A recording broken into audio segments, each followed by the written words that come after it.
Chapter 771 Silver Serpent Mountain. Cheiyun Prefecture, located in the western part of southern Xinjiang, contains a rarely visited mountain range called Twin Scorpion Mountain. Within several hundred miles, it is perennially shrouded in miasma, making it impossible for cultivators without profound cultivation or those who haven't taken medicinal pills specifically designed to counter miasma to enter this mountain range. However, this mountain range is quite famous in southern Xinjiang. Due to its advantageous poisonous qi, the mountain not only grows several valuable poisonous herbs but also produces two types of poisonous scorpions, iron-tailed and red-lined, which are excellent spirit insects for local low-level cultivators to practice insect controlling techniques. Today was the annual miasma outbreak period for Twin Scorpion Mountain, and many cultivators gathered near the mountain range. This was because only during this period would the two types of poisonous scorpions emerge from their caves in large numbers to forage, presenting an excellent opportunity to capture them. However, this year, the situation seemed different. These mid to low-level cultivators braved the highly toxic miasma and rushed into Twin Scorpion Mountain, only to find that not a single poisonous scorpion had appeared on the entire mountain. Even though they almost scoured the entire mountain range, they couldn't find any trace of poisonous scorpions. Disappointed, the numerous low and mid-level cultivators couldn't help but feel annoyed. They quickly returned to their respective sects to report the matter to their elder. Twin Scorpion Mountain is the lifeblood of over a dozen small sects nearby. Whatever changes occurred, it would be a huge disaster for these sects. If poisonous scorpions cease to be produced in the future, these sects might even disappear. Meanwhile, on the rarely visited peak of Twin Scorpion Mountain, 6 giant scorpions, completely dark yellow and several feet long, ran around joyfully, devouring the dense, highly toxic miasma and poisonous herbs in the mountains, appearing extremely excited. Behind these 6 giant scorpions, there was another giant scorpion, 10 feet long, with 2 wings on its back and a completely black body, silently following behind them. Beside it, 2 figures, one male and one female, gradually emerged from the miasma. How do you feel about southern Xinjiang? Does it feel like coming home? Liu Yun's asked the Scorpion King with a smile. The entire southern Xinjiang region is covered in miasma, with a humid and warm climate and many rainforests, making it the best habitat for poisonous insect yao beasts. For an ancient era fierce insect like the flying purple-striped Scorpion King, which is almost at the pinnacle of the human realm, the natural environment held no specific requirements. But for the 6 young scorpions still in their infancy, this place was simply too comfortable. In just a short while, the 6 little scorpions had already visibly perked up, even becoming a bit too energetic. They even tried to fly directly out of the miasma's range, only to be pulled back by the flying purple-striped Scorpion King's flick of its tail hook. Although these 6 little ones were young, they had already shown the true nature of mischievous children. Liu Yun's and Qing Li watched the flying purple-striped Scorpion King discipline its mischievous children, and their moods gradually became calm. By this time, more than half a month had passed since they entered southern Xinjiang. During this half-month, thanks to the flying tomb, the tomb attracting the attention of various major forces in southern Xinjiang, coupled with his and Qing Li's low-key journey with the flying purple-striped Scorpion King, they had managed to avoid many troubles. After all, while Liu Yun's didn't mind teasing the local forces, he wasn't here for tourism this time. Unnecessary troubles should be avoided if possible. Once he had what he wanted, he could come back and mess with these people's blood pressure.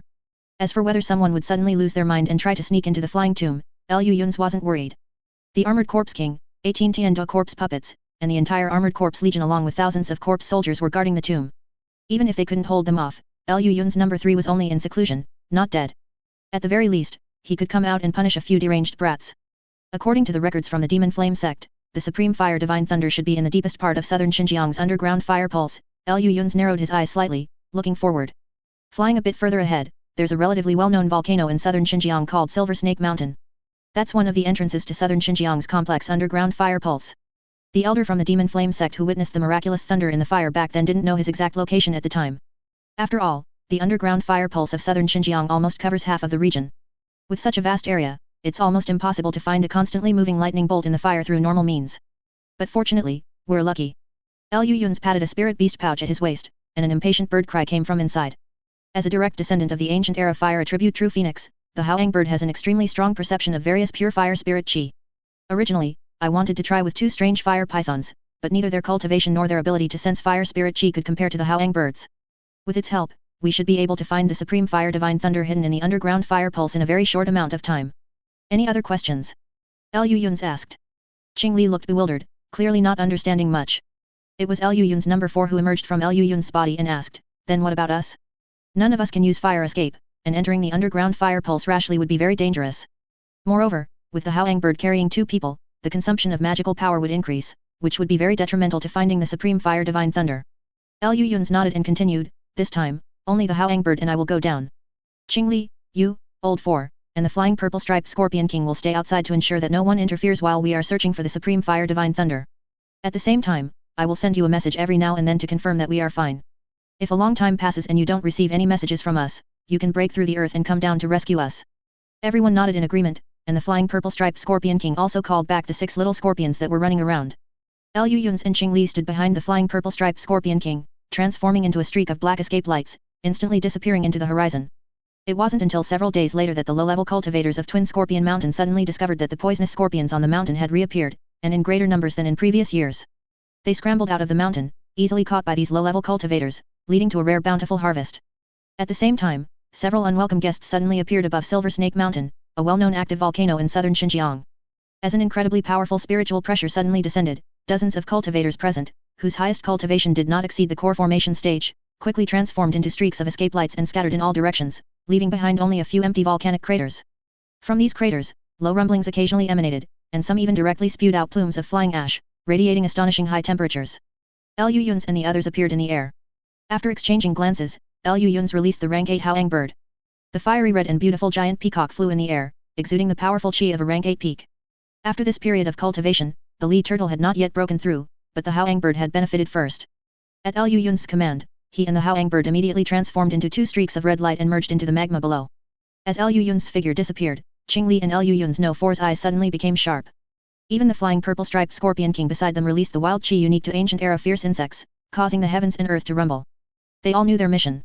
In the entire Great Jin, the only opponent who could truly threaten Liu Yun's had not yet shown himself.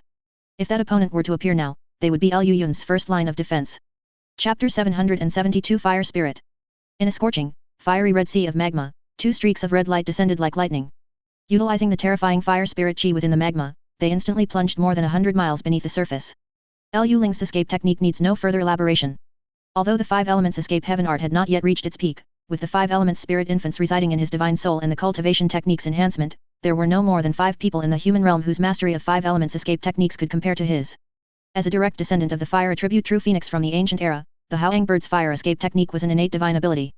Not to mention, its cultivation had already reached the peak of rank 8, making its mastery of fire escape even more profound. Their combined mastery of fire escape techniques was in no way inferior to that of the ancient fire toad beast in the demon falling valley back then. The fiery red magma around them emitted an astonishingly high temperature. Liu Yun's, transforming into a red light, along with the Haoang bird beside him, fled towards the deepest part of the magma. The two quickly arrived several hundred miles underground, where the surrounding magma had transformed from a liquid into another peculiar state, containing astonishing fire spirit chi. If not for the fire escape techniques of him and the Haoang bird, even a nascent soul cultivator would not last long here. They would quickly have their magical power depleted by the surrounding high temperatures and be vaporized alive. As they gradually delved deeper into the bottom of the fire pulse, some strange creatures also began to appear around them. At this moment, dozens of feet ahead, a crimson, 10-foot wide light mass was constantly shifting. One moment it would transform into the shape of a tiger or wolf, the next into the form of a monstrous bird. It had no truly fixed form, as if it were an intangible entity. Fire spirit. Liu Yun's heart stirred. He voluntarily stopped his fire escape technique and exposed his aura. The 10-foot wide light mass suddenly expanded, its form shifting. It transformed into a crimson demonic ghost, spewing red flames as it flew directly towards them. Liu Yun's face showed an expression of considerable interest. He clapped his single hand in the void realm, and immediately, a 5-colored giant hand materialized above the demonic ghost's head. It swooped down like lightning, seizing the demonic ghost firmly in its grasp. Under the flickering red light, the demonic ghost's body silently shattered into pieces.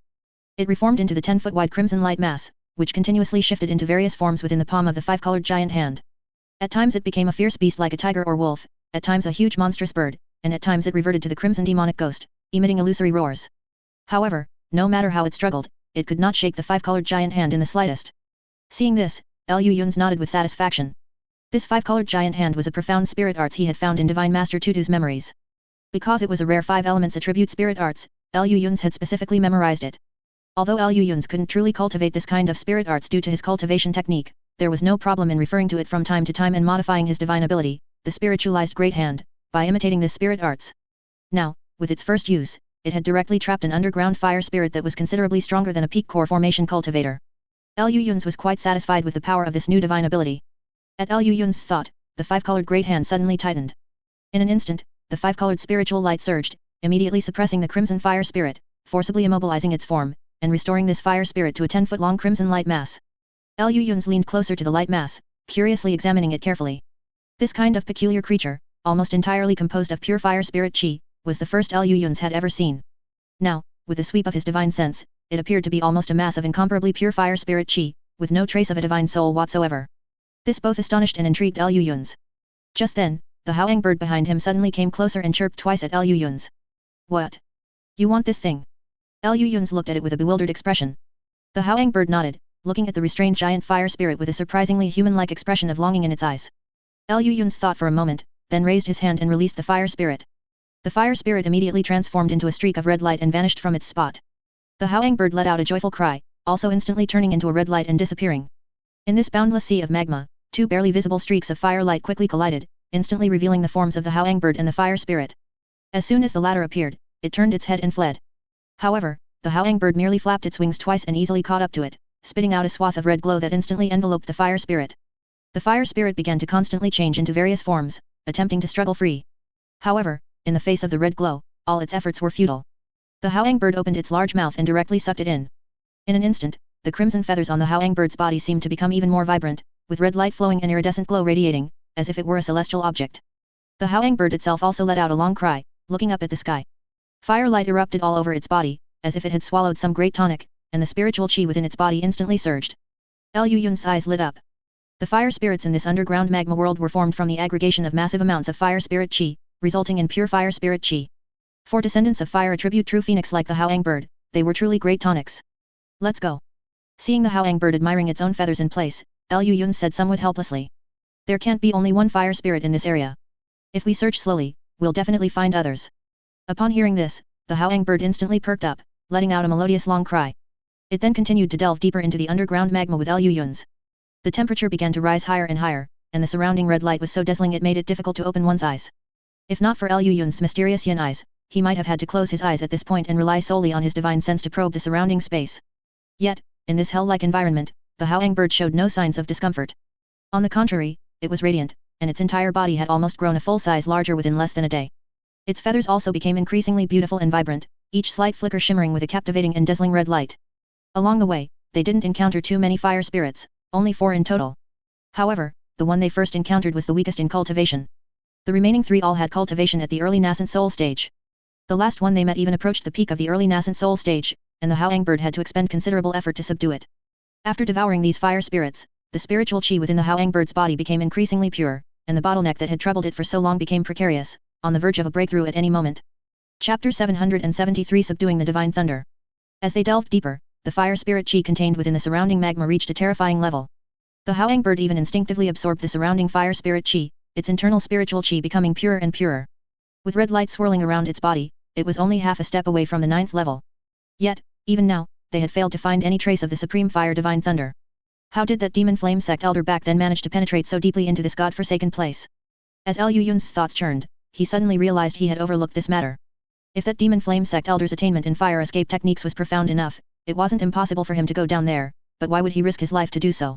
Although those fire spirits were nothing to Liu Yun's and the howang bird, for ordinary nascent soul cultivators, these fire spirits, residing in the magma, skilled in fire escape techniques, possessing endless magical power, and almost immortal, were a real big trouble. One careless mistake, and they wouldn't be able to leave even if they wanted to. What compelled that demon flame sect elder back then to take such a great risk and delve into the deepest part of this underground fire vein? Liu Yun's mind raced, as if he had thought of something. The demon flame sect, as a grand demonic path sect whose legacy in Tianese spanned countless millennia, regardless of how ineffectual those people might be now, their legacy was quite substantial. Especially the numerous demonic fires and fire manipulation techniques recorded in their ancient texts, which were not outdated even in the Great Jin. But tragically, as descendants, the people of the demon flame sect were utterly incapable of cultivating the terrifying demonic fires described in those records, capable of burning mountains and boiling seas, let alone the so-called fire manipulation techniques. In this situation, it was not hard to guess the purpose of a demon flame sect elder who crossed the entire grassland, delved deep into the Great Jin Empire, and risked his life to sneak beneath the 10,000 Zhong fire vein. Numerous secret techniques and divine abilities of the demon flame sect flashed through Liu Yun's mind, especially those terrifying demonic fires recorded in the texts. Finally, he found a type of demonic fire that only existed in the demon flame sect's ancient legends. Sun-burning true fire. It involved taking the evil chi from the deepest part of the earth fire, absorbing it into the body, slowly refining it with a special cultivation technique, the sun-burning true art, and after cultivating for over 100 years in fusion with one's internal magical power, one could achieve minor achievement. Once the sun-burning true fire appeared, burning mountains and boiling seas would be trivial. The cultivator could also transform his physique into a fire evil body, similar to a fire spirit, thereby eliminating any so-called vital points. As long as the internal magical power did not dry up, he would be like an immortal, capable of rebirth through fire at any time. Among the many legacies of the demon flame sect, this was also one of the most top-tier demonic fire cultivation techniques. If that demon flame sect elder truly came to cultivate this sun-burning true fire, then he would definitely seek the whereabouts of the fire evil chi. In that case, Liu Yun's eyes flickered as he suddenly shot out in another direction, taking the Haoang bird with him. The surrounding fire spirit chi was still abundant and pure, but as they went further, the surrounding fire spirit chi clearly became more violent. Even the Haoang bird was startled, quickly reining in its internal spiritual chi, no longer daring to absorb even a bit at will. White light flickered in Liu Yun's eyes. In his sight, a patch of red to black fire evil chi was located at the very bottom of this 10,000 zhong fire vein, constantly growing denser. They were clearly approaching the center of the fire evil chi. Just then, at the very bottom of that 10,000 zhong fire vein, as they entered this fire evil place, the surrounding spiritual chi was instantly stimulated into a frenzy. A crimson bolt of lightning flashed and vanished in the scorching magma. Liu Yun's divine sense captured this instant, and he quickly pointed behind him at the Haoang bird. The Haoang bird also reacted sharply, flapping its wings. Large swathes of crimson light immediately shot out, instantly enveloping a vast space of 100 zhong. At the edge of the crimson light, a crimson lightning bolt flashed and vanished, striking the crimson light.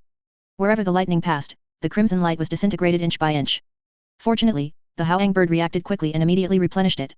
Layers of crimson light continuously flickered, finally forcing back this arm-thick crimson lightning bolt. Liu Yun's waved one hand, and the pitch-black profound origin heavy thunder instantly shot out, leaving a shocking pure black streak in this crimson world. The pitch-black lightning howled past, instantly exploding in the air, transforming into a black lightning net that descended upon the crimson lightning. However, the crimson lightning suddenly contracted, turning into a crimson light sphere several feet long, and then instantly exploded. Boom! Accompanied by a loud bang, surging and violent crimson lightning bolts immediately gushed out, forming a crimson lightning storm that roared, destroying everything in its path. Among the 5 elements Divine Thunder, the Supreme Fire Divine Thunder, with the strongest destructive power, displayed astonishing destructive power the moment it encountered the Supreme Water Divine Thunder. Liu Yun's was not surprised but rather delighted. 2 spiritual lights, 1 gold and 1 green, shot out from his body, transforming into 2 Liu Yun's beside him, each wearing a green and gold robe respectively. These 2 Liu Yun's simultaneously raised their hands, and the pale golden evil warding divine thunder and the pure white Taibei true thunder shot out, merging into the shattered profound origin heavy thunder in the air, once again forming an enormous 3-colored lightning net that descended upon the Supreme Fire Divine Thunder. This Supreme Fire Divine Thunder, as one of the few types of lightning that the profound origin heavy thunder could not restrain, made it almost impossible to subdue it with just this single lightning bolt. But if the 3 divine thunders combined their power, no matter how violent this Supreme Fire Divine Thunder was, it would have no choice but to surrender. Indeed, wherever the 3-colored lightning net passed, the Taibei True Thunder cut back and forth, separating the crimson lightning bolts. Then, the evil warding divine thunder sealed the spiritual chi, tightly binding the crimson lightning, and the profound origin heavy thunder followed closely, forming a huge lightning net that encompassed all the lightning. For a time, the roar of thunder echoed all around. Lightning bolts bombarded, wrestled, and resisted each other, finally settling into calm. Within that 3-colored lightning net, a crimson sphere of light was tightly bound, unable to move. Liu Yun's finally let out a sigh of relief. Just then, a giant mouth suddenly appeared beneath Liu Yun's feet, swallowing him whole. The Haoang bird froze in place, then let out a furious long cry. Its wings spread, and the surrounding crimson light transformed into crimson chains, forcefully pulling the giant mouth out of the fire evil chi beneath the ground. This was actually a lizard-like crimson ancient beast, emitting astonishing firelight all over its body, looking almost identical to a fire spirit, but its eyes were blood red, exuding astonishing evil chi. Fire evil spirit? I thought only the great Jin fire prison had such things. Accompanied by Liu Yun's calm voice, the lizard giant beast's body suddenly swelled. Subsequently, various colored ancient characters spread out from within its body. Chapter 774, Cultivators of Southern Border. While Liu Yun's was busy subduing the Supreme Fire Divine Thunder, on the other side, the 10,000-year tomb suspended in the air was bustling with activity. Streaks of escape lights cut through the sky, arriving continuously. As the escape lights dissipated, they revealed respected seniors and experts, rarely seen in ordinary times. They were either nascent soul old monsters long famous in the southern border, or the powerful leaders of the local forces in the southern border. Almost 1/3 of all nascent soul old monsters in the entire southern border gathered here. As the number of people grew, the crowd became increasingly lively, and many people's thoughts became active. Especially some unfamiliar faces mixed in the crowd, their eyes gleaming with shrewdness. They began to skillfully rally some people, gradually growing in number and their voices becoming unified. This phenomenon reached its peak with the arrival of Hua Tiankai and his 4 junior brothers. Fellow deist Hua Tiankai and his 4 junior brothers had barely arrived when several escape lights greeted them. Upon closer inspection, they were all elders from several major local forces in the southern border. Fellow deist Hua, you've finally arrived. The speaker was a burly man covered in tattoos, and his words immediately carried a hint of accusation. Hua Tiankai's expression darkened, and he let out a cold snort. Our poison saint sect is too far from here, so we arrived a bit late. Fellow deists, could you please tell us the current situation here? Hua Tiankai asked stiffly. Another short, skinny old man quickly jumped out to mediate. Fellow deist Hua, that thing has been suspended in the air for 2 days and 2 nights now, and there's been no movement. All the sound transmission talismans we sent in have sunk like stones into the sea, with no response. The people inside seem to have no intention of talking to us. At this point, the skinny old man's face couldn't help but show a look of panic. Although this was not where his sect was located, the various schools in the southern border were connected by shared chi. While there were often internal disputes, they always united against external enemies. If they couldn't even guarantee this, the entire southern border would have long become the territory of the 10 great orthodox and demonic sects. Although the current newcomers were not from the 10 great orthodox and demonic sects, they were even more terrifying than those major forces, like a ticking time bomb that could explode at any moment. Hua Tiankai's expression was also somewhat grim. He exchanged glances with his 4 junior brothers behind him, then looked up at the 10,000-year tomb above, his eyes gradually growing somber. The most terrifying thing now was that they had no idea what this fellow wanted to do. The unknown was the most frightening. Over these 2 days and 2 nights, the various conjectures that came to mind had already scared them considerably. Compared to them, the other sects were actually better off. At most, they thought this Jinx/Calamity Star might have taken a fancy to the southern border's territory, or some secret techniques or their sect's treasured artifacts. But several major forces, including the Poison Saint sect, were different.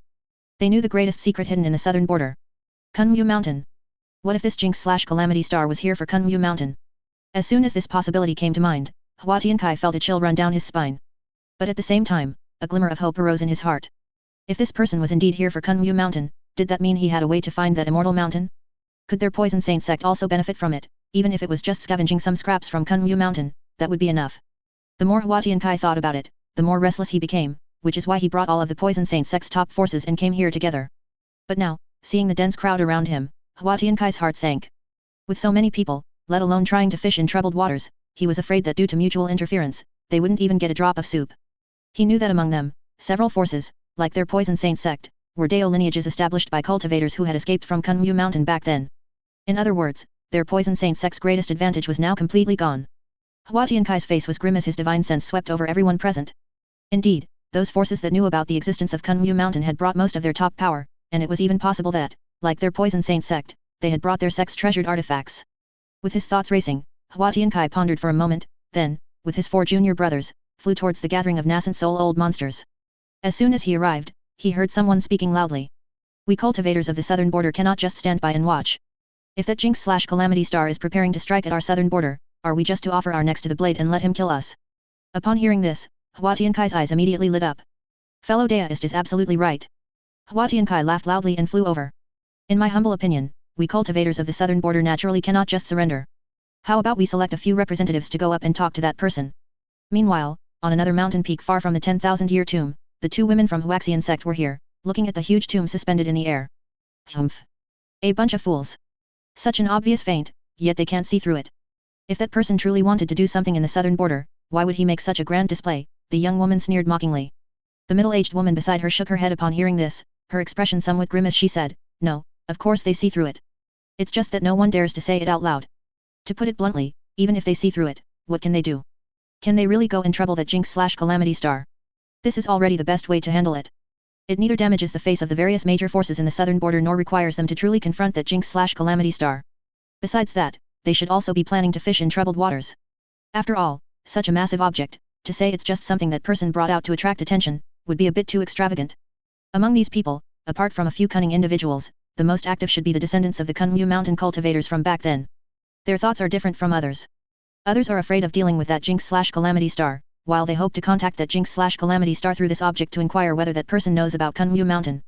At this point, the middle-aged woman shook her head and chuckled, Thinking about it, it makes sense. The biggest secret of the entire southern border is Kunyu Mountain, and this person has arrived with such an aggressive stance. It's no wonder they're overthinking it. Upon hearing this, the young woman's expression suddenly changed. Senior sister, could that person's feint truly be aimed at the Kunyu Mountain seal? Do we need to notify Senior Xiang? The middle-aged woman pondered for a moment, her eyes flickering slightly, then after a while, she shook her head. Without concrete evidence, do not casually contact Senior Xiang. However, we must also be prepared. Send word down to fully search for that person's whereabouts, and also have someone check if the Kunyu Mountain seal is safe. If that person is truly here for Kunyu Mountain, a trace of evil chi flashed in the middle-aged woman's eyes. Chapter 775, Dragon's Roar, Phoenix's Cry. At this moment, Liu Yun still didn't know that he had inexplicably provoked a group of inexplicable people again. On Silver Snake Mountain, a red light broke through the volcano crater, instantly appearing in the sky, and shouted to the surroundings, everyone. Retreat. With a whoosh, 3 escape lights shot up into the sky, following the red light as they rapidly flew outwards, asking, what's happening? What's going on down there? The red light gradually dissipated, switching to 5-colored spiritual light. Lu Yun's, within the spiritual light, said without turning his head, "Don't even mention it. That stupid bird." Before Lu Yun's could even finish his sentence, a series of heavy thuds came from beneath the earth, like thousands of thunderbolts clashing underground. Subsequently, the entire Silver Snake Mountain range began to shake violently, the earth gradually cracked, and dazzling red lights seeped out from below. Birds and beasts living nearby fled desperately towards the outside of the mountain, and then everyone heard a loud bang. Boom! The entire Silver Snake Mountain peak exploded with a roar. A giant pillar of crimson light, red as blood, shot up into the sky, dyeing the heavens and earth a fiery red. Within the light pillar, specks of fire gathered, transforming into a massive fire phoenix with a chicken's head, swallow's jaw, snake's neck, turtle's back, fish's tail, and a body of fiery red with brilliant plumage. That was a true fire phoenix, a legendary ancient true spirit. The phantom image fire phoenix let out a long cry towards the sky, a phoenix's cry that pierced through metal and stone. Qing Li's body trembled violently, and a power from deep within her bloodline suddenly surged out, causing her to uncontrollably transform into her 200-jung-long dragon beast true form in midair. Her blood seemed to be boiling, her eyes instantly turned blood red, with a faint golden light flickering continuously in the center, as if it wanted to burst out of her body. The instinctive urge from deep within her bloodline instantly overwhelmed her rationality, and an incomparably violent power erupted along her bloodline. She roared to the sky, letting out an earth-shattering dragon's roar. Dazzling spiritual light shot up into the sky, and a phantom image golden-scaled true dragon appeared out of thin air, letting out a soul-stirring roar at the Fire Phoenix phantom image. The Fire Phoenix phantom image lowered its head slightly, and their gazes collided in the air, instantly igniting all the spiritual chi permeating the atmosphere. The entire Silver Snake Mountain range exploded with a roar. Scorching magma erupted with it. For a time, the heavens and earth changed color, and large amounts of magma and ash rushed into the sky, transforming into a sky-obscuring rain of fire that crashed down. Amidst this apocalyptic scene, the sounds of dragon's roar and phoenix's cry resounded throughout the heavens and earth. Qing Li bit her teeth tightly, spiritual light burst forth from all over her body, and a trace of rationality gradually appeared in her blood-red eyes. The true dragon phantom image seemed to sense something, looked down, and merged into Qing Li's body. The Fire Phoenix phantom image circled in the air, opened its huge mouth, sucked all the violent fire spirit power from the surroundings into its mouth, then swooped down and plunged into the magma. The next moment, a red light shot out of the magma, flapped its wings in the air, and scattered a dazzling meteor shower of fire. That incomparably beautiful red peacock circled in the air. At first glance, it truly resembled that true spirit Fire Phoenix. Lu Yun's number 4 watched with a violently trembling mind, although, strictly speaking, he was just a ghost. This scene before him still gave him a feeling of accelerated heartbeat. In less than 2 days, that Haoang bird, which was originally at the peak of rank 8, had actually advanced to 9th grade just like that, and from the looks of it, the true spirit bloodline within its body might have even been purified. Meanwhile, Qing Li swayed abruptly, transformed back into human form with a flash of green light, and then looked at her hands somewhat bewildered. Her cultivation had inexplicably surged by a significant margin, although she hadn't reached the peak of 9th grade yet, she wasn't far from it. This alone saved her at least several centuries of arduous cultivation. Lu Yun sighed from the side, this change was also beyond his expectations. Just now, beneath that 10,000 Zhong fire vein, Lu Yun's casually killed that fire fiend spirit, which was equivalent to a middle-stage nascent soul, and then unexpectedly discovered a fire attribute spiritual power crystal within its body. That incomparably pure fire spirit power made Lu Yun secretly astonished, and the Haoang bird even went completely mad, trying every possible way to refine this item, refusing to wait for anything.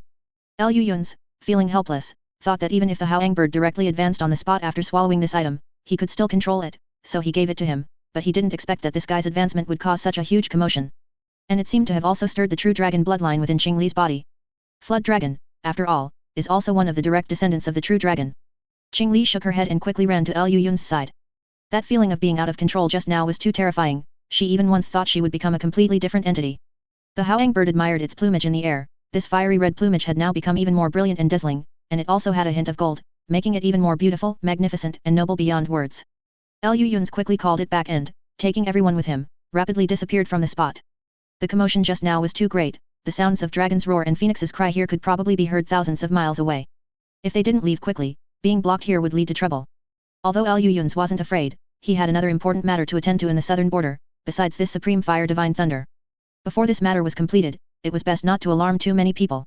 As Lu Yun's thoughts raced, he put the flying purple-striped Scorpion King and the Haoang bird back into his spirit beast pouch, and Old Fourth returned to his body.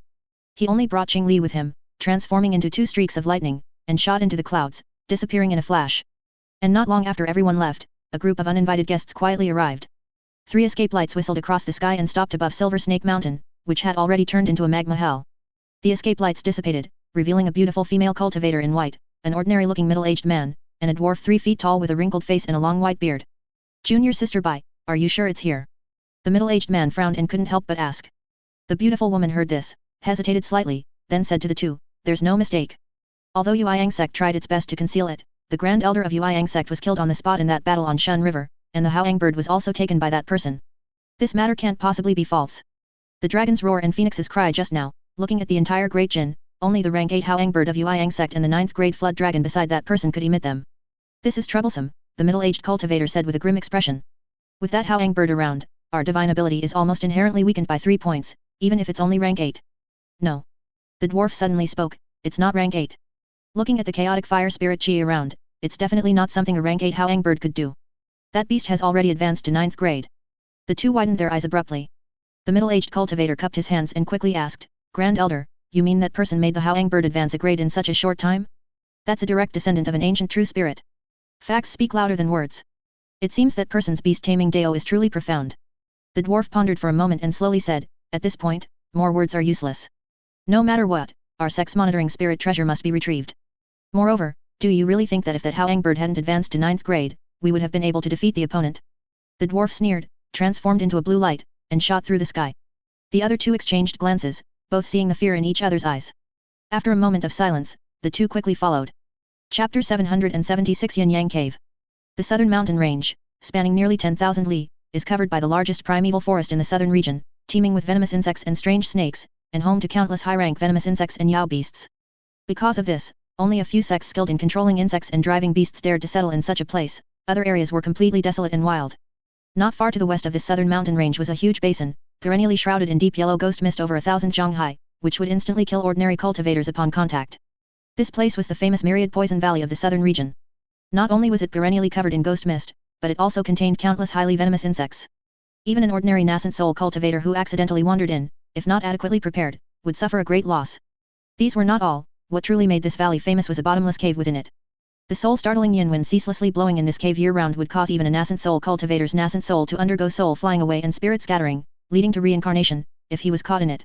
Moreover, this cave was located in a place of profound yin, where yin qi gathered all year, and various powerful ghost creatures had long since formed naturally within the cave. If a living person entered it, even if he could withstand the yin wind, he would be torn to shreds by the numerous ghost creatures. This cave was thus recognized by Great Jin cultivators as one of the 7 great perilous lands of Great Jin, named Yin Yang Cave, signifying that once one entered it, he would immediately be separated by yin and yang.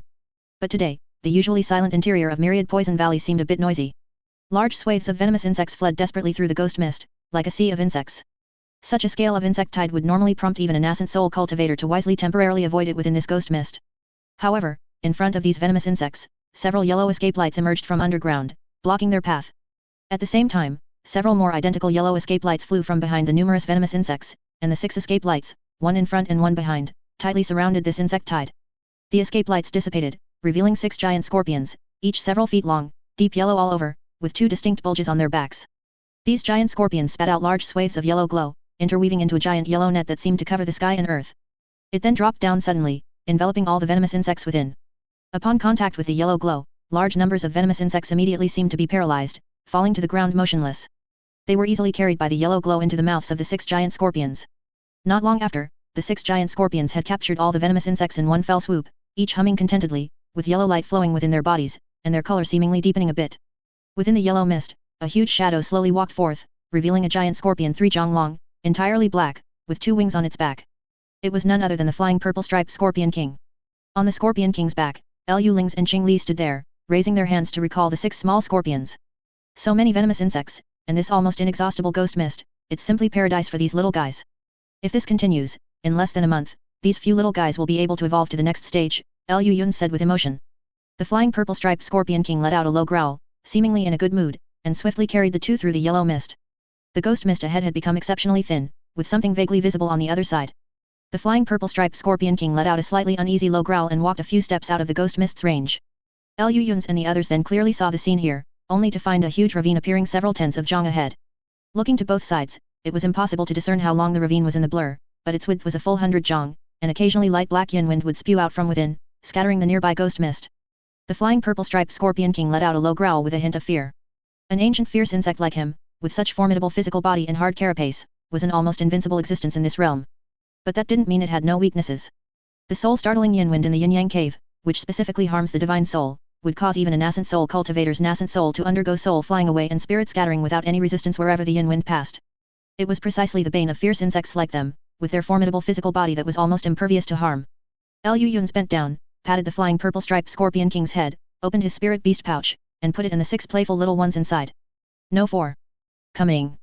Liu Yun's No 4's figure flashed out from behind Liu Yun's, and after sensing the astonishing yin qi in this yin-yang cave, a look of excitement immediately appeared on his face. This was much stronger than the previous Ghost Mist realm. One must know that the Ghost Mist realm of the Void Heaven Palace was, after all, only the first stage of the trial, and the maximum yin qi it contained could at most cultivate a late core formation stage Ghost King. However, this yin-yang cave was different. Even the yin qi outside the cave was so pure, Liu Yun's number 4 wouldn't be surprised if the yin qi inside could nurture a late nascent soul stage ghost creature. It seemed his opportunity had arrived. Liu Yun saw Liu Yun's No 4's intoxicated expression and couldn't help but ask, how is it? Can you withstand this soul-startling yin wind? The soul-startling yin wind, which specifically harms the divine soul, also caused great damage to a pure ghost cultivator like number 4. If number 4 could withstand this soul-startling yin wind, that would be good. If not, then this trip to the yin-yang cave would only allow him and Qing Li to be the main force. Although they both had means to deal with yin souls and ghost creatures, they were ultimately not as specialized as the Azura Sacred Fire, and even the evil warding Divine Thunder was the same. Liu Yun's number 4 was startled by the words and quickly and carefully moved closer, transforming one hand into a dark green venomous snake that bit off a wisp of overflowing yin wind like lightning and brought it back into his body. At that instant, Liu Yun's No 4's soul body seemed to fluctuate. He was first stunned, then an expression of wild joy appeared in his eyes. This yin wind did indeed cause minor damage to his soul body, but at the same time, this yin wind was also tempering his formless ghost body. Although the effect was almost imperceptibly small, this wasn't truly the soul-startling yin wind, it was merely some remnants of the soul-startling yin wind leaking from within the yin-yang cave, mixed with ordinary yin wind. Boss. Liu Yun's number 4 looked up, his eyes filled with burning passion. My opportunity to break through my bottleneck and advance to the late nascent soul stage is right before my eyes. Liu Yun's was first stunned, then showed an expression of wild joy. Qing Li blinked, then went over herself, trying to extend her arm into the yin wind. As a result, it made her body tremble, and she quickly instinctively retreated several zhang away. Liu Yun's. Are you sure I can handle this thing? Qing Li asked plaintively. She suddenly felt that the environment inside the spirit beast pouch was quite livable. Liu Yun simply rolled his eyes, ignoring her completely. These ordinary yin wines, even a 9th grade flood dragon's physique could withstand them. This guy just wanted to be lazy. Chapter 777 Entering the Cave. Liu Yun's main purpose for coming here this time was to collect the last primary material for the Black Wind Banner, a top-tier yin-attributed wind spiritual chi crystal. The original Black Wind Banner used a material that had completely disappeared. Liu Yun searched through various records and finally pinpointed the yin-yang cave. Under the continuous blowing of the soul-startling yin wind for tens of thousands of years, there was a high possibility that some crystals meeting his requirements would form inside. Even if not, he could simply collect all the soul-startling yin wind he could find, take it away for compression, and make do with it. What's more, the soul-startling yin wind was incredibly powerful. If he could integrate it into the Black Wind Banner, it might even slightly bridge the gap between his replica and the genuine article. He never expected that this place would also be so beneficial for Liu Yun's No 4's cultivation. He had been stuck at the bottleneck of the peak middle stage nascent soul for quite some time, unable to find a way to break through. If the soul-startling yin wind could truly assist Liu Yun's number 4, then it was, what a damn coincidence. Liu Yun suddenly froze, his expression twisting instantly. Something's wrong. This is too damn wrong. Ever since his battle at Shun River, he first inexplicably passed through the Schwelling mountain range, obtaining the Heavenly Corpse Pearl and Vajra Shield, allowing Liu Yun's No 3's nameless cultivation technique to advance further. Later, beneath the 10,000-foot deep fire pulse, the Haoang bird successfully advanced, and Qing Li's magic power greatly increased. Now, it was Liu Yun's No 4's turn, with a chance to advance to the late nascent soul stage. How could it be such a coincidence? It seemed like everyone around him had found their opportunity and their strength began to surge in such a short period. Is this, really a coincidence? What a joke. Liu Yun took a deep breath, looked up at the sky, his expression terrifyingly solemn. Who is doing this? Pure thought? Immortal Venerable Han Li? Green-robed Han Li? Ancient Demon Han Li? Or the Heavenly Dao? What exactly do you want to do? Liu Yun's expression startled Qing Li and Liu Yun's number 4. Qing Li thought it was her fault and quickly flashed her dragon horns, putting a 3-colored shield around herself. I'm fine, I just thought of some things. I'll tell you about them later. Liu Yun's exhaled a turbid chi, his face still solemn, but the tension in his brows had eased considerably. Although he didn't know what was going on, there was no reason to refuse a benefit that came knocking. Worst case scenario, we'll flip the table together. Let's see who can flip it better. Liu Yun sighed, turning to look at Qing Li, who had an expression of I'm performing well, and felt even more exhausted. If you use lightning to resist it, how much spiritual chi would that consume? Liu Yun sighed deeply. Did you forget so quickly? No matter how powerful the soul-startling yin wind is, it's just a yin-attributed wind spiritual chi. Your jade transformation ray specifically counters this kind of thing. Qing Li only then realized, quickly withdrew the 3-colored shield around her, and her third eye on her forehead opened wide. Immediately, green light flickered around her, and several exquisite jade stones appeared around Qingli. Lines of green spiritual runes spread out from the jade stones, and then the green light from Qingli's third eye flashed, quickly shooting into the several jade stones. Qingli extended a finger and pointed at one of the jade stones, and a layer of shimmering green light shield appeared around her. She actively moved towards the cave entrance. The black yin wind blowing out from inside instantly transformed into green jade stones upon contact with the light shield, falling to the ground. Liu Yun's No-4's eyelids twitched as he couldn't help but let out a breath and say, "This guy's speed at manufacturing jade talismans is getting faster and faster." Liu Yun's expression was also a bit strange. He considered himself a prodigy, with considerable accomplishments in artifact refining, formation, and talisman. However, what made him rather sad was that he hadn't even taken a disciple yet, but most of his skills had been learned by a not-so-smart dragon. That's right, although Qingli didn't seem very intelligent, her talent in these areas was truly remarkable, even to the point of having received Liu Yun's true inheritance. Forget it, let's go in quickly. After we blew up Silver Snake Mountain last time, it won't be long before someone comes looking for us. If we can refine the Black Wind banner before then, we won't have to worry about hidden arrows. Spiritual light flickered in Liu Yun's eyes. He and Liu Yun's number 4 entered Qingli's shield together, flying directly into the deep trench. Although the yin wind gushing from the trench was extremely fierce, it couldn't shake the green shield in the slightest. Liu Yun's and the others calmly looked down. The giant trench was as unfathomably deep as an abyss. Clusters of pitch-black yin wind stirred up strange vortices of varying sizes in the trench, and from these vortices, the faint sounds of ghosts wailing and wolves howling could be heard. Liu Yun's gaze swept across the two side walls of the trench below, seeing that they shimmered with crystal, as if a thick layer of ice had condensed on them. These ordinary yin winds were mixed with remnants of the soul-startling yin wind, which would naturally be deadly for ordinary cultivators, but they were not enough to trouble the three of them. They accelerated without hesitation, flying straight down. After a short while, the shimmering green light shield, after rapid flashes of spiritual light, was swallowed without a trace by the pitch-black vortex below. Moments later, above the yin-yang cave, two black escape lights shot forth, revealing the figures of a middle-aged cultivator and another black-robed woman not far from the yin wind. The middle-aged cultivator's face was terrifyingly gloomy. He held a purple orb in his hand, emitting a layer of purple shield that concealed all their aura. That calamity star is actually heading for the yin-yang cave. The middle-aged cultivator said with a gloomy expression. Fortunately, he saw that the situation was not good and quickly rushed to the southern border, otherwise, if that calamity star came out of the yin-yang cave, his long-desired yin-ji horse would be completely out of reach. As for whether that person would die directly in the yin-yang cave, the middle-aged cultivator didn't even dare to dream of such a thing. Senior brother, let's go down quickly. With the purple nether orb in hand, as long as we are careful, it will be very difficult to be discovered in the yin-yang cave, the black-robed woman said urgently, her voice incredibly hoarse and unpleasant, completely unfitting her beautiful appearance. The middle-aged cultivator pondered for a moment, then nodded with a gloomy gaze. Together with the young woman beside him, he transformed into a purple light and flew into the yin-yang cave. After another while, some booming sounds came from the sky. The three people led by the blue-robed dwarf broke through the surrounding yellow poisonous mist and arrived above the yin-yang cave. It should be here. I don't know why that person ran to such a desolate place, the middle-aged cultivator said with a troubled expression. Desolate place? A desolate place for others might be a treasure trove for some, the dwarf said with emotion, then flicked his sleeve, and a deep blue demonic fire shot out, transforming into a blue shield to protect their figures. Let's go, let's see who this calamity star really is, the dwarf said with a deep expression, and directly descended into the abyss below. Chapter 778 Getting Lost. At the bottom of the yin-yang cave, countless grey-white winged fire snakes flew around, each spewing grey-white demonic fire, reducing over a dozen yin ghosts to ashes. Then, the countless winged fire snakes merged in the air, transforming into a grey-white fire python that landed on Liu Yun's No-4's shoulder, its blood-red eyes scanning its surroundings with a hint of human-like excitement. How many waves of fierce ghosts have we encountered now? Liu Yun's asked, standing beside number 4, without turning his head. Liu Yun's number 4 thought for a moment, the fifth wave, and this time, a ghost at the late core formation stage even appeared. We should be getting close to the bottom of the yin-yang cave. Qingli also nodded, simultaneously releasing a jade stone that floated in the air. With a gentle tap of her finger, a misty green spiritual light flew out and infused into the already dim and thin green light shield. The soul-startling yin wind is also getting stronger. We should be very far from the entrance by now, Qingli added. Liu Yun's nodded and looked around. They were in a colossal passage, dozens of jong high, with the earth walls on both sides sparkling with black ice. Black wind, much denser than at the entrance, swirled around them, emitting terrifying shrieks that made one's heart pound and mind unsettled. Several days had passed since they entered the yin-yang cave. Along the way, although the harassment from various yin ghosts never ceased, facing the spiritualized Azura sacred fire, these yin ghosts, whose cultivation was not even at the nascent soul stage, posed no trouble at all. The soul-startling yin wind, originally the most terrifying aspect of the yin-yang cave, also turned into jade under Qingli's jade light.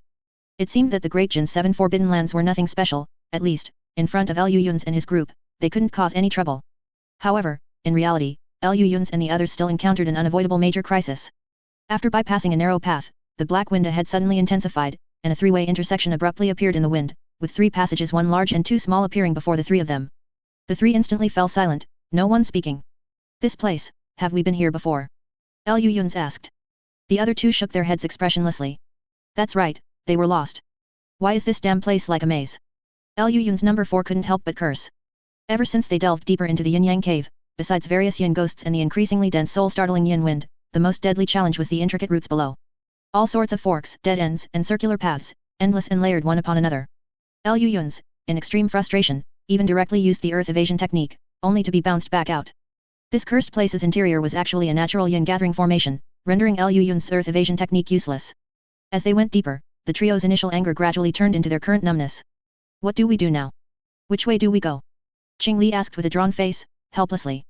Lu Yun sighed deeply upon hearing this, shook his head, and said, No, this won't do. We can't continue like this. Let's split up. Lu Yun's number 4 was the first to respond, rushing out of Qing Li's light shield without hesitation. A black light flashed around him, and a layer of black light shield immediately appeared around his body. The black soul-startling yin wind, upon hitting this black light shield, immediately weakened by more than half. The rest was directly absorbed by Lu Yun's number 4 into his body using the Azura sacred fire. With a wave of his soul body, he forcefully refined it into various parts of his soul body. He could clearly feel that as these soul-startling yin winds tempered his soul body, his bottleneck was gradually loosening. To be honest, he had wanted to do this for a long time. If Lu Yun's hadn't been afraid of accidents, he might have found a secluded place to cultivate long ago. Watching Lu Yun's number 4 quickly disappear into one of the fork in the road, Lu Yun sighed helplessly, reached out to Qing Li for a jade talisman, and then flew into another fork in the road. Before he had flown far, 7 or 8 ferocious yin ghosts suddenly flew out from the nearby yin wind, pouncing fiercely at him. A pale golden lightning flashed, and all the yin ghosts were instantly swept into ashes. Lu Yun's brows furrowed slightly. For the yin-yang cave's grand reputation, these yin ghosts were excessively weak. After a moment of thought, Lu Yun silently flew into the interior of the cave. On the other side, the middle-aged cultivator of the 9 nether sect held a purple orb, releasing a heavy purple light to block in front of him. Beside him, the black-robed beautiful woman released 2 dazzling red lights, which, with a slight twist, easily tore all the yin ghosts into shreds. She scanned the surroundings. Seeing that no other yin ghosts emerged, she retracted the 2 red lights into her body and asked thoughtfully. Senior brother, don't you think the cultivation of these yin ghosts is a bit too low? Given the dense yin qi in the yin-yang cave, even if there aren't many nascent soul-level ghosts, there shouldn't be few core formation stage ghosts. Yet, so far, the highest cultivated yin ghost we've encountered was only at the early core formation stage. The middle-aged cultivator nodded upon hearing this, his expression somewhat grim.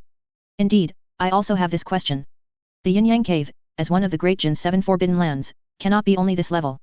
I speculate that there are only 2 possibilities for this situation. First, we are still far from the bottom of the yin-yang cave, we have only been lingering on the surface so far. Second, the middle-aged cultivator's expression became somewhat unpleasant.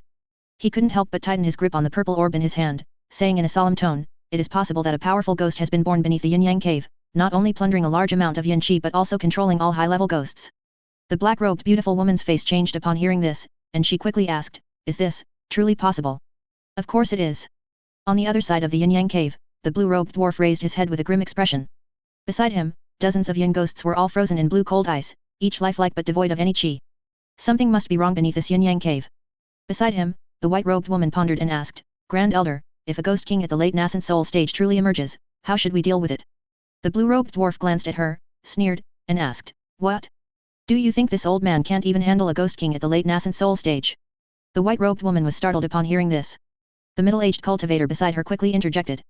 Junior Sister Bai certainly didn't mean that.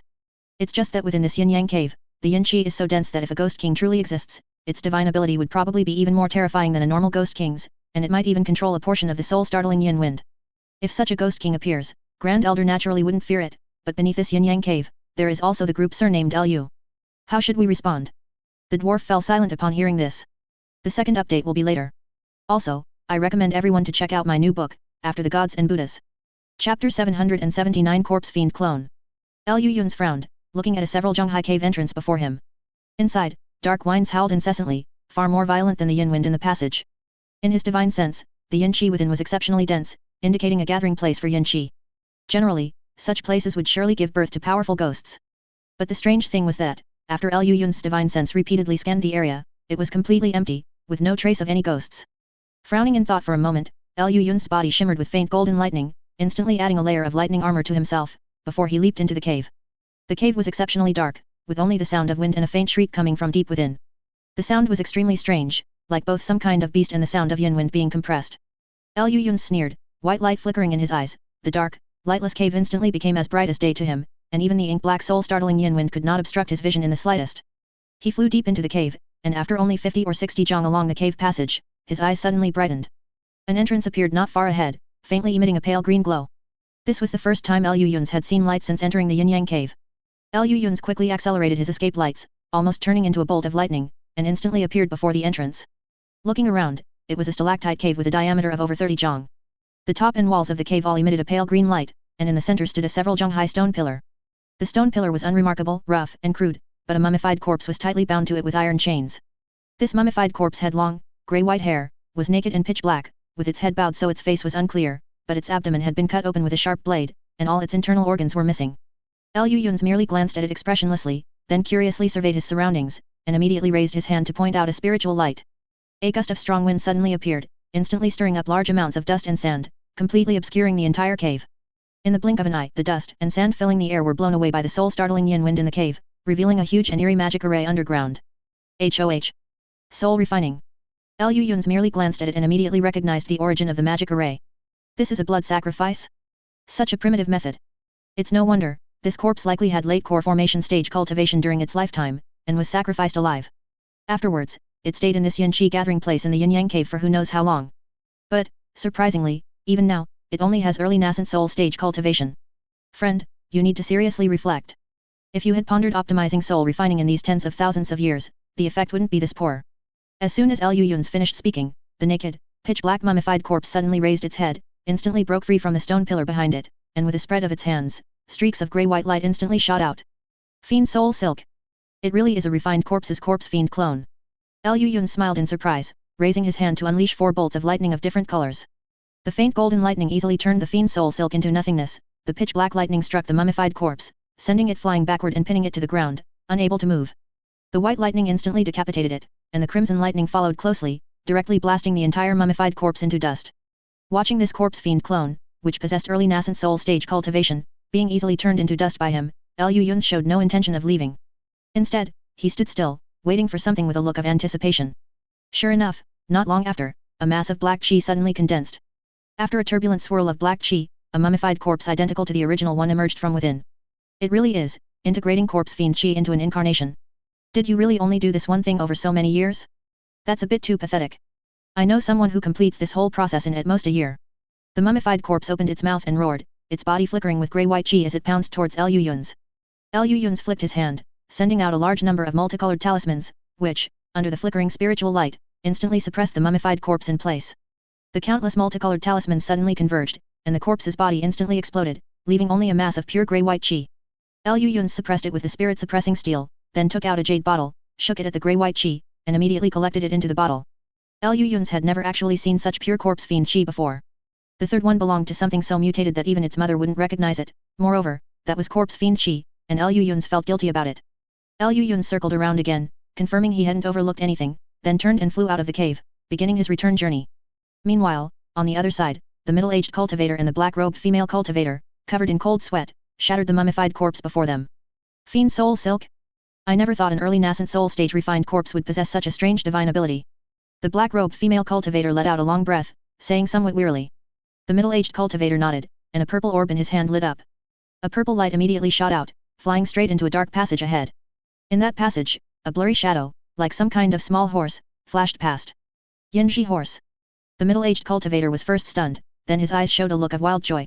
The black-robed female cultivator was likewise, and quickly, along with the middle-aged cultivator, transformed into a purple escape lights, chasing into the dark passage. Not long after they left, a mass of black qi suddenly condensed, rolled over the surrounding shattered corpse, and accompanied by dense black qi, the mummified corpse emerged again, completely intact. After its eyes flickered as it gazed at the passage for a moment, it flew out silently, following behind them. Within the pitch-black soul-startling yin wind, a faint, almost inaudible sneer seemed to echo.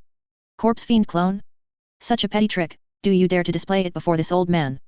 The blue-robed dwarf snorted coldly, and a deep blue fire dragon flew out from his sleeve, baring its fangs and brandishing its claws, growing wildly against the wind, and swallowed the newly recovered mummified corpse in one gulp. The deep blue fire dragon circled twice in the air before flying back into the blue-robed dwarf's sleeve. Het. This time, the monster itself revealed its tracks. Such a corpse fiend clone cannot be created by just any ghost. It seems that the lowest level of this yin-yang cave has produced a corpse king of the late nascent soul stage. The blue-robed dwarf said with a cold laugh, his eyes flashing with sharp light. Having understood who his opponent was, the blue-robed dwarf's apprehension in his heart immediately dissipated by more than half. Indeed, in this environment, the strength that a late nascent soul stage corpse king could exert would probably be even stronger than that of an ordinary late nascent soul stage cultivator. But how could he be an ordinary late nascent soul stage cultivator? Go. The blue-robed dwarf flicked his large sleeve, and taking the two people beside him, headed straight for the lowest level of the yin-yang cave. Chapter 780, Spirit Stone. Southern border, above the 10,000-year tomb. Seeing that the several sound transmission talismans sent out received no response, the expressions of the cultivators from the southern border, led by Hua Tiankai, became increasingly grim. The one surnamed Lu is going too far. A burly man in purple robes couldn't help but curse angrily. From his stance, it seemed he wished he could punch through the 10,000-year tomb, rush inside, grab Lu Yun's by the collar, and settle accounts with him. However, no sooner had the big man cursed than he found everyone around him watching him with serene expressions, not a single person offering support. The big man could only curse at this group of people inwardly, then return to the crowd with an unchanging expression, as if nothing had happened. Cough. An old man at the peak middle stage nascent soul in the crowd coughed, easing the tense atmosphere. He then asked Hua Tiankai, fellow Daoist Hua, things have come to this point. How do you think we should resolve it? The juniors and other fellow Daoists below are all waiting for our news. Hua Tiankai's face was as black as the bottom of a pot, and he cursed at the old man inwardly, but on the surface, he said with an unchanging expression, he doesn't want to see us, and we shouldn't be rude guests. Let's leave it at that. In my opinion, we should leave some people to watch this place, and when fellow Daoist Lu comes out, we can arrange a time to talk. That's good too. The old man nodded, sighing silently. I never thought that after all these years we've been stationed in the southern border, we would end up like a clown, summoned and dismissed at will. Hua Tiankai's expression was a bit grim, but he said nothing. Everyone landed back on the ground, and after conversing with the other southern border cultivators, they began to leave one after another.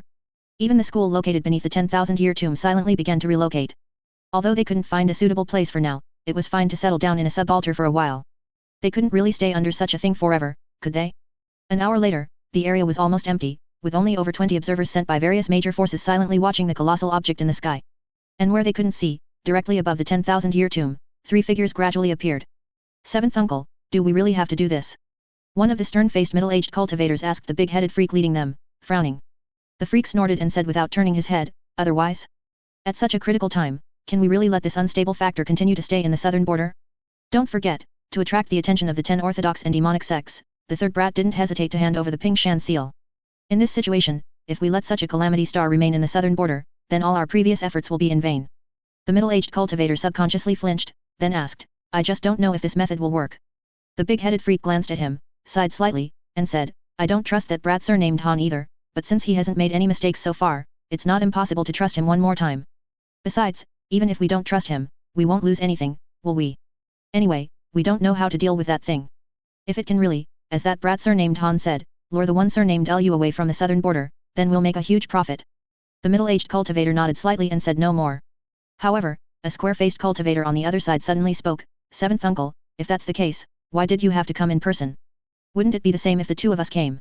Upon hearing this, the big-headed freak rolled his eyes directly and said testily, you two brats aren't important enough. The one surnamed Lu has a strange personality, his moods are unpredictable, and he might just attack the two of you for some reason. If I weren't accompanying you, who would dare to let you come over? Besides, I'm also showing sincerity. Lest the one surnamed Lu thinks we're trying to deceive him. The big-headed freak shook his head, his thin neck making one worry it might break at any moment. Alas, let's go. We shouldn't keep people waiting. After saying that, the big-headed freak flew towards the 10,000-year tomb, simultaneously releasing the astonishing spiritual pressure of a late nascent soul great cultivator. Half a month later, at the bottom of the yin-yang cave, Lu Yun's and the others were in a huge wind cave, forming hand seals. Streaks of lightning swept across, shredding countless moths that rushed from all directions into pieces, transforming them into wisps of black chi. These moths were all several inches in size, pitch black, and when they flapped their wings, tiny wind blades shot towards the group, but they were all blocked by Lu Yun's no-force demonized relic. Seeing these moths come in endless waves, Lu Yun's expression, instead of anger, showed joy. While calmly releasing streaks of lightning, he shouted towards the depths of the wind, did you find it? Found it? Accompanied by a joyful shout, all the surrounding moths instantly dispersed into wisps of black chi and vanished. Even the soul-startling yin wind in the wind cave abruptly weakened considerably. Qing Li's figure suddenly flew out, holding a head-sized, pitch-black spirit stone, which she gleefully handed to Lu Yun's. Lu Yun's was so happy he almost jumped up. He quickly reached out to take it, his hands constantly caressing it, looking very much like a pervert. Half a month ago, after Qing Li released the 5 Sun Co Hearts demon and devoured a corpse fiend clone alive, the trio had not encountered any notable obstacles. And as they delved deeper into the yin-yang cave, wind caves filled with soul-startling yin wind began to appear. After some exploration, the trio actually found this yin attribute wind spiritual power crystal in 2 of these wind caves. However, the first 2 were far smaller than this one, and they didn't have the ability of the spirit stone to transform into moths. Under Liu Yun's divine sense probing, it was basically confirmed that this thing was a pure crystalline body of soul-startling yin wind and a large amount of pure yin qi. The first 2 were still quite lacking for refining the black wind banner, but this one was different. Whether it was the pure yin qi contained within or the high purity soul-startling yin wind, it perfectly met the requirements for the black wind banner. It's just that we're still missing one.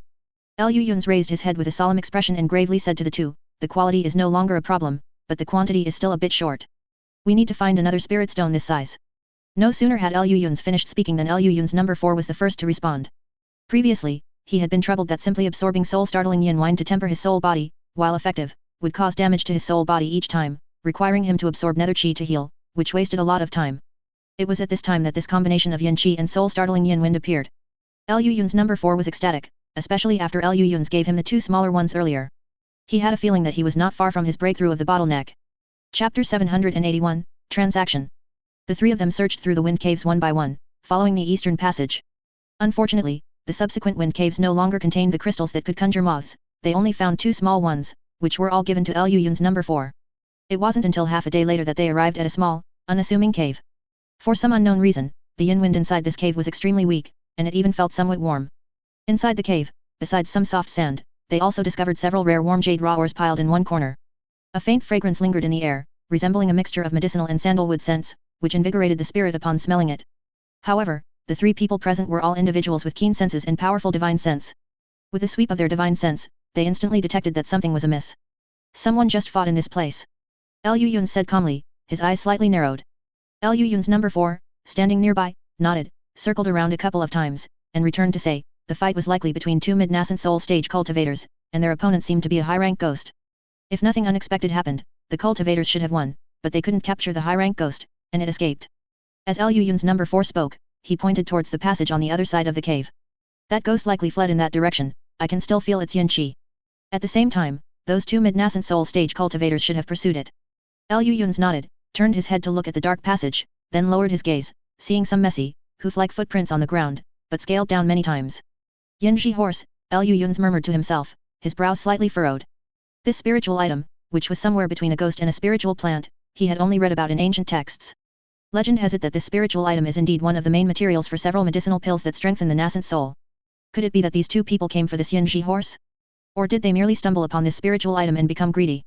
After a brief thought, Liu Yun straightened up and, along with Liu Yun's number 4 and Qing Li, flew into the dark passage. Not long after the 3 had flown into the passage, a rumbling sound like muffled thunder suddenly came, and then the entire cave began to shake. Then, roars like crashing waves came from outside the cave, accompanied by the sound of spiritual qi exploding and the sizzle of ice freezing. These sounds seemed to be quite close. The 3 immediately accelerated their escape speed and instantly rushed out of the passage. The space before them suddenly opened up, revealing a huge wind cave. Dark, ink-black soul-startling yin winds formed deep black whirlpools around them, from which dark wind blades flew out, attacking the 3 cultivators suspended in the air. Among the 3, there was a steady-tempered middle-aged man and a beautiful, white-robed woman. Both had middle-stage nascent soul cultivation. At this moment, they were each wielding a small white jade fan and a crystal flying sword, respectively, besieging a giant wolf covered in green fur. This wolf stood on all 4s, about 3 jong tall, with a head as large as a small house. Its pair of enormous wolf eyes were blood red, and its 4 wolf claws were dark and sharp, like blades. At this moment, the giant wolf was roaring at the 2, spewing out green corpse fire from its mouth from time to time. The 2 quickly maneuvered their spirit treasures to dodge, not daring to directly confront the green corpse fire. Occasionally, when the ice walls on either side were grazed by these green flames, deep, varying-sized grooves immediately appeared, gleaming with green light and showing signs of melting. For a time, this giant wolf actually fought back and forth with the 2 mid-nascent soul stage cultivators. Although the 2 were holding back their magical power and not fighting with full strength, even so, for this giant wolf to achieve such a degree, it was probably not much weaker than an ordinary mid-nascent soul stage cultivator. Corpse wolf. Liu Yun's carefully observed the giant wolf for a moment before recognizing it. This thing was a type of refined corpse, but generally speaking, ordinary corpse wolves at most had a cultivation around the late core formation stage. This corpse wolf's cultivation was profound, and its body was so huge, it was 80% likely the result of a mutation. After a quick glance, Liu Yun saw that although the 2 appeared constrained, they showed no sign of panic. He immediately guessed that it shouldn't be difficult for them to deal with this corpse wolf, so he shifted his gaze to the blue-robed dwarf in the air. This blue-robed dwarf's cultivation was exceptionally profound. With a sweep of Liu Yun's divine sense, the opponent had clearly reached the peak realm of the late nascent soul stage, and one could even say he had one foot in the soul transformation stage. Such a great divine ability user was currently only emitting deep blue fireballs, freezing the attacking dark wind blades into blue solid ice. Other than that, he showed no intention of intervening. It was this deep blue cold flame that made the three's brows furrow sharply. Qinlan Ice Flame. Lu Yun's and Lu Yun's number 4 exchanged glances, neither speaking. Instead, the blue-robed dwarf in the air was the first to speak. Is this fellow deist Lu? I am Venerable Hanley, the Grand Elder of the North Night Minor Extreme Palace. Greetings, fellow deist Lu. Lu Yun's was stunned. He instantly recalled the Lesser Extreme Palace Inspection Elder who died by his hand and the imitation heaven-piercing spirit treasure. He truly hadn't expected the other party to have tracked him all the way here. Fellow deist Hanley, greetings. Lu Yun's greeted him, then asked, are the three of you here to hold me accountable? Ha ha ha. Of course not. I'm not so arrogant as to think that the three of us could deal with fellow deist Lu. Venerable Hanley laughed freely, speaking quite directly. Is that so? Lu Yun's replied with a noncommittal rhetorical question. He knew very well that such words were only for listening, anyone who believed them was brain dead. Otherwise, why would they risk coming down to this yin-yang cave? Couldn't they just wait above? To put it bluntly, weren't they just trying to see if there was an opportunity to catch him off guard? Actually, I came here simply to make a transaction with fellow deist Lu. Venerable Hanley clearly sensed Lu Yun's distrust, but his face showed no unusual expression. Instead, he said with a smile. What transaction? Lu Yun's asked expressionlessly. It's very simple. The yin-yang bottle is the inspection spirit treasure of my North Night Minor Extreme Palace and cannot be lost. I must retrieve it. But I also know that an imitation heaven-piercing spirit treasure is not something one can easily let go of. Venerable Hanley said with a smile, while his lips moved, sending a telepathic message to Lu Yun's. Fellow deist Lu, I am willing to exchange the yin-yang bottle for a clue to a genuine heaven-reaching spirit treasure. What do you think, fellow deist? Upon hearing this, Lu Yun's froze in place. Lu Yun's was startled to hear this. Heaven-reaching spirit treasure, such a legendary item, the other party actually had a lead. His first reaction was that this fellow was trying to trick him. But looking at Venerable Hanley's confident expression, he became somewhat uncertain and quickly asked, how can I be sure what you are saying is true? And do you have any other information about the heaven-reaching spirit treasure you mentioned? Venerable Hanley showed no change in expression, but inwardly, he let out a huge sigh of relief. He had initially worried that the news of a heaven-reaching spirit treasure wouldn't be enough to sway the other party, but now it seemed Lu Yun's was clearly tempted. Being tempted made things easier, as long as the other party was interested, they could talk. Has fellow deist Lu ever heard of a treasure called the Ghost Nether Remnant Page? Venerable Hanley asked with a smile. Lu Yun's frowned slightly, then showed a look of sudden realization. He had once heard Great Evolution Divine Lord mention this peculiar treasure. It was a unique item that could be used to sign a contract using both parties' vital blood and divine souls. It was said that during the ancient era, while these treasures weren't abundant, there were quite a few. However, due to the loss of manufacturing techniques later on, most of these treasures were lost and could no longer be produced. So, this treasure is actually in fellow deist's hands. Lu Yun's probed. Venerable Hanley stroked his beard and said with a chuckle, naturally. Fellow deist only needs to sign a contract with me, and then you won't have to worry about me lying to deceive you. Regarding this statement, Lu Yun's merely let out a cold laugh in his heart. Deceiving people doesn't always require lies. However, the fact that Venerable Hanley dared to bring out such an item indicated that he truly knew the whereabouts of a heaven-reaching spirit treasure. It was just that for some reason, the North Night Minor Extreme Palace couldn't retrieve it, so they planned to trick him into going. Lu Yun's thought for a moment, then asked in a deep voice, what is the name of that heaven-reaching spirit treasure? Venerable Hanley's gaze became somewhat serious. After a slight hesitation, he calmly said, Void Heaven Cauldron. Lu Yun's heart suddenly sank. To be frank, fellow deist Lu, this item was left behind by an upper realm cultivator and has a profound connection with our North Night Minor Extreme Palace. It's just that we, the descendants, are not up to PAR, so we haven't been able to obtain it. However, even so, our predecessors still left us, these unworthy descendants, with good things, such as a teleportation array that leads to where the Void Heaven Cauldron is hidden. Venerable Hanley's eyes narrowed slightly, and he watched Lu Yun's with a chuckle, but there was no trace of a smile in his eyes. Upon hearing this news, Lu Yun's was first stunned, then his lips gradually curved into a smile. Stroking his chin, he asked with great interest, your North Night Minor Extreme Palace has a teleportation array to that place. Venerable Hanley was slightly taken aback. Although he felt the other party's choice of words seemed a bit strange, he still smiled and explained, that's right. Our North Night Minor Extreme Palace was originally founded by the Void Heaven Cauldron's original owner, and there is indeed a teleportation array to that place within our sect.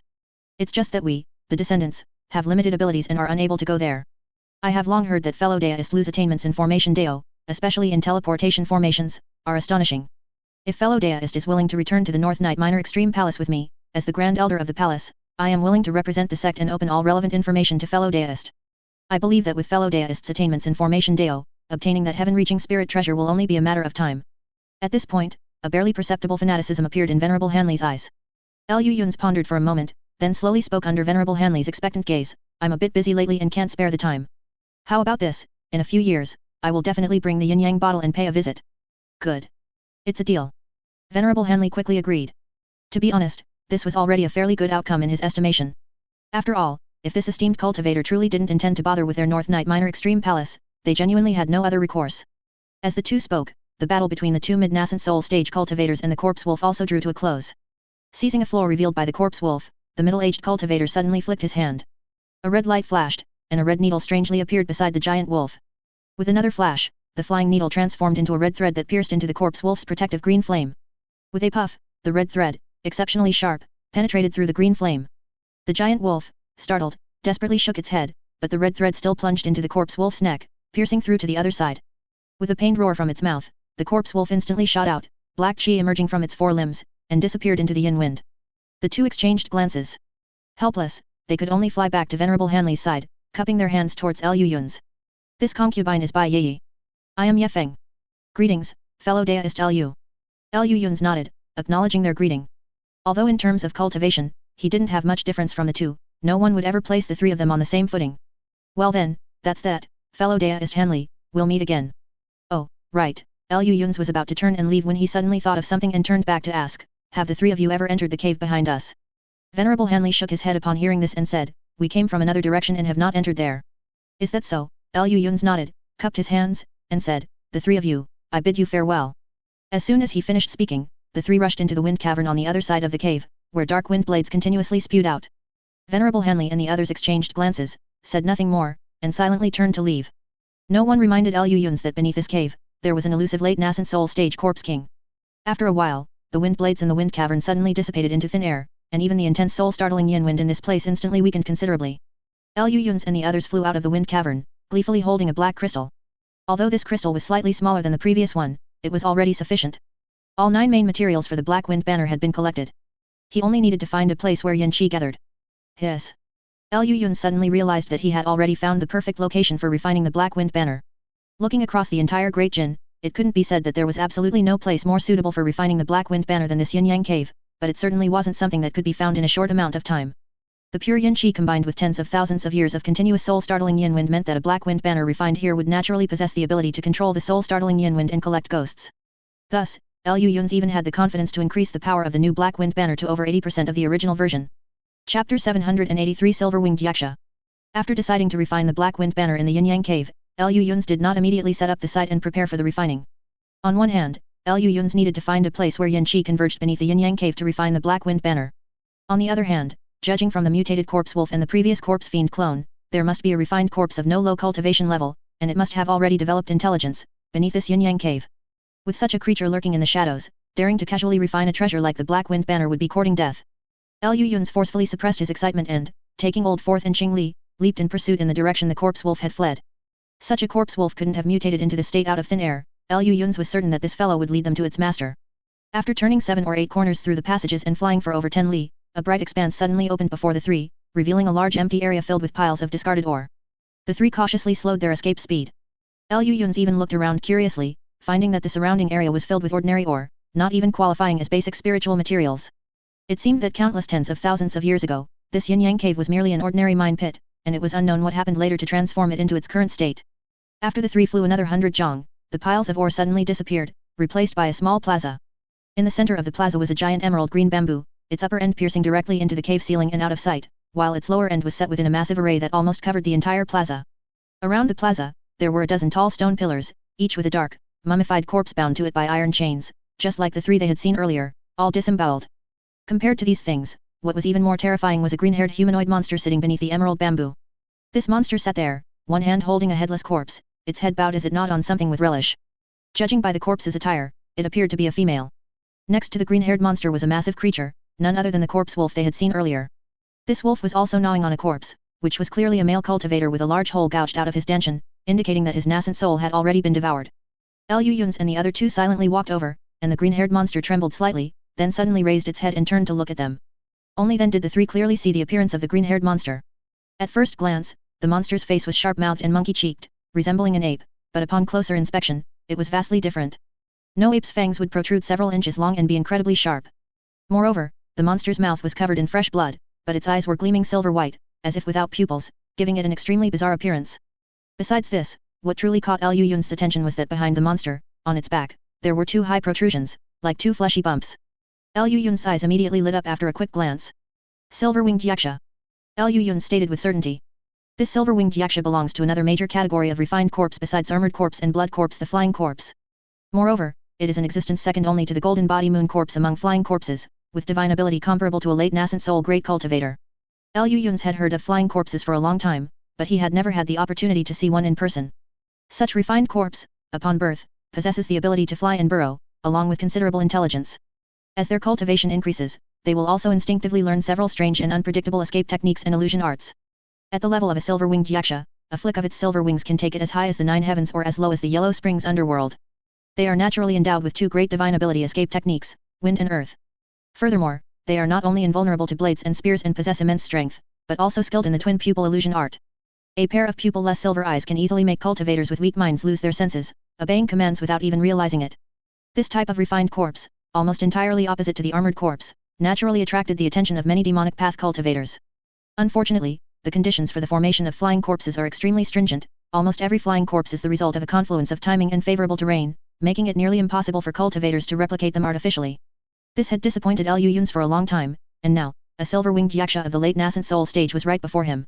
As if sensing Liu Yun's fervent gaze, the silver-winged yaksha's ape-like face suddenly contorted, and with a casual toss, the half-eaten corpse in its hand immediately flew horizontally, traveling over 20 jong before heavily dropping to the ground. Then, with two zilla sounds, two enormous fleshy wings, each about 10 feet long, extended from the two fleshy bumps on its back, shimmering with dazzling silver light. Immediately, surging and violent corpse chi, accompanied by astonishing spiritual pressure, shot into the sky. It was like a storm rushing towards them. However, none of the three, Liu Yun's, Old Fourth, and Qing Li, showed the slightest sign of surprise. Qing Li even rolled her eyes disdainfully. As a powerful refined corpse of the late nascent soul stage, Old Third was far more imposing than him. With the heaven-supporting demonic art and the Corpse King prototype activated, just the fierce and malevolent chi that could change the color of the heavens and earth could shatter the divine souls of those below the nascent soul stage. In comparison, the silver-winged yaksha opposite them, struggling to spread its wings and trying to appear more intimidating, seemed quite cute. Good, good, good. I didn't expect that after so many years without tasting blood, so many would come today. Especially a flood dragon. I don't even remember the last time I tasted flood dragon flesh and blood. The silver-winged yaksha grinned, actually speaking human words.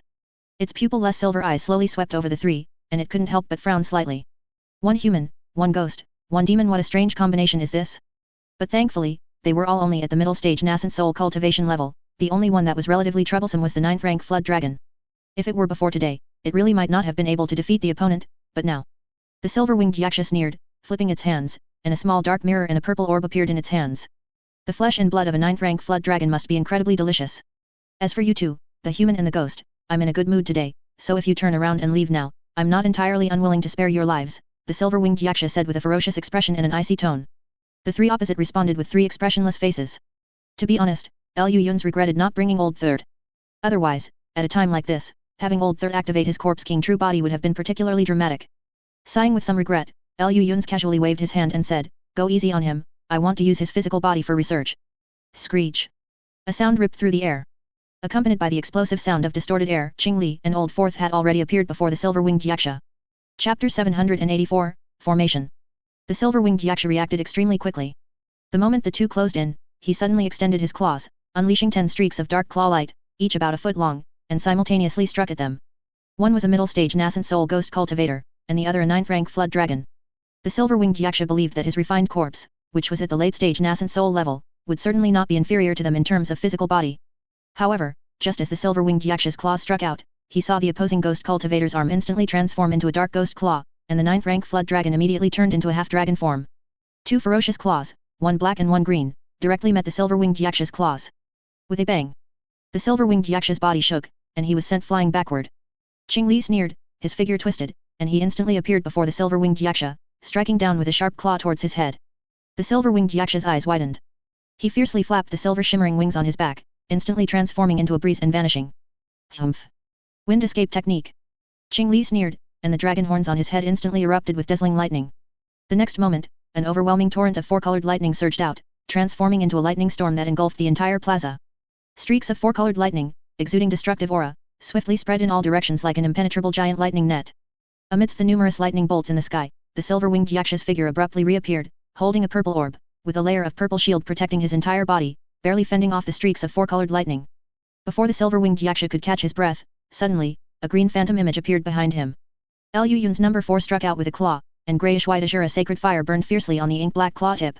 Even before this claw truly struck, the silver-winged Yaksha's spiritual senses screamed wildly.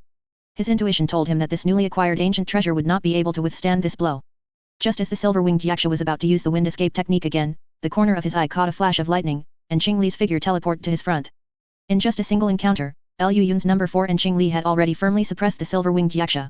Liu Yun's didn't even bother to look up. In his opinion, facing such a silver-winged Yaksha who could only barely find 2 suitable ancient treasures by scavenging, Qing Li alone could make him doubt his corpse life, let alone with the 4th one supporting him. He was currently concentrating on observing the enormous array diagram on the ground. This array diagram was incredibly complex. Even with his attainments in ancient restrictions, he couldn't identify its purpose for a while. He could only vaguely discern that the array diagram seemed to have a suppressing effect. No wonder this silver-winged Yaksha had always hidden beneath the yin-yang cave. Now it seemed, it was likely because he simply couldn't leave. The more Liu Yun's observed, the more he felt that this array diagram was astonishingly complex. The ancient cultivators who laid out this array diagram back then must have been great grandmasters of formations, even surpassing Liu Yun's. But why would a grandmaster of formations with such attainments bother to suppress a silver-winged Yaksha? Wouldn't it be simpler to add a few unbreakable enslavement restrictions to his body? Or was this silver-winged Yaksha just an incidental target, and the true function of this array diagram had another purpose, with the silver-winged Yaksha merely acting as a gatekeeper? Liu Yun's looked around, his brows furrowing deeper and deeper, and then he shifted his gaze to the dozen or so mummified corpses around him. As he had thought before, these mummified corpses were all corpse fiend clones, but because the time was still short, they had not been successfully refined. They were currently just a bunch of semi-finished products. Of course, this was also because the silver-winged Yaksha's attainments in formations and restrictions were truly lacking. With such a good foundation for refined corpses, such dense corpse fiend chi, and such an excellent location as the yin-yang cave, he still needed a long time to refine a corpse fiend clone. For the same task, the 3rd one would have finished it in a year at most. It was fortunate that the 3 of them arrived quite early, otherwise, if they waited a few more centuries, a dozen or so early-stage nascent soul-level corpse fiend clones rushing forward could indeed cause them more trouble.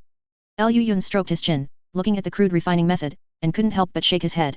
Suddenly, 10,000 silver rays burst forth from behind him. Liu Yun's vision blurred for a moment, and when he opened his eyes again, the surroundings had changed drastically. Not only were the plaza, refined corpses, and other things all gone, but everything around him was also shrouded in a hazy mist, and the silver-winged Yaksha was nowhere to be seen. Liu Yun's face darkened, and he turned his head to look at Qing Li and Liu Yun's number 4. You two, care to explain? It's all his fault.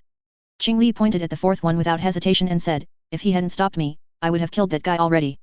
The 4th one simply rolled his eyes and said, if you had really struck, this silver-winged Yaksha's physical body would have been unusable. I just didn't expect this pauper to actually have a treasure that could enhance illusions. It seemed that a certain word in the 4th one's statement stimulated the silver-winged Yaksha. The originally hazy sky suddenly changed dramatically, instantly becoming pitch black. With a flash of silver light, 2 enormous demonic eyes suddenly appeared in the black mist, each about a jong in size, radiating silver light. They were precisely the silver-winged Yaksha's pupil-less silver eyes, somehow transformed to such a massive size. Accompanied by a caw-caw eerie laugh from the sky, a large expanse of silver light shot out from the giant eyes, sweeping down towards the 3 of them.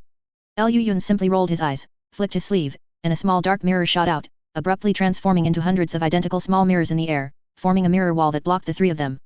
The surging silver light came, shone on the mirror wall, and was all absorbed into it. The next moment, silver light several times more intense than before burst forth from the mirror wall. It shot straight towards the giant demonic eyes in the sky. Ah! Accompanied by a scream, Liu Yun's heart suddenly skipped a beat. Damn it! Did I break his eyes? The surrounding scene instantly faded, returning to the enormous plaza. And the silver-winged Yaksha hovered in the air, looking at the precious mirror in his hand with a pained expression. Liu Yun's let out a sigh of relief, then rolled his eyes at the silver-winged Yaksha with some disdain. He had screamed so miserably earlier, I thought you were blind, but that's all there is to it. The silver-winged Yaksha trembled with anger. He stared with a pair of pupil-less silver eyes, his lips quivering as he was about to say something. Just then, the corpse wolf beside him suddenly let out a tragic cry. The silver-winged Yaksha instinctively looked over, only to see the corpse wolf trembling all over, its enormous body instantly shriveling up, and in a short while, it turned into a mummified corpse. 5 illusory white figures emerged from the corpse wolf's body, silently standing around, looking at the silver-winged Yaksha in the air. At this moment, the silver-winged Yaksha truly felt a sense of impending doom. Chapter 785, Golden Body Moon Corpse. The silver-winged Yaksha's eyes flickered, and he suddenly turned to look at the dozens of mummified corpses around him.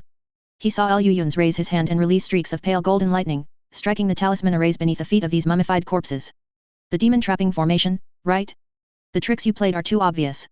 Logically speaking, you've been trapped here for at least tens of thousands of years, yet you can only rely on corpse chi to slowly wear down this formation, barely borrowing a bit of its power.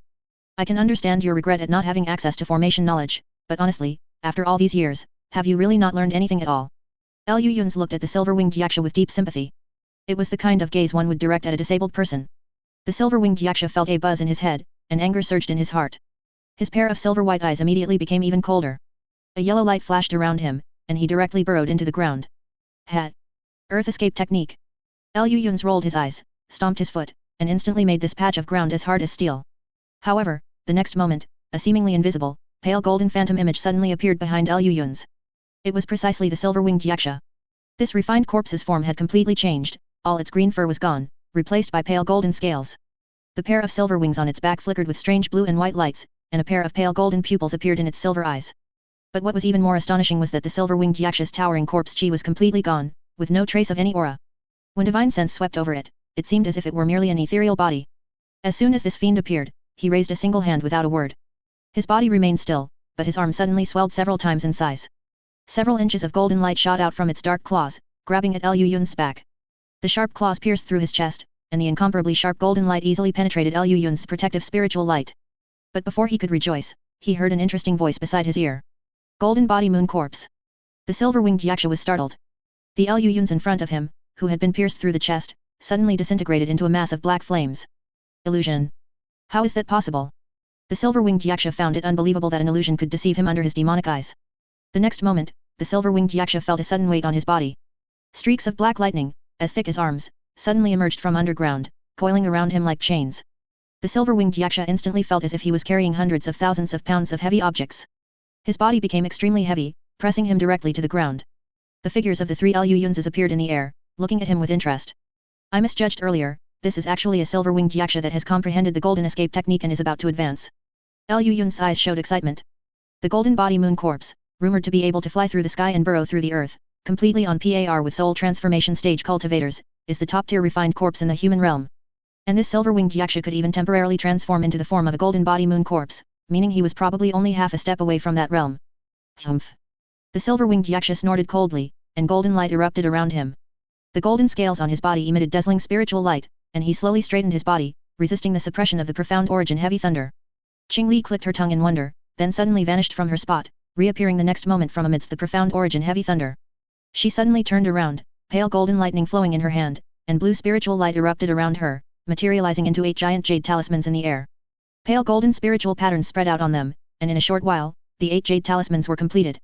The silver-winged yaksha instantly felt his divine soul suddenly become stagnant, unable to even mobilize half of the corpse chi and spiritual power within his body.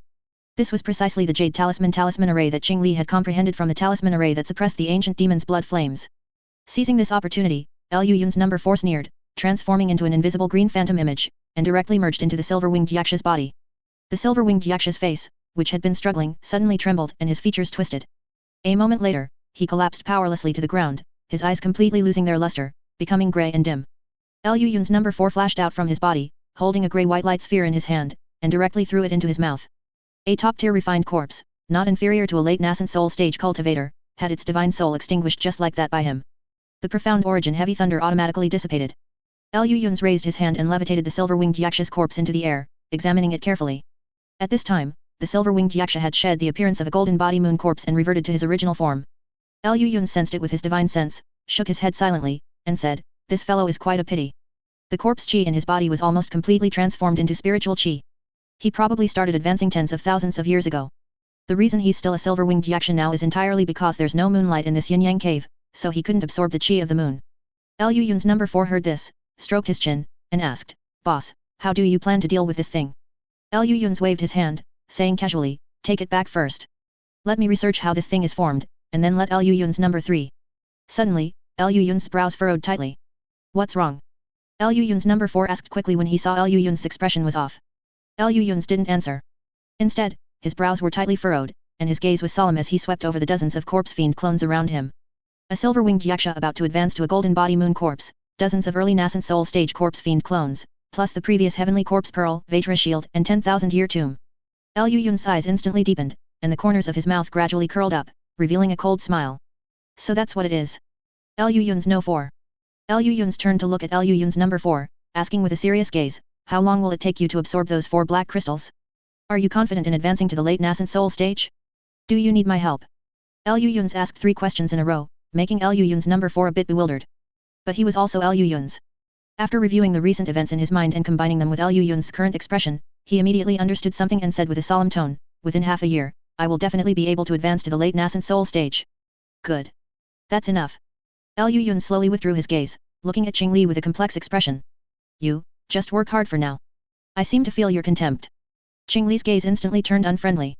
Lu Yun's waved his hand casually, turned his head, took out a crystal sphere, and said to it, Lu Yun's number 3, did you hear that? I have a big gift here. After a while, Lu Yun's number 3's voice came from inside. A big gift? Why are you suddenly saying? Ah, I see. I understand. Draw a teleportation array and send all those things back to the 10,000-year tomb. I will handle it. Lu Yun secretly praised himself in his heart, as expected of me. We have such great tacit understanding. There's one more thing, Lu Yun's number 3 suddenly added, someone came looking for you earlier. Chapter 786 Black Wind Flag. Ah? Who? Lu Yun's was stunned for a moment when he heard the third brother's words, then he suddenly reacted, his eyes instantly becoming sharp. Someone from the Great Jin Imperial family, here to deliver the invitation for the capital city auction, and they also included a list for the auction. There's something on it you might be interested in, I'll send it to you now. A flash of spiritual light shot out from the crystal ball, directly embedding itself into Lu Yun's sklabella. Lu Yun's closed his eyes and scanned it, a slight smile immediately appearing on his lips. To be able to find this item, their divine ability is truly vast. What should we do? The third brother asked in a deep voice. Had. They've gone to such great lengths to draw us away, how can we possibly refuse to go? Lu Yun said with a smile, the chill in his smile frighteningly cold. He patted his storage pouch, and several streaks of spiritual light flew out, transforming into several puppet people, who quickly began drawing a teleportation array around them. I'll send the silver-winged yaksha and these corpse fiend clones to you first. Qing Li, come over and help, let's start refining the Black Wind banner directly. Lu Yun took a deep breath, his divine sense sweeping around, and he nodded with satisfaction. Along this journey, there's no place more suitable for refining the Black Wind banner than here. Qing Li's eyes lit up, and she quickly moved closer, while also releasing the 5 Sun CO Hearts demon to guard the surroundings. The fourth brother, however, seemed uninterested, and taking the 4 black crystals, he returned directly into Lu Yun's body. He needed to refine these 4 black crystals as quickly as possible, using the soul-startling yin wine to temper his soul body and break through his bottleneck. Time was running out, he had to seize every second. The capital city auction will officially begin in a year, that's enough time. Lu Yun watched as the teleportation array lit up with white light, the smile on his lips becoming even more pronounced, his eyes icy cold, lost in unknown thoughts. What's wrong? Let's hurry. Qing Li didn't understand anything, but a silly person has a silly person's joy, at least she lived easily. Lu Yun rolled his eyes at her, then sat cross-legged on the spot for a moment, calming his mind. The entire square instantly became quiet, and even Qing Li didn't disturb him at this time. Refining a heaven-reaching spirit treasure, even a greatly modified pirated version, was a major event unseen in the human realm for 10,000 years. Lu Yun had to ensure that his state was absolutely flawless. After a while, Lu Yun opened his eyes expressionlessly, and with a single pat of his storage pouch, dozens of spiritual lights shot out. Among them, 9 streaks of spiritual light were the most striking, a transparent crystal, a constantly shifting, liquid-like ore, a black jade bottle, a white demon core, a milky white treasure pearl, a pitch-black bone staff, a palm-sized flower shimmering with various colors, 2 black crystals, and a pitch-black teleportation array. The first 3 were the 3 materials found on Venerable Dharma, including the Rahu essence blood. The latter were the Simuru insect's demon core, the heavenly wind pearl, the flagstaff refined from 2 ancient demon arm bones, the myriad wheel flower, the crystals from the yin-yang cave, and the ghost mist realm coordinates that had absorbed the devilish chi of the entire myriad Zhang demon abyss. After decades, all 9 main materials had been collected, and coupled with the unique environment beneath the yin-yang cave, the Black Wind banner refined from them, even if not comparable to the original, would certainly not be far off. Lu Yun exhaled deeply, while tossing a jade slip to Qing Li. Set up the formation according to the requirements on it. Let's complete our goal as quickly as possible, Lu Yun said without raising his head. Qing Li took the jade slip and was stunned for a moment, then she turned around, silently grumbling, and began to set up the formation. This formation was certainly not simple, but as an auxiliary formation for refining the Black Wind banner, its difficulty for Qing Li was manageable. It took her less than 3 days to complete the entire formation. Lu Yun waved his hand, and the 9 main materials flew into the 9 empty holes within the formation. Accompanied by the surging soul-startling yin wind, the 9 materials each emitted a faint spiritual light. Even the black teleportation array, under the effect of the formation, suddenly lit up with a black glow, and wisps of black chi escaped from it. Lu Yun closed his eyes and concentrated, only opening them when he confirmed that the upgraded ghost mist realm had been connected to this formation. Qing Li, I'll handle the main materials, you're responsible for the auxiliary materials, Lu Yun said in a deep voice, the formation beneath him still frantically absorbing the surrounding yin qi and soul-startling yin wind. Most of this yin qi and soul-startling yin wind was successfully absorbed into the formation, but a portion of it, amidst a faint, eerie green light, merged into Liu Yun's body. This was Liu Yun's number 4 attempting to break through his bottleneck, using Liu Yun's body to absorb these highly nourishing substances. Liu Yun's did not let his mind wander, but instead, with a solemn gaze, he drew in Rahu's essence blood. 6 months later, outside Myriad Poison Valley, 3 individuals were closely monitoring this valley, which was perennially shrouded in poisonous mist. Each of them pulsed with spiritual qi, and not a single one had a cultivation lower than the core formation stage. Third brother, what exactly does third uncle Grandmaster mean by this? He tells us nothing, just sends us here to monitor Myriad Poison Valley. It's been half a year, and there hasn't been a single movement. A female cultivator, who appeared quite young but had already reached the middle core formation stage, couldn't help but complain. Beside her, a square-faced man turned and glared at her. Shut up. Is third uncle Grandmaster's decision something you can question? Upon hearing this, the female cultivator, despite a belly full of grievances, could only swallow them, lowering her head and remaining silent. In front of the two, a short old man rolled his eyes. Among the 3, this old man had the highest cultivation, being an early nascent soul stage senior expert. You 2 youngsters stop putting on a show for me.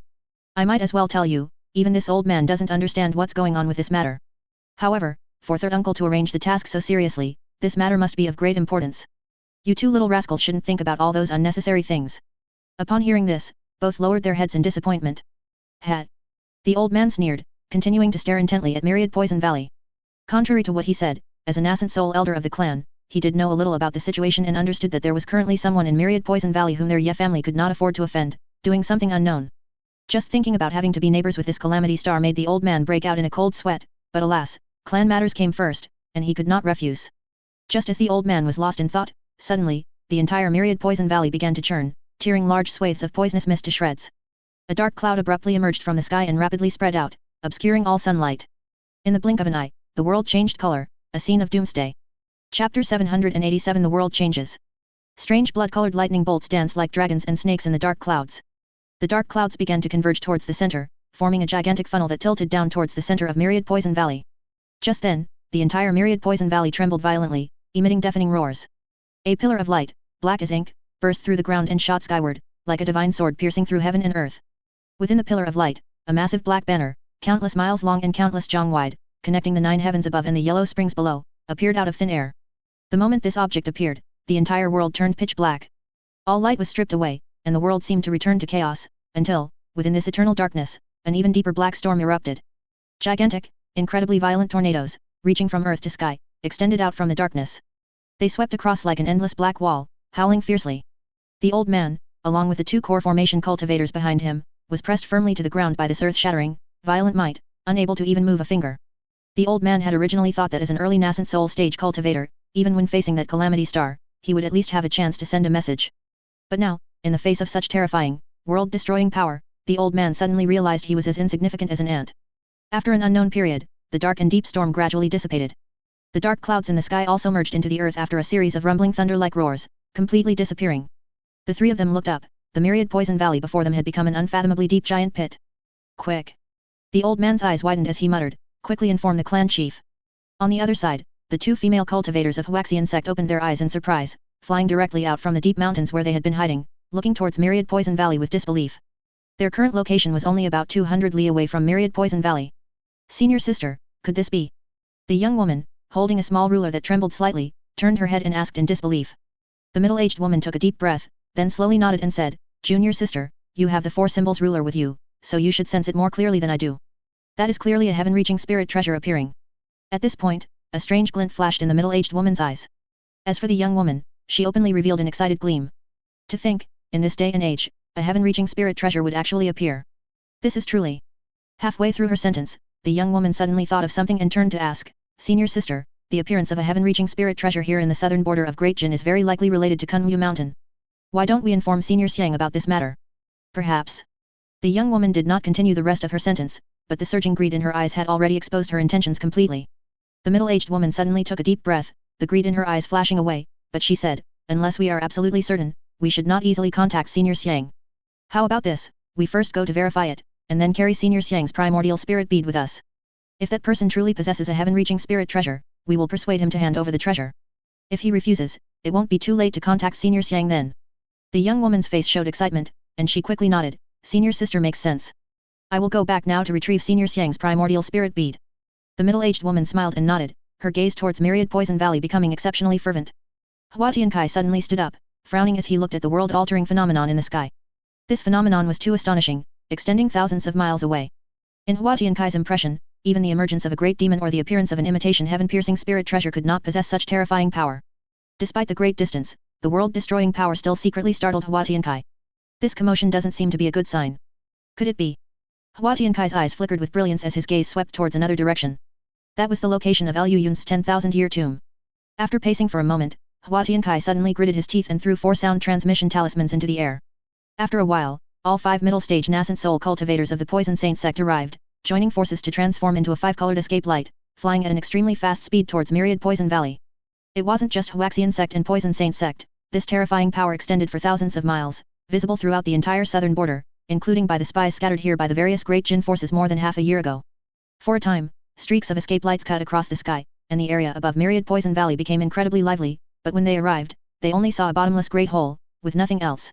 At this moment, Liu Yun's had already returned to the 10,000-year tomb through the teleportation array. As soon as he entered, he saw more than a dozen coffins lying around, forming a mysterious formation.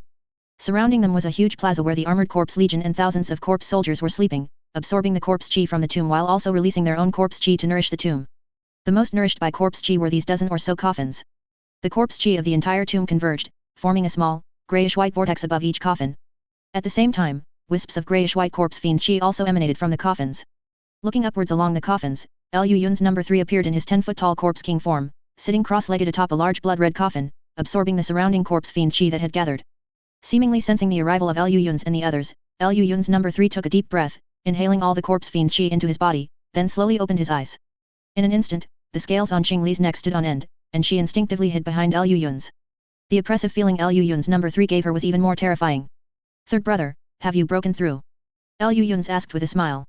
Liu Yun's number 3 nodded, stepped down from the blood-colored coffin, and with a burst of black chi, transformed back into the tall, black-robed, solemn-faced Liu Yun's. As we guessed, this corpse fiend chi can indeed promote the cultivation of the nameless cultivation technique, just like normal evil chi. My nameless cultivation technique has already reached the 5th layer, A&D. As Liu Yun's number 3 spoke, he raised his arm and suddenly clenched his fist. In an instant, the lids of all 16 surrounding coffins were immediately flung open by an immense force, and 16 terrifying refined corpses, shriveled all over, with black and red eyes, radiating spiritual pressure no less than that of an early nascent soul stage cultivator, stood up. Chapter 788 Opportunity. Inside the 10,000-year tomb, 16 refined corpses revealed the terrifyingly fierce chi within their bodies, with the terrifying corpse fiend chi, faintly reddish-black, appearing on their surfaces. This was precisely Liu Yun's number 3's heterogeneous corpse fiend chi. As we expected, these refined corpses, along with the 4 corpse king incarnations previously subdued from the 10,000-year tomb, all show an astonishing speed in adapting to my heterogeneous corpse fiend chi. Liu Yun's number 3 slowly paced in front of everyone. The aura of the 16 refined corpses around him converged, becoming indistinguishable from plants and rocks, with no trace of chi leaking out. At the same time, they became dull and wooden. These 16 refined corpses were originally cultivated as corpse fiend clones, so the refining speed was astonishingly fast. In just half a year, they have already completed the initial fusion with my corpse fiend chi. Adding the 4 corpse king incarnations that are currently undergoing fusion, there are a total of 20 corpse fiend clones. At this point, Liu Yun's number 3's expression was somewhat heavy, and Liu Yun's also showed no hint of joy. Because I am only a divided soul, I cannot divide so many divine souls to control them. Currently, they can only be used as simple puppets. When truly fighting against others, they are still too stiff. However, I have already thought of a way to compensate. If all goes well, in a few more months, when the 4 corpse fiend clones are also fully refined, we can start experimenting. Liu Yun's nodded with a solemn expression, glancing at the surrounding corpse fiend clones without saying much. Although these corpse fiend clones were nothing in front of Liu Yun's and Qing Li, in reality, these early-stage nascent soul refined corpses, integrated with corpse fiend chi and almost immortal, were not easy to deal with. Ordinary cultivators didn't even have the means to fight against them. What about the physical body of that silver-winged yaksha? Liu Yun's changed the topic and asked Liu Yun's number 3. Liu Yun's number 3 turned his head and looked at the blood-red coffin on the high platform. This physical body is already very close to the soul transformation stage. During this time, I used my heterogeneous corpse fiend chi to mutually promote the corpse fiend chi within it, and also collected moon essence chi from outside, injecting it into the corpse. As I expected, even though this physical body has lost consciousness, it can still absorb moon essence chi on its own. It's just that without consciousness, this process becomes extremely slow. Liu Yun slowly took a breath and murmured, "A golden body moon corpse, there's no place in the human realm that such a refined corpse cannot go." A soul transformation stage refined corpse proficient in escape arts and illusion arts would find it difficult to die. The expressions of the two became increasingly solemn. Even Qing Li noticed that something was wrong. Her gaze swept over the two, and she couldn't help but ask, "Are you two keeping something from me?" Liu Yun's and Liu Yun's number 3 exchanged glances, then said somewhat helplessly, "Liu Yun's number 3 is being targeted." Hey! Qing Li's eyes widened instantly, with a clear foolishness in her gaze that had never been contaminated by wisdom. Ever since we stepped into the Great Jin, all sorts of messy opportunities have been continuous. These opportunities came too quickly and too densely, making me feel that something was amiss. Liu Yun said calmly, first Liu Yun's number 3, then Liu Yun's number 4, and the Haoang bird in between. Although these opportunities came quickly, upon closer inspection, most of them were traceable. Liu Yun's number 4 was trapped at the bottleneck of middle stage nascent soul peak for so long, what he lacked was an opportunity. And I was originally going to the Yin Yang cave to find materials to refine the Black Wind banner. In any case, he would have arrived at the Yin Yang cave and discovered the tempering effect of the soul startling yin wind on the soul body. It's just that without those black crystals, it might have been slower. The Haoang bird is the same. I was definitely going to the myriad Zhong fire vein to look for supreme fire divine thunder. During this process, the Haoang bird would definitely come into contact with the pure fire spiritual chi beneath the myriad Zhong fire vein. Already at rank 8 peak, even if it didn't encounter a fire fiend spirit, it would break through the bottleneck after some time. These opportunities were originally ours, they were just accelerated due to some even more fortunate reasons. As Liu Yun spoke, he drew 2 green lines in the air, and then added 2 short red lines behind them. Assuming the green lines represent the opportunities we originally had, then the red lines represent the extra luck after encountering the opportunity. If you think about it carefully, ever since I cleared all the devilish chi beneath the myriad Zhong demon abyss and even made a small hole in the large formation above to slowly release spiritual chi, our luck has been consistently good. The Void Heaven Cauldron replica, the Yin Yang bottle, the Samura 5 elements ring, and other treasures like the myriad wheel flower and the Ma Blood Sea map, all came into our hands in an extremely short period. And all these treasures were traceable, they would have fallen into our hands under normal circumstances, just not this quickly. I think it's very likely that my act of clearing the devilish chi gained some kind of recognition from this world, thereby attaching additional opportunities, which are these red lines extending beyond the green lines. Qing Li listened with a blank expression, but she understood the diagram. However, among this series of opportunities, only one line is out of place, and that is Liu Yun's number 3. Liu Yun suddenly drew a red line beneath the green lines. The existence of the 10,000-year tomb had no previous connection with us. If nothing unexpected happened, we wouldn't even have known that such a thing existed deep within the Schweling mountain range. Yet, we just happened to wander into the Schweling mountain range, and Liu Yun's number 3 just happened to detect corpse chi. Thus, corpse fiend incarnations, the heavenly corpse pearl, the Vajra shield, thousands of corpse soldiers, plus this mobile fortress like 10,000-year tomb, all so easily fell into our hands, or rather, into Liu Yun's number 3's hands. Adding the 16 corpse fiend clones discovered beneath the Yin Yang cave, Liu Yun's number 3 now has soldiers, generals, and territory under his command, just one step away from his cultivation breakthrough to soul transformation. Liu Yun said with a solemn expression, and at the same time, that dangerous red line gradually extended, becoming longer than all the green lines. Do you notice? Liu Yun's number 3's cultivation and power are growing at a clearly abnormal rate due to various coincidences. Qing Li was still a bit confused, but she had generally understood. So, there's a force behind the scenes helping Liu Yun's number 3 now. Qing Li asked with confusion. Yes, the question is why are they doing this? Regarding this point, it's actually not hard to guess. After realizing they were targeting Liu Yun's number 3, we roughly understood who was involved, Liu Yun said with a cold laugh. Liu Yun's number 3 nodded, taking over the conversation. Do you remember the ancient demon who fought against both Liu Yun's and me back then? Chapter 789 The First Signs of a Conspiracy. Qing Li nodded in confusion, looking at Liu Yun's and Liu Yun's number 3's serious expressions. He is severely weakened in origin chi now, almost impossible to recover. The body he is using is merely that of an ordinary nascent soul cultivator. His combat power has been reduced to a level where even we can't deal with him, and it's almost impossible for him to recover. Liu Yun's number 3 said calmly, I can prove this. When he first arrived at the myriad Zhong demon abyss, he was already so weak that he couldn't even deal with me, who was in a state of chaotic divine soul. Even if he has devoured many nascent souls and recovered a lot of origin chi over the years, the limit of the physical body he is using is only here. It's impossible for him to recover to soul transformation stage combat power, let alone reappear with the demonic might he had in Demon Falling Valley. In this situation, no matter what he wants to do, he must restore his strength as soon as possible. Then he needs a powerful enough physical body to allow him to exert more of his strength. Liu Yun's number 3 pointed to himself expressionlessly and said calmly, looking at the entire human realm, there won't be a more suitable physical body than this. Under Qing Li's horrified gaze, Liu Yun said casually, Liu Yun's number 3 is right. After figuring this out, all the remaining mysteries are solved. It's obvious that as I released devilish chi, the heavenly Tao's ability to interfere from behind the scenes was weakened again. All it could do was insert an opportunity belonging to Liu Yun's number 3 into the opportunities that originally belonged to us. This perfectly aligns with the human realm heavenly Tao's attitude towards us, so it could continue. But it might not have expected that the human realm is so generous. No, or rather, the reason we could discover that something was wrong behind this matter is precisely because the human realm was too generous. Then the fact that we could discover this matter itself might also be the human realm's intention. Liu Yun stroked his chin, seemingly having thought of something, and the corners of his mouth gradually curved upward. In short, the current situation is that Liu Yun's number 3 has obtained a series of opportunities, thereby gaining a large number of subordinates in this 10,000-year tomb, which is comparable to a mobile fortress. If the ancient demon can truly possess Liu Yun's number 3, then all these things will belong to him. Liu Yun's number 3 also nodded and said, if we haven't guessed wrong, I am currently the ancient demon's designated physical body. He should be thinking of secretly cultivating me, waiting for the right moment to perform possession, and then immediately advance this physical body to the soul transformation stage. We even suspect that to prevent failure, he also left himself a fallback, so he deliberately let us discover this silver-winged yaksha. The three of them simultaneously turned their heads to look at the blood-red coffin on the high platform. A silver-winged yaksha that could advance to a golden body moon corpse at any time.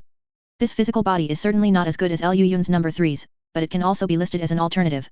After possession, it can still possess soul transformation stage strength in a short period, but it will definitely be much weaker than possessing Liu Yun's number 3, though also less likely to die. For him, this might be more important. A cold sneer appeared at the corner of Liu Yun's mouth. If the enemy was in the dark and they were in the light, Liu Yun's would indeed have been somewhat unable to cope. But now, the opponent's goal had been exposed, and the heavenly Dao of the entire human realm stood on their side. The offense and defense had switched. Keep this silver-winged yaksha's physical body for now. Liu Yun said with a smile, as for the rest, Liu Yun's number 3, do whatever you need to do. Don't worry, we're not to be trifled with anymore. As Liu Yun spoke, a dark green light glowed behind him. A chilling and terrifying ghostly chi instantly appeared around them, accompanied by a series of sizzle-sizzle sounds, and a layer of black frost rapidly spread across the entire high platform. Liu Yun's number 4 slowly emerged from Liu Yun's body, suspended in the air, smiling as he looked at Liu Yun's number 3. The ghostly chi within him circulated, his aura unpredictable, like a terrifying ghost from myths and legends, yet also like an ethereal body completely devoid of aura, displaying an extremely distorted and eerie atmosphere. Liu Yun's number 3 frowned slightly and asked, you've advanced to the late nascent soul stage. More than that. Liu Yun's number 4 grinned, clasped his hands together and then apart, only to hear a sizzle sound. A ball of grayish-white demonic fire appeared on his right palm, while on his left palm was a pitch-black, erratic soul-startling yin wind. This was the soul-startling yin wind that had remained unchanged for tens of thousands of years within the yin-yang cave. It was the terrifying natural disaster that shaped one of the Great Jin's 7 forbidden lands. And now, this catastrophic power was held in Liu Yun's no 4's palm, as docile as a pet. These alone were not enough to surprise Liu Yun's number 3. What truly made him show a look of shock was the pitch-black small banner that appeared above Liu Yun's no 4's head. The Black Wind Banner. Liu Yun's number 3's eyes widened. The terrifying power within this heaven-reaching spirit treasure made him secretly alarmed. Liu Yun's no 4's cultivation is higher than mine, and he has cultivated the heavenly treasure art to a higher level than me, so it's temporarily with him. Liu Yun shrugged, saying very casually. For Liu Yun's, this was truly an indifferent matter. Anyway, Liu Yun's number 4 was inside his body, and he could take it whenever he wanted. Moreover, at critical moments, he could also let Liu Yun's number 4 merge with his divine soul, erupting with stronger magic power to activate this heaven-reaching spirit treasure. More importantly, the second level of the heavenly treasure art was already enough for him to use the Black Wind Banner's spatial divine ability. With this divine ability, if they encountered that ancient demon again, it wouldn't be so easy for him to escape. This was the grand gift Liu Yun's had prepared for the ancient demon. As long as he dared to appear before him, Liu Yun's was confident he could send him back to meet the heavenly Dao. Let's go. To the capital city. Liu Yun's eyes flickered, and with a wave of his hand, he directly had Liu Yun's number 3 activate the entire 10,000-year tomb, flying towards the capital city. For Liu Yun's, this incident also had another benefit, which was exposing the Ye family, the Great Jin imperial family, which must have ties to the ancient demon. Otherwise, the other party wouldn't have risked sending a late nascent soul stage cultivator to deliver an invitation at this time, let alone accurately preparing a treasure that Liu Yun's couldn't refuse. One must know that although that item was a supreme treasure Liu Yun's had painstakingly searched for a long time, to others who didn't understand it, it was no different from ordinary materials. He wanted to see what kind of hungmen banquet the Ye family had prepared for him in the capital city. As for whether refining a heaven-reaching spirit treasure just now and then leaving immediately would arouse suspicion from others, Liu Yun's hadn't even thought about it. Anyway, at this point in time, there was no one else who could refine a heaven-reaching spirit treasure in the southern border except him. Anyone with a normal brain could basically guess this point. But even if they guessed, what could they do? Did they dare to come to his door and forcefully snatch it? Liu Yun sneered, and directly had Liu Yun's number 3 boldly activate the 10,000-year tomb, preparing to fly towards the capital city. Just then, a female voice suddenly came from the air. Fellow Daist Liu, wait. Chapter 790, Uninvited Guests Arrive. Accompanying the clear female voice, 2 escape lights shot from the distance and hovered in front of the 10,000-year tomb. The escape lights dissipated, revealing 2 women. One was younger, with the cultivation base only at the early nascent soul stage. The other appeared middle-aged, and her cultivation was only at the middle stage nascent soul. Liu Yun's was stunned. One middle stage nascent soul, one early nascent soul stage, running over to stop him? Are the female cultivators of southern Xinjiang really that courageous? Fellow deist Lu, this concubine is Mu Ting, sect master of Huaxian sect, and this is my junior sister. The middle-aged woman gave a simple introduction, then looked at the enormous object suspended in the air before her, taking a deep breath and saying, the two of us have come to meet fellow deist Lu for an important matter. Please grant us the honor of an audience. Lu Yun's, Qing Li, Old Third and Old Fourth looked at the two female cultivators, all falling into silence for a moment. They couldn't understand, what was the background of these two? Where did they get the courage and confidence to come to this place? Seeing that there was no response from within the 10,000-year tomb, the middle-aged woman couldn't help but frown slightly, taking a deep breath and saying, fellow deist Lu, the matter is of great importance, and this concubine cannot explain it here. However, this matter concerns the secrets of soul transformation, so does fellow deist Lu truly have no interest at all? Lu Yun's was silent for a moment, his brows tightly furrowed, unable to comprehend their objective. He waved his hand, signaling Old Third to open a door. He had to admit, the courage of these two had successfully impressed him. Lu Yun's truly wanted to hear what the two of them had to say. The 10,000-year tomb began to deform rapidly, several square tomb chambers splitting left and right, opening a wide passage. Seeing this, the two women secretly breathed a sigh of relief, a hint of self-satisfaction appearing on their faces, and they soared into the 10,000-year tomb. Passing through a wide and deep corridor, the two women arrived at a huge square. Around the square, thousands of coffins were arranged in a peculiar formation, orderly, with the vast and ocean-like corpse chi surging between them, secretly startling the two women. In the center of the square sat a massive high platform. Above the high platform, three young men who looked identical but had different clothes and temperaments were curiously looking at them. The two women slowly flew towards the high platform. In midair, a gaze was hidden within. They subconsciously looked up, meeting the gaze of a pair of vertical pupils. A massive dragon beast, with most of its body hidden in the darkness, was circling the top of the square, curiously watching them. The undisguised sky-piercing demonic chi made the spiritual senses of the two women ring wildly, making them wish they could turn around and leave immediately. However, things had come to this, and they could no longer retreat. The two women took a deep breath, silently sensing the primordial spirit bead held in the middle-aged woman's embrace. Suddenly, they were filled with courage, feeling that a 9th-rank flood dragon was nothing more than this. The two women raised their heads, enduring immense pressure as they arrived at the square. Qing Li blinked, a little unclear about the situation, and simply leaped, transforming into human form behind Lu Yun's with a dazzling green light. The two women arrived before Lu Yun's and the others, subconsciously sweeping them with their divine sense, and their hearts immediately trembled. Of the three individuals opposite, besides the main body standing in the middle, the other ghost and refined corpse both possessed cultivation at the late nascent soul stage. Especially the refined corpse, its corpse chi was concentrated and unscattered, so much so that their divine sense couldn't even probe its true foundation. There was only one possibility, this refined corpse incarnation was probably only half a step away from the soul transformation stage. Such a terrifying incarnation, and one that was a refined corpse and a ghost cultivator at that, was this guy really not afraid of the incarnation backfiring? The middle-aged woman slowly exhaled, a smile playing on her lips as she said, "Greetings, fellow deist Lu." Lu Yun's nodded, pushing aside the peeking Qing Li, and asked curiously, "What exactly do you want from me?" Hearing Lu Yun's unceremonious words, the younger woman immediately frowned with displeasure. The middle-aged woman, however, bowed slightly and said, "Fellow deist should know that within this great jin, there are several soul transformation stage seniors who, although they ignore worldly affairs and live in seclusion year-round, do indeed remain in the human realm, rather than having ascended to the upper realm as rumored." Lu Yun's nodded, feeling even more confused. Among the various soul transformation seniors, there is an unwritten rule, they are not allowed to arbitrarily interfere with the struggles between the major sects of Great Jin. When fellow deist Lu killed old demon Jian above the Shun River back then, leading to the complete downfall of the Yin Luo sect, this was actually an action not permitted by the several soul transformation seniors. It's just that because fellow deist Lu's cultivation had not reached the soul transformation stage, the seniors found it inconvenient to directly intervene. The middle-aged female cultivator said, neither humble nor overbearing. Lu Yun's narrowed his eyes slightly, asking doubtfully, "So, are you two here to warn me?" "Something like that." The middle-aged female cultivator's lips curved into a smile, quite pleased with her performance. Our Huaxian sect is a legacy of the descendants of the three elders of Kunwu from Kunwu Immortal Mountain, passed down from the ancient era to the present, and has considerable ties with the several soul transformation seniors. Now, fellow deist Lu first indirectly destroyed one of the 10 demonic sects above the Shun River, and then secretly refined a heaven-reaching spirit treasure here in southern Xinjiang. Does fellow deist Lu truly believe this matter can be concealed from the heavens? The younger woman stepped forward, her eyes cold as she spoke. Everyone instantly fell silent. The few of them looked at each other, seeing confusion in each other's eyes. So, these two think that we are eager to leave southern Xinjiang because we want to escape?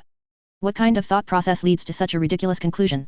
Fellow deist Lu should understand that the reason the several soul transformation seniors haven't found fellow deist yet is simply because they lack a just cause. They also don't want to bear the reputation of bullying a junior for the sake of a mere Yin Luo sect. It's just that now, the commotion caused by fellow deist Lu refining a heaven-reaching spirit treasure is so great that it's probably impossible to conceal it from the heavens. The middle-aged female cultivator said with a smile. Lu Yun's thought for a long time before he finally sorted out their logic. So you mean that a soul transformation cultivator will come, using the incident on the Shun River as an excuse, to forcibly seize the heaven-reaching spirit treasure? Lu Yun's expression was somewhat twisted. Precisely. The middle-aged female cultivator said without changing her expression, fellow deist Lu's divine abilities are extraordinary, and your several incarnations and spirit beasts are equally powerful. However, facing those seniors of the soul transformation stage with their astonishing divine abilities, no matter how capable you few are, I'm afraid you won't be able to escape their grasp. So you mean? Lu Yun's vaguely understood something, but still couldn't quite believe it, so he quickly asked. The middle-aged female cultivator smiled gently, calmly saying, this concubine means that our Huaxian sect can intercede for fellow deist Lu, and hand over that heaven-reaching spirit treasure to a certain soul transformation senior. Chapter 791, Jinjing. Lu Yun's and the others stood rooted to the spot, blinking their eyes, all of them slightly doubting if there was something wrong with their ears. These two are so incredibly confident. Where does this confidence even come from? Lu Yun's took a deep breath.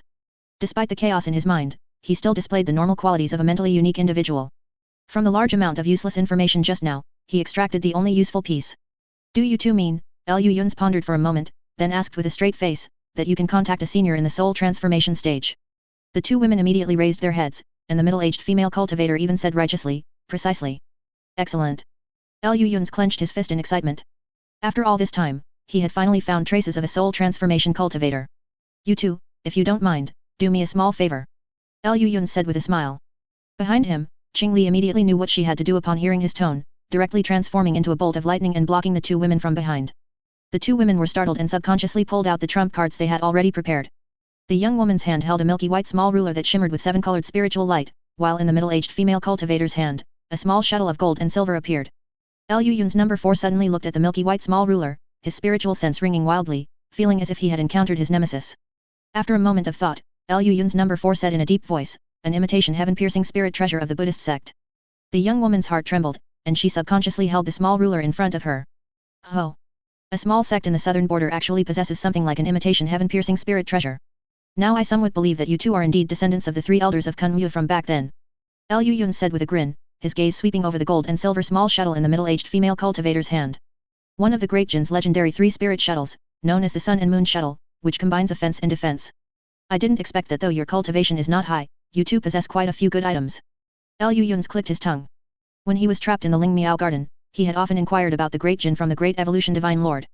Among them, the Great Evolution Divine Lord had specifically emphasized several treasures he needed to be wary of, including the legendary 3 spirit shuttles. Fellow deist Lu, what is the meaning of this? Do you really want to be pursued for thousands of miles by a soul transformation senior? The middle-aged female cultivator asked sharply. Not necessarily pursued. I just have some matters I wish to inquire about with a few soul transformation seniors. Lu Ling smiled and said in a calm tone, you two don't need to worry, just contact that soul transformation senior now. The two women instantly froze, somewhat at a loss. Don't just stand there. Don't tell me that the method to contact a soul transformation cultivator requires a specific location. Lu Yun's asked impatiently. The middle-aged female cultivator's expression instantly darkened. She took out a primordial spirit bead from her bosom, placed it in her palm, and sent her divine sense into it. The primordial spirit bead suddenly lit up with white light. Lu Yun's quickly took 2 steps forward, but just then, the white light of the primordial spirit bead suddenly flickered twice, then directly extinguished. For a moment, everyone was somewhat dumbfounded. The two women of Huaxian sect looked at the primordial spirit bead with even greater disbelief. The middle-aged female cultivator frantically injected her divine sense into it, but no matter how she tried, the primordial spirit bead showed no reaction, as if it were broken. If you'll forgive my frankness, how long have you two kept this thing? Lu Yun's couldn't help but ask, his expression unusually strange. Surely the people of Huaxian sect haven't been treating this primordial spirit bead as a family heirloom, have they? Soul transformation cultivators also have a limit to their lifespan. The middle-aged female cultivator raised her head and glared at Lu Yun's, saying, I once personally saw that senior Xiang. Then he just doesn't want to bother with you two. Lu Yun's words were too direct, causing the two women of Huaxian sect to freeze in place. After a while, the two women seemed to finally realize that their current situation was not very good. You two just said that the Huaxian sect was founded by the descendants of the 3 elders of Kunwu from back then. Lu Yun stroked his chin, pondered for a moment, and asked. The two women exchanged glances and nodded silently. That's perfect. I have some questions I'd like to ask you two. Lu Yun's waved his hand and directly sat cross-legged on the ground. You two, it's best to tell the truth. Several months later, outside the capital city of Great Jin, 3 figures appeared on a mountaintop, silently looking towards the faintly visible massive city gate, and the bustling carriages and pedestrians in front of it. Liu Yun's was toying with a milky white small ruler in his hand, his eyes flickering slightly. Behind him, the third one stood expressionlessly, while Qing Li curiously surveyed her surroundings. Ever since they entered the Great Jin's capital city, there had been some faint, lingering gazes fixed on them. Liu Yun's didn't mind, arriving here lightly and simply. The fourth one, having only recently advanced to the late nascent soul stage, still needed some time to stabilize his realm, so he was currently cultivating silently within Liu Yun's body, using a Yinming beast crystal. Originally, the third one also wanted to hide back in Liu Yun's shadow, but to prevent certain individuals from having unnecessary ideas, Liu Yun still kept him by his side. With less than a month left until the official start of the Jinjing auction, the entire Jinjing was a den of hidden dragons and crouching tigers during this period. Leaving aside other matters, just the Ye family, the Great Jin's imperial family that invited them to the auction, was far from as simple as it appeared on the surface. According to Liu Yun's, the current clan chief of the Ye family was a late nascent soul great cultivator. Adding the big-headed freak who delivered the invitation to the third one that day, there were already 2 late nascent soul great cultivators openly present. Furthermore, they had the audacity to auction off an imitation heaven-piercing spirit treasure, the Pink Shan seal. It was likely that the hidden power of this family was no less than any of the 10 righteous and demonic sects. Not to mention that for this Pink Shan seal, all major sects had now dispatched their top combat forces, and the entire Jinjing had probably never been this chaotic. And now, the arrival of Liu Yun's and his group was about to add fuel to this already chaotic situation, so it was no wonder some people couldn't sit still. The Ye family, Liu Yun's murmured to himself, sneering as he put the milky white small ruler back into his storage pouch. Originally, Liu Yun's was still wondering why these people were willing to expose some of their trump cards just to lure him out of the southern border. But after conversing with the 2 women of Huaxian sect, Liu Yun's completely understood. Who would have thought that the legendary Kunwu Immortal Mountain from the ancient era was actually in the southern border? Considering that the 2 women had shown excellent remorse, and were even perceptive enough to voluntarily hand over the 4 symbols ruler, heaven-reaching spiritual treasure imitation, and the sun and moon shuttle, Liu Yun's lightly let them go. It was rather interesting. When these 2 women believed they had a soul transformation cultivator as their backing, their arrogance and intellectual poverty were truly unbearable. But after discovering that their backing no longer existed, the 2 women were only momentarily confused, and then their clever intellect quickly took over. It was an eye-opener for Liu Yun's. Let's go. Liu Yun said, someone is waiting for us. Chapter 792 Jingxi Market. The capital of the Great Jin, the headquarters of the Righteous Path, where the Tai Sect's mountain gate is located. An old Daoist priest was looking at the middle-aged female cultivator in front of him with a helpless expression, earnestly advising, Madam Mu, no one dares to provoke the one surnamed Liu, that Jinx/Calamity Star, to begin with. Not to mention, he now has a heaven-reaching spirit treasure in his possession. Even if it were old ancestor, he wouldn't rashly make a move against him, let alone me, an old Daoist priest. The middle-aged female cultivator's face was grim, her eyes filled with evil qi. Xian Qingzi. When did you become so timid? A heaven-reaching spirit treasure has appeared, isn't that worth your Tai sect making a move? Upon hearing this, the old Daoist priest sighed silently and shook his head, saying, Madam Mu, do not be so persistent. Even I, an old Daoist priest, dare not provoke that Jinx/Calamity Star. Madam should return to the southern border first, and let this matter go. Let it go. The middle-aged female cultivator's eyes suddenly widened, her features instantly twisting. That person not only insulted me but also dared to insult my sect. You're telling me to just let it go. The old Daoist priest immediately looked troubled, sighing with his hands clasped. Madam Mu, the Huaxian sect is indeed an ancient legacy, with a prominent sect. However, your sect has always lived in seclusion, not seeking fame or fortune. It's normal for others not to know, so why should Madam be so fixated on that person's momentary words? Xian Qingzi, I understand now. Your Tai sect plans to act like a coward. The middle-aged female cultivator clenched her fists tightly in anger, unable to help but say sharply, don't forget the importance of the southern border. That person inexplicably ran to the southern border and somehow obtained a heaven-reaching spirit treasure. Do you dare to say it has no connection to Kunwu Mountain? Don't forget the astonishing celestial phenomenon in the southern border that day. Of the 2 heaven-reaching spirit treasures in Kunwu Mountain, one is a demonic path spirit treasure. Upon hearing this, the old Daoist priest merely shook his head and chuckled, saying, why does Madam speak such self-deceiving nonsense? Madam should know the condition of Kunwu Mountain seal better than I, an old Daoist priest. If that person truly had the ability to bypass the seal and directly retrieve the heaven-reaching spirit treasure, then not to mention me, even if several seniors made a move simultaneously, they probably wouldn't be able to harm that person in the slightest. The middle-aged female cultivator's face alternated between green and pale, finally letting out a cold snort before transforming into a white light and disappearing into the sky. As he watched her gradually depart, the old Daoist priest's expression also turned somewhat grim, but in the end, he only let out a helpless, long sigh, Madam, I hope you take care of yourself. He shook his head as he spoke, then turned and returned to the Tai sect. Meanwhile, the middle-aged female cultivator, flying away, had a chilling glint in her eyes that almost solidified. She circled in the air and headed straight for the heavenly demon sect, the Great Jin's foremost demonic path sect. In such a vast Great Jin, I refuse to believe that no one will be interested in a heaven-reaching spirit treasure. The middle-aged female cultivator gritted her teeth. At this point, She wasn't sure if she was doing all this because of the four symbols ruler, heaven-reaching spiritual treasure imitation, and the sun-moon shuttle that were taken from her, or because of the humiliation Lu Yun's had inflicted upon her that day. But no matter what, she would never let Lu Yun's off easy. High in the sky, a white light flashed and disappeared. Lu Yun's didn't know yet that a vengeful woman was thinking about him, but even if he did, he probably wouldn't take it to heart. After all, he had countless enemies. A mere Madame Mu was truly insignificant. He had now focused all his attention on the invitation in his hand. The capital city auction would be held in a month at Baoguang Hall and Jingxi Market, divided into core formation stage and nascent soul levels. For ordinary mortals, it was naturally impossible to know what treasures would be sold at the auction, but for Lu Yun's, all the auction items were already listed on the invitation, as if they were afraid he wouldn't come. Lu Yun's merely glanced at the core formation stage auction and skipped it, beginning to carefully read the nascent soul level auction list. Indeed, the Great Jin truly lived up to its reputation as the center of the human realm's cultivation world. Even with Lu Yun's current wealth, seeing some of the items listed, he couldn't help but feel a little tempted. And the most important item, and the Ye family's greatest reliance for luring Lu Yun's out of the southern border, was a unique materials discovered beneath 10,000 feet of yellow sand. For many years, the Ye family had been collecting various powerful earth attribute materials from different regions to refine the imitation heaven-piercing spirit treasure, Ping Shan Seal. During this period, in addition to the materials necessary for refining the Ping Shan Seal, they also acquired many other rare earth attribute materials. This unique materials was one of them. Originally, the Ye family sent people deep into the 10,000 feet of yellow sand to search for another materials, but they accidentally discovered this strange materials that was fluid-like, earthy yellow in color, yet possessed solid characteristics, so they brought it back directly. After testing, the Ye family discovered that this material seemed to have the ability to devour, assimilate, and contain spiritual qi of other attributes. No matter what kind of spiritual qi attack, it could not cause any damage to it, it would only make the materials more solid. And physical magic treasure attacks, after exceeding a certain limit, could indeed disperse it. But it wouldn't take long for the materials to reaggregate and become even more indestructible. The Ye family didn't understand what this was, nor did they know how to use it. It just so happened that a certain fellow incited them to use it to lure Lu Yun's out of the southern border. If successful, it would naturally be a great boon for the Ye family.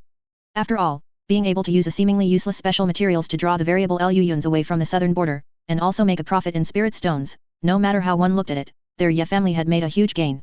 The reason Lu Yun's willingly left the southern border to attend this auction was also because he recognized this materials. One of the five elements Divine Thunder, the Supreme Earth Divine Thunder, Jade Mother Divine Thunder. The most stable and inclusive Divine Thunder among the five elements Divine Thunder. Just as Lu Yun's gathered the four types of Divine Thunder, this last remaining Supreme Earth Divine Thunder revealed its whereabouts. Lu Yun's wasn't sure if this was a reward from the human realm's heavenly Dao, guidance from the heavenly Dao behind the ancient demon, or a combination of both. But no matter what, he, Lu Yun's, took the bait. As for whether the fisherman would return with a full catch, or if he, the big fish, would drag them underwater, that would depend on their respective abilities. A cold smile played on Lu Yun's lips. Unknowingly, they had already arrived before Jingxi Market. This so-called Jingxi Market was actually a small area in the western part of capital city that was constantly hidden by a sophisticated concealment magic array, covering a secluded street. The three appeared at the market entrance, easily passing through the invisible restriction that mortals could not detect, and suddenly found themselves on a somewhat quieter street. Of course, this quietness was only relative to the bustling mortals outside. At a glance, there were at least several hundred cultivators on the street, going in and out of some shops on both sides. As soon as the three appeared, cultivators immediately recognized them. The second update will be later. Chapter 793 Heavenly Secrets Pavilion. Facing those frightened, resentful, or timid gazes, Lu Yun stood with his hands on his hips, arrogantly raising his head and puffing out his chest, almost looking down his nose at the eyes gathering from all directions. Behind him, Qing Li mimicked Lu Yun's, putting her hands on her hips. Although she lacked Lu Yun's perfectly honed punchable aura, her eyes held an even greater degree of provocation, embodying the phrase "the dog borrows the master's prestige" to the fullest. Third brother, he wanted to go home. The numerous cultivators hidden around silently withdrew their gazes, while on the street, these cultivators, mostly in the foundation establishment and core formation stages, felt that the trio was a bit too arrogant. However, after a sweep of their divine sense, their expressions changed drastically as they lowered their heads and quickly moved away from the three. Especially those with sharp eyes, upon a quick glance, immediately noticed the scales on Qing Li's neck. The term Grade 9 demonic beasts instantly appeared in their minds, and each of them wished they could immediately activate their escape lights and leave. For a time, wherever the trio passed, it was like an invisible reef, parting the crowd and leaving an empty street. Lu Yun paid no mind to this. He was intently observing the shops on both sides. This Jingxi market was clearly somewhat different from other markets in various parts of the Great Jin's southern region. Almost all the shops on both sides of the market were tall, 2- or 3-story pavilions, as if each possessed immense financial power. They were all considerable businesses.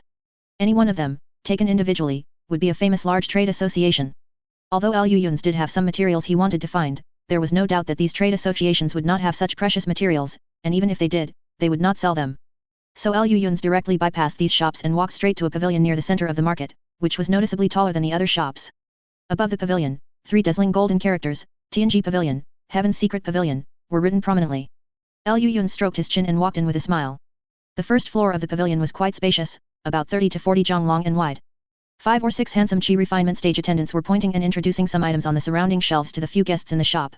As soon as the trio walked in, an attendant, with a smile on his face, came over, looking like he wanted to greet them. In a corner of the hall, a middle-aged man in white robe was leisurely sipping a pot of fragrant tea, but upon seeing Liu Yun's and the others enter, his face instantly showed surprise, and he immediately jumped up, hastily blurting out a command to stop the attendant. Step back. Who told you to come forward? As soon as these words left his mouth, he felt he had acted too excitedly. He quickly straightened his clothes, using this to compose himself. Then, he looked up, walked over with a smile, bowed to Liu Yun's and the others, and respectfully said, "It is truly an honor for our TNG Pavilion, Heaven's Secret Pavilion, that the 3 seniors have come. The first floor naturally won't have what the 3 seniors desire. How about the 3 seniors follow this junior to the 3rd floor for a detailed discussion?" Looking at the middle-aged man in white robe, who was sweating profusely but trying to force a smile, Liu Yun couldn't help but stroke his chin and curiously asked, "You know us?" The middle-aged man in white robe's smile became even more strained. His back was already drenched in cold sweat, but he still forced a smile and said, "Senior Lu's great name is like thunder to the ears, how could this humble one not know him?" "Is that so?" Liu Yun looked at him playfully, then walked past him and stepped onto the stairs leading upstairs. The middle-aged man quickly led the way, leaving behind the bewildered attendant on the 1st floor, along with several confused guests. Among them, a well-dressed middle-aged man in the Foundation establishment mid-stage frowned and murmured, "Senior Liu, surnamed Liu, and able to make the shopkeeper of this TNG Pavilion, Heaven's Secret Pavilion, so respectful, even fearful. Could it be?" Cold sweat instantly broke out on the middle-aged man's face. Beside him, 2 women curiously peered over, following Liu Yun's and the others up to the 2nd floor, their eyes filled with longing. "Tisk. So that's a nascent soul stage senior," the woman said with a look of yearning. The middle-aged man gave the woman a strange look, then turned and left without another word. This person actually came to Jingxi Market. TNG Pavilion, Heaven's Secret Pavilion, cannot stay. No, the entire Jingxi Market cannot stay. The middle-aged man left quickly, leaving behind several guests who were either yearning or bewildered. Liu Yun's and the 2 others followed the middle-aged man to the 3rd floor. The 3rd floor of TNG Pavilion, Heaven's Secret Pavilion, was not large, but it was elegantly and uniquely decorated, and there were also 2 young, beautiful female cultivators. Upon seeing the middle-aged man bring guests in, they immediately brewed a pot of good tea. Then, the middle-aged man quickly gave the 2 female cultivators a look, signaling them to retreat quickly, while he himself stood respectfully to the side with a forced smile, his face full of fawning smiles. Liu Yun glanced at him with a smile, picked up the teacup, and took a sip, his eyes immediately lighting up. "This spirit tea is good." The middle-aged man immediately said respectfully, "Senior Liu has excellent taste. This is fog rain spirit tea, purchased by our pavilion at a high price, specifically for entertaining distinguished guests like Senior." "Distinguished guests?" Liu Yun asked with a smile, "Are you sure it's not an unwelcome guest?" Cold sweat burst out from the middle-aged man in white robes back with a whoosh. He was completely frozen in place. "Get me 2 caddies of this fog rain spirit tea later, I'll take it directly with me," Liu Yun said calmly. "Okay. No problem. Everything a senior says." The middle-aged man in white robe suddenly let out a sigh of relief, as if he had just walked through the gates of hell and finally managed to calm down. As soon as his state of mind stabilized, the middle-aged man in white robe suddenly discovered that the bottleneck that had troubled him for decades had shown signs of loosening due to the drastic fluctuations in his mental state. This discovery made the middle-aged man's mood very complex. Liu Yun smiled and took another sip of the spirit tea, then suddenly sensed something and abruptly turned his head. Footsteps came from outside the hall again, followed by a clear voice saying with a smile, "Ha ha ha. Many thanks, fellow Daist Liu. With this opportunity, junior nephew Zhao will save at least several decades of bitter cultivation." "Junior nephew Zhao, why don't you thank senior Liu?" The middle-aged man in white robe suddenly reacted and quickly bowed deeply to Liu Yun, saying, "Many thanks for senior Lu's great kindness." And accompanied by that clear voice, a silver-robed cultivator who appeared to be over 50 years old walked in with a smile. With a sweep of Liu Yun's divine sense, this person's cultivation realm was immediately exposed, only in the early nascent soul stage. However, the spiritual power within his body was restrained, without the slightest leakage, indicating that the cultivation technique he cultivated must be quite extraordinary. "This fellow Daist is?" Liu Yun tilted his head, asking in confusion. "Fellow Daist Liu, I am Wang Huigu, an elder of this TNG Pavilion, Heaven's Secret Pavilion. Whatever you need, please feel free to tell me directly," the silver-robed cultivator said with a smile, appearing very open-minded. "Oh, then I won't be polite," Liu Yun said with a grin upon hearing this. The silver-robed cultivator's heart immediately sank with a thump. Chapter 794, Heavenly Secret Mansion. Seeing the silver-robed cultivator's somewhat flustered expression, Liu Yun grinned and said, "Actually, I've always been very interested in special magical artifacts like TNG House. I'd like to purchase a top-tier TNG house. The silver-robed cultivator let out a sigh of relief, smiled somewhat awkwardly at Liu Yun's, and quickly picked up his teacup for a sip. Excellent. This fellow deist really is here to do business. Since fellow deist Liu has spoken, a mere top-tier heavenly secret mansion is naturally not a problem. Fellow deist, please follow me to our pavilion's specially made mustard seed space to witness the restored TNG pavilion. The silver-robed cultivator said with a smile. Being able to sell a top-tier heavenly secret mansion was also a good thing for him. Mustard seed space. Liu Yun's raised an eyebrow, immediately showing a look of interest. The silver-robed cultivator's heart suddenly thumped, and he quickly forced a smile, explaining, "It was my oversight. This secret art, which can refine space cracks into private spaces, was only researched in Great Jin in the last 1,000 years. It's normal for fellow deists not to know about it. Of course, while it's called a mustard seed space, in reality, it's just a secret art that can fix space. Normally, one enters and exits through a teleportation array. Besides saving some space and allowing free movement, it doesn't have any special use." The silver-robed cultivator's heart was pounding, secretly cursing himself for being meddlesome. A mere heavenly secret mansion, couldn't it be displayed outside just the same? Liu Ling's frowned slightly.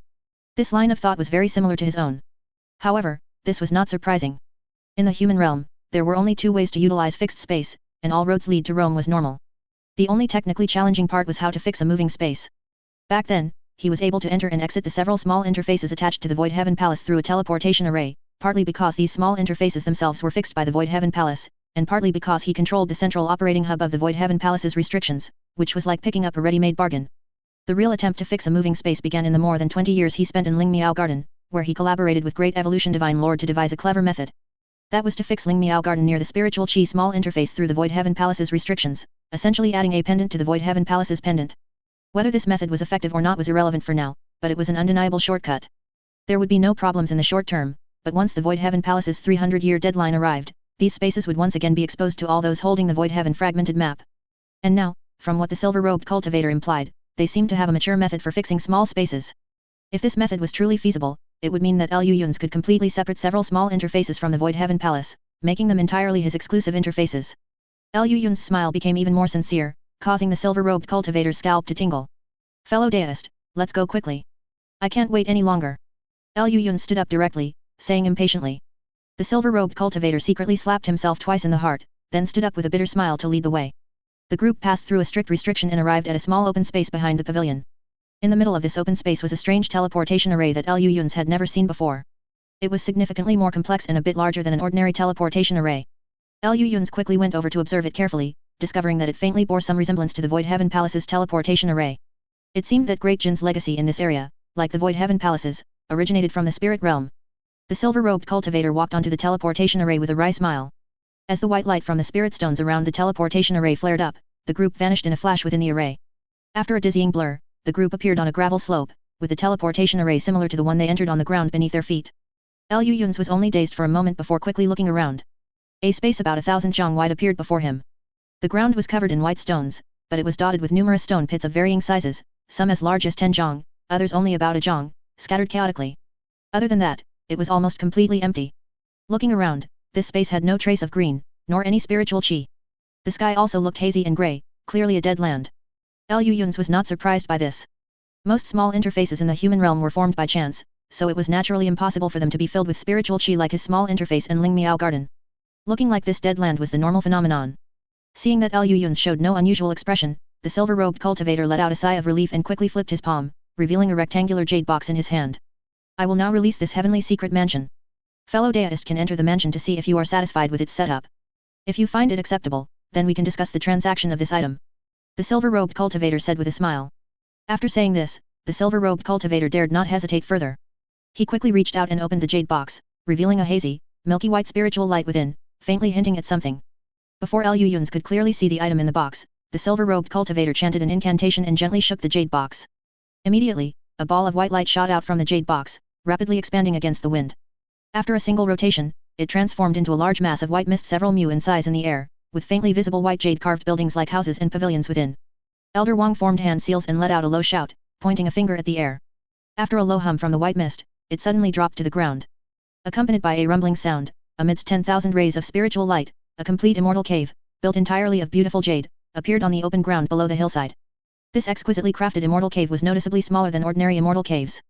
However, it had all the necessary pavilions and courtyards, and its surface was enveloped by a layer of white light, making it appear as ethereal and dreamlike as an immortal's private villa. Liu Yun's narrowed his eyes and observed for a few moments, then his lips curled slightly. Leaving aside everything else, just this outer layer of restriction was no weaker than an ordinary defensive ancient treasure. It seemed the silver-robed cultivator was indeed wise to bring out his trump card.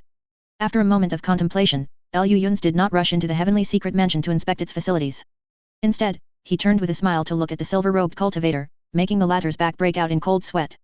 Fellow deist, besides this heavenly secret mansion, I also want to discuss another business deal with you. I believe fellow deist will surely give me this face, won't you? The silver-robed cultivator looked into Liu Yun's eyes, feeling the terrifying aura from the corpse and the demon behind him, and his lips curved slightly into a difficult, bitter smile. This, of course. Chapter 795, Conflict. Several hours later, Liu Yun's and the others appeared at the entrance of Tianji Pavilion, their faces wreathed in smiles as they turned to wave goodbye to the silver-robed cultivator. The silver-robed cultivator was moved to tears, continuously waving in return until he watched the trio's figures disappear into the distance, only then returning to Tianji Pavilion with a pale face.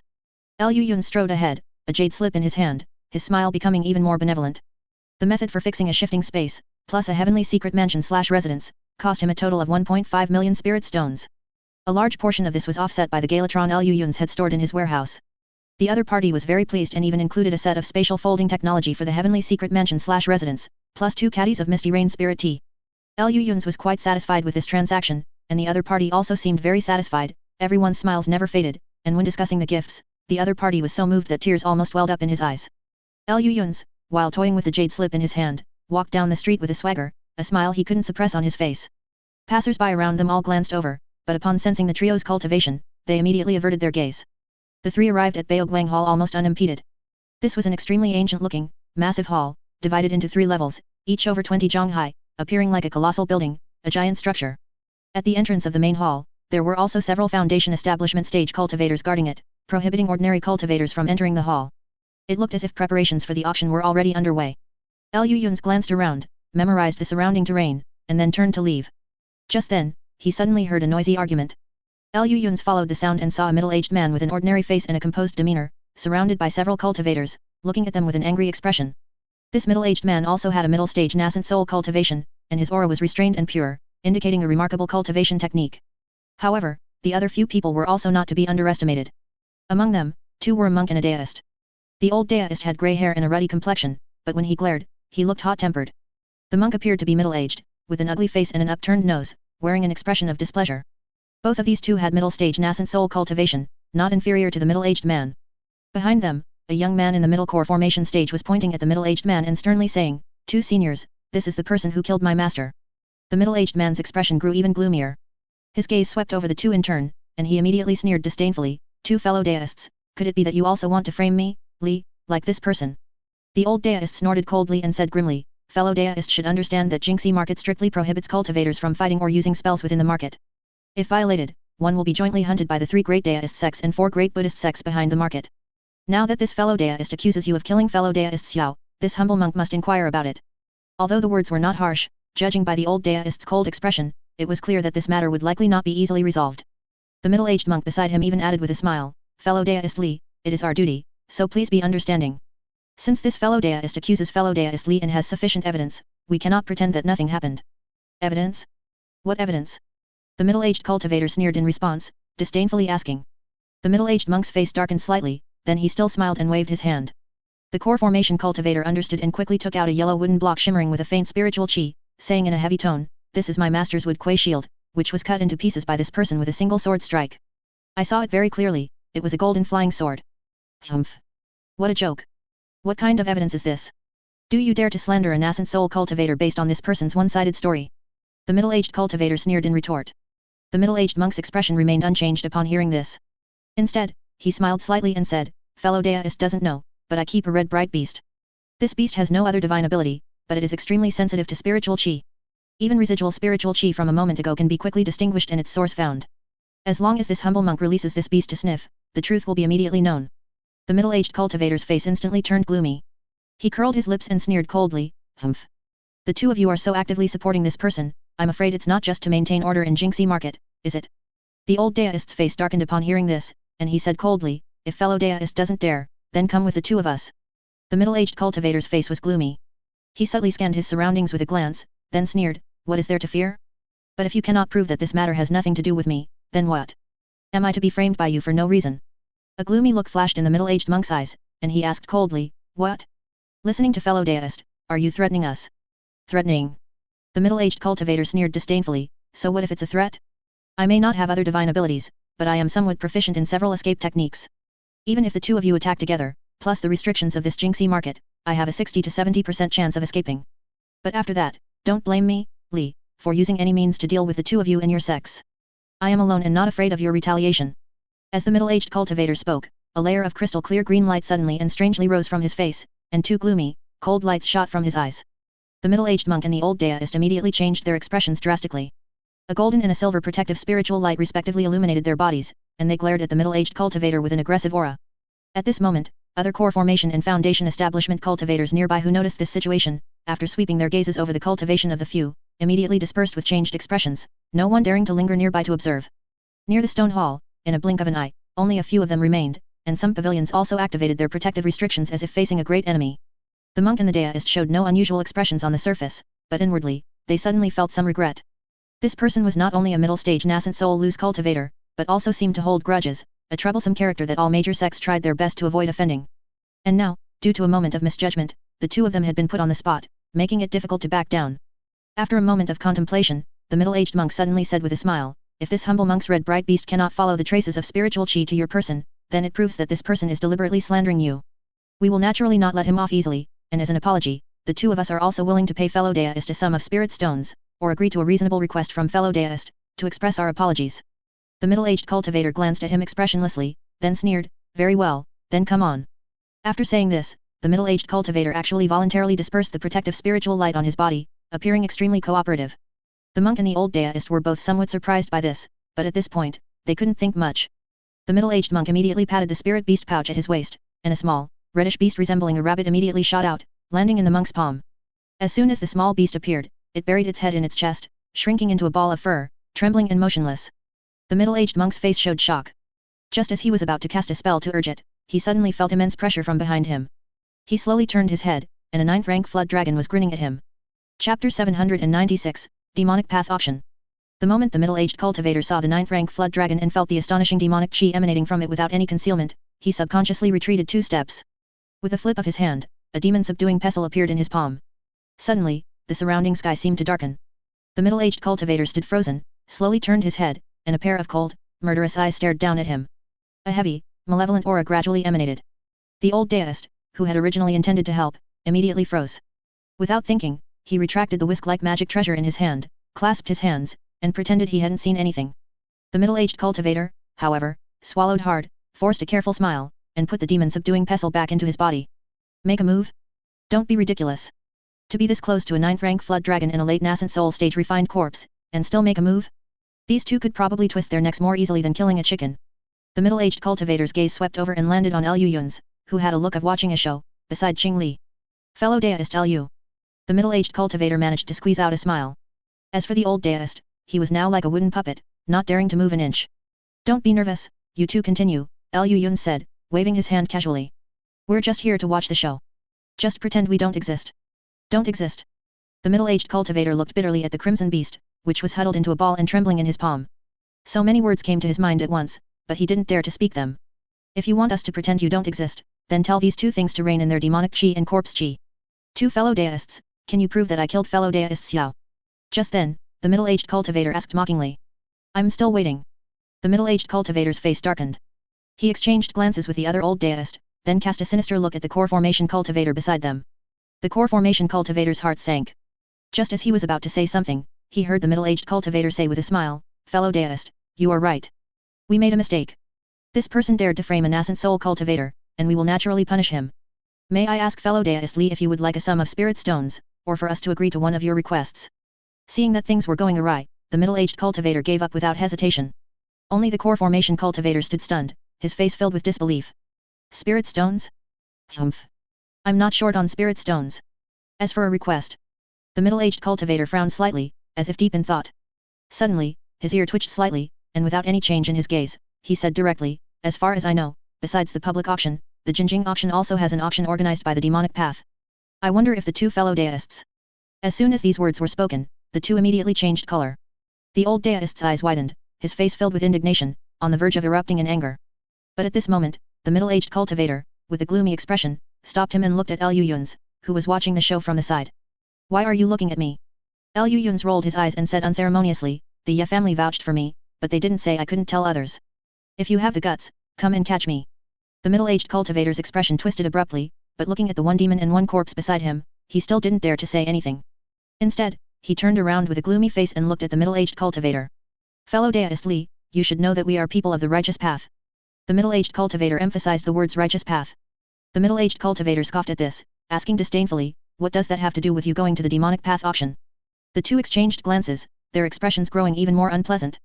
Although the righteous and demonic factions of Great Jin had been fighting for countless years, among high-level cultivators, especially nascent soul cultivators like them, true enmity was rare. Many items in the demonic path auction had questionable origins, but they were all genuinely good things. With their status and position, recommending someone to go was not a difficult task. But some things are better left unsaid. To speak it out so openly is a bit too much. What? Are the two fellow deists perhaps thinking of going back on your word? The middle-aged cultivator asked with a sneer. The old deist's face suddenly darkened. After a moment of thought, he suddenly flicked his hand, throwing a green wooden token towards the middle-aged cultivator. Take this wooden token. Someone will find you when the auction begins, the old deist said coldly, then turned and left with the middle-aged cultivator, whose face was equally grim. As they left, they didn't forget to take the core formation cultivator with them. Liu Yun's watched the two leave, then lowered his head and exchanged a glance with the middle-aged cultivator. They smiled at each other and cupped their hands, then turned and left, appearing unwilling to get further entangled with the other party. On the other side, the middle-aged cultivator and the old deist transformed into two escape lights, one gold and one silver, and landed outside the Jingxi market. As soon as they landed, the middle-aged cultivator suddenly flicked his hand, and a golden light shot out, instantly piercing through the core formation cultivator's head. The ruthlessness of his attack showed no trace of the compassion of a monastic. Humph. What is the background of the one surnamed Li? How did he get mixed up with that Jinx/Calamity Star? The middle-aged cultivator asked with a gloomy expression. The old deist, who had previously seemed hot-tempered, now calmly stroked his beard. After a moment of contemplation, he said to him, the one surnamed Li claims to be a loose cultivator from overseas. He suddenly appeared in Great Jin some time ago, and it is said that his divine ability is extraordinary. I have also secretly investigated, and there was indeed no such person in Great Jin before. His claim of being a loose cultivator should be mostly true. However, he may not necessarily be from overseas. The middle-aged cultivator had also calmed down considerably by now. With a flicker in his eyes, he asked doubtfully, what's the deal with that Jinx/Calamity Star, the one surnamed Lu? Why did he suddenly stand up for that person? Could it be that they have some connection? The old deist nodded at this, thought for a while, then shook his head. That's not necessarily the case. That Jinx/Calamity Star's behavior is eccentric and erratic, it's hard to judge his actions by common sense. It's possible he has a connection with the one surnamed Li, or he might just be passing by and looking for trouble. The middle-aged cultivator pondered for a moment at this, his expression gradually returning to calm, but his eyes remained cold. Humph. If this person continues to act like this, one day. The middle-aged cultivator's words trailed off midway. He also understood in his heart that with the other party's current divine ability, taking his life would not be so simple. Unless several major sects of Great Jin united, regardless of the cost, cooperated wholeheartedly, and jointly besieged him, there might be some hope. But the key issue was that no sect would expend such great effort, risking the huge danger of their school declining, just to kill a loose cultivator. If the middle-aged cultivator's own sect planned to do so, he would cast a dissenting vote.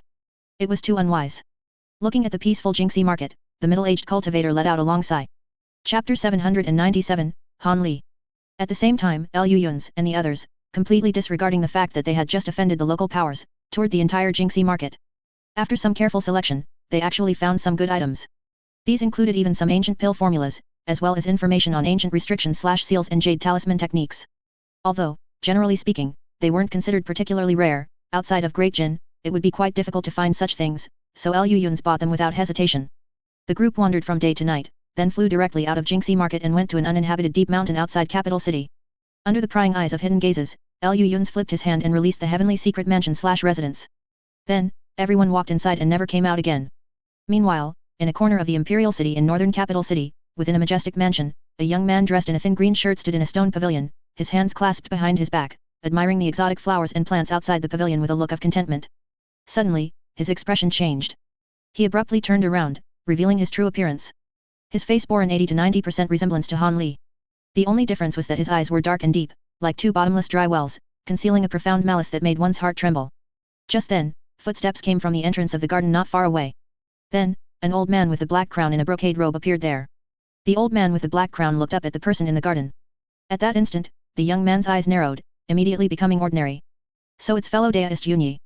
Fellow deist, do you need something from me? The young man asked with a light smile.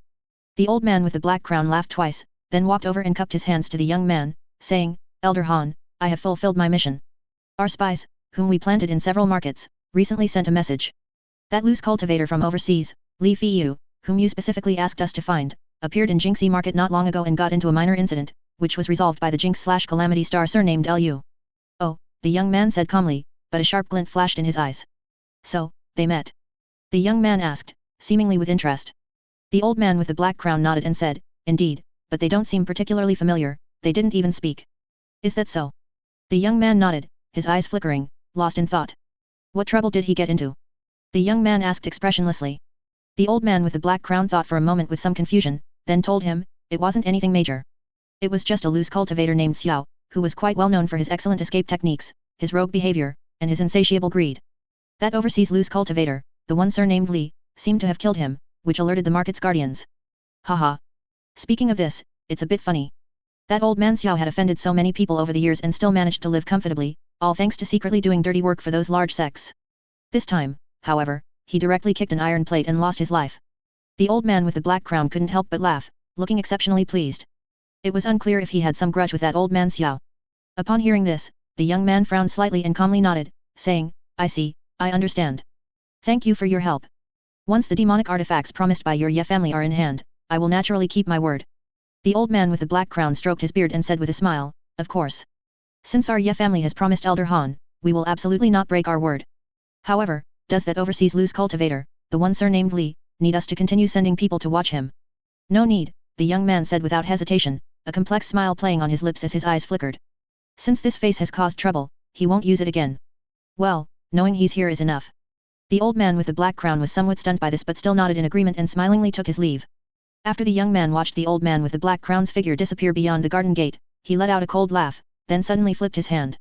A small needle, like transparent glass, existing between solid and illusion, appeared in his palm. You think by sealing yourself in this strange magic treasure, I'll be helpless? The young man asked with a sneer.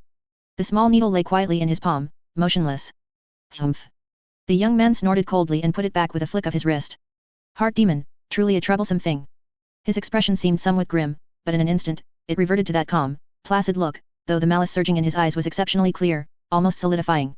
On the other side, as soon as the old man with the black crown exited the garden, his expression immediately changed. He let out a cold snort with a livid face and walked directly towards a side room. A beautiful woman happened to pass by. Upon seeing the old man with the black crown, she immediately bowed respectfully and said, Greetings, fifth elder. When the old man with the black crown saw the beautiful woman, the sinister intent in his eyes immediately dissipated, becoming exceptionally benevolent. He asked with a chuckle, Fellow deist Yin, have all those ancient texts from last time been deciphered? The beautiful woman looked up and smiled charmingly, saying, Precisely. The ancient texts collected by Elder are very complete. I hardly had to exert any effort, and I've deciphered quite a few ancient secrets. I was just about to take them to the third elder. Ha ha ha. Excellent.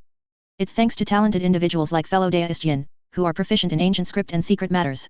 Otherwise, no matter how many ancient texts our Ye family collected, it would be useless. The old man with the black crown laughed heartily, speaking with great satisfaction. Fifth elder is too kind. It's merely my duty. Without the Ye family's help, I wouldn't have been able to collect these precious ancient texts on my own, the beautiful woman said with a slight blush, her eyes sparkling, and a gentle smile.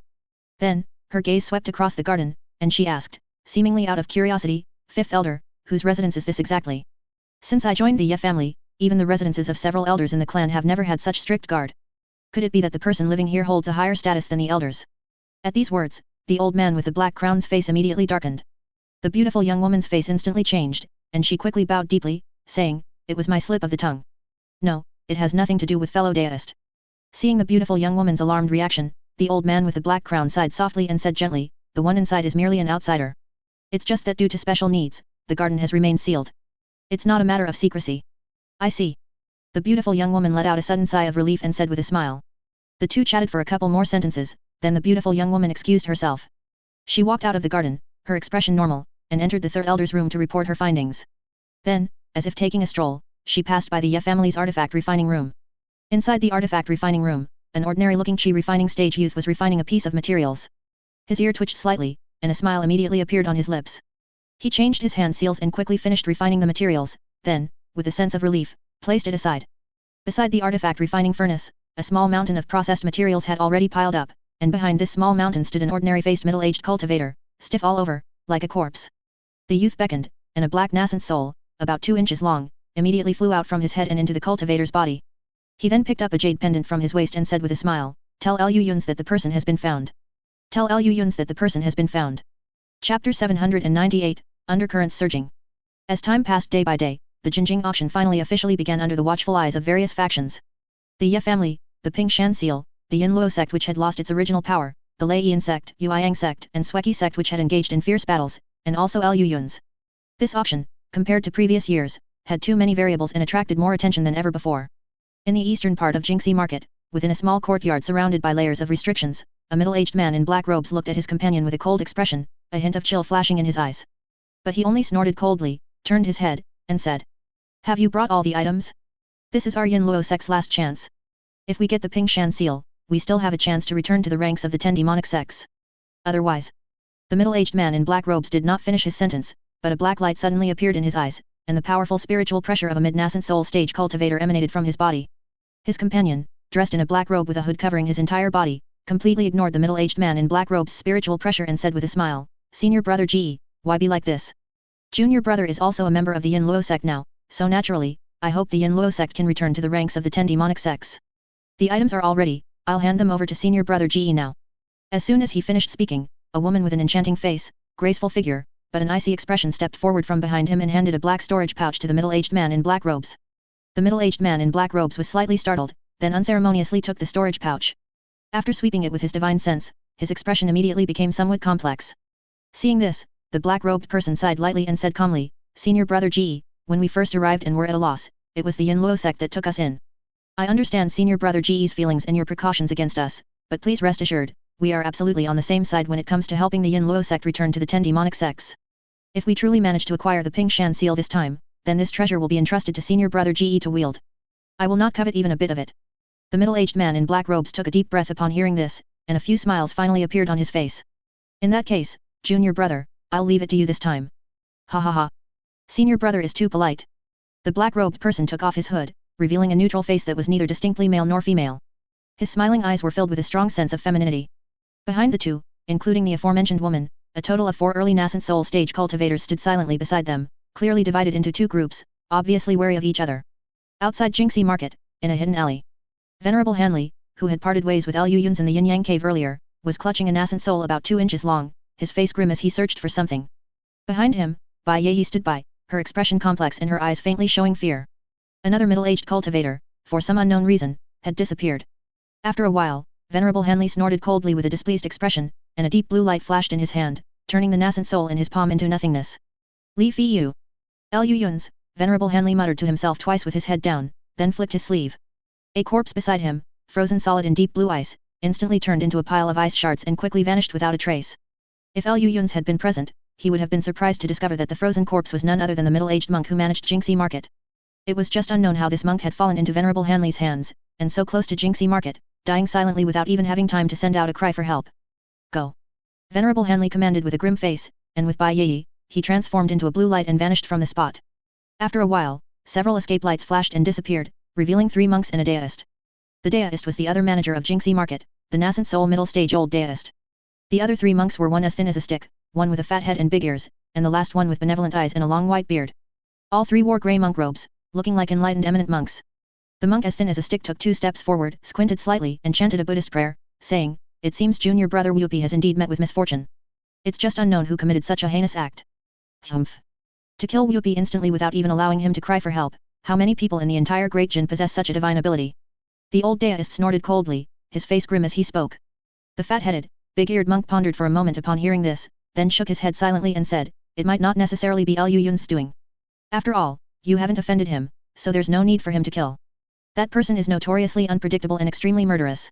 Who knows if he would kill over a few words?" The old deist still spoke with some reluctance. The thin monk only shook his head upon hearing this, closed his eyes, pondered for a moment, and then spoke. The attacker used an incomparably pure ice attribute cultivation technique, instantly causing junior brother Wupi's physical body to die and extracting his nascent soul. This person's attainment in ice attribute cultivation techniques is extremely high, and his cultivation is definitely not below the late nascent soul stage. The fat-headed, big-eared monk chanted a Buddhist prayer upon hearing this, then pondered for a moment before asking, Could it be someone from the North Night Minor Extreme Palace? There is a possibility. This matter still requires further detailed investigation. The thin monk nodded. After discussing for a few moments with the two monks, they transformed into 3 escape lights and disappeared, leaving the old Daoist alone. The old Daoist's expression changed several times, finally settling into a grim face. He snorted coldly and left without looking back. Lu Yun's and the others walked out of the heavenly secret mansion/residence, stretched luxuriously in the sunlight, and casually swept their gaze over the prying eyes around them, a slight smile playing on their lips. A rumble. Accompanied by a thunderous roar that shook the heavens and earth, Qingli suddenly leaped up, transforming into a 200 jung long azure dragon beast, surrounded by 4-colored lightning, emitting deafening, earth-shattering roars. The soaring demonic chi instantly changed the color of the sky, and patches of dark clouds appeared out of thin air, completely obscuring the sky as if it were night. Streaks of lightning moved within the clouds, revealing an extremely terrifying aura of destruction. To the horror of everyone around, Lu Yun's and Old Third leaped up onto Qingli's head, then swaggered towards capital city. Along the way, lightning cleared their path, and strong winds howled, as if the apocalypse had arrived. This extremely arrogant mode of travel instantly drew everyone's attention. Some nascent soul old monsters who were rushing towards Jingxi Market quickly deterred, staying far away from that 9th rank flood dragon. And the nascent soul cultivators within the Great Jin, after exchanging glances with the two people on Qingli's head from a distance, wisely chose to ignore them. Amidst the dazzling and deafening 4-colored lightning, the azure dragon-like beast arrived above Jingxi Market. Then the clouds dispersed and the lightning scattered, and 3 figures descended from the sky, landing directly in front of Baoguang Hall, grinning at the 2 core formation cultivators guarding the door. The 2 foundation establishment cultivators looked at the 3 trembling until Lu Yun's placed the invitation in front of them, at which point they suddenly reacted. Welcome, Senior Lu. The 2 foundation establishment cultivators bowed sharply, almost knocking their heads on the ground. Lu Yun's retrieved the invitation, put his hands behind his back, and led the 2 people behind him into Baoguang Hall, completely ignoring everyone's gazes. Chapter 799 Bidding. With the official opening of the auction, another single-story hall built of white stone appeared above Baoguang Hall. Although slightly smaller, only 1/3 the size of the stone hall below, it was still several hundred jong wide, an enormous presence when suspended in the air. Inside this white stone hall, Lu Lings and the other 2 strode in, accompanied by a respectful early nascent soul stage cultivator who explained to them. Fellow Daoist Lu, due to special circumstances this year, the nascent soul stage auction has been moved to this 9 Heavens Palace, while the core formation stage auction will still be held in Baoguang Hall. Normally, a nascent soul stage auction requires 1,000 spirit stones per person, and a core formation stage auction requires 100 spirit stones per person. Of course, esteemed guests like fellow Daoist Lu are exempt. This early nascent soul stage cultivator seemed a bit nervous, cold sweat subtly appearing on his face, and he even seemed to be speaking without thinking. Fortunately, Lu Yun's didn't mind. Instead, he asked, why the change of venue this year? Is it because there are too many people? The early nascent soul stage cultivator quickly nodded in affirmation, saying, fellow Daoist Lu has a wisdom eye. Precisely so. This time, the number of cultivators participating in the auction is 3/10 more than in previous years, especially the nascent soul cultivators. Therefore, we had no choice but to urgently borrow this 9 Heavens Palace from Tianji Pavilion, Heaven's Secret Pavilion. For this, we owe Tianji Pavilion, Heaven's Secret Pavilion, a not so small favor. At this point, the early nascent soul stage cultivator's expression also turned a bit bitter. So many people? How many nascent soul cultivators will be here this time? Lu Yun's frowned and asked, turning his head. This early nascent soul stage cultivator cupped his hands and respectfully said, to be frank, fellow Daoist Lu, nearly 1,000 nascent soul cultivators have signed up this time. Even if a significant portion of them won't come in person, there will still be at least several hundred fellow Daoists at the nascent soul stage, which Baoguang Hall simply cannot accommodate. I see. Lu Yun's nodded noncommittally, exchanged glances with his 3rd brother, and walked towards the auction hall. Accompanied by 3 loud bell tolls, the grand auction officially began. Lu Yun sat at the very back of the hall. Qingli and his 3rd brother sat beside him, looking rather bored as they watched the middle-aged man in a dark robe on stage, eloquently promoting a piece of ginger yellow crystal. He felt completely uninspired. In all fairness, this precious earth attribute materials, found only in the sand at a depth of 1,000 feet in the great desert of the western southern border, was quite good. At least, it was very difficult for an ordinary nascent soul cultivator to acquire a piece. But for Lu Yun's, he already had quite a few similar materials, so he really couldn't muster any interest. His main targets for this trip would not be auctioned on the first day. The reason he came today was simply because he had nothing else to do, and he wanted to observe which acquaintances had arrived in capital city. Leaving aside other things, Sweki sect, Lei sect, and Yueyang sect, these 3 factions held a deep grudge against him, and each had a late nascent soul stage cultivator and a sect protecting treasure. If he were truly cornered by people from these 3 factions, then, he would have no choice but to go on a killing spree. Besides them, there were also people from the Ye family. Lu Yun's gaze swept across the crowd, precisely locating several individuals. These people all shared some common characteristics. They were loose cultivators, their cultivation was average, their reputations were not significant, or they concealed their identities. They showed great interest in the treasures being auctioned but dared not bid, instead eagerly waiting for something else. A cold smile appeared at the corner of Liu Yun's mouth. He probably knew what these people's goal was. After learning the exact location of Kunwu Mountain from the two women of Huaxian sect, the Ye family's schemes were already transparent in Liu Yun's eyes. If it weren't for his apprehension about the ancient demon always hidden in the shadows behind the Ye family, the first thing he would have done upon arriving in capital city would have been to overturn the Ye family's old nest. However, while he couldn't directly act against the Ye family now, it didn't stop him from annoying them. A piece of ink gold, weighing 3 jin and 4 liang. A rare artifact refining material, starting bid 30,000 spirit stones, each increment not less than 2,000. The rarer the treasure, the simpler the explanation given by the middle-aged cultivator presiding over the auction. At this moment, he held up a jade plate on which lay a strange metal, as black as ink but with faint golden glints. 36,000. 40,000. 45,000 spirit stones. The name of ink gold was not small, and many people recognized its value. Before the host had even finished speaking, several high prices had already been called out. Liu Yun's waited with narrowed eyes until the price of this piece of ink gold was raised to the exorbitant price of 70,000 spirit stones. This fellow deist bid 70,000 spirit stones. Are there any other fellow deists willing to bid? The middle-aged cultivator on stage asked with a smiling face. At such a high price, even if it sold for this much, they would still earn a considerable amount. 100,000 spirit stones. Liu Yun's leaned back in his chair, one hand supporting his chin, and said lazily. In an instant, the middle-aged cultivator on stage changed color drastically, and everyone else looked at Liu Yun's, then quickly averted their gaze, pretending they hadn't seen anything. This. The middle-aged cultivator's mouth twitched, then he instantly smiled again. 100,000 spirit stones, going once. 110,000 spirit stones. Before the middle-aged cultivator could finish speaking, another astronomical price was called out from below the stage. The other cultivators couldn't help but cast their gazes over, wondering which brave soul was so bold. As everyone looked, in a slightly backward position in the hall, a cultivator completely shrouded in light black mist sat quietly, his true appearance indiscernible. However, from the faintly visible clothing, he seemed to be an old man. 130,000 spirit stones. Liu Yun said with a smile. The entire hall fell silent. The old man suddenly straightened up, but after a moment, he did not bid again.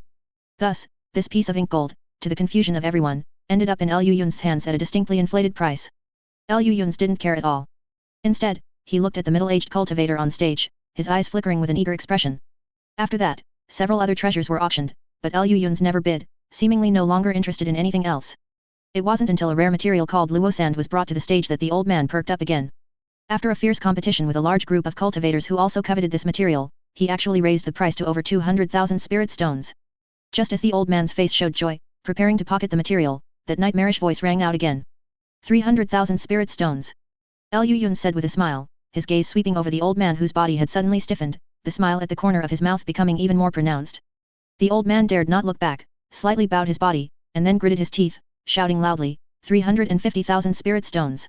Everyone silently looked towards Liu Yun's at the very back of the auction hall, only to see him grin, straighten his body slightly, and say, 400,000 spirit stones.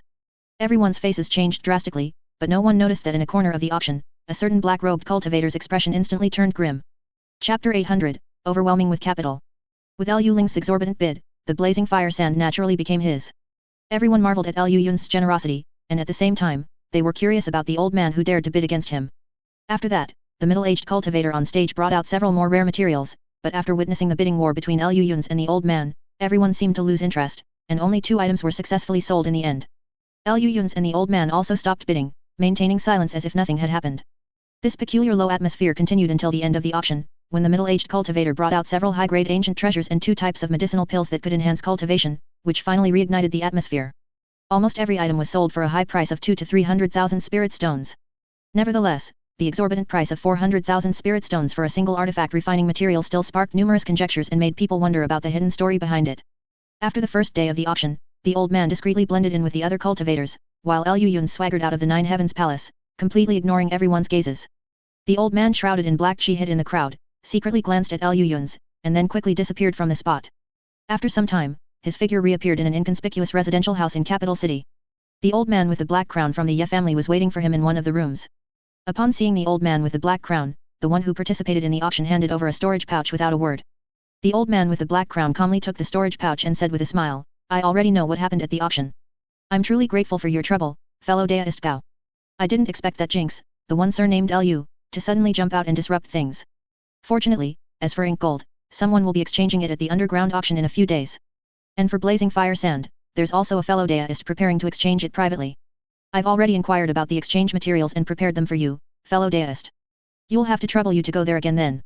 The old man surnamed Gao chuckled twice upon hearing this, and after a slight hesitation, said, Brother Yunyi, my resolve is not strong enough.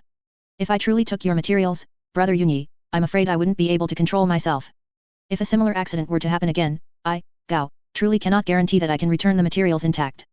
For this matter, Brother Yunyi, please find someone more capable. A hint of gloom flashed in the old man with the black crown's eyes, but he immediately smiled and said, Is that so? That's truly a pity. In these times, cultivators as trustworthy as you, fellow deist, are becoming increasingly hard to find. The old man surnamed Gao merely smiled at this, with no intention of responding, and after a few perfunctory words, he took his leave. As soon as he left the residential house, the old man surnamed Gao's expression suddenly changed. Humph. Ye family and Lu Yun's affairs, you want to use me as cannon fodder. Do you really think those few spirit stones and spirit pills can make me risk my life? The old man surnamed Gao sneered, transformed into a streak of escape lights, and quickly flew away from capital city. Inside the residential house, the old man with the black crown's expression instantly turned gloomy. After a moment of contemplation, he summoned several servants and issued a series of commands. One by one, the servants acknowledged the order and withdrew, then left the residential house, discreetly moving through the Jingxi market, visiting various nascent soul cultivators. By evening, the old man met two other core formation stage loose cultivators in the same room. These two did hand over some materials and received many benefits, then left in great joy. On the morning of the second day, the figures of Lu Yun's and his two companions appeared punctually in front of the Nine Heavens Palace. He turned his head and grinned at a few people in the crowd, then strode in with an arrogant, disdainful gait. Those few loose cultivators who had concealed their appearances suddenly felt a thump in their hearts, and a bad premonition abruptly arose. As they expected, several materials appeared consecutively at the auction, all of which were bought by Lu Yun's with lavish expenditures of spirit stones, giving them no chance at all. The second and third days were the same. Lu Yun spent nearly 2 million spirit stones, with an unstoppable aura of seemingly endless spirit stones in his pockets, suffocating these people who could only watch as all those incomparably precious materials entered Lu Yun's pockets. Inside the residential house in Jingxi Market, the old man with the black crown politely saw off several loose cultivators, his face suddenly turning grim, so heavy that it almost dripped with water. If it were just a setback in the overt auction, the old man with the black crown wouldn't be entirely unable to accept it. After all, so far, although the materials that appeared at the auction were exceptionally precious, with the Ye family's foundation and status, as long as they were willing to pay a certain price, it wasn't impossible to obtain them from other sources. But what truly infuriated him was that not only the overt auction, but even the subsequent underground auction, had someone competing with him. That person, no one knew where he came from, seemed to have an endless supply of spirit stones in his pockets, and his style was exceptionally overbearing. It seemed he could produce any precious material. Originally, they could have relied on the underground auction to make up for some of the losses from the main auction, but with that person's interference, everything went to waste. So much so that, up to now, the Ye family had not been able to acquire a single piece of the materials they needed. This could no longer be explained by coincidence, someone must be deliberately targeting them. Lu Yun's. The old man with the black crown gritted his teeth, muttering to himself. He paced a few steps in the room, numerous malicious plans flashing through his mind, but he immediately dismissed them himself. The reason was simple, this bastard was too strong. And his incarnation and spirit beast were not simple either. At least for now, their Ye family couldn't afford to provoke him. The old man with the black crown grew more and more frustrated the more he thought about it. If this continued and delayed the Ye family's important matters, he would be a sinner in the family. No matter the reason, failing to complete the task was the greatest sin. After a moment of silence, the old man with the black crown suddenly gritted his teeth. Come in. With a furious roar, several core formation disciples from outside the door walked in and respectfully bowed to the old man with the black crown. Return to the family, report to the clan chief, and retrieve all available spirit stones. The old man with the black crown's heart bled as he said these words. Overwhelming with capital, harming others by 800, self-damaging by 1000. However, he had no other choice. The materials missed these past few days could still be recollected from other places through the family's connections and foundation, but the next few types of materials would not work.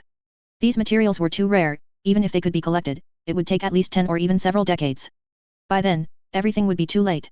The old man with the black crown gritted his teeth fiercely, his eyes faintly revealing bone-chilling killing intent. Chapter 801 Bidding. On the fourth day, Lu Yun's and his two companions once again swaggered to the Nine Heavens Palace. However, this time, they clearly felt that something was amiss.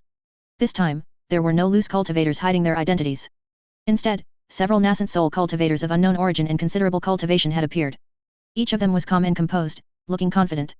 Lu Yun's eyes flickered, and he immediately understood something. People from the Ye family. Several items to be auctioned today flashed through Lu Yun's mind, and a malicious smile immediately appeared at the corner of his mouth.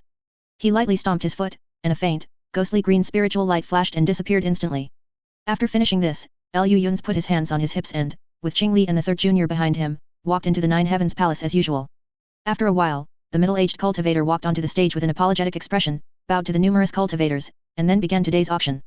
Although the first few items were all extremely rare materials, clearly a notch above the goods from the previous days, they still failed to pique Liu Yun's interest until the sixth item was auctioned.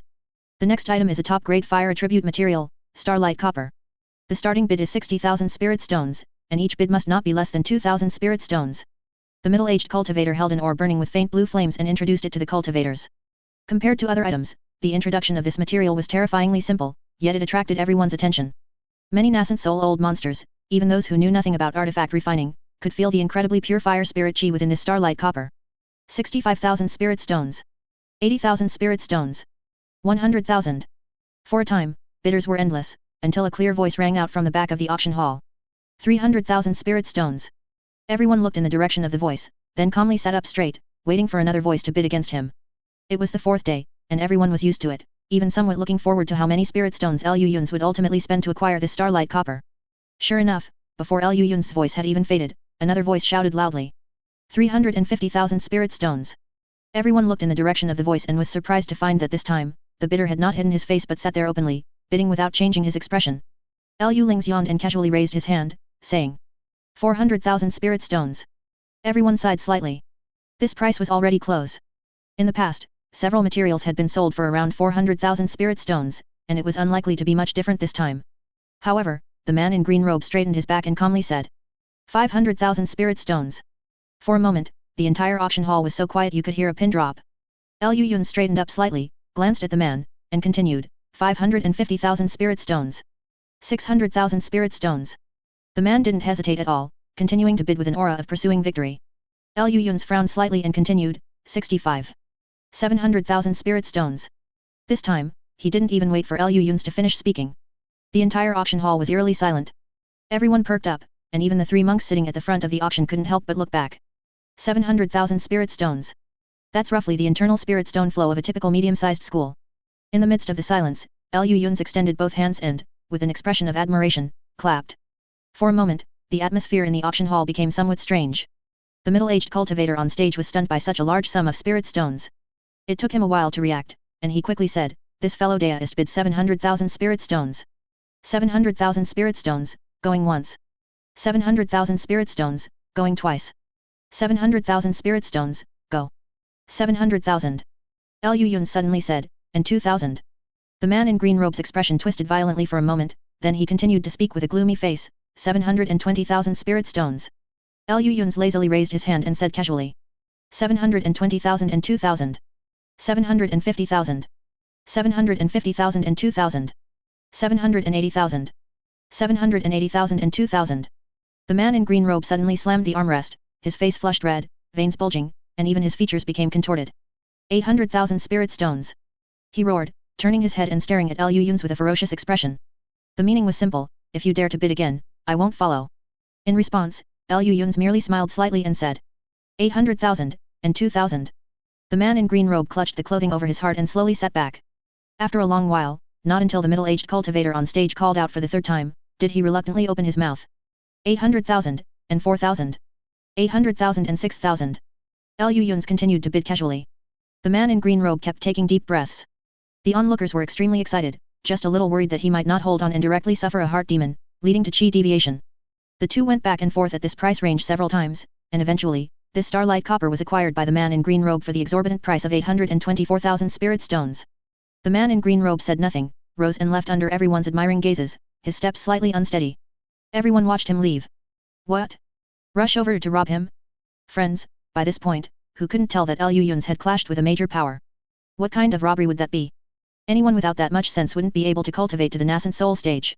The middle-aged cultivator on stage took 2 deep breaths, forcefully calming his wildly beating heart.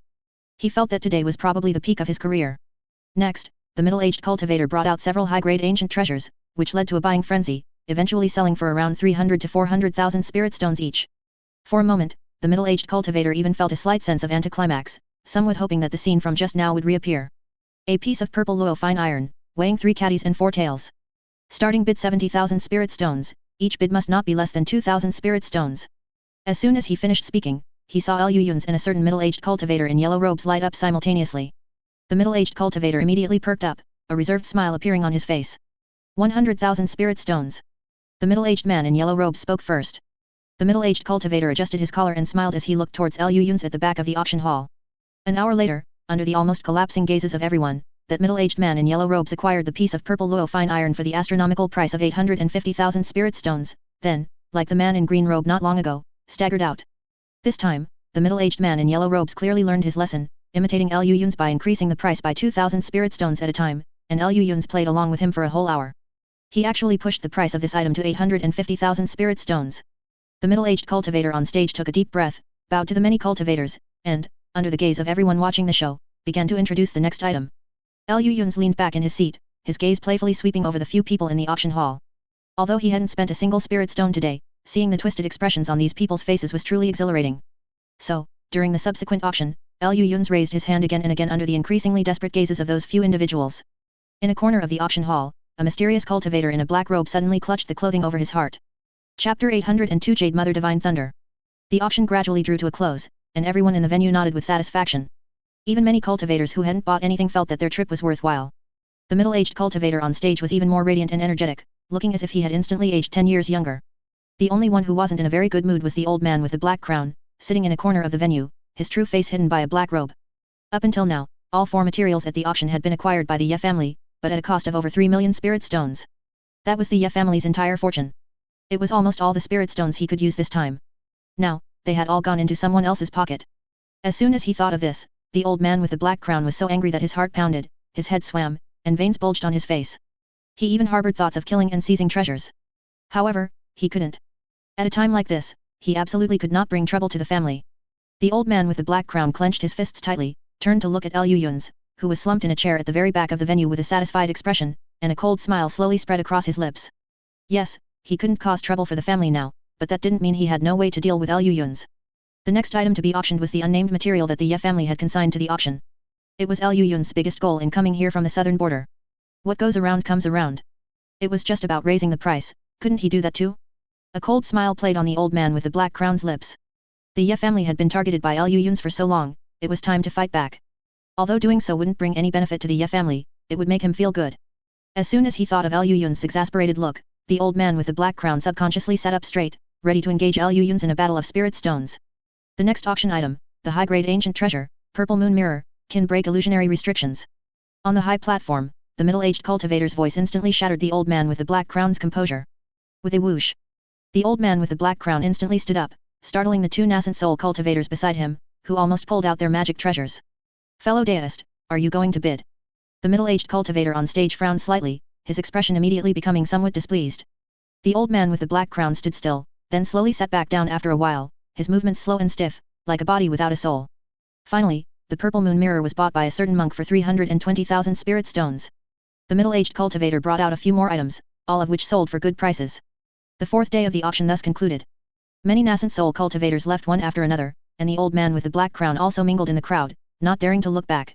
Meanwhile, Liu Yun's quietly appeared in the depths of the 9 Heavens Palace, and under the guidance of a beautiful maid, arrived before a door. Pushing open the door, inside was a spacious reception hall, where the middle-aged cultivator who had been auctioning the items was already waiting. Besides him, there was another Liu Yun's, dressed in a green robe, emanating a ghostly aura. His divine sense swept over him, yet he was formless and illusory, like a phantom. It was precisely Liu Yun's number 4, who had already advanced to the late nascent soul stage. Ha ha ha. Fellow deist Liu, I've long admired your reputation. The middle-aged cultivator burst into laughter upon seeing Liu Yun's enter, appearing very pleased. Fellow deist, you're too kind. It is I who should congratulate you on your flourishing wealth. Liu Yun's was equally pleased, even cupping his hands and exchanging a few polite words with the middle-aged cultivator, then plopped down onto a chair. Liu Yun's number 4 rolled his eyes and instantly transformed into an invisible ghostly aura, returning to Liu Yun's body. Seeing this, the middle-aged cultivator's eyes flashed with a hint of surprise, but he quickly concealed it, and sat down beside Liu Yun's with a smile, saying, to be honest, when fellow deist Lu's incarnation first found me, I thought fellow deist Liu was joking. I never expected it. Fellow deist Liu could actually increase the price of those materials by 6 or 7 times. This truly makes me incredibly impressed. Fellow deist, you're too kind. Liu Yun's nodded with a smile, then suddenly became a bit more serious, and asked with a smile, have you brought the item I requested, fellow deist? I've brought it. Of course, I've brought it. The middle-aged cultivator's expression sobered, and he nodded. He slapped his storage pouch with one hand, and a large jade box immediately appeared between the two of them. The middle-aged cultivator opened the jade box, revealing a yellowish-brown solid with a liquid texture inside. At first glance, this object looked like a mass of yellowish-brown liquid metal constantly moving back and forth. But upon closer inspection, one would find that it was actually a solid, with no actual liquid movement. It was just that the heaven and earth spiritual chi on its surface was continuously absorbed by it, which is why it appeared so strange. Liu Yun stretched out a hand, and a white lightning bolt flashed across his palm. The yellowish-brown solid immediately trembled slightly, and a yellow lightning bolt erupted, colliding with the white lightning bolt and neutralizing each other. Liu Yun's eyes lit up, and his heart settled. Good, this is it. Liu Yun's nodded, saying with satisfaction, as we discussed earlier, your auction house will take 1/5 of the final hammer price, and I want half of the profit from those materials, which is 1/10, roughly over 300,000 spirit stones. All these spirit stones will be used to purchase this material. I imagine it should be enough. Liu Yun said with a smile, casually putting the Jade Mother Divine Lightning and the Jade Box into his storage pouch. However, the middle-aged cultivator on the opposite side shook his head and said, Fellow Deist Liu, you are mistaken. Our original reserve price for this item was 70,000 spirit stones. Because we don't know its background or its purpose, even if we talked until our mouths were dry, this item still ran the risk of not selling. We estimated that a hammer price of 100,000 spirit stones would already be very good, so how could we let fellow Deist Liu take so many spirit stones? As soon as the middle-aged cultivator finished speaking, he took out a storage pouch and handed it to Liu Ling's. Here are 2,300 mid-grade spirit stones, the remaining portion after deducting the price of this material. Please accept them, fellow Deist Liu. Liu Yun's was stunned upon hearing this. He looked up and down at the middle-aged cultivator, and asked with some confusion, does the Ye family know about this? Ha ha ha. Since it has reached our auction house, we naturally have the full authority to decide. If the Ye family is dissatisfied with this price, they can certainly come and find me. The middle-aged cultivator laughed a few times, saying casually. Liu Yun's also smiled upon hearing this, and casually put away the storage pouch. Seeing this, the middle-aged cultivator's smile became even more pronounced. After chatting with Liu Yun's for a few moments, he sensed that Liu Yun's did not wish to stay long, and promptly personally escorted him out of the Nine Heavens Palace. Watching Liu Yun's and the others transform into 3 escape lights and depart, the middle-aged cultivator slowly let out a breath of relief. He carefully reflected on his performance today, and finding no impolite behavior, he felt a little relieved. Meanwhile, Liu Yun's in the air had a somewhat complex mood. That person just now was indeed very good at dealing with people, but that was also because of his own strength that he could receive such a degree of respect. If his strength were insufficient, one could refer to the Ye family. This so-called imperial family was truly pitiful, even an auction house didn't hold them in high regard. Liu Yun sighed softly and flew towards the outskirts of capital city. Chapter 803 Demonic Path Exchange Meeting. Several days later, Liu Yun and his 2 companions sped through the air, and before long, they arrived above a desolate, dark mountain range 3,000 li outside capital city. Liu Yun took out the invitation and looked at it, then suddenly dropped down, circled once and stopped in front of a seemingly ordinary stone wall. The stone wall was slightly greenish, mostly covered with mud and moss, and appeared to have no special features. Liu Yun glanced at it twice, then suddenly threw out the invitation. A white light flashed on the invitation, directly disappearing into the stone wall. A moment later, a yellow glow suddenly flickered on the stone wall, then it vanished into thin air, revealing a huge cave entrance more than 10 zhang wide. In front of the cave entrance, 2 middle-aged cultivators in green robes stood perfectly straight. Both were at the late core formation stage cultivation, and one of them held Liu Yun's invitation, respectfully bowing slightly towards Liu Yun's. Greetings, Senior Liu. The cultivator holding the invitation respectfully bowed to the 3 of them first, then handed the invitation back with both hands, smiling as he spoke. Liu Yun took the invitation, his gaze sweeping over the 2 cultivators, and he raised his eyebrows in slight surprise. Profound true chi and pure magical power. Your foundations are excellent. May I ask which school you are from? The other green-robed cultivator respectfully offered a magic plate, saying, Thank you for the praise, Senior Liu. Our master is Yi Zishan, one of the great Jin's 4 loose cultivators. He has long admired Senior Liu and has always wanted to meet Senior Liu in person to exchange insights on cultivation. Oh, so you are Yi Zishan's esteemed disciples, no wonder. Liu Yun stroked his chin and nodded, casually taking the magic plate he offered. The great Jin's 4 loose cultivators were renowned, and Yi Zishan had been famous for a long time. He had already entered the late nascent soul stage more than 200 years ago. By careful calculation, this senior had probably already reached the peak of the late nascent soul stage and was not far from the soul transformation stage. Liu Yun casually held the magic plate in his hand, leading Qingli and the 3rd companion into the mountain cave. Not long after, the 3 saw a white light flashing ahead, and the entrance to a large hall faintly appeared, with bustling noises emanating from within, which invigorated their spirits. This underground auction seemed much livelier than the previous Jinjing auction. The 3 quickly walked in. As soon as they entered, they saw a simple teleportation array in front of them. More than a dozen people were queuing in front of the teleportation array, and a masked cultivator was distributing a special talisman to everyone one by one. Liu Yun took it and frowned slightly. This item seemed to be part of a formation, but it wasn't activated. It had to be combined with a specific formation to be used. Although this item was interesting, it lacked any real technical content. Liu Yun merely glanced at it twice and completely lost interest. He stood in the simple teleportation array with Qingli and the 3rd companion, disappearing with a flash of white light. Their vision blurred, and as soon as they appeared in another place, their figures were immediately enveloped by 3 different glows, becoming indistinct. Liu Yun's was surrounded by a 5-colored glow, Qing Li by a green glow, and the third companion was the most sinister, enveloped in a black-red glow, faintly emitting an astonishingly fierce qi. The 3 were naturally startled and looked around, finding dozens of cultivators sparsely scattered around, either standing or sitting. These people were also enveloped in various colored glows, making their true faces indiscernible. Liu Yun's glanced at the talisman on him, then instinctively swept his divine sense across the entire hall. He immediately understood, smiling as he led the 2 to a corner. The talisman's concealing effect was connected to the entire formation. This design was novel, as the talisman's own power was limited, but it became entirely different when connected to the formation. No matter how powerful a cultivator's divine sense was, it would be impossible for him to silently break through the entire formation alone. This way, it was sufficiently secure, preventing these old monsters attending the exchange meeting from encountering enemies or being targeted by others due to exchanged items. Liu Yun's and his 2 companions sat cross-legged in a corner of the venue, appearing exceptionally low-key. As time passed, more and more cultivators teleported into the hall. Unbeknownst to them, there were already nearly 200 cultivators in the entire hall, and a white jade table several jong wide had appeared in the circular open space in the middle. After some more time, Liu Yun seemed to sense something and slowly opened his eyes. A spiritual light suddenly flashed near the white jade table, and a figure enveloped in white light abruptly appeared behind the table. Time is almost up. All the fellow deists who should be here have arrived. The exchange meeting now begins. The figure in the white light swept his gaze around, speaking calmly. His tone was not at all polite, showing an air of complete confidence. He flicked his sleeve, and 3 or 4 bulging storage pouches appeared on the table. Today is the last day of this exchange meeting. Everyone understands the rules, so I won't emphasize them. However, there is one point I must clarify first. Unlike previous years, this time our exchange meeting has been entrusted by a major patron to auction off a significant treasure as the finale. This treasure will only be exchanged for a few extremely rare items. If no one truly possesses these materials, it will then be auctioned for spirit stones. Whether you fellow deists have the opportunity to obtain this treasure depends on your individual fortunes.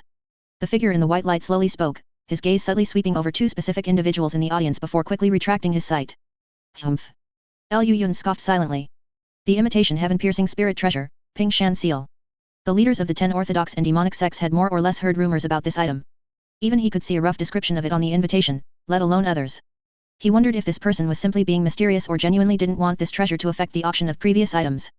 However, even so, many loose cultivators and cultivators from smaller schools in the crowd couldn't help but ask a few questions, all of which were deftly handled by the figure in the white light. He said nothing more, casually grabbed one of the storage pouches in front of him, and then a black light flashed in his hand, revealing a dark, shiny, date-like fruit in his palm. Liu Yun's recognized it at a glance, a yin date, occasionally found on the graves of those born on a yin year, yin month, and yin day, taking 300 years to ripen, and then refined for 49 days with resentful spirits using a secret art. It was an extremely rare yin-attributed spiritual item. Unfortunately, for Liu Yun's number 4, who was now at the late nascent soul stage, it was not as practical as absorbing 2 more yin ming beast crystals. Finally, this yin date was bought for 190,000 spirit stones by a person surrounded by a grayish-white glow. After that, the figure in the white light brought out several more top-tier demonic path materials, all of which sold for high prices of 2 to 300,000 spirit stones. Almost all of them were a notch higher than the items at the Jinjing auction, though mostly demonic path items. Although Liu Yun's had not made any bids, he was greatly enlightened. There were even a few items that would be somewhat useful to the 3rd and 4th companions, who were already at the late nascent soul stage. Unfortunately, after Liu Yun's asked them, they both refused.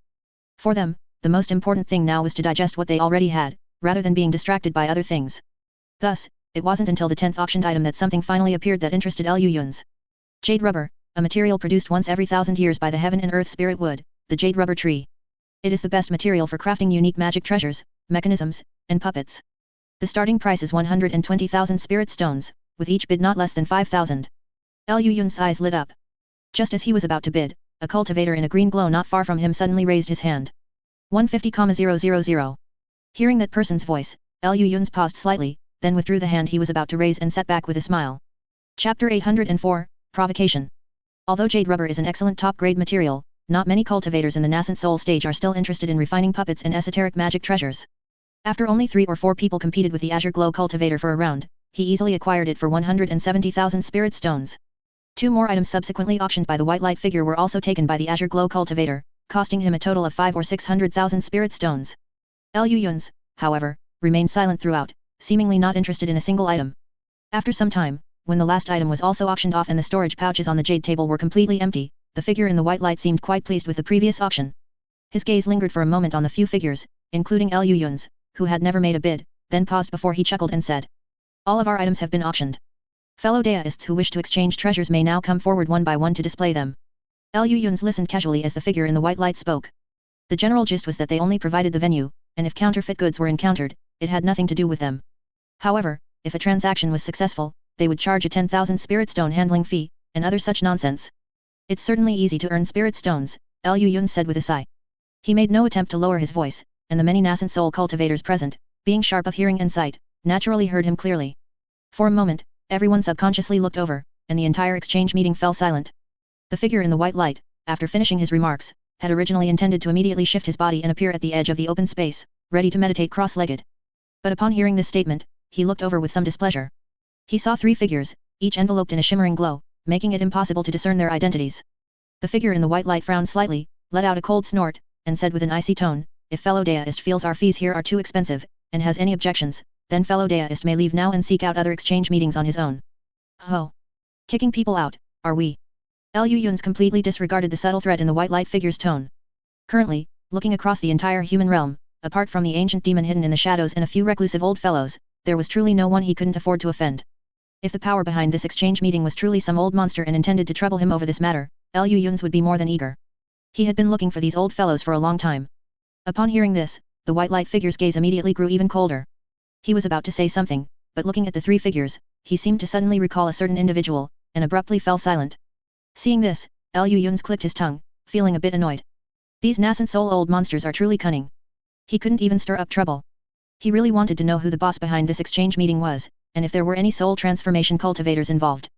After all, being able to invite a disciple of Yizishan to guard the door was not something an ordinary nascent soul cultivator could achieve. A sudden silence fell between the two, and the gazes of the others swept over them, all revealing thoughtful expressions. After a while, several impatient individuals in the crowd could no longer wait. As figures flickered, several startling escape lights shot out simultaneously. However, one of the escape lights was noticeably faster than the others. Its brilliance converged, and a figure completely enveloped in blue glow appeared first behind the jade table. Then, he nimbly cupped his hands and said with a smile. "Excuse me, I'm a step ahead. Fellow deists, please wait a moment." Seeing this, the other streaks of light could only circle helplessly in place before flying back to their original seats. The blue light figure then gleefully displayed his item, a blood-red crystal, with tiny black lightning bolts coiling around it, appearing extraordinarily mystical. One piece of top-grade blood thunder stone, exchanged for an inner core of an 8th-level demonic beast of ice or water attribute, or a piece of ice attribute materials of similar rank. Before he finished speaking, Liu Yun's eyes lit up. With a flick of his hand, a jade bottle flew directly over. The blue light figure took the jade bottle with some surprise, slightly opened the lid, and glanced inside, then said with great joy, "Excellent, this item is exactly what I wanted, fellow deist, this item is yours." The blue light figure hastily tossed the blood thunder stone to Liu Yun's, then turned and returned to his original position. Liu Yun's caught it and casually tossed the item to Old Third. The surrounding crowd watched with envy, regretting that they hadn't acted faster. This blood thunder stone was a rare demonic path lightning attribute material. Not only was it a top-grade material for refining yin lightning attribute magic treasures, but its accompanying blood lightning also possessed the powerful ability to defile magic treasures and restrain the 5 elements. Additionally, some top-tier refined corpses, if this material could be added during their refinement, would have their physical body strengthened by a third. Judging by the blood thunderstone's abundant spiritual chi and overflowing lightning, it was definitely a true top-grade item, a top-tier material that almost all demonic path cultivators could use. It was only because the blue light figure's requirement for an 8th-level ice attribute demonic core was too rare that everyone hesitated. As a result, they didn't expect these two to be so straightforward, completing the transaction while everyone was still in a daze. For a moment, everyone secretly regretted it. If they had acted a little faster and gone up to inquire with other materials of the same rank, it might have worked out. While regretting, everyone couldn't help but secretly size up Liu Yun's and the other two. The white light figure, in particular, had his eyes light up, and he had a confirmed guess about their identities, secretly congratulating himself for not having any conflict with these three earlier. No one noticed that the blue light figure quietly clutched the jade bottle in his hand, his expression, hidden within the blue glow, fluctuating between uncertainty. This person actually has a rank 8 water attribute demonic core, and it's a top-grade demonic core of a heaven and earth spirit beast. The person in the blue light secretly gritted his teeth, sitting silently in the corner. Next, several more people came forward. This time, no one requested to exchange for top-grade items like 8th-level demonic cores. Instead, what they wanted to exchange were rare materials that could be used in various medicinal pills or magic treasures. These people's exchanges went relatively smoothly, and they all had some gains, more or less. In fact, this was the normal flow for the beginning of such exchange meetings. As for the blue light figure, he was merely an unexpected occurrence. After these few people, cultivators who returned empty-handed gradually began to appear. The materials they sought to exchange became increasingly rare and bizarre, and among them were many strange materials that even Liu Yun's had never seen, all of which he exchanged without hesitation. Chapter 805, Ice and Fire Demon Cores. As the exchange meeting was about to conclude, the green light cultivator finally stood up from his seat and unhurriedly walked forward to the back of the jade table. 1 8th rank blue light flood dragon and 1 red fire flood dragon demon core each, in exchange for 1 dazzling light crystal. If any of your excellencies present have this materials, you may choose one of the 2 flood dragon demon cores. The green light cultivator's voice was slightly hoarse, yet it boomed in everyone's ears like thunder. 8th rank flood dragon demon cores. How many years had it been since such a thing appeared on the Great Jin market? Previously, everyone was stunned by the blue light cultivator's request precisely because 8th rank demon cores were too rare. And the demon cores of an 8th rank flood dragon were even more valuable than ordinary demon cores. Not to mention how rare 8th rank flood dragons were, even if one could be found, facing such a heaven and earth spirit beast that was several times stronger than an ordinary mid-nascent soul stage cultivator and inherently skilled in water evasion techniques, even a late nascent soul great cultivator would find it difficult to guarantee its immediate death. Most likely, they would only severely wound the opponent, allowing it to escape via water evasion. Corresponding to this rarity was the powerful effect of the flood dragon demon core. The purity of the spiritual chi within it was completely comparable to an ordinary 9th grade demon cores. In fact, for certain special uses, these direct descendants of ancient true dragons could even exert effects far beyond 9th grade demon cores. It could be said that an 8th rank flood dragon's demon core was even more precious than a typical 9th grade demon cores. At the very least, it was definitely enough to exchange for a dazzling light crystal. Unfortunately, the dazzling light crystal was also no ordinary materials. As a top grade materials for refining illusion type magic treasure, it had also not appeared on the Great Jin market for several decades. Amidst this silence, the figure in the white light slowly stood up and said, "Fellow deist, may we examine these 2 demon cores?" The green light cultivator pondered for a moment upon hearing this, then asked suspiciously, "Fellow deist, didn't you just say that you are not responsible for authenticating the materials at the exchange meeting?" "That's right, those are the rules. However, we still have a dazzling light crystal in our warehouse. It was not brought out for auction because it is too valuable. I can immediately send someone to retrieve it. How about I examine these 2 demon cores first?" The figure in the white light chuckled softly and said very politely. The green light cultivator was silent for a moment, then calmly nodded and said, "Since your excellency has spoken, it certainly cannot be false. Fellow deist may appraise them first." The figure in the white light seemed to nod.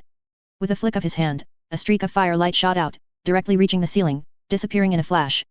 Then he slowly stood up and walked towards the green light cultivator. This person seemed to know a lot about demon cores. After a brief look, he skillfully picked up a blue demon core.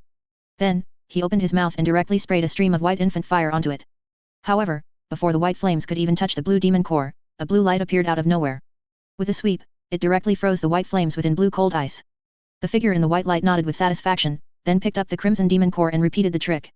This time, the white infant fire successfully struck the crimson demon core and began to burn fiercely. However, within the white flames, the crimson demon core emitted a faint red glow.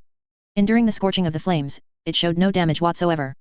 The figure in the white light then let out a long breath and said, "Excellent, these are genuine 8th rank water and fire attribute flood dragon demon cores." As soon as he finished speaking, about 3 or 4 jong away from him, spiritual light suddenly flickered. A masked cultivator shrouded in a grey robe mysteriously appeared there. He bowed to the figure in the white light, handed over a jade box, and then disappeared again.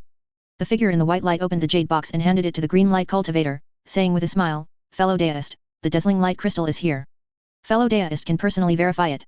The green light cultivator took the jade box and glanced at it. What met his eyes was a milky yellow crystal.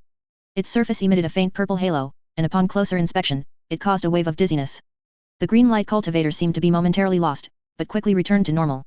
He directly took out the yellow crystal with 2 fingers and held it before his eyes for careful appraisal. This scene secretly startled the figure in the white light. He was all too familiar with the powerful effect of the dazzling light crystal.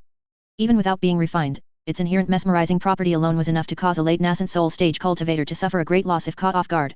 Yet, the person in front of him had managed to break free in an instant. "Excellent, it is indeed a top-grade dazzling light crystal. Fellow deist may choose either of these 2 demon cores," the green light cultivator said with a satisfied expression. He then placed the dazzling light crystal back into the jade box and casually put it into his storage pouch. The cultivator in the white light chuckled, his gaze sweeping over the 2 demon cores, appearing somewhat indecisive. After a while, the cultivator in the white light suddenly said, "Fellow deist, do you have any other materials you wish to exchange for? If not, would fellow deist be willing to sell the other demon core to this old man at a high price? Or exchange it for other materials of the same rank would also be acceptable. Regardless of the method, I will definitely satisfy fellow deist." Upon hearing this, the green light cultivator was stunned for a moment, then silently shook his head and said, "Fellow deist is joking. I still wish to keep the remaining demon core for myself." The cultivator in the white light couldn't help but show a look of regret upon hearing this. These 2 8th rank flood dragon demon cores, 1 water and 1 fire, if they could both be acquired, and used as main materials for alchemy, the effect produced by the convergence of yin and yang might not be much worse than a 10th grade demon core. That would be enough to allow him to break through his bottleneck and advance another rank. Thinking of this, a hint of cold light flashed in the eyes of the figure in the white light, but it was obscured by the white light, preventing anyone from seeing it. After a moment of silence, the figure in the white light took the crimson-red fire flood dragon demon core. The green light cultivator retrieved the remaining demon core, flew back to his original position in the distance, and sat down cross-legged to meditate. For a time, many strange glances lingered around the green light cultivator, filled with profound and hidden malice. Later, another 30 to 40 cultivators went up to exchange treasures, including some treasures that almost only existed in legends, as well as some strange materials whose origins and names even their owners couldn't clearly explain. Some of these materials were even unknown to Liu Yun's, and he exchanged for them without hesitation. Such a display of wealth naturally attracted a lot of attention. Feeling the gradually unconcealed malice around him, as well as several deep gazes hidden within it, Liu Yun slightly lowered his head and sneered. This was truly getting more and more lively. Time passed bit by bit. Finally, when a cultivator returned to his seat, no one else stepped forward. The figure in the white light who had originally presided over the exchange meeting saw this and unhurriedly walked back to the jade table. Since all fellow deists have completed their exchanges, we will now begin the auction of the final treasure of this exchange meeting. It is also the most valuable treasure of this trade fair. As soon as these words were spoken, everyone showed expressions of anticipation. Only a handful of people below instantly became serious, emitting a chilling aura, their gazes fixed on the figure in the white light with solemnity. Liu Yun stroked his chin, his gaze sweeping over these few people. He paused for a moment on a figure enveloped in a pink glow, then slowly straightened up, revealing an intrigued expression. Chapter 806 Hirayama Seal. As soon as the figure in the white light finished speaking, spiritual light flickered at the entrance of the hall, and two male cultivators walked in. Unexpectedly, these two cultivators didn't have any talismans on them, and walked directly to the center, revealing their true appearance. The cultivators present stirred. Most of them could name these two individuals. One of them was none other than the old man with the black crown. Liu Yun's gaze narrowed slightly, white light flickered in his eyes, and he instantly recognized the other party, a hint of mocking smile appearing on his lips. These two, one an early nascent soul stage, and the other a middle stage nascent soul, were both nascent soul level elders of the Imperial Ye family who frequently dealt with outsiders. The old man with the black crown walked a few steps to the table, nodded to the figure in the silver mist, then turned to face the cultivators and slowly said. No need for lengthy introductions, I believe most of you present recognize us. I will keep it brief. This precious treasure is actually an item that our Ye family spent countless manpower and resources, and over 100 years to refine. However, recently, several sects friendly with the Ye family have simultaneously sought to purchase this item. Our Ye family cannot afford to offend or refuse any of these sects. Under the circumstances, our elder council deliberated and decided to auction this treasure at this exchange meeting, to see which fellow deist has the opportunity to obtain this precious treasure. After saying this, the old man with the black crown slowly pulled out a square box, about a foot long, from his sleeve. He looked at it with a hint of reluctance, then gritted his teeth and handed it to the figure in the silver mist. The figure in the white mist chuckled softly, then shook the jade box in his hand. Immediately, the lid flew open, and a fist-sized, dazzling yellow glow slowly emerged from the box. As soon as it left the box, this yellow glow seemed to be sentient, expanding and contracting erratically, emitting a low humming sound. Seeing this, the figure in the silver mist solemnly formed a hand seal with both hands, casting several magic arrays in succession. Then, he pointed at the yellow glow and let out a low shout. The light cluster flickered wildly a few times, then suddenly spun around, its spiritual light completely receding, revealing its true form, a small, earthy yellow seal, several inches in size. This seal was square and flat, its entire body smooth and jade-like. However, its surface flickered between dark and bright, subtly revealing layers of microscopic golden and silver magic arrays. What was peculiar was that with each flash of spiritual light, the runes of these magic arrays were completely different, and upon closer inspection, they all appeared profoundly mysterious and profound. Besides this, the spiritual chi emanating from this small seal, though peaceful and stable, contained such immense spiritual chi that everyone who sensed it couldn't help but change their expressions drastically. Liu Yun suddenly straightened his body. His powerful divine sense allowed him to perceive every detail of the item, and a look of keen interest couldn't help but appear on his face. This treasure is called the Ping Shan Seal. It was refined to imitate the heaven-piercing seal, a heaven-reaching spirit treasure from the ancient era. According to tests personally conducted by Ye family cultivators, although this treasure only possesses 1 or 2/10 of the rumored heaven-piercing seal's power, it can absolutely flatten mountains and open up land. Furthermore, if a cultivator's cultivation is sufficient to unleash its power beyond the norm, reaching 3/10 of the heaven-piercing seal's might is not impossible. However, doing so would greatly damage this treasure, so it's best not to do so lightly. The figure in the white mist slowly spoke, while manipulating the Ping Shan seal before him, making it continuously change between large and small. The astonishing power, poised to strike within the hazy yellow spiritual light, made all the cultivators in the hall feel a surge of excitement. Liu Yun's looked at the Ping Shan seal, lost in thought. Speaking of imitation heaven-piercing spirit treasures, he already had quite a few. Besides the genuine heaven-reaching spirit treasure, the Black Wind Banner, there was also the Yin-Yang bottle obtained from the North Night Minor Extreme Palace's supervising elder, the 2 holy cauldrons obtained from the Tuwa people, and the Simura 5 Elements ring obtained from the Yueyang sect's sect master. Any one of them was an extremely powerful imitation heaven-piercing spirit treasure, none inferior to this Ping Shan seal, and some even surpassed it. However, upon closer reflection, these imitation heaven-piercing spirit treasures didn't seem to be purely offensive spirit treasures. The 5 elements divine thunder were all in his hands, but to integrate them, or even fuse them into one, and create an offensive divine ability based on the primal magnet divine light, was not something that could be achieved overnight. In the current situation, he truly lacked a means to decide the outcome with one strike, and this pink shan seal seemed to be just what he needed. Thinking of this, a faint dragon roar suddenly sounded within Liu Yun's body. A black light, somewhat displeased, transformed into a black demon dragon, circling around Liu Yun's nascent soul body, its pair of blood-red eyes staring intently at him. Liu Yun's was startled at first, then couldn't help but smile. Yes, how could he forget? A heaven-reaching spirit treasure was impressive, but his demon dragon blade was not far behind. As the only supreme treasure in the human realm with clear records of having killed a soul transformation cultivator, if the demon dragon blade and a heaven-reaching spirit treasure were placed together for people to choose, some might hesitate. But if it was just an imitation heaven-piercing spirit treasure, then any normal person would choose the demon dragon blade. What's more, ever since the black and white scissors were absorbed by the yin-yang bottle, some unexpected changes had occurred. The 2 treasures seemed to be undergoing fusion, and it wouldn't be long before they might give him a surprise. With this thought, Liu Yun's felt that the pink shan seal instantly lost its appeal to him. Then again, even if he really wanted to buy this item, it might be a bit difficult. Besides other things, just from what he knew, the leaders of the righteous and demonic factions, the Tai sect and the heavenly demon sect, would not let go of this treasure. The other few sects also seemed somewhat tempted. After all, this was an imitation heaven-piercing spirit treasure, an existence capable of serving as a sect's guardian treasure. With such an item in hand, it was almost equivalent to having a late nascent soul stage cultivator, sufficient to ensure the survival of a school. Why has the Yin Luo sect, once one of the 10 demonic sects, fallen into such decline now? Isn't it because after both of its late nascent soul stage cultivators within the school perished, the sect had neither a great cultivator capable of taking on important responsibilities nor a presentable guardian treasure? The so-called Ghost Luo banner sounded terrifying, but if the 18 Ghost Luo banners were not gathered simultaneously, it was merely equivalent to a powerful ancient treasure.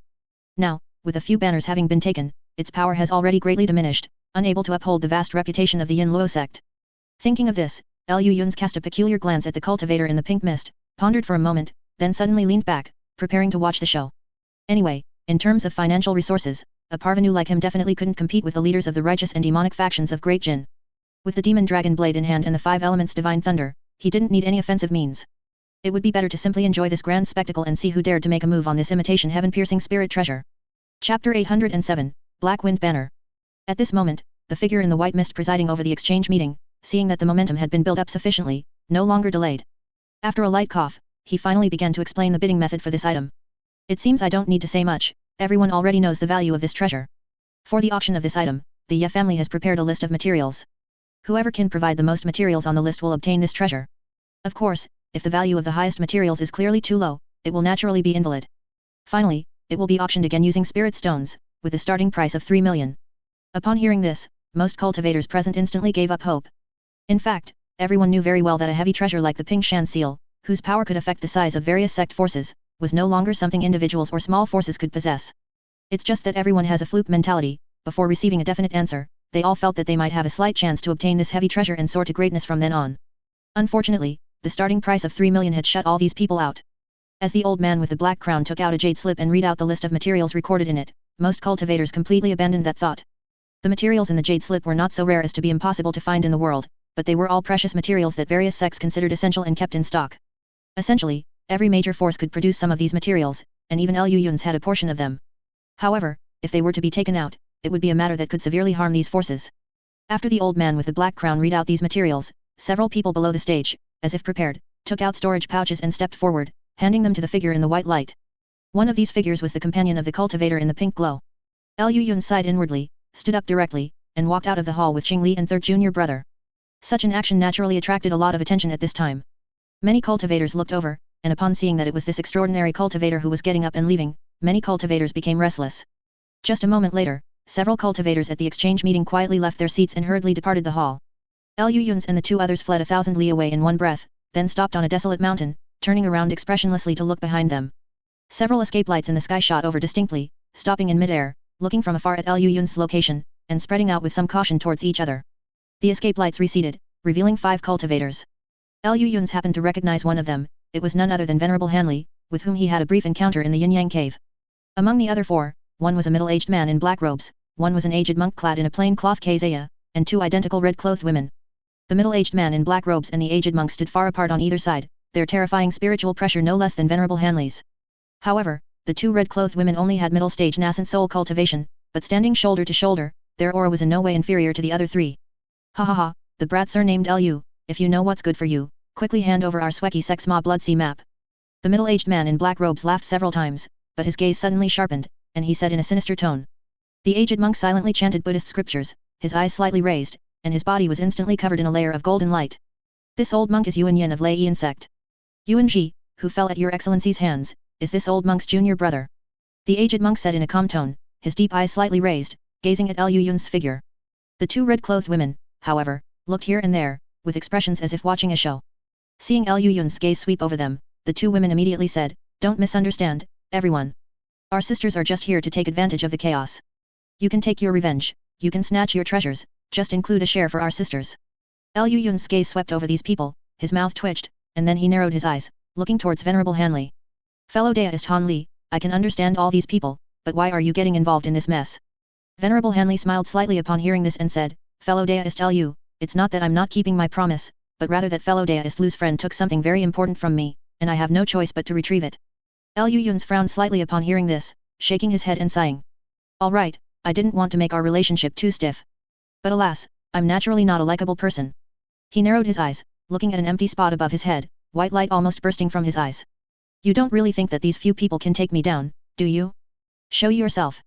Lu Yun's roared, and behind him, Qing Li suddenly opened her mouth, letting out an earth-shattering dragon roar.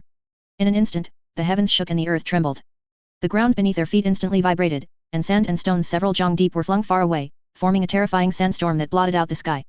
The clouds in the sky were instantly cleared, as if an invisible storm swept through the air, spanning 10,000 li. This was a divine ability Qing Li had comprehended after her last bloodline awakening, when she roared back at the Haoang bird, mimicking that earth-shaking roar. Accompanying this roar, the 5 people instantly felt their chi and blood surge, and they instinctively flew back more than 10 jong. And in that previously empty space, a figure had silently appeared.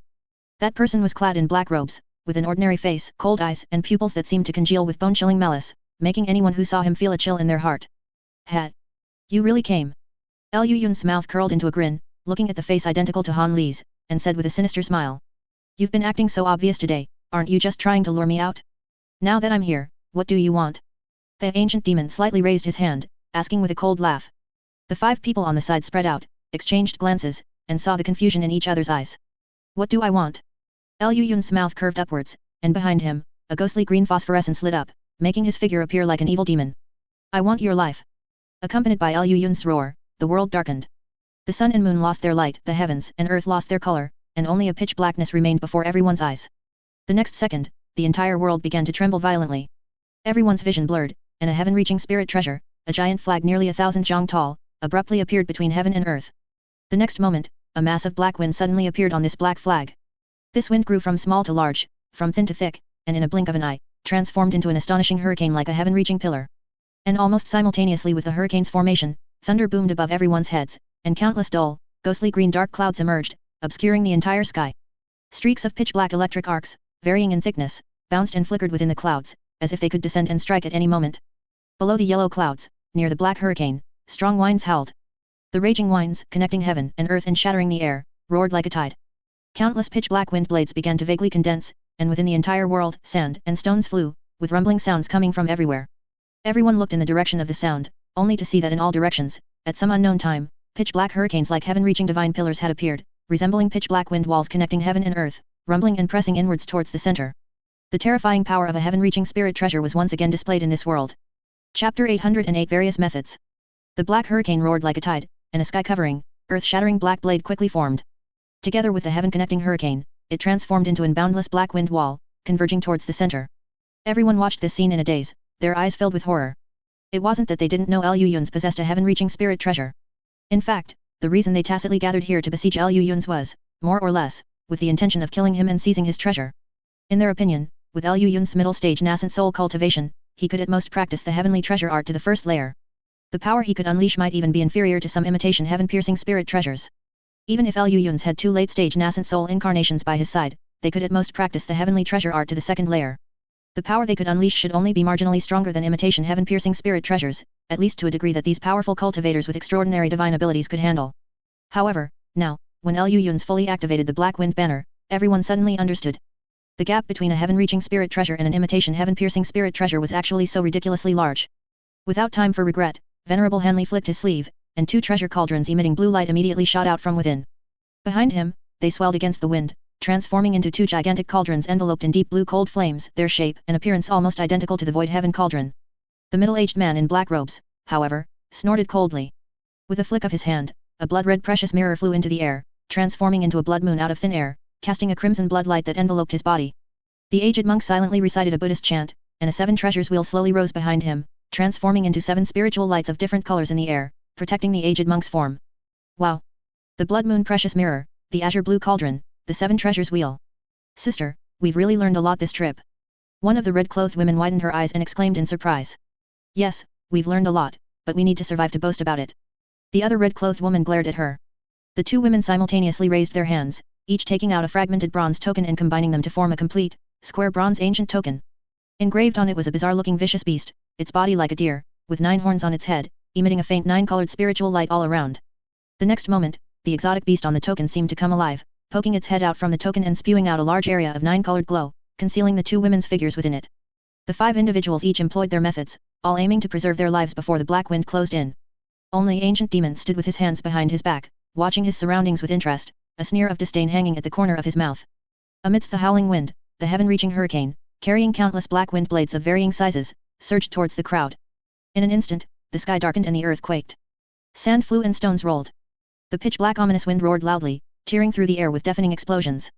The lids of the 2 azure blue cauldrons behind Venerable Hanley shot off, and 2 incomparably thick deep blue pillars of fire rose, instantly transforming into a large expanse of blue glow. Wherever it passed, even the pitch-black ominous wind was frozen and slowed significantly. Seizing this opportunity, Venerable Hanley flew out, enduring the surrounding ominous wind, and headed towards the horizon. He had already understood that even with the assistance of others this time, he couldn't do anything to Liu Yun's.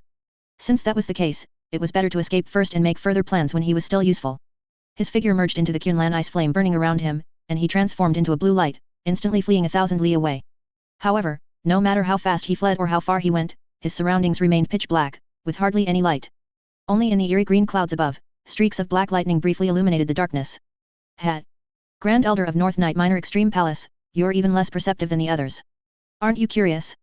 Why are you the only one trying to escape? Along with this playful voice, a pitch-black hurricane appeared out of thin air beside Venerable Hanley, engulfing him. Countless black wind blades howled as they slashed towards Venerable Hanley, intending to tear him into minced meat. However, they were blocked by the vast blue light formed by the Qunlan ice flame, and their speed became sluggish. Venerable Hanley's face was somewhat pale.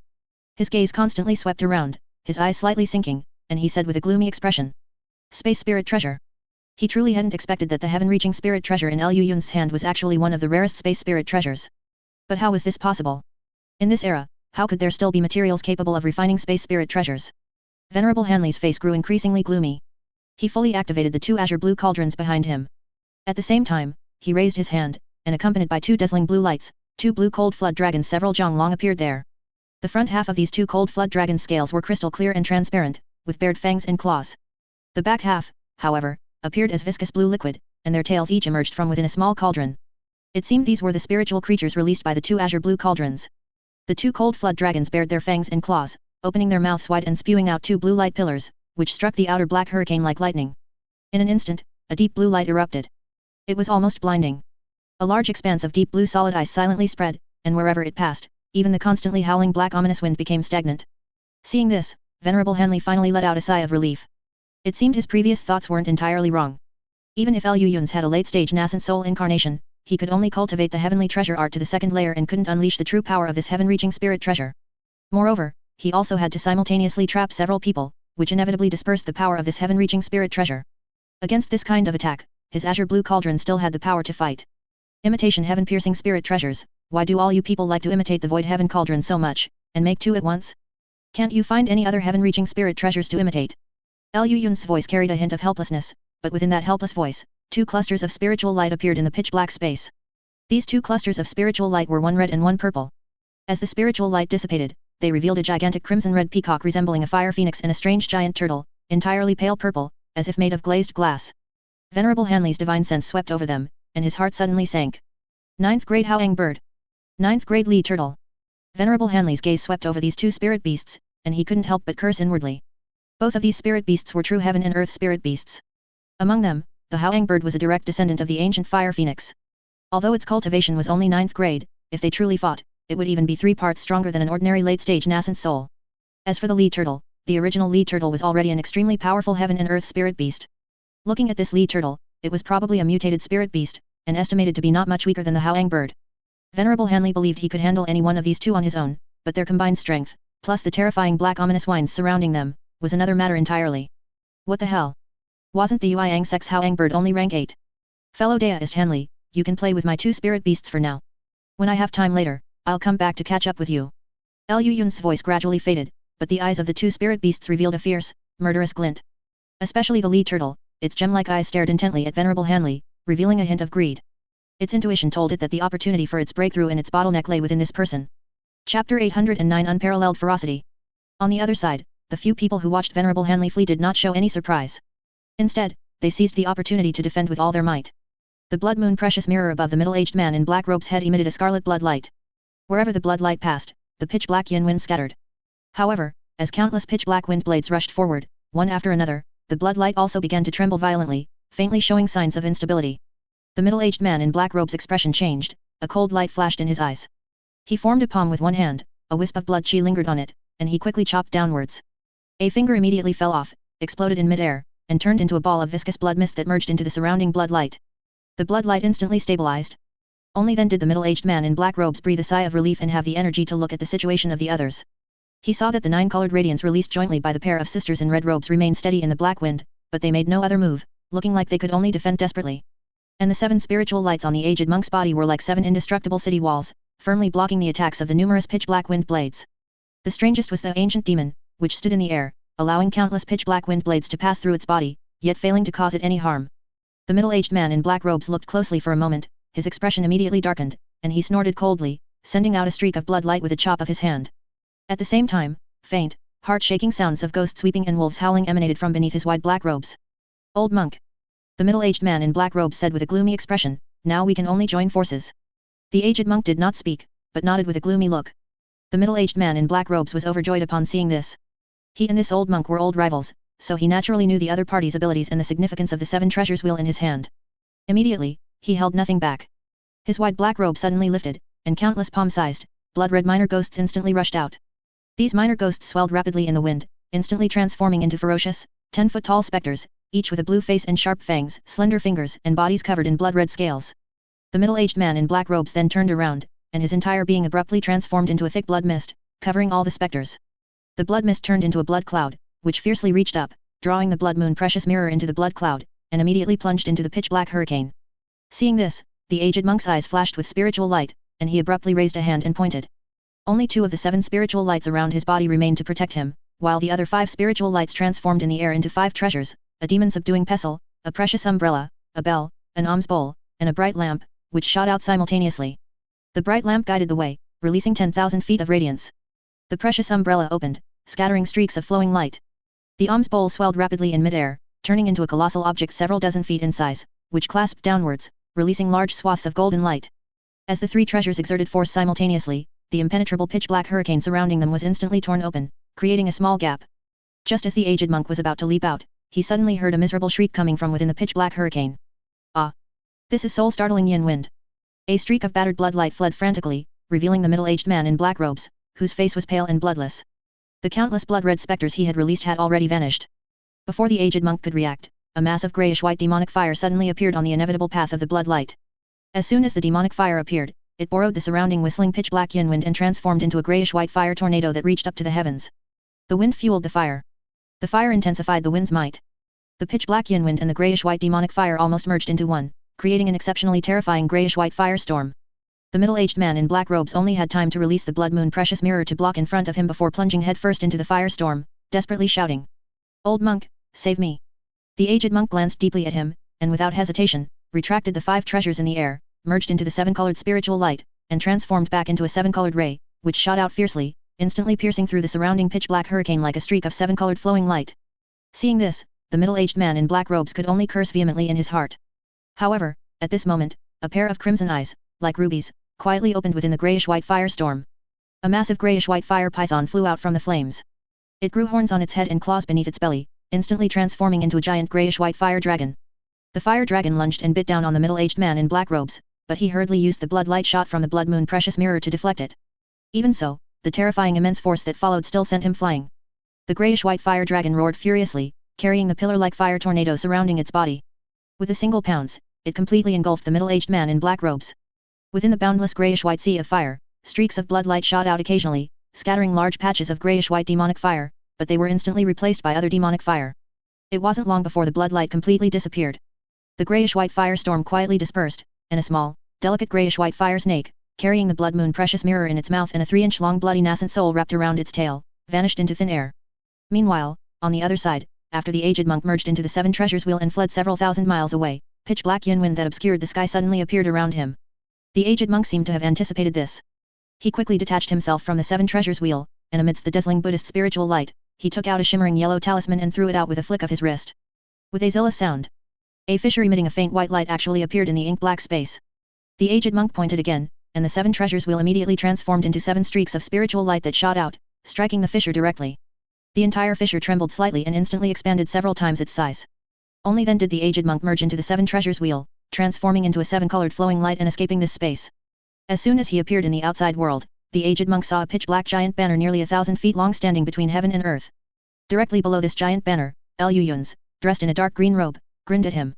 At the same time, a mass of black wind abruptly appeared on the banner's surface and rapidly expanded, enveloping the aged monk from above.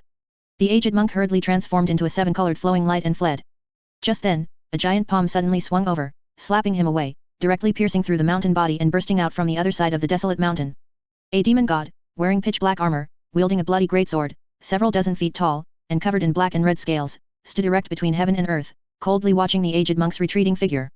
Realm-breaking talisman. I didn't expect you to even possess such a rare item. One truly cannot underestimate others. Lu Lings appeared beside the third brother and said with great emotion. At the same time, large swathes of black and red crystal sand rose around the third brother, turning the area black and red. Immediately, he held the bloody greatsword and cleaved down towards the aged monk on the other side of the mountain. Chapter 810 Qian Landing. The 7 treasures wheel behind the aged monk suddenly rose up, transforming into 7 streams of spiritual light to block in front of him. The blood-colored giant sword, which seemed capable of supporting the heavens and shaking the earth, chopped down straight above, carrying an overwhelmingly thick smell of blood, cleaving onto the 7 streams of spiritual light. The first 3 streams of spiritual light were instantly shattered.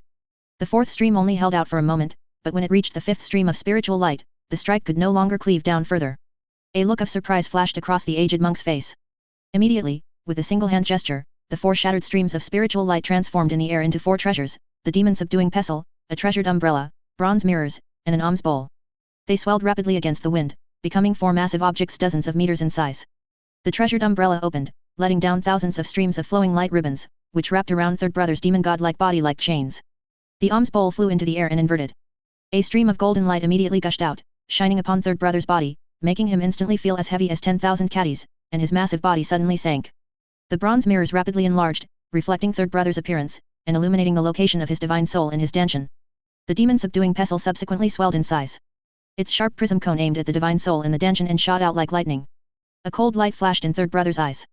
His figure moved suddenly, swelling another circle out of thin air. The golden light and chains around his body instantly snapped. He grabbed the demon-subduing pestle in the air with a backhand, and black and red sand instantly spread around him, wrapping all 4 treasures within it. These treasures were truly powerful. Although wrapped in third brother's black and red sand, they were not instantly corrupted. Instead, they emitted bursts of clear ringing sounds and were actually struggling fiercely. Imitation heaven-piercing spirit treasure. Third brother looked back with some surprise, then made a single hand gesture, and a large expanse of black and red sand spread over them again. The 4 treasures were like objects sinking deep into quicksand. No matter how much they struggled, they only hastened the speed at which they sank. The aged monk could no longer maintain his calm and composed expression. He quickly leaped up, golden light illuminating his body, and a Buddhist Vajra phantom image dozens of meters tall materialized in the air. At the same time, the remaining 3 streams of golden light shot out, transforming in the air into 3 treasures, a long sword, a scripture wheel, and a bell. The Buddhist Vajra extended its hands, taking the long sword and the scripture wheel. The bell flew to its ankle, hanging there like an ornament. This gigantic Buddhist Vajra, tall enough to look third brother straight in the eye, spun the scripture wheel.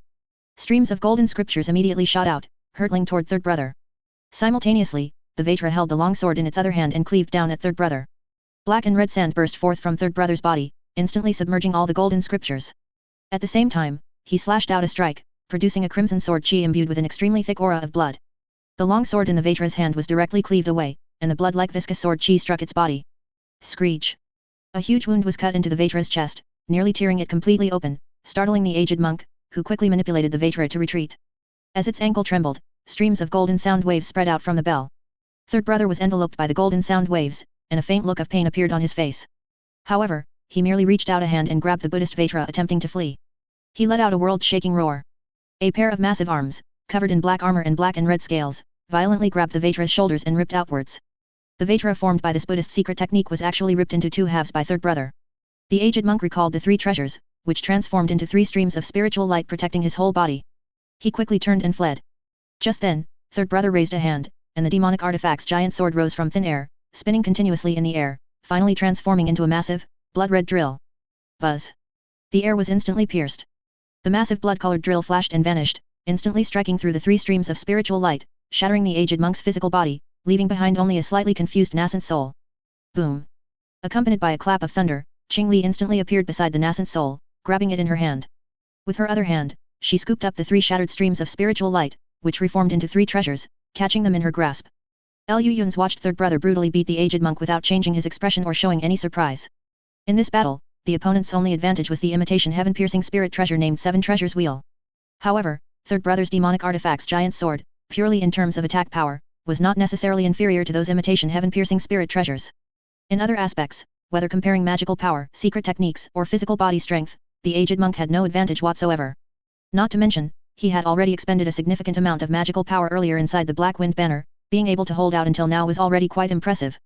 Compared to this aged monk, the remaining individuals inside the Black Wind Banner were more important. Liu Yun's leaped up, and the Black Wind Banner immediately emitted a black light, enveloping his figure. In the blink of an eye, he was already inside the Black Wind Banner. As soon as he stood steady, he looked up and saw the Hoang bird spreading its wings and showering down scarlet fireballs that obscured the sky and sun. The two dragons formed by the azure blue cauldron behind Venerable Hanley simultaneously opened their mouths wide, spitting out two deep blue beams of light to meet the attack. Just then, the Lee turtle suddenly appeared, carrying a jade talisman in its mouth. Purple spheres of light emerged around its body, heading toward the two deep blue beams of light. A loud hissing sound erupted. The purple spheres of light burst open, releasing large amounts of purple luo extreme fire. Swept by the howling yin wind around them, the flames immediately intensified. They absorbed the two beams of light, then cleared the path, allowing the sky full of scarlet fireballs to rush straight toward Venerable Hanley. Driven by the howling yin wind, the sky full of scarlet fireballs increased their speed by 30%, raining down like meteors upon Venerable Hanley. Venerable Hanley's face was slightly pale. He barely managed to activate two azure blue cauldrons, releasing a deep blue light shield, struggling to resist the attacks of the fireballs and wind blades. The moment he saw Liu Yun's, Venerable Hanley immediately said, "Fellow Daoist Liu, I admit my mistake. Please spare my life for the sake of the North Night Minor Extreme Palace. I am willing to." Before Venerable Hanley could finish speaking, the deep blue light shield around him suddenly began to shake. One azure blue cauldron behind him suddenly flickered with blue spiritual light and became unstable. Even the Kunlan ice flame flowing out of it instantly shrank by more than half. "Oh no!" Venerable Hanley cried out in alarm. He quickly turned around and sent out several incantations. After shaking for a moment, the azure blue cauldron finally managed to stabilize. However, before he could breathe a sigh of relief, he heard a dangerously sharp crack from the deep blue light shield. Previously, he was already in a precarious state when using two azure blue cauldrons simultaneously. Now, with only one available, he could no longer hold on. The fireballs, driven by the yin wind, instantly pierced the shield, burning his physical body to ashes. Venerable Hanley decisively abandoned his physical body and was about to use his nascent soul to teleport away, but he suddenly let out a miserable shriek. Soul-startling yin wind. Chapter 811 Solar Essence Fire. Following Venerable Hanley's miserable scream, the deep blue nascent soul, which was over 3 inches long, also became illusory. Seeing that he was about to be blown into soul flying away and spirit scattering by the soul-startling yin wind, Liu Yun's quickly used thunder escape to move over, grabbing him in his hand and beginning soul searching. He was quite curious as to why this fellow had targeted him. Was he always this brave? After a moment, Liu Yun slowly opened his eyes, feeling that the sheer volume of information was overwhelming, and it took him quite a while to sort it all out. Cold marrow. Solar essence fire. Returning yang true water. Flame refining method. 5 extremes cold flame. Liu Yun shook his head, and it took him a good while before he understood what was going on. Cold marrow is a special material that can only be bred within 10,000-year-old ice jade. For cultivators, it is generally fine, mostly serving as a top-tier auxiliary material for refining magical artifacts and medicinal pills. But for Yao beasts, this is an excellent life-saving item for them to pass the shape-shifting thunder tribulation. The North Night Minor Extreme Palace has guarded a bottle of cold marrow for generations. Because of this bottle of cold marrow, almost every 1,000 years, high-level Yao beasts secretly gather at the northern underworld ice island, where the lesser extreme palace is located, desperately attacking the North Night Minor Extreme Palace, all in order to force the cultivators within the palace to hand over some of the cold marrow. The North Night Miner Extreme Palace, willing to go to war with so many Yao beasts just to protect this bottle of cold marrow, naturally has its own goals. What few people in the human realm know is that besides being used as materials for artifact refining and alchemy, this cold marrow is also the primary ingredient for refining the ancient secret medicine, returning Yang True Water. Legend has it that this ancient secret medicine can instantly increase a cultivator's lifespan by a quarter. For a nascent soul cultivator, this is a full 250 years of lifespan. Such a heaven-defying item naturally cannot be refined using only cold marrow. It also requires using the solar essence fire found beneath 10,000 fathoms of magma to temper the cold marrow before it can be successfully refined. The North Night Miner Extreme Palace had searched for the solar essence fire for countless years, and recently, they truly obtained a clue about it. It was located within the fire prison, one of the 7 great forbidden lands of the Great Jinn. However, the fire prison was too dangerous, requiring a descent 10,000 fathoms below the underground fire meridian. The entire North Night Miner Extreme Palace lacked the confidence to retrieve it. But Venerable Hanley was different. He believed his cultivation was profound, his Kunlan ice flame was refined almost to the limit, and with the help of 2 azure blue cauldrons, he was entirely capable of subduing the solar essence fire. However, for reasons of self-interest, he did not disclose this. Instead, not long ago, he contacted his subordinates and secretly transported the bottle of cold marrow out of the North Night Miner Extreme Palace. He wanted to find an opportunity, avoid the gaze of the palace mistress of Zaiji Palace, and personally subdue the solar essence fire to refine the returning Yang True Water. The reason was simple. Venerable Hanley always felt that the palace mistress was hiding too much. Although her cultivation was identical to his, she concealed certain trump cards that even he did not know about.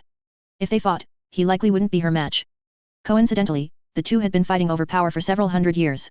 Unless he had no other choice, he truly dared not let her know that he could live for another 250 years. He did not want to entrust his life to the other party's sense of the bigger picture. Who knew that after the bottle of cold marrow was transported out of the North Night Miner Extreme Palace, it was lost through a strange opportunity. This enraged Venerable Hanley greatly. It just so happened that the incident of the supervisory elder being slain by Lu Yuns occurred at this time, giving him a reason to temporarily leave the North Night Miner Extreme Palace to investigate the whereabouts of the cold marrow and subdue the solar essence fire. Even so, the palace mistress sent a confidant to monitor him, that mid-nascent soul stage cultivator surnamed Yat, who was reportedly from a collateral branch of the Imperial Ye family. Venerable Hanley was no easy target either. Midway, he killed the cultivator surnamed Ye, who had been constantly urging him to return to the North Night Miner Extreme Palace. He immediately went to the fire prison, captured the solar essence fire as quickly as possible, and then traced the trail all the way to Old Man Xiao in the capital city. However, before he could find the man, he learned that he had already died at the hands of an overseas loose cultivator named Li Fiyu. Lu Yuns knew the rest of the story. Lu Yuns looked at the 2 azure blue cauldrons before him, reached out with a strange expression, and the azure blue cauldron that had nearly gone out of control previously flew in front of him. Using his divine sense, Lu Yuns could clearly see a silver, winged pony inside the azure blue cauldron, crashing around, trying to escape this imitation heaven-piercing spirit treasure. One of the 3 great divine fires of the human realm, the solar essence fire. It can't be, right? Lu Yuns looked up at the sky helplessly and sighed. It seemed his actions of clearing out the devilish qi and releasing the sealed spiritual qi held an overly significant meaning for the human realm.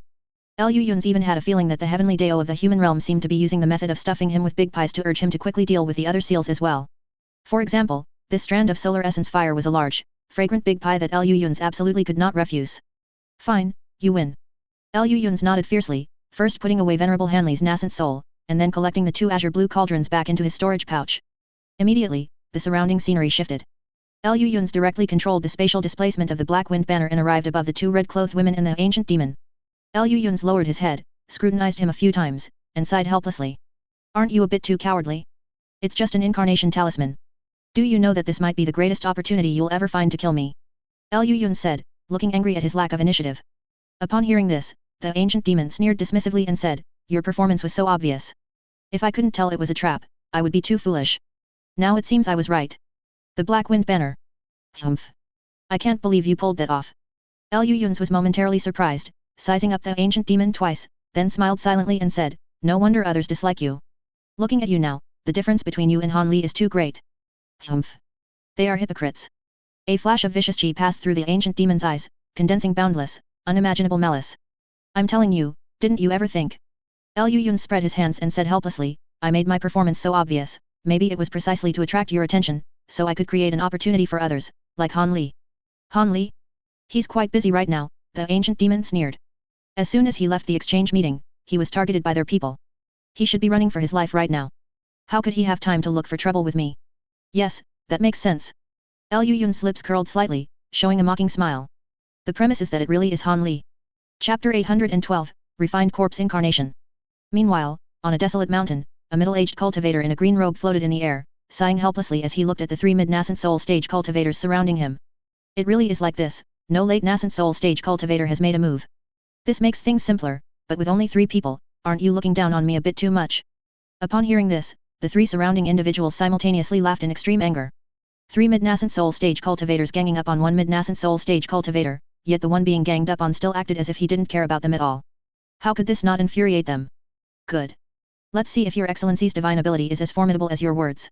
The white-haired elder leading them sneered, flicked his large sleeve, and over a dozen white flying swords immediately shot out in succession, transforming into over a dozen white giant swords in the air, whistling as they slashed towards the middle-aged cultivator. The other 2, one holding a black banner, shook it slightly, and thousands of black threads instantly shot out. The other had 2 black skull heads floating beside him, which, with several incantations, magnified hundreds of times in the air, becoming as huge as small mountains. As their giant mouths opened, 2 streams of eerie green phosphorescent fire immediately gushed out. The middle-aged cultivator, however, did not dodge or evade. A black mist enveloped him, instantly transforming into dense black clouds that obscured the sky, accompanied by soul-stirring wails of ghosts and wolves. The white-haired elder smiled coldly, changing his hand seals. The over a dozen giant swords instantly flashed with white light, turning into over a dozen white long rainbows like flood dragons, whistling as they charged into the black clouds. The entire black cloud was instantly stirred into a turbulent storm, and as the thousands of black threads and 2 streams of eerie green phosphorescent fire flew into it, it churned even more violently. The white-haired elder stroked his beard proudly, a cold smile playing on his lips. It seems this guy is nothing special after all, that 8th rank flood dragon demonic core will soon be his. Once he fused the 2 ice fire demonic cores into one, with the yin and yang converging, and refined them into a medicinal pill, he would surely break through his bottleneck and advance to the late nascent soul stage, relying on this medicinal pill comparable to one refined from a rank 10 demonic core. Thinking of this, the white-haired elder suddenly looked at his 2 companions vigilantly, subtly creating some distance between them. He coveted the demonic core on the middle-aged cultivator, and his 2 companions would surely covet the demonic core on him as well. With this thought, a hint of impatience appeared on the white-haired elder's face. He quickly urged the giant swords in the black cloud, but then saw the black cloud above his head suddenly contract, and his connection with the giant swords instantly vanished. The white-haired elder was stunned. Before he could react, a fierce wind suddenly rose behind him. A golden, ferocious claw pierced through his dention, crushing his nascent soul. The white-haired elder's corpse fell limply from the sky. Only then did the other 2 clearly see what had killed him. What appeared before them was a monster covered in green fur, with exposed fangs and a skull-like face. One arm of this monster was covered in green fur, with 5 pitch-black fingernails several inches long, while the other arm was shimmering golden and perfectly smooth. It was this golden arm that had instantly shredded the white-haired elder's protective divine light, not even giving him time to react. Ha ha ha. Fellow deists, it's still not too late to leave now. The refined corpse sneered, speaking in human tongue, its voice identical to that of the middle-aged cultivator from earlier. Refined corpse, one of the young men, in his 20s, cried out in terror.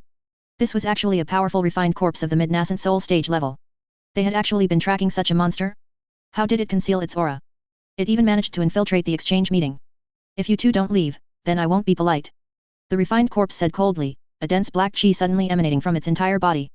At the same time, it beckoned with one hand, and a small black banner was already in its grasp. Then he took out a talisman paper and slapped it onto his head with a backhand.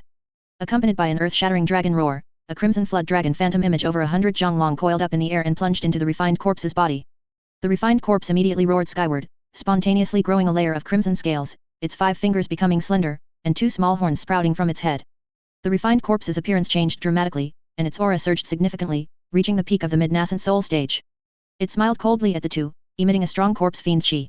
On the other side, within the Ye family residence, the ancient demon sat cross-legged in the room, a yellow talisman emitting a faint spiritual light stuck to its head, and asked with a slight frown, "It's not Han Li?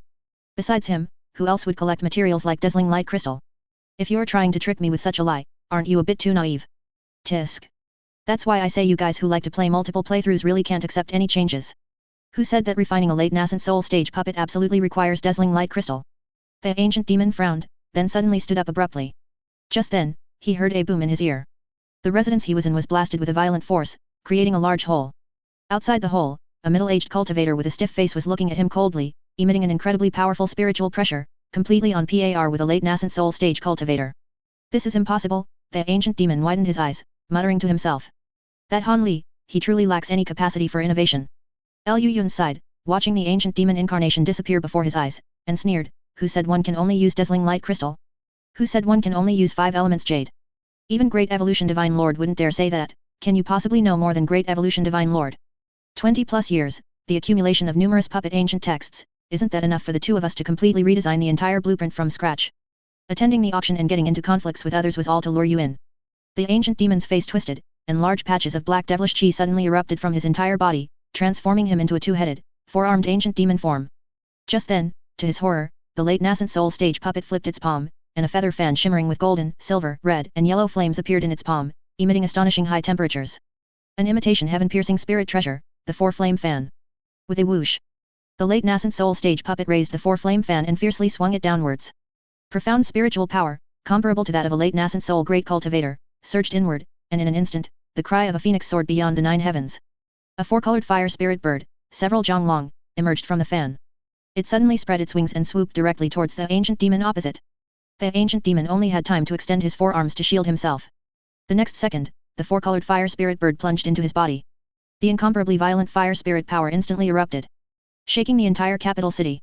Chapter 813, Backhand. A tremendous boom sounded, causing the entire capital city to tremble. Immediately, numerous cultivators shot into the sky. Especially the Ye family cultivators stationed here, who quickly flew up, looking over in terror.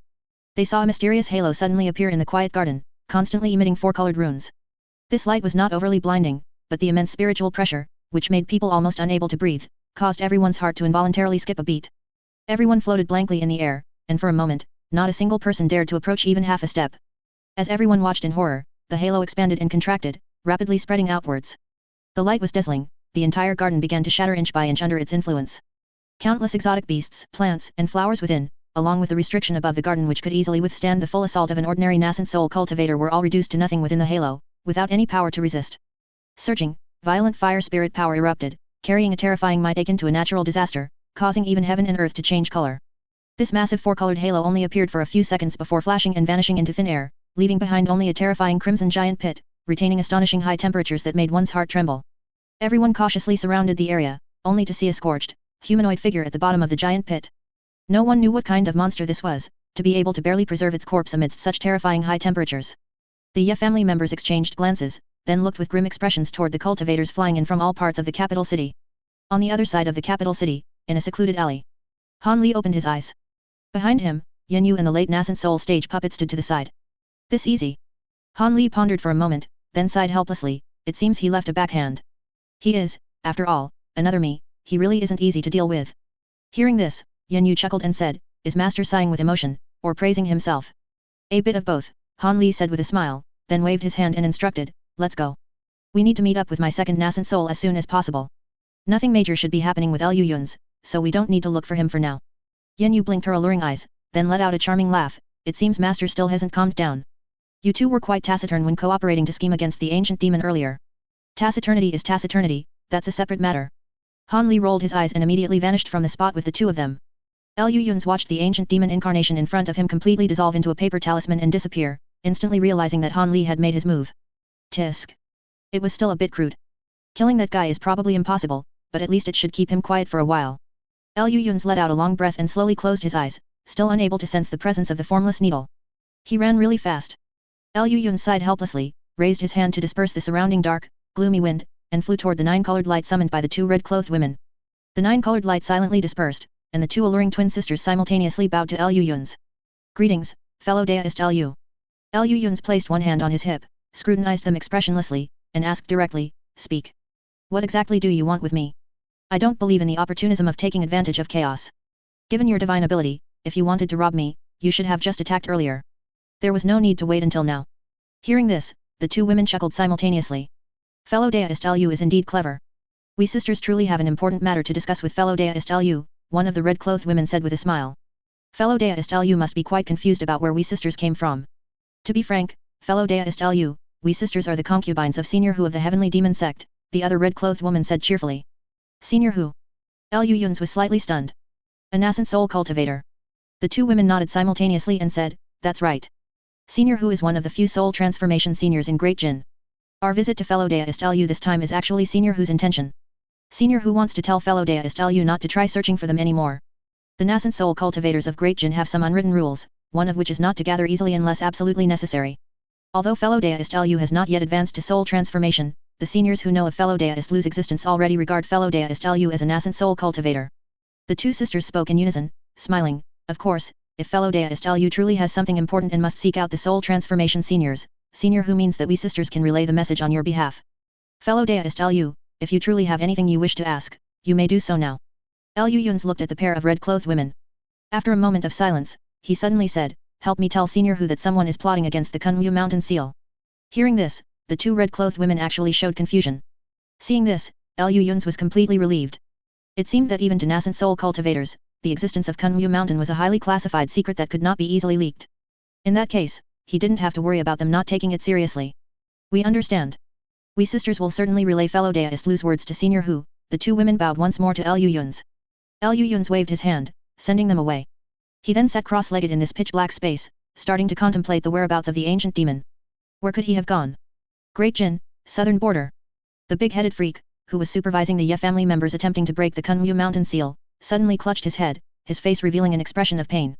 Behind his head, a strange black rune flashed and disappeared, resembling a hideous and terrifying black ghost face. Seventh uncle, what's wrong? A young man beside him quickly stepped forward and asked. The big-headed freak's movement suddenly paused, then he returned to normal, straightened up, and sighed, an old injury left over from back then. It's nothing serious, it will be fine in a moment. Hearing this, the young man's face immediately showed indignation. The 10 orthodox and demonic sects. Humph. They are simply too deceitful. Forget it. Our strength is insufficient. Who can we blame? The big-headed freak sighed, reaching out to pat his shoulder. Go help set up the formation. Once our Ye family obtains those 2 heaven-reaching spirit treasures, no one will dare to casually insult us again. Yes. The young man cupped his hands, immediately flew down, and began helping to set up the formation. The big-headed freak silently watched this scene, a streak of ink-like black light flashing in his eyes, solidified with an intense malice that made one's scalp tingle. Chapter 814 Changes in the Situation. The 1000-jong black wind banner quickly shrank, reverting to a small, palm-sized flag, which Lu Yun's number 4 stored within him. Lu Ling stood on the barren mountain, holding the newly acquired 7 treasures wheel in one hand, and the 4 symbols ruler snatched, or rather, reasonably requested from the 2 women of Huaxian sect in the other. Both were imitation spirit treasures of the Buddhist sect, but in terms of power, the 7 treasures wheel seemed slightly superior. As for the 4 symbols ruler, Lu Yuns had meticulously studied it shortly after obtaining it, only to find that this imitation heaven-piercing spirit treasure seemed to require a specific cultivation technique to unleash its true might. Only then did Lu Yuns understand why this unusually powerful imitation Buddhist spirit treasure was in the possession of the young female cultivator whose cultivation was slightly lower. Of course, it wasn't that the 4 symbols ruler was completely unusable without cultivating the specific cultivation technique, it was just that the power it could exert was, at most, equivalent to a top-tier ancient treasure. And this 7 treasures wheel seemed to be similar, without a specific Buddhist cultivation technique, it likewise could not be wielded as easily as the aged monk had done. Compared to other imitation heaven-piercing spirit treasures, these 2 imitation Buddhist spirit treasures could only be kept for research purposes. Lu Yun sighed. Although he was somewhat disappointed, he wasn't particularly dejected. After all, he was currently not lacking in treasures, besides the Blood Moon Precious Mirror, which was very suitable for his 3rd clone, he had just acquired 2 azure blue cauldrons and the Solar Essence Fire. After probing Venerable Hanley's memory and recalling the Lee Turtle's reaction, he already knew where the Lee Turtle's opportunity lay. The Flame Refinement Method. A special technique that could purify the essence of cold flames.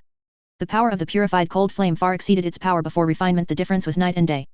Lu Yun's number 4 had already taken it for reference, and given him some time, he might be able to advance the Azura Sacred Fire further. As for the Lee Turtle, if it used the Azure Blue Cauldron to assist in releasing large amounts of Kunlan Ice Flame to help purify the Purple Luo Extreme Fire within its body, it would likely not take long before it could use the greatly enhanced Purple Luo Extreme Fire to break through its current bottleneck and truly become a 10th level spirit beast. Lu Yuns took a deep breath, instantly feeling that this venture was worthwhile. Even if he truly had to serve as a worker for the heavenly Dao of the human realm, he would accept it. Where could you find such a generous boss these days? However, thinking carefully, Sweki sect had lost another late nascent soul great cultivator. North Night Minor Extreme Palace first lost its surveillance spirit treasure, and now its legacy spirit treasure and Grand Elder were gone too. And Lei Yin sect, out of 3 late nascent soul great cultivators, 2 had died by his hand. It seemed that ever since he arrived in Great Jin, he had been constantly offending people without pause. Thinking of this, Lu Yuns couldn't help but sigh deeply. Great Jin was indeed a blessed land, but it seemed to clash with his fate somewhat. Boss, where are we going next? Lu Yuns number 4 asked eagerly. During this time, he had been using the pure yin qi and soul-startling yin wind within the black wind banner to stabilize his cultivation, while simultaneously purifying the soul-startling yin wind within his body. Now that he had obtained the flame refinement method, relying on the yin wind flag and the yin ming beast crystal, the speed at which he purified the Azura Sacred Fire would likely not be slow either. Once the soul-startling yin wind and the Azura Sacred Fire were completely purified and his own cultivation was thoroughly stabilized, he even had the confidence to clash with the 3rd clone. Lu Yuns frowned slightly, thought carefully for a moment, and then turned to the others and said, I have a plan. Great Jin, southern border, beneath a hidden lake. A shifty, cunning, and wretched-looking old man flew out of the lake, turned around, and looked twice, immediately furrowing his brow in confusion. Strange. The seal beneath hasn't changed at all. Could the brat surnamed Lu be lying? Hiss. That shouldn't be. The old man frowned deeply, stood rooted while pondering for a moment, and then seemed to make a decision, raising his hand to release several flying swords that shot straight toward the sky. Regardless of whether it's true or not, we cannot be careless about this matter. That many disciples and followers under Old Freak Hu and Old Ghost Bai should be put to use now. The old man muttered to himself, simultaneously glancing back at the location of the lake, letting out a cold snort, and transforming into a streak of escape lights before disappearing. Not long after he left, accompanied by a faint white shadow, the big-headed freak appeared above the lake, staring coldly in the direction the old man had left, a cold smirk playing on his lips. Beneath his feet, the lake gradually became illusory, finally transforming into a desolate mountain valley. A yellow talisman flashing with cyan spiritual chi shot out, circling him intelligently before turning into ashes. Seeing this, the big-headed freak's expression instantly became even uglier. Although it is due to the lack of spiritual chi in the human realm, it shouldn't fail this quickly. Could the consciousness of the human realm also be rejecting me? The big-headed freak muttered to himself, his expression changing continuously, his eyes gradually becoming gloomy as he let out a cold snort. It's just a small interface, even if it is the origin of our kind, what of it? The big-headed freak said with a sneer, but then his expression suddenly darkened, as if he had received some information, making his face even more unpleasant. I know this place cannot be destroyed, but, forget it. The big-headed freak roared angrily, violently flicked his sleeve, and vanished into a streak of white light. At the same time, although the surface of Great Jin remained calm, undercurrents began to surge in the shadows. Only one of Lei Yi and Sect's 3 late nascent soul stage cultivators remained, and they had even lost one of their sect's protecting spirit treasures. Together with Sweki sect, which no longer had a late nascent soul great cultivator presiding and could only rely on its sole remaining protecting spirit treasure to maintain appearances, they simultaneously chose to shrink their influence. Surprisingly, this gave Yin Luo sect, which had failed to compete for the Ping Shan seal, a moment to breathe, and their pressure greatly decreased. Yueyang sect, which had previously vied with Lei Yin sect for Yin Luo sect's territory, suffered no other losses, but its new leader couldn't quite grasp the surging undercurrents of the situation and also chose to remain inactive. For a time, 3 of Great Jin's 10 major righteous and demonic factions chose to retract their influence. Numerous medium and small forces instantly became ambitious and began expanding. The stability Great Jin had enjoyed for over 10,000 years suddenly became volatile and restless, like a powder keg ready to be instantly ignited by a single spark. During this tense and critical period, Tai sect and Heavenly Demon sect, which usually claimed to be the leaders of the righteous and demonic factions, maintained an eerie silence. Some well-informed individuals even discovered that these 2 top sects, the largest powers in Great Jin, were mobilizing personnel toward the southern border. Instantly, various rumors ran rampant, and Great Jin became even more turbulent. Everyone's attention, besides being fixed on the 2 leaders of the righteous and demonic factions, was also directed toward the motionless 10,000-year tomb suspended outside the capital city. Chapter 815 3 years. Huayun Prefecture is a large coastal prefecture located in the eastern part of Great Jin. Many port towns are built along the coast, and numerous overseas cultivators frequently appear in the coastal market cities of this prefecture, exchanging various Yao beast materials for inland cultivation resources. Therefore, the large market cities in this prefecture enjoy prosperous business year-round, and the sects managing these market cities also have a continuous flow of wealth, with large sums of spirit stones entering their sects every year. Even some more remote small market cities, as long as they have geographical advantages, also generate considerable income. Because of this, the situation in the entire Huayun Prefecture became intricate. Basically, any sect with a slightly larger influence wanted to establish roots here. After a series of overt and covert struggles, a basic balance was formed within Huayun Prefecture. And since 3 years ago, after the Lei Yin sect, Sweki sect, and Yin Luo sect, 3 top-tier powers of Great Jin, chose to shrink their territories, the situation in the entire Great Jin began to become unstable. The first places to experience changes were remote, wealthy areas like Huayun Prefecture, far from the center of Great Jin. Over 3 years, old forces were continuously eliminated, and new forces rose to power. Various medium and large forces fought fiercely, while small forces, which had little strength to begin with, could only survive in the cracks. The Heavenly Talisman sect was one of these small forces. It is said that their ancestors were once prosperous. The founding ancestral master, Heavenly Talisman Divine Lord, even almost pushed the Heavenly Talisman sect into the ranks of the 10 righteous path sects of Great Jin. However, a glorious past is just that, the past. The current Heavenly Talisman sect is nothing more than a small school with only a little over 100 people, pitifully weak, only able to beg for scraps from the larger medium and large forces. Han Li walked out of the Heavenly Talisman sect, and under the respectful farewells of the Heavenly Talisman sect leader and 2 other small school elders, transformed into a streak of green escape lights and disappeared into the sky. Master, it seems that the ancestors of these 3 schools must have produced powerful late nascent soul great cultivators, otherwise they wouldn't have left behind such exquisite legacy secret arts. It's a pity that their descendants were not up to par and managed their ancestral business into this state, Silver Moon said with great emotion from within Han Li's body. That's nothing. Heavenly gifted geniuses are inherently few, most people are just ordinary individuals with dull aptitude. They don't have a small bottle that can ripen spiritual plants by their side, and being able to preserve their own legacy is already their utmost effort. So, in the cultivation world, the rise and fall of sect powers are common. Those like Liu Yun's, who attempt to eternally pass down knowledge and constantly develop it, are truly the minority. Han Li sighed slightly, then a smile appeared at the corner of his mouth as he said, other things aside, the spirit transformation talisman of the Heavenly Talisman sect and the spirit shadow art of Jingxia Mountain are both very powerful secret arts. They are worth studying thoroughly. Silver Moon chuckled at this, then suddenly seemed to remember something and asked Han Li, Master, it's been 3 years. Aren't you going to see Liu Yun's? What? You really want me to see him? Han Li raised an eyebrow and asked with a smile, I thought you hated him. I always hated him. Silver Moon blurted out, clearly recalling some unbearable memories. It's just that, Master, you've known him for so many years. It wouldn't be right to truly sever ties just because of a joke, would it? Ha ha ha. Han Li couldn't help but laugh at her words. If we truly severed ties, wouldn't that be letting him off easy? Silver Moon immediately looked somewhat puzzled and couldn't help but ask, then, Master, why haven't you seen him for 3 years? Han Li shook his head slightly and said with a smile, nothing. Since Liu Yun's released that eye-catching 10,000-year tomb, it means he has other important things to do. Releasing that thing was just a ruse to attract others' attention. Right now, inside that 10,000-year tomb, there's at most one of his incarnations. As for him personally. As he spoke, Han Li's gaze flickered, and he sighed slightly, most likely, he's in southern Xinjiang. Southern Xinjiang, below the former site of Yin-Yang Cave. For some reason, Liu Yun's kept sneezing several times. Hiss. Who's trying to scheme against me again? Liu Yun's looked around warily. How should I put this? It's truly reassuring that you have such self-awareness, Liu Yun's number 4, who was beside him, couldn't help but comment.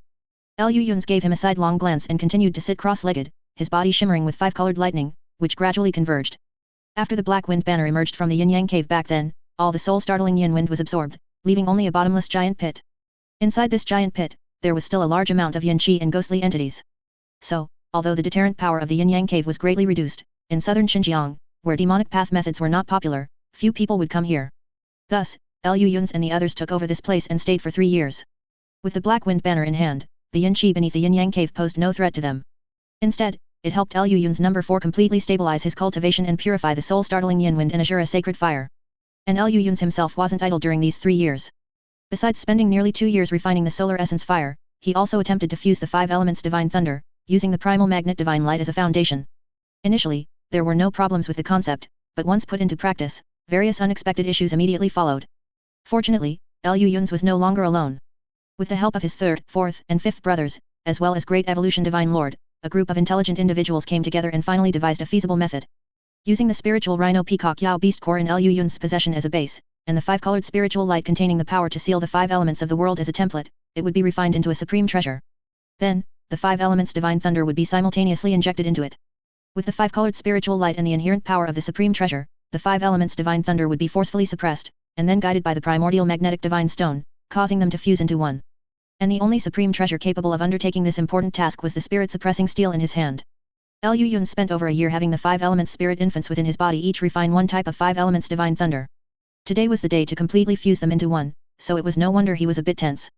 After taking a deep breath, a large expanse of oddly colored seal characters flew out from Liu Yun's sleeve, forming the transparent, glass-like spirit-suppressing steel in the air. Compared to before, the interior of the spirit-suppressing steel, in addition to the oddly colored seal characters, now had an extra 5-colored light, swirling and dancing within it, appearing extremely spiritual.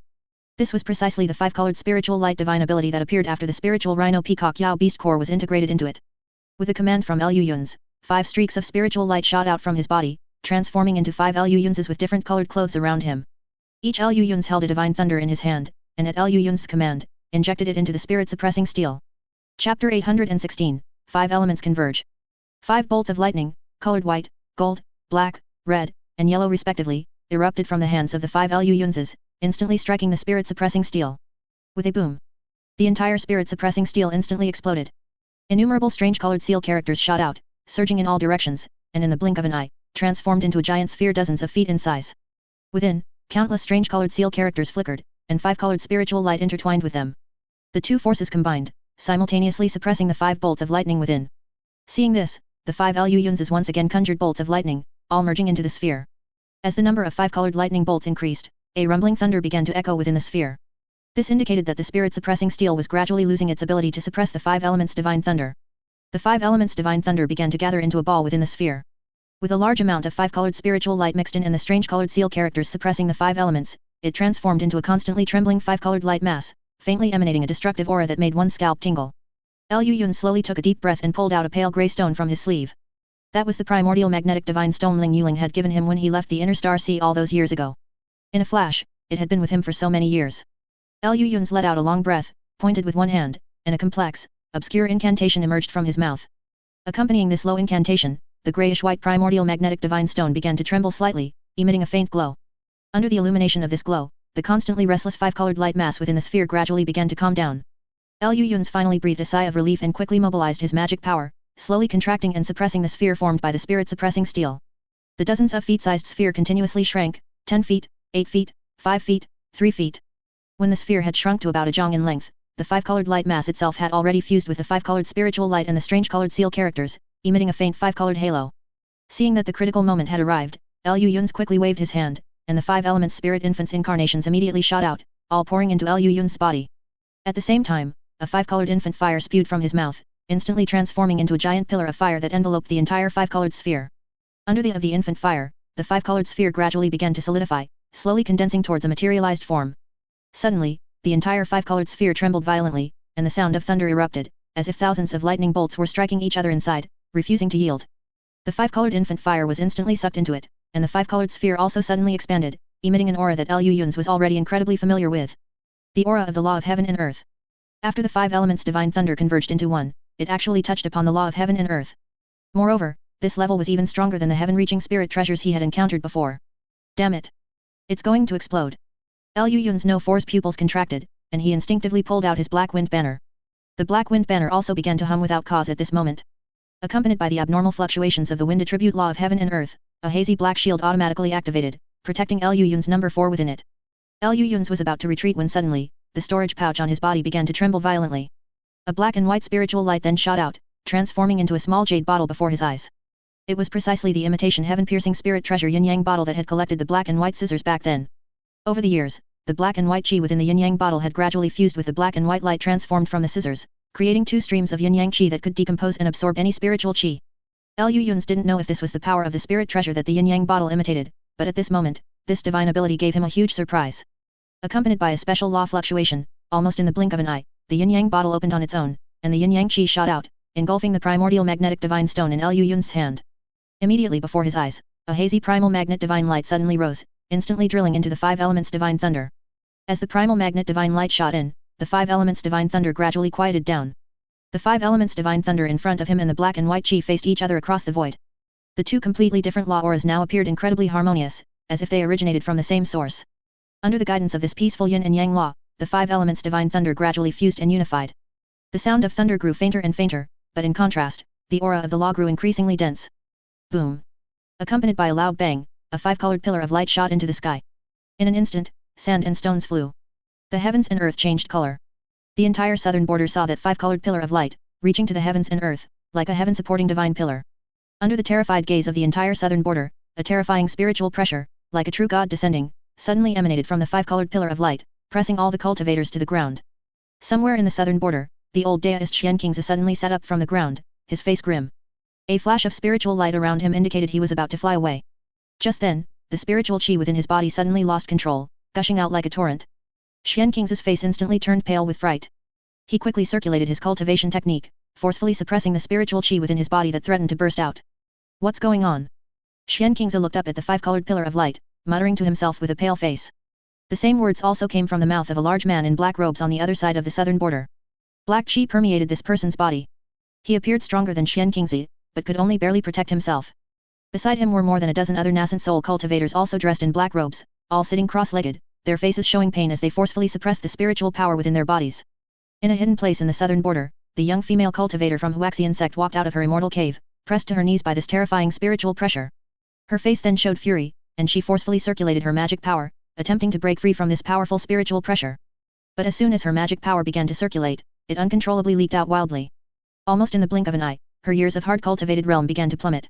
The young female cultivator finally showed a look of horror. She quickly took out a primordial spirit bead from her bosom and cried out with a choked voice. "Senior sister, save me." Before she could finish her sentence, a mouthful of fresh blood spurted out. The spiritual chi fluctuations on her body drastically plummeted, and she actually fell directly out of the nascent soul stage realm. Similar scenes were playing out across the entire southern border, but most people were not as stubborn as this woman. As soon as they realized they couldn't resist this terrifying spiritual pressure, they decisively prostrated themselves on the ground, using various methods to seal their meridians, fully blocking the spiritual chi within their bodies to ensure it no longer leaked out. Not long after, 5 colored light dots began to appear in the sky, converging like a torrential rain towards the 5-colored pillar of light. Chapter 817, Te 5 Mist Veil. Hundreds of feet in the sky, countless visible 5-colored light points emerged. These light points flickered with the colors of the 5 elements, dimming and brightening, yet each contained extremely pure heaven and earth spiritual chi, illuminating the entire sky as they shimmered, like a dazzling 5-colored aurora. As these light points appeared, cultivators throughout the southern border immediately felt a reduction in pressure, and they all looked up. Everywhere their gaze fell, points of spiritual light illuminated the sky, boundless and endless, as if there was no end in sight. The heaven and earth spiritual chi began to vibrate violently, and the sky full of light points started to flow towards the 5-colored light pillar, gradually merging into one. Thousands of miles away from the 5-colored light pillar, countless light points had already converged into a 5-colored glow that illuminated the heavens and earth. As these spiritual lights approached the light pillar, they transformed into a surging tide, as if a 5-colored ocean had appeared in the high sky. In an instant, this profound and vast 5-element spiritual chi began to pour into the 5-colored light pillar, forming a gigantic vortex that gradually rotated and solidified in the air, accompanied by thunderous roars that echoed between heaven and earth. In a hidden lake somewhere, a big-headed freak gradually materialized in the void realm, looking at the continuously solidifying 5-colored light pillar in the high sky, his face revealing an expression of incredible shock. The law of the 5 elements, he muttered to himself, his pupils slightly constricted, his expression suddenly changing. So that's it, even the human realm's heavenly Deo wants to change. The big-headed freak looked up, a cold sneer playing on his lips as he said, heaven creates all things to nourish man, yet man offers nothing to heaven. Even if I don't give a single hair, what can you do? He let out a cold snort, then turned and disappeared. A moment later, the dazzling 5-colored light in the sky suddenly receded, and in the blink of an eye, the clouds dispersed, the fog cleared, and the world became clear. Liu Yun's opened his eyes, dispelled the protective shield around him supported by the black wind banner, and looked at the object in front of him. It was a constantly shifting mass of 5-colored smoke and clouds, occasionally flashing with silent 5-colored lightning, displaying a sense of extreme dynamism amidst the profound stillness. Liu Yun's felt a bloodline-like connection between himself and this mass of 5-colored smoke and clouds. With a gentle wave of his hand, the 5-colored smoke and clouds immediately flew to his side, enveloping his entire body as if it were truly smoke. Watching the rapidly swirling 5-colored smoke and clouds around him, Liu Yun suddenly raised a hand, and a large expanse of smoke and clouds immediately converged towards his palm, transforming in the blink of an eye into a continuously rotating 5-colored smoke sphere, which Liu Yun deftly held in his hand. 5 elements divine thunder, how did it turn into something like this? Liu Yun's number 4 came closer, asking in confusion. Liu Yun frowned slightly, as if sensing something, and with a gentle lift of his hand, the 5-colored smoke and clouds spread out again. Old Fourth, shall we try it? Liu Yun asked with a smile. Liu Yun's number 4 glanced at him, then raised an eyebrow and said with a smile, all right, let's try it. Before his words even finished, Liu Yun's number 4 suddenly raised a hand, and a solid grey-white firelight immediately shot out. This azure sacred fire, with Liu Yun's No 4's continuous refinement, had faintly transformed into a liquid-like existence, its power increasing by several times. Now, in a sudden burst, it was even more like a phantom, directly rushing towards Liu Yun's face. Liu Yun neither dodged nor showed any intention of making a move. Just as the azure sacred fire was about to reach his face, the 5-colored smoke and clouds suddenly spread out, blocking in front of Liu Yun's. The azure sacred fire flew into it, disappearing instantly as if a mud ox had entered the sea. Liu Yun's number 4 was stunned, then flung both hands up, and large swathes of black yin wind emanated from all over his body, howling as they formed a giant tornado. Then, grey-white demonic fire spread upwards, like a flood dragon, riding the momentum of wind and fire, directly rushing towards Liu Yun's. The 5-colored smoke and clouds spread silently. Wherever they passed, all things were silently devoured, and the astonishingly powerful wind-fire flood dragon was also silently consumed. Liu Yun's number 4 was startled and instinctively wanted to dodge, but the 5-colored smoke and clouds, seemingly slow but actually fast, had already filled all the surrounding space in the blink of an eye, instantly enveloping Liu Yun's number 4. Liu Yun waved one hand, and the excess 5-colored smoke and clouds immediately dispersed, leaving only several continuously rotating 5-colored smoke and clouds, like chains, firmly binding Liu Yun's number 4. How does it feel? Liu Yun asked curiously. Liu Yun's number 4 rolled his eyes directly at him, why don't you try it yourself? It's really comfortable, truly. Liu Yun pouted, raised his hand, and dispersed the 5-colored smoke and clouds. Liu Yun's number 4 landed heavily, then suddenly looked up, staring at the constantly flashing lightning smoke and clouds with extreme apprehension. This thing is powerful. The moment I was bound, I actually felt that the spiritual chi in my body was out of control. Yes, this thing is a bit beyond my expectations. Liu Yun let out a long breath and said, no wonder so many ancient classics never recorded any genius attempting to simultaneously refine the 5 elements divine thunder. Now it seems that perhaps after the 5 elements divine thunder merged, it touched upon something of a higher level, which is why no one ever succeeded. And I. Liu Yun grinned, took out the yin-yang bottle from his embrace, and examined it carefully for a moment. After resonating with the 5 elements divine thunder, this thing seemed to have undergone some strange changes, yet it also seemed to lack something, causing these changes to be incomplete. Liu Yun's looked up, met Liu Yun's no 4's gaze, and rationally avoided the topic. Have you thought of a name for this thing? Liu Yun's number 4 asked curiously. Liu Yun's tilted his head in thought, then said, how about Tai-5 Mist Veil? Can you be any lazier? Then you think of one. Liu Yun's rolled his eyes in dissatisfaction. Liu Yun's number 4 pouted and averted his gaze. At this moment, escape lights rose one after another outside Myriad Poison Valley, beginning to stream towards this place. Damn it! Liu Yun's cursed, sighing helplessly. Let's go, we should try to avoid this place in the future, the geomancy is problematic. Liu Yun's pouted, stamped his foot, and with a flash of white light, their figures disappeared. A moment later, streaks of escape lights whistled down to the bottom of the pit. The escape lights dispersed, revealing the figures of Xian Qingzi, the black-robed man, and others. Fellow Daoist Kimiao, this old Daoist greets you. Xian Qingzi, upon seeing the black-robed man's figure, immediately smiled and bowed. The black-robed man also responded with a smile, Dao brother, greetings. If this scene were witnessed by others outside, they would likely be scared to death. Who would have thought that the leaders of the Great Jin's righteous and demonic factions actually had a very good relationship in private? Xian Qingzi looked around, his gaze instantly becoming solemn, and he asked softly, fellow Daoist Kimiao, could it be that another heaven-reaching spirit treasure has appeared here? Venerable Kimiao, hearing this, frowned slightly, and after a moment, slowly shook his head and said, it doesn't seem like it. Compared to last time, although the commotion this time is astonishing, it lacks something. Although a heavy treasure has appeared, it is not a heaven-reaching spirit treasure. Xian Qingzi, hearing this, breathed a sigh of relief and said, this poor Daoist is relieved. If another heaven-reaching spirit treasure were to appear, then it would be. The two exchanged bitter smiles. Then, taking the people behind them, they transformed into streaks of escape lights and disappeared. Chapter 818, Chaos Lightning. Outside Jinjing, within the 10,000-year tomb. Following a flash of white light, the two figures appeared inside the 10,000-year tomb, on top of that tall altar. Having not visited for 3 years, as soon as they appeared, they curiously looked around. Thousands of pitch-black wooden coffins were arranged below the altar, forming a profound formation, emitting a nearly continuous stream of corpse chi, like dark clouds rising into the sky. On the altar, 20 pitch-black bronze coffins stood upright, almost encircling the entire altar. At the center of the altar, Liu Yun's number 3, in his corpse king form, sat cross-legged on a giant wooden coffin. Above his head hung the blood moon precious mirror, which had been seized back then, emitting a hazy blood light that merged with the boundless corpse chi around him. Sensing their presence, Liu Yun's number 3 slowly opened his eyes. Strands of dark corpse chi, like chains, bound his body, but with a single movement, they instantly broke. He stepped down from the wooden coffin, and a black and red light flashed around him, transforming him back into the tall, black-robed, stern-faced Liu Yun's. Immediately after, 2 streaks of spiritual light, one red and one purple, flew out from the depths of the 10,000-year tomb. They quickly circled Liu Yun's once, then materialized in the air. It was precisely the Hoang bird and the Li turtle. The Hoang bird showed no particular changes, apart from its feathers appearing more vibrant, it was almost identical to 3 years ago. The Li turtle, however, had transformed dramatically. Not only had its body suddenly expanded by a circle, but its color had also changed from its original light purple to a deep purple. The cold chi it exhaled with each breath had already frozen most of the altar. Liu Yun swept his divine sense across it and immediately showed a look of pleasant surprise. The Li turtle, relying on the 2 azure blue cauldrons, had actually succeeded in refining the purple low extreme fire within 3 years, advancing to become a 10th level spirit beast. Hiss.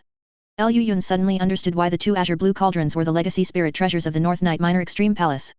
The almost inexhaustible Qunlan ice flame, combined with the North Night Minor Extreme Palace's unique flame refining method, produced an effect that was terrifyingly potent. For a great sect, this was the foundation of its establishment. It was the foundation that allowed the sect to endure for tens of thousands of years without falling. Liu Yun's mouth twitched uncontrollably. It now seemed that if he wanted to borrow the North Night Minor Extreme Palace's teleportation array in the future, normal methods would definitely not work. Compared to him stealing the 2 azure blue cauldrons, even killing Venerable Hanli was nothing. After all, in a sense, with Venerable Hanli's death, the palace mistress of Zaiji Palace might even thank him. But having the azure blue cauldrons stolen, that was a monumental grudge. Liu Yun sighed, pushing his worries aside. After scanning the surroundings, he asked. Where is Qing Li? Has she not come out of seclusion yet? Liu Yun's number 3 shook his head and told him, she is still studying the 5 elements divine thunder. It's been 3 years, and she hasn't left her seclusion chamber for a single step. Liu Yun's mouth twitched, and he suddenly realized what he had done. 3 years ago, when Liu Yun's collected the 5 elements divine thunder, he kept thinking that Qing Li might also be able to cultivate this set of items. He had the 5 elements spirit infants, and Qing Li had the 5 sun CO hearts demon. He could forcibly suppress the 5 elements divine thunder with the spirit suppressing steel, and Qing Li's azure dragon armor was also specially customized to absorb and control lightning, especially after she had meticulously cultivated it for so many years and strengthened it countless times with her jade talisman techniques. By now, even if it couldn't surpass the spirit suppressing steel, it could at least be tried. The only problem was that he didn't have a second spiritual rhino peacock inner core. However, he had a 5 elements jade. A top-tier jade-type material from the human realm, something most people thought had completely disappeared from the human realm. When Liu Yun's found this item in the storage pouch of that abrupt saintess, he was so shocked he doubted his own eyes. For Qingli, a 9th rank jade flood dragon, the 5 elements jade might be even more effective than the spiritual rhino peacock's demon core.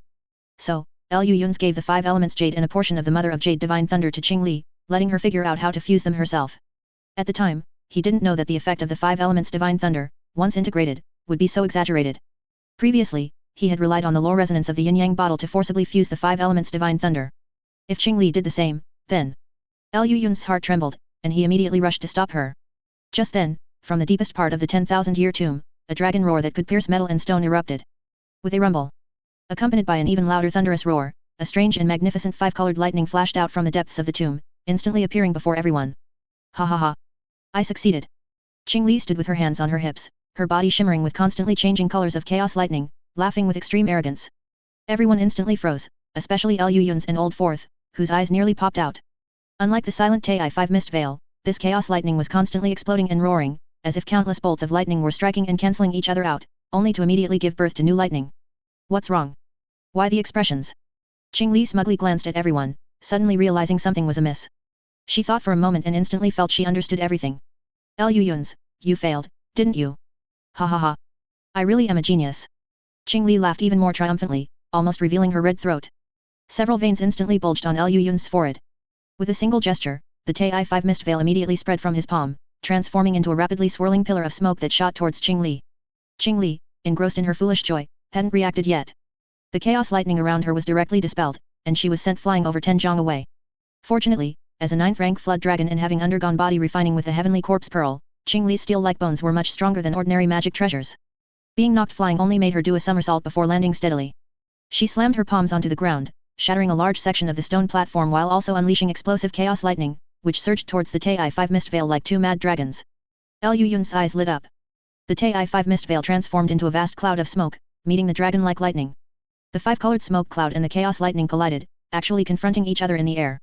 The Tai-5 mist veil continuously dispelled the chaos lightning, but the lightning on the other side seemed endless, firmly resisting the Tai-5 mist veil's ability to decompose and absorb. But not long after, the Tai-5 mist veil, having absorbed a large amount of lightning, grew brighter with internal lightning, overpowering the chaos lightning and beginning to erode it little by little. Chapter 819, All is ready. Seeing that something was amiss, Liu Yun's quickly retracted the Tai-5 mist veil, as it showed signs of becoming uncontrollable. Qingli also pulled with one hand, dispersing all the chaos lightning, and couldn't help but ask, what was that thing? She had just tested it herself. The chaos lightning, formed by the fusion of the 5 elements divine thunder, possessed extremely powerful decomposition abilities and terrifying destructive power.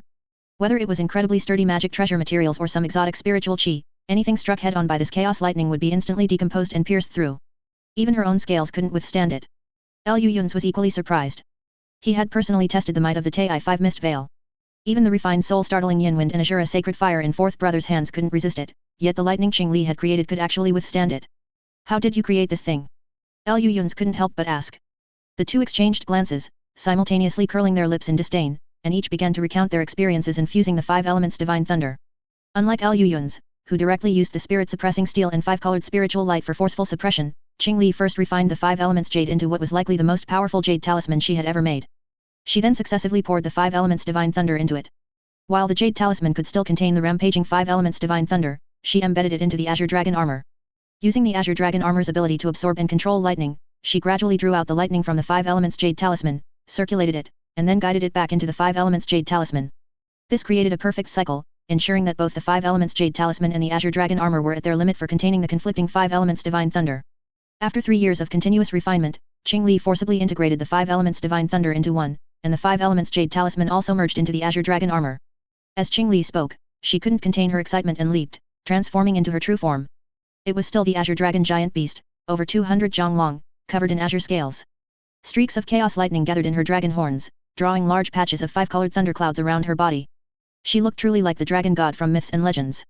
Third brother, how are your preparations going? Liu Ling suddenly asked. Liu Yun's number 3 nodded. With a wave of his hand, 20 huge, pitch-black bronze coffins immediately emitted strange noises. Their lids were violently flung open, and from within emerged 20 ferocious refined corpses, covered in black and red long hair. Each one exuded a terrifying corpse chi no less than that of an early nascent soul stage cultivator. At the same time, below the altar, the armored corpse king leaped up and landed heavily on the altar. At this moment, it had changed into a blood-red full-body armor. In one hand, it held a pitch-black wolf-tooth club, and in the other, a grey-white command flag. Streaks of blood light, like fresh blood, flowed through the spiritual patterns on its armor, emitting a chillingly fierce chi. All the green hair on its body had fallen off and been replaced by short, coarse, blood-red bristles. In its black and red eyes, a flash of blood-colored lightning flickered faintly. As Liu Yun's number 3 gave the order, the armored corpse king's entire body immediately erupted with an earth-shattering, violent corpse chi, completely on par with a late nascent soul stage cultivator. I re-refined the armored corpse king using my own corpse fiend chi and the previous blood lightning stones. Now it has been completely reborn, Liu Yun's number 3 said calmly, then pointed below the altar. Among the thousands of pitch-black wooden coffins, there were 18 larger black metal coffins lying there, significantly taller than the others. The 18 Tiando corpse puppets have also been re-refined by me.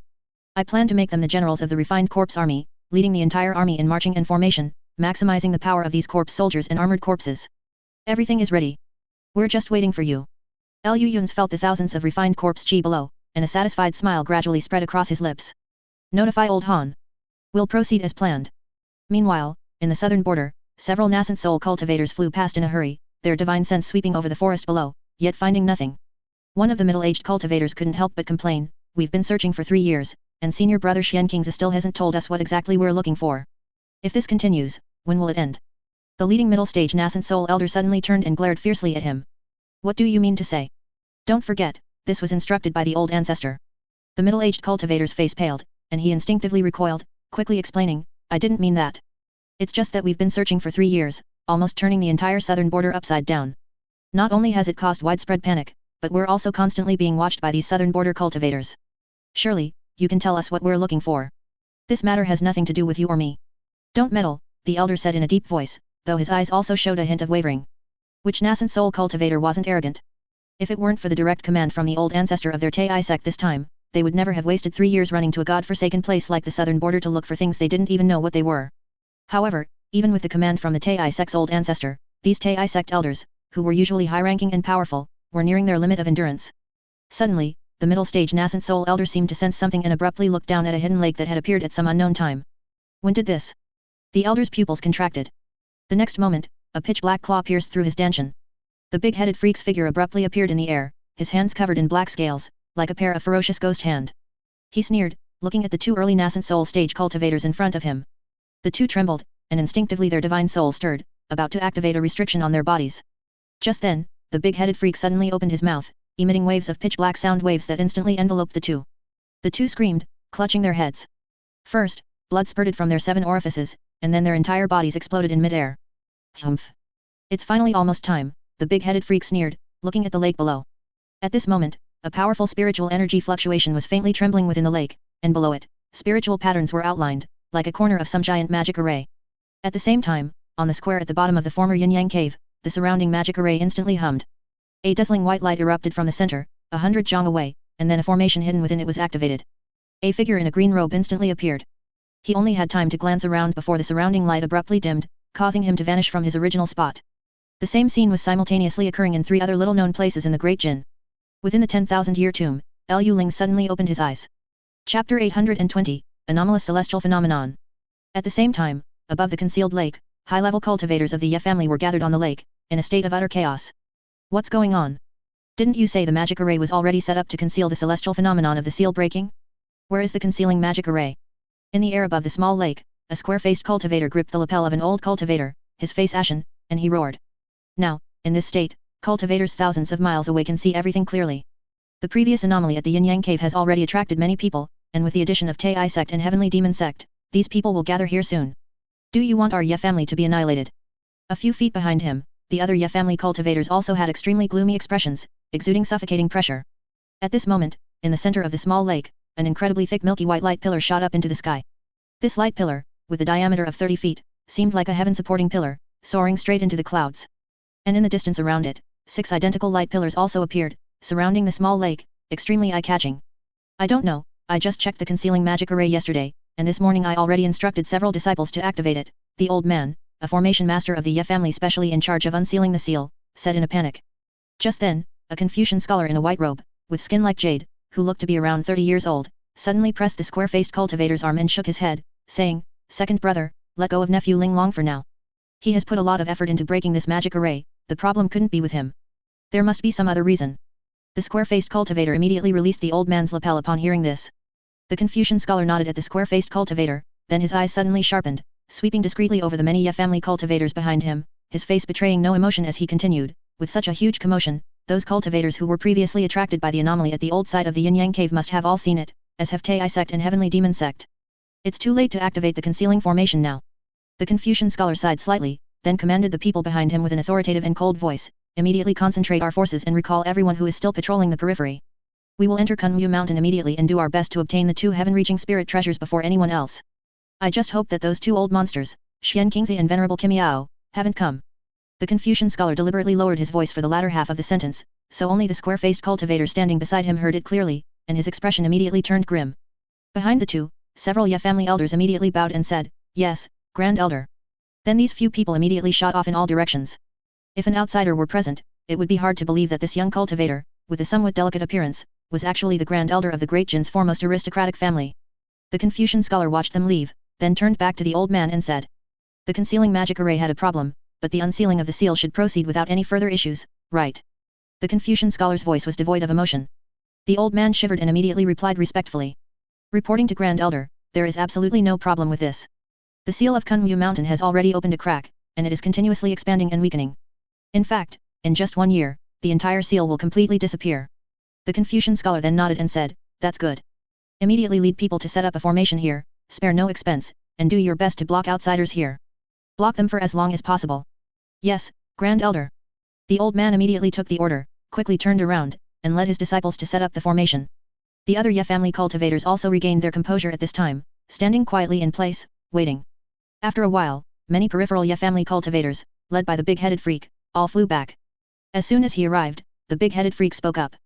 "Third boy, what happened? Was there an accident?"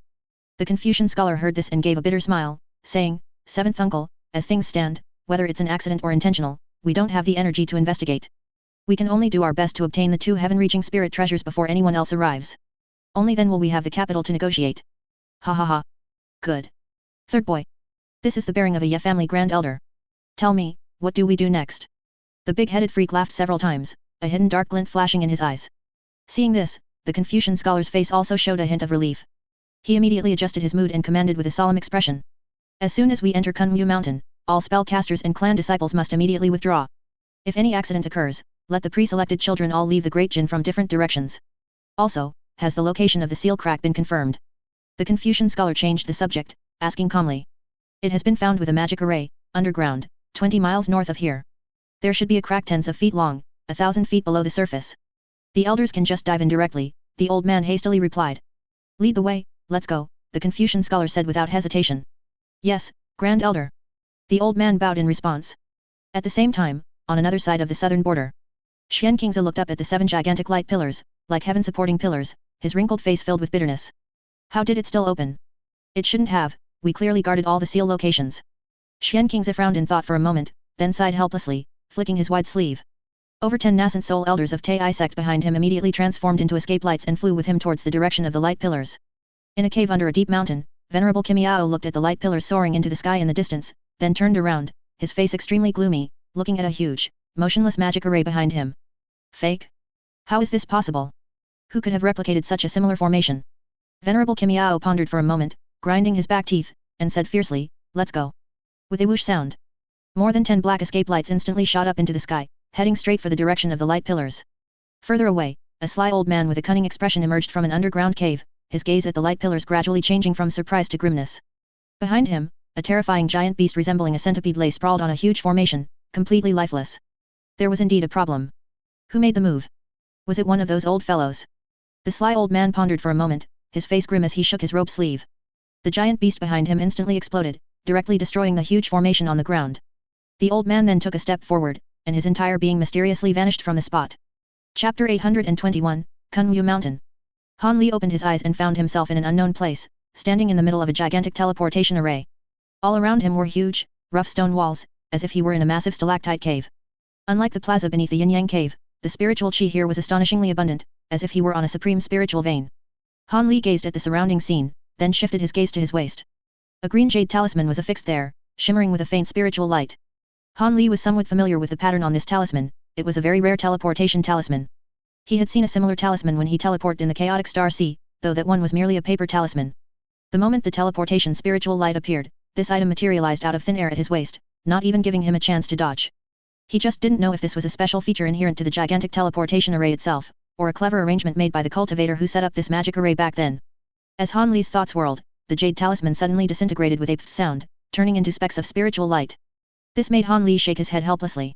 He then stepped forward and walked towards what looked like a hall entrance. Outside was a flight of blue stone steps, slanting upwards, the end of which was not visible at a glance. Han Li showed no surprise, directly conjured his escape lights, and flew upwards. At the same time, Yen Yu's voice rang out within him. Master, is this Kunyu Mountain? Han Li nodded calmly as he flew, saying, there's no mistake. Such abundant spiritual qi, even if one were to search the entire human realm, there would likely be only a few places like this. Liu Yun's judgment was correct, that really is one of the teleportation arrays leading to Kunyu Mountain. Sigh. That person, why doesn't he come himself? Why must he send Master to scout it out first? Yen Yu said, displeased. He probably has his own calculations, he's most likely using Kunyu Mountain as bait. But that doesn't matter, because personally, I also want to explore Kunyu Mountain. After all, this is a famous immortal mountain, a place where many ancient cultivators gathered. The good things they might have left behind are enough for me to make this trip. Not to mention, Liu Yun's also paid me. Humph. Yin Jima, Yin Fungus Horse, Peiying Pill, Infant Nurturing Pill. He's quite the schemer. Such ancient spirit pills, even if he had them, he couldn't refine them. In the end, he'd still have to ask Master, and now he can even exchange it for Master to do something. I wonder where he snatched the pill formula for such ancient spirit pills. Yen Yu snorted, somewhat unconvinced. Han Li smiled slightly, saying indifferently, it doesn't matter. He guessed that I wouldn't prepare only one Peiying pill for myself, which is why he was certain I would agree to this.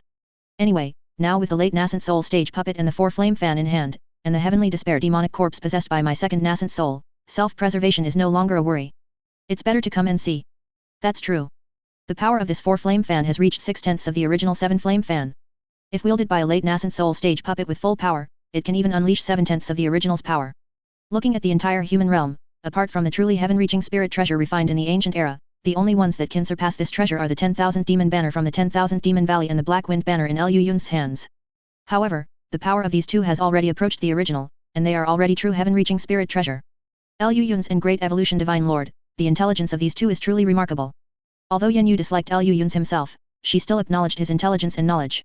But then again, many people disliked Liu Yun's, compared to others, Yen Yu was already one of the milder ones. Han Li merely smiled at the remark, silently sensing the path ahead, and suddenly froze. He had been flying for some time, but the steps before him remained unchanged, which was too incredible. Although this flight wasn't too long, at his escape light's speed, the distance was already quite astonishing. If his divine sense hadn't repeatedly scanned everything nearby and detected no formation fluctuations, he would have almost thought he had fallen into another restriction. Who would build a passage this long? This is too boring. Yes. Startled by a certain guess in his mind, Han Li shivered and quickly accelerated his escape lights. After flying a few more li, he finally saw the light of the exit. A wave of relief washed over him. If he flew to the end and found only an upright stone tablet with "You took the wrong path" or "Young hero, please try again" carved on it, that would be truly terrifying. An ancient cultivator's version of Liu Yun's, what kind of horror story is that? As soon as he flew out of the passage, Han Li felt his vision brighten. He suddenly appeared on a massive platform. The ground was paved with smooth bluestone bricks, stretching for what looked like 1,000 zhang at a glance. The scent of grass and flowers drifted in the air. Taking a deep breath, this fresh and elegant aroma reached his lungs, invigorating him. The surrounding spiritual qi seemed even more abundant than at the teleportation array. Sweeping his divine sense forward, the surprise on Han Li's face grew even more intense. At the end of this wide platform, as far as his eyes could see, was a mountain wall that rose straight up. Following the mountain wall upwards, he realized that the sky was merely a thin, pale white line. He suddenly turned around and looked at the direction of the passage he had come from. Behind him was an equally towering mountain wall, which, along with the opposite wall, sandwiched him between them. The gigantic platform beneath his feet was actually built in an incredibly deep mountain gorge. After a moment of contemplation, Han Li immediately transformed into a green light and flew straight up into the sky. After flying a distance of several thousand zhang, Han Li finally flew out of the gorge. But a quick glance revealed an expression of disbelief, his face filled with unconcealed shock. A single word, vast, abruptly appeared in Han Li's mind. He looked up, and all he saw was verdant green, with no end in sight. The so-called mountain gorge was merely an insignificant crack at the foot of this mountain. This scene directly froze Han Li in place, as if he were just a tiny insect, standing at the foot of a giant reaching the heavens, not knowing when a tiny movement from this giant might crush him to death. It was a long while before Han Li recovered, a wry smile involuntarily appearing at the corner of his mouth. The last time he felt this way was when he looked up at the holy mountain of Tianxing City in the chaotic Star Sea.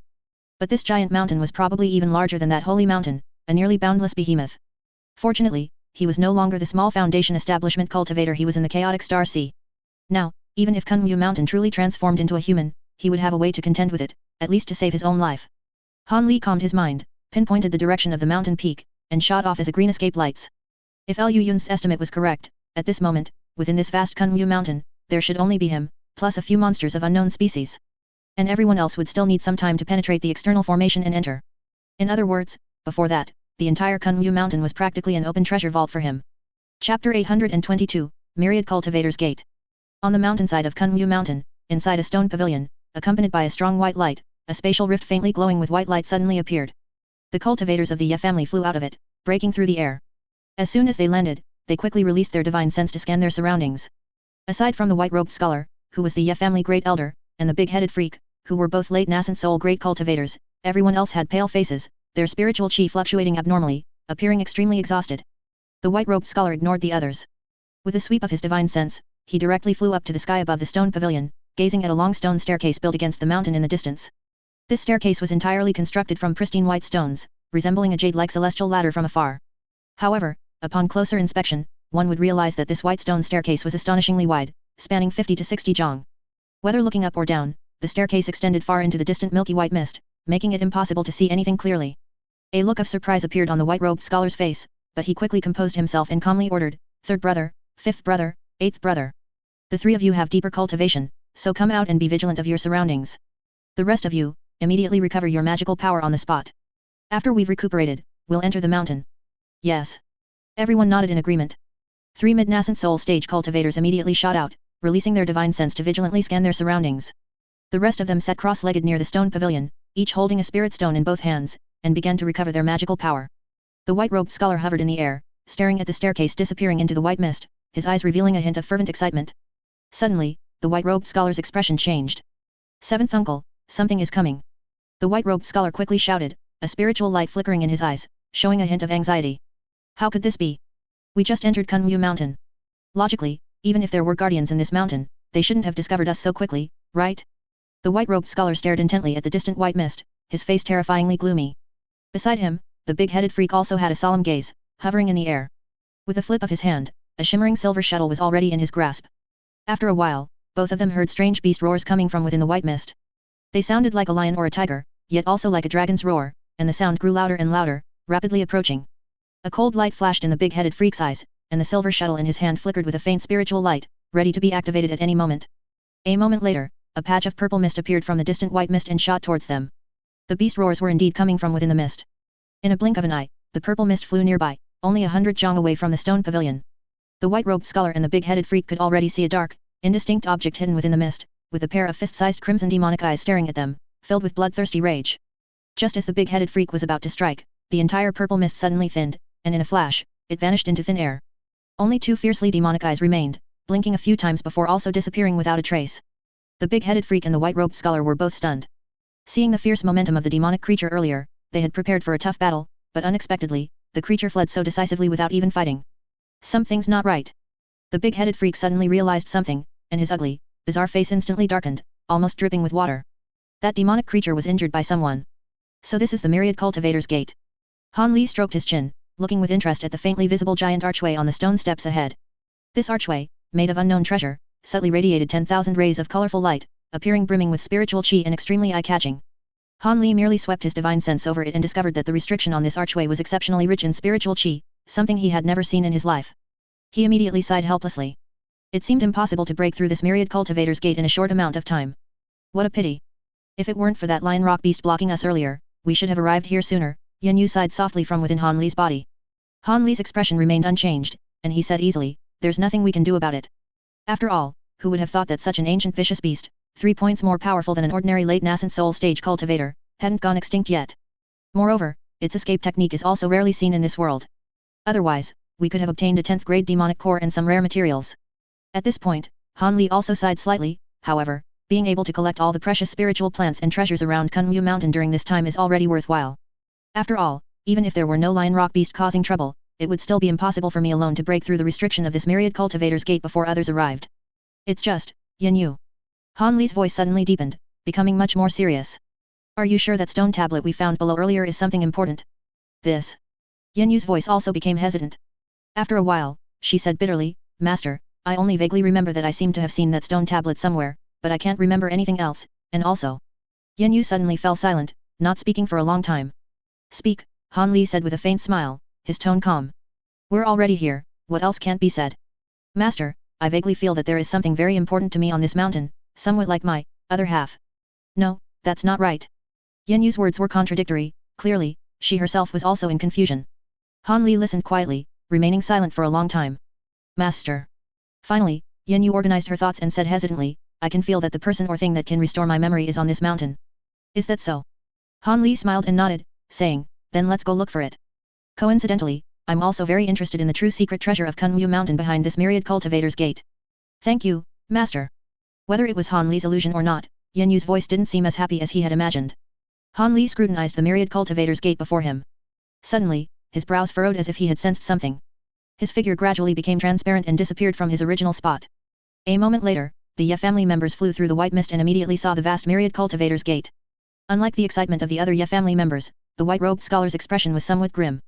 He turned to look at the big-headed freak beside him, but only received a helpless shake of the head from the other party. After sweeping his divine sense around multiple times to no avail, the white-robed scholar said in a deep voice, Get ready, begin breaking the formation. Chapter 823, Gathering of Cultivators. Outside Kunwu Mountain, deep underground, about 20 miles north of the small lake, accompanied by rumbling sounds, streaks of 10,000-foot spiritual light were instantly cut open by a white flash, revealing a several jung-wide fissure below. Xian Qingzi narrowed his eyes, examining the spatial fissure below.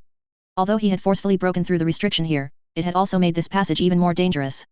Silver light flickered incessantly at the entrance, sweeping out like silver waves, appearing extremely eerie.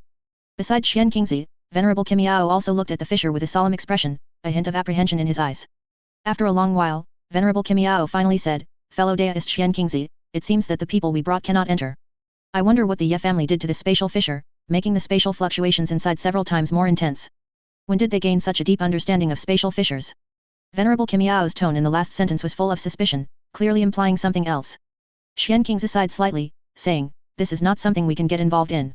Let's quickly finish what we need to do here, and as for the rest, it depends on how the two old ancestors plan to handle it.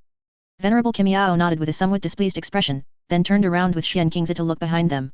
Dozens of feet away, the loose cultivators and cultivators from minor forces who deemed themselves unable to participate in the struggle hid far away.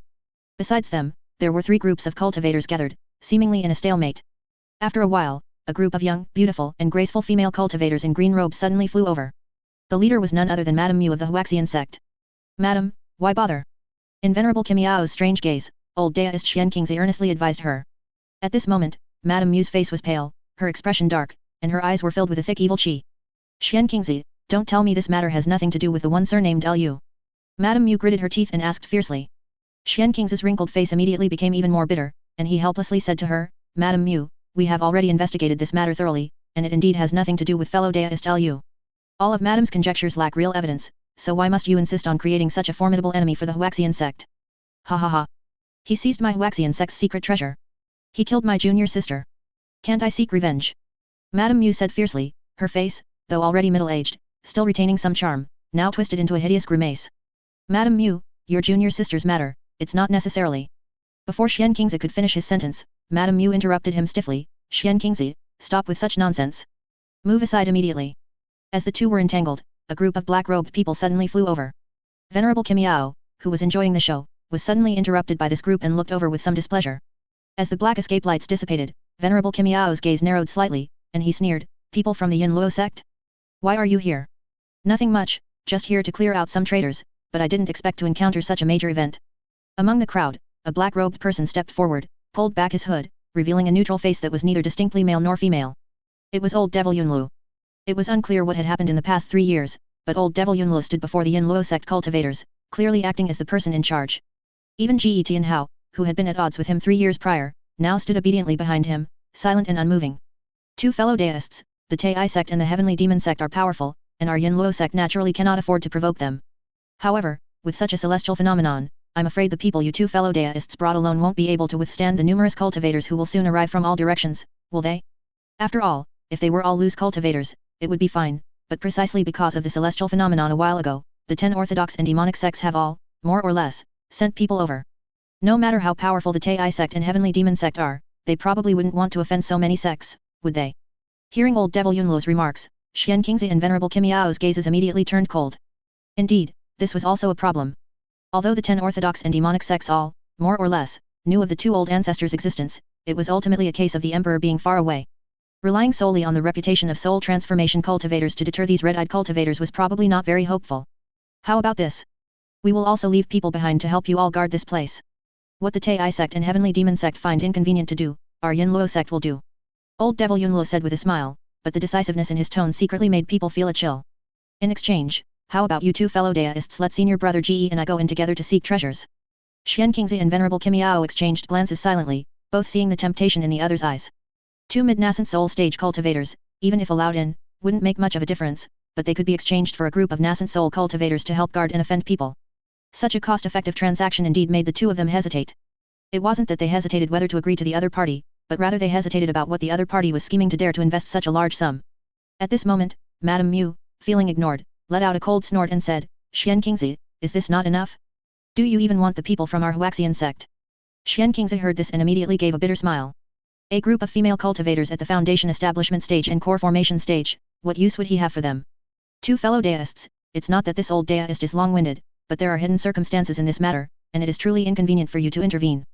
Moreover, even if this old deist didn't stop you, with the fissure having become like this, how would you fellow deists pass through? Right now, even this poor deist wouldn't dare to rashly venture into this fissure. Old Devil Yunluo heard this and fell silent along with Madame Mu. At this moment, another group of people also approached and said coldly, two fellow deists, you don't need to worry about this. Our 5 senior and junior brothers have our own methods. Upon seeing these 5 people, Xian Qingzi immediately smiled and said, so it's the 5 fellow deists from the Poison Saint sect. If you 5 fellow deists truly wish to get involved in this matter, then please enter. The 5 heard this and immediately wasted no words. Their spiritual light burst forth, connecting together to form a 5-colored light barrier shimmering with numerous runes. Spirit Rune Art. Among the many loose cultivators, there seemed to be someone with extensive knowledge who recognized this secret art. Everyone's gazes immediately became much more solemn, even Xian Qingzi and Venerable Kimiao's. Hua Tiankai, the leader, merely sneered upon hearing this, then took his 4 junior brothers and soared into the spatial fissure. Upon seeing this, Madame Mu's pupil slightly contracted. With a raise of her single hand, a white ribbon immediately appeared outside her body. At the same time, streaks of black and white runes shot out from within her body, merging into the white ribbon. The old Devil Yunluo beside her solemnly took out a small white banner from his storage pouch, entirely entwined with black yin wind. Countless skull heads faintly emerged on it, emitting faint ghostly wails.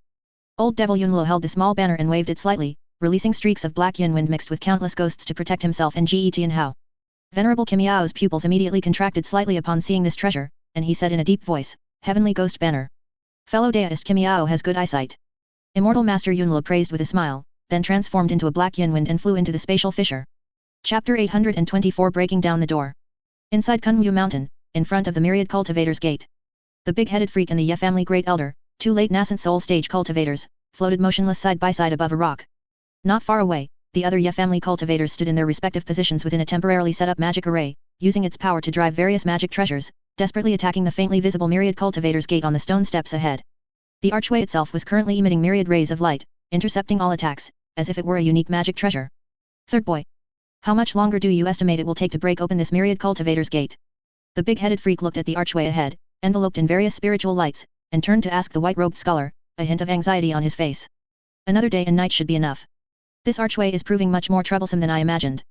No wonder the myriad cultivators gate had such a great reputation back then, the Confucian scholar replied calmly and gravely. We've been delayed in front of this archway for too long. If you and I could also go down and lend them a hand, the time to break the restriction would at least be halved, the big-headed freak muttered to himself, but his body remained still, showing no intention of actually making a move. This mountain isn't peaceful, we must remain vigilant. We'd rather be a day or 2 late in breaking the array, but we too must always maintain our chi. 7th uncle, please be patient. We've only been in this mountain for a few days, there's still plenty of time. Haste makes waste. The Confucian scholar said with an air of nonchalance. That's true. Even if the nascent soul cultivators from other sects move quickly, it will still take them some time to reach here, find the seal's crack, and enter this mountain, the big-headed freak said with a smile, then once again fixed his gaze on the myriad cultivators gate. Suddenly, the big-headed freak's eyes moved, and he sharply raised his hand. A streak of yellow sword chi instantly shot through the air, transforming into boundless sword chi like a mountain of swords, and blasted towards a certain spot. In that empty void realm, a patch of purple mist abruptly appeared, letting out an enraged, strange roar. Streaks of golden sound waves immediately shot out from the purple mist, shattering the mountain like sword chi. At the same time, the monster also revealed its true form from within the purple mist. It was a four-winged demonic beast with the head of a lion and the body of an eagle. With its four wings spread, it was 5 or 6 jong in size, enveloped in purple light, and looked extremely ferocious and evil. Lion Rock Beast.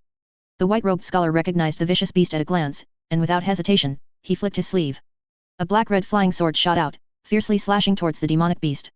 Strangely enough, the originally aggressive demonic beast, upon seeing the flying sword, immediately showed fear. It suddenly opened its maw, spewing out rings of purple light that met the flying sword head-on. After a series of rumbling explosions, amidst the black glow and purple light, the flying sword broke through more than 10 light rings like a hot knife through butter. However, each strike weakened the flying sword's black glow, and it eventually became dim and powerless a few jong from the demonic beast, where it was forcefully blocked by several purple rings. Just then, the big-headed freak also made his move. With a wave of his single hand, several flying swords shot out, abruptly vanishing in mid-air. The next moment, the flying sword suddenly appeared above the Lion Rock Beast's head, slashing downwards fiercely.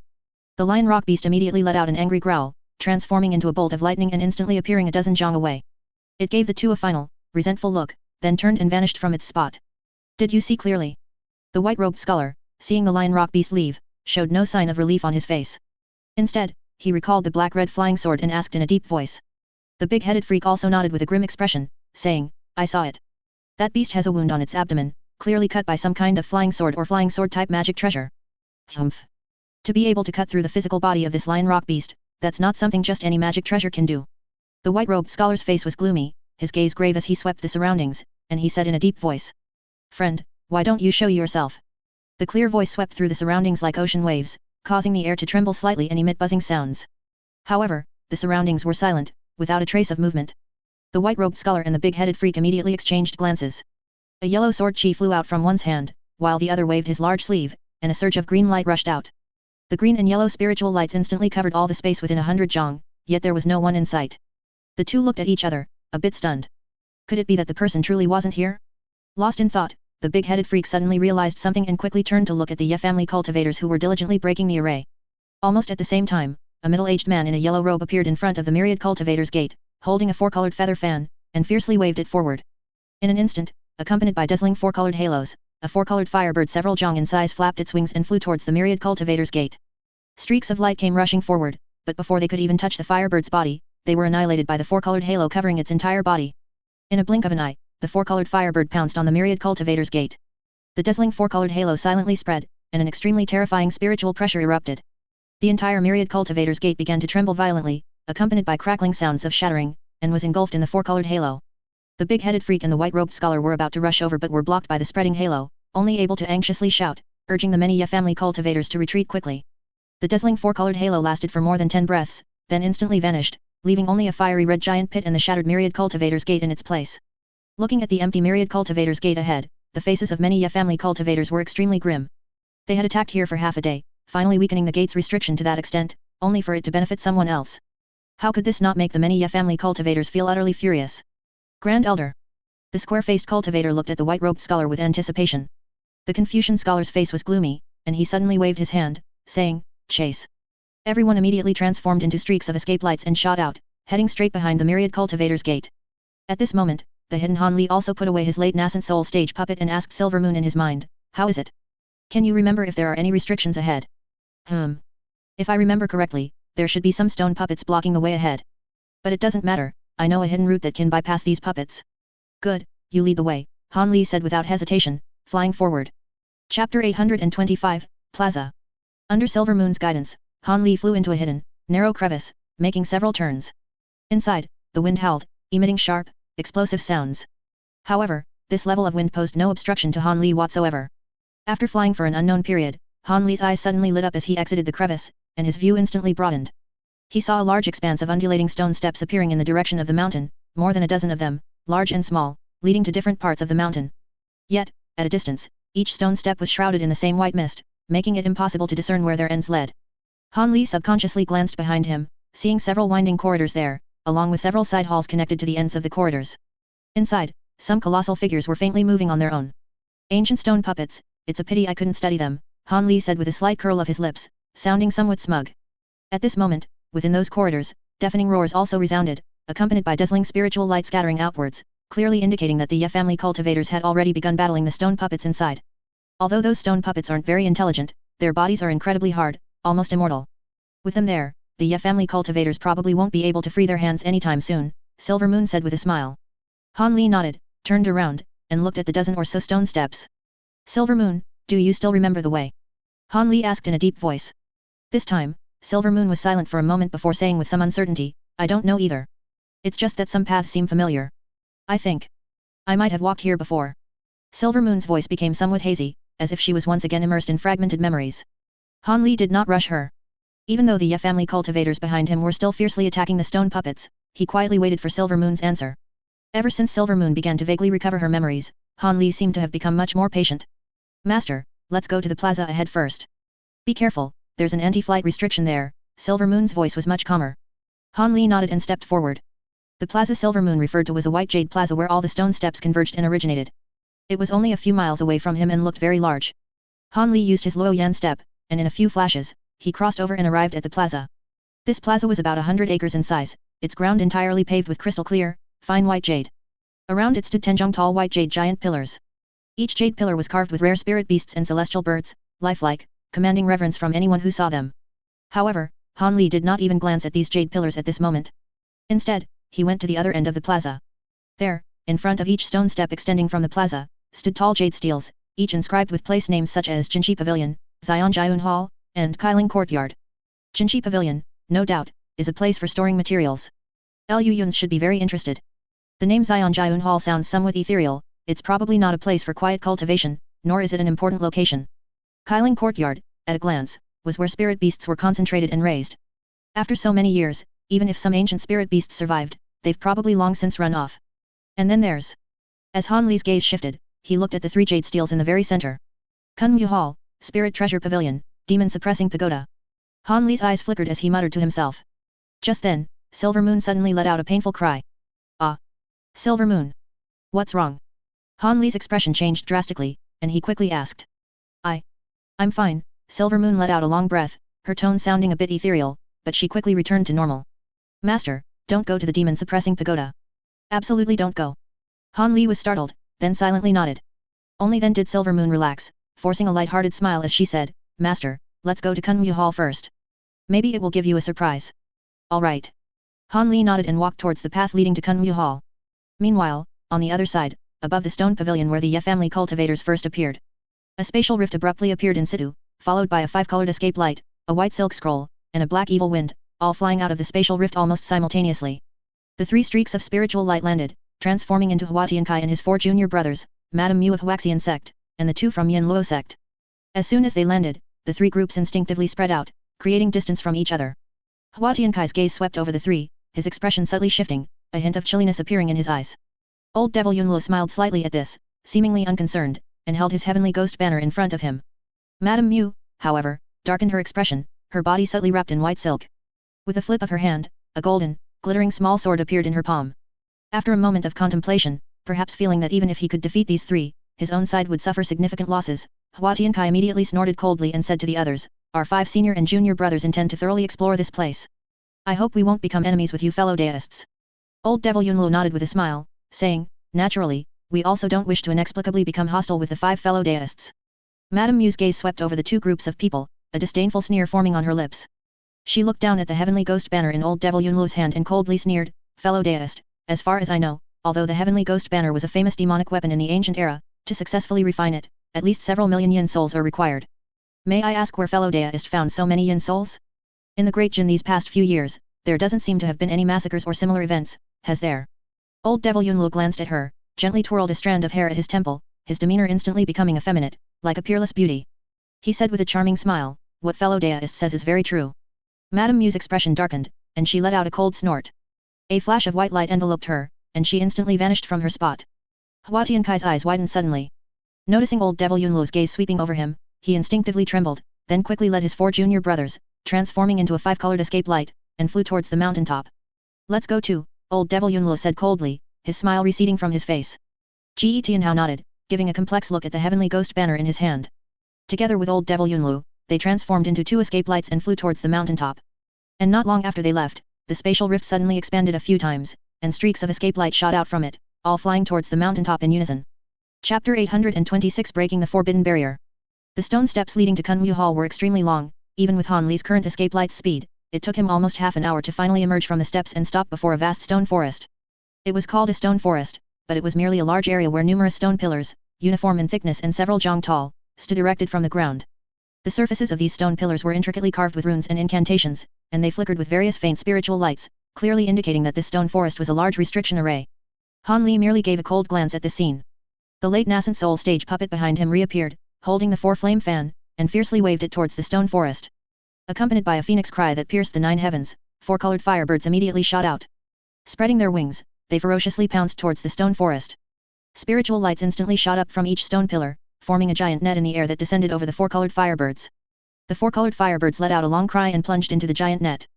4-colored halos immediately emanated from their bodies, instantly burning the giant net to ashes. The stone forest restriction seemed to sense the terrifying spiritual pressure from the 4-colored firebirds and quickly released strands of light that converged in the air, forming a light shield that blocked the firebirds. Han Li frowned slightly at the sight. With the thought of his divine sense, the late nascent soul stage puppet behind him raised a hand. From the 4-flame fan, numerous 4-colored runes flew out and merged into the firebirds. In an instant, the 4-colored firebirds' bodies suddenly expanded by a circle and plunged into the light shield. Accompanied by a bright 4-colored halo, the entire light shield instantly shattered. The stone pillars trembled slightly, emitting a buzzing sound of distress, and under the 4-colored halo, they began to crack and break apart inch by inch. A moment later, the 4-colored halo vanished into thin air. More than half of the formerly neat pillars had disappeared, and most of the remaining smaller pillars were just broken remnants.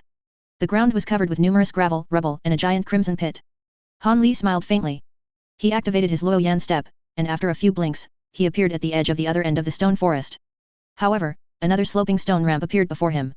This stone ramp was entirely paved with huge blue stones, and on the ramp stood several gigantic stone statues, each pulsating with spiritual light and holding massive weapons like axes and halberds. Han Li frowned, but then, sensing something, he looked up towards the end of the slope. There, a gigantic light shield, like an inverted bowl, protected a massive plaza in the center. After pondering for a moment, Han Li stepped onto the stone ramp. On the other side, after a bitter struggle, the numerous Ye family cultivators finally managed to shake off the entanglement of the stone puppets and flew towards the plaza. Just then, 2 escape lights suddenly flew out from behind the group. These 2 escape lights, one purple and one yellow, were incredibly fast, directly overtaking everyone and flying towards the plaza. Presumptuous. The white-robed scholar, already extremely irritated from being taken advantage of by Han Li earlier, immediately darkened. With a flick of his wrist, a black and red flying dagger shot out, heading straight for the slower yellow escape lights. The yellow escape lights glanced back at him, then fiercely waved, directly meeting the black and red flying dagger with a thick arm. With a bang, the black and red flying dagger struck the arm, emitting a crisp clang of metal, and was then completely bounced away. The white-robed scholar's eyes widened in disbelief. He quickly waved his hand, stopping the other Ye family cultivators who wanted to act, and watched with a grim expression as the 2 escape lights flew across the plaza and headed straight for a path in the middle. What kind of demon is that? It can actually withstand our Ye family's legacy spirit treasure, the black blood blade, with its physical body, the big-headed freak muttered in disbelief. The white-robed scholar pondered for a moment, then said with a gloomy gaze, no matter what kind of demon it is, it's probably no weaker than a lion rock beast. From now on, we cannot split up again, lest we be ambushed by this demon. Hearing this, the big-headed freak's expression changed slightly. After a moment of thought, he asked, what if we can't find the heaven-reaching spirit treasure then? People from Tai sect and heavenly demon sect could arrive at any moment. The white-robed scholar pondered with a grim expression for a moment, then slowly let out a breath and said, then we'll split into 2 groups. I'll take the black blood blade. 7th uncle, you take the sky-covering bracelet. If anything happens, immediately send a message to the other team. All right, the big-headed freak nodded with a serious expression. When the group flew onto the plaza, they were also pulled to the ground by the anti-flight restriction and saw the numerous stone tablets, immediately exchanging glances. Those 2 demons just now seemed to be heading straight for Kunwu Hall, the big-headed freak muttered, stroking his chin. The white-robed scholar nodded. After pondering for a moment, he said to the group behind him, 3rd brother, 5th brother, you 2 come with me to Kunwu Hall. The rest of you follow 7th uncle to the demon-suppressing pagoda. Yes, Grand Elder. Everyone immediately obeyed, and one after another, they leaped towards their respective directions. Not long after they left, more than 10 escape lights flew from down the mountain and landed on the plaza. The group seemed to have had some disputes. A moment later, Hua Tiankai and others walked towards Kunwu Hall, while the rest, by unspoken agreement, rushed towards the Spirit Treasure Pavilion. On the other side, 4-colored halos flashed continuously, and layers of restrictions along with stone puppets were easily and violently torn apart. Han Li's figure moved. He activated his light body technique, crossed the mountain slope, and flew straight towards the platform on the slope. At the same time, his aura instantly converged, and after a few drifts, his figure suddenly became indistinct, eventually vanishing without a trace. With Han Li's deliberate concealment, he finally stepped silently onto an open area several times larger than the previous white jade plaza. Looking around, the space within the light screen was empty, seemingly just an ordinary plaza, except for two majestic bronze lion rock beasts, crouching on the other side of the light screen, faintly emitting a slight spiritual pressure. Just as Han Li was about to move, he heard Silver Moon say to him, "Master, be careful. These two puppets are formidable, once entangled, they are very difficult to shake off. Let me handle it." Silver Moon's figure flew out on its own, transforming into the beautiful young woman in white before Han Li. She reached out, broke through the white light screen, and walked directly inside. Han Li was silent for a moment, then quietly followed her. Silver Moon's steps were slow and elegant, as if she were strolling leisurely in her own backyard. She walked all the way to the two bronze lion rock beasts without any disturbance. Han Li followed her, passing through the white light screen, and arrived before a mountain gate entirely constructed from exquisite jade. This mountain gate was quite peculiar. Apart from two solitary rows of unknown giant trees on either side, there was nothing else, and the surroundings were completely empty. And through the wide open gate, along a pure white stone path in the middle, 1,000 zhang away, a grand and ancient palace could be faintly seen, appearing exceptionally magnificent. Chapter 827 Kunwu Palace. So this is Kunwu Hall. Han Li muttered to himself, then, after a slight hesitation, his gaze swept around and finally landed on the giant trees on either side. Each of these giant trees was 20 to 30 feet tall, and both their branches and trunks were extremely scorched and yellow, yet they gave off a feeling of lush vitality, which Han Li found a bit strange. He carefully scanned the giant trees with his divine sense but found nothing unusual. The giant trees, both inside and out, were indeed ordinary trees, without the slightest abnormal fluctuation. Han Li frowned inadvertently, his gaze finally leaving the giant trees and settling on Silver Moon.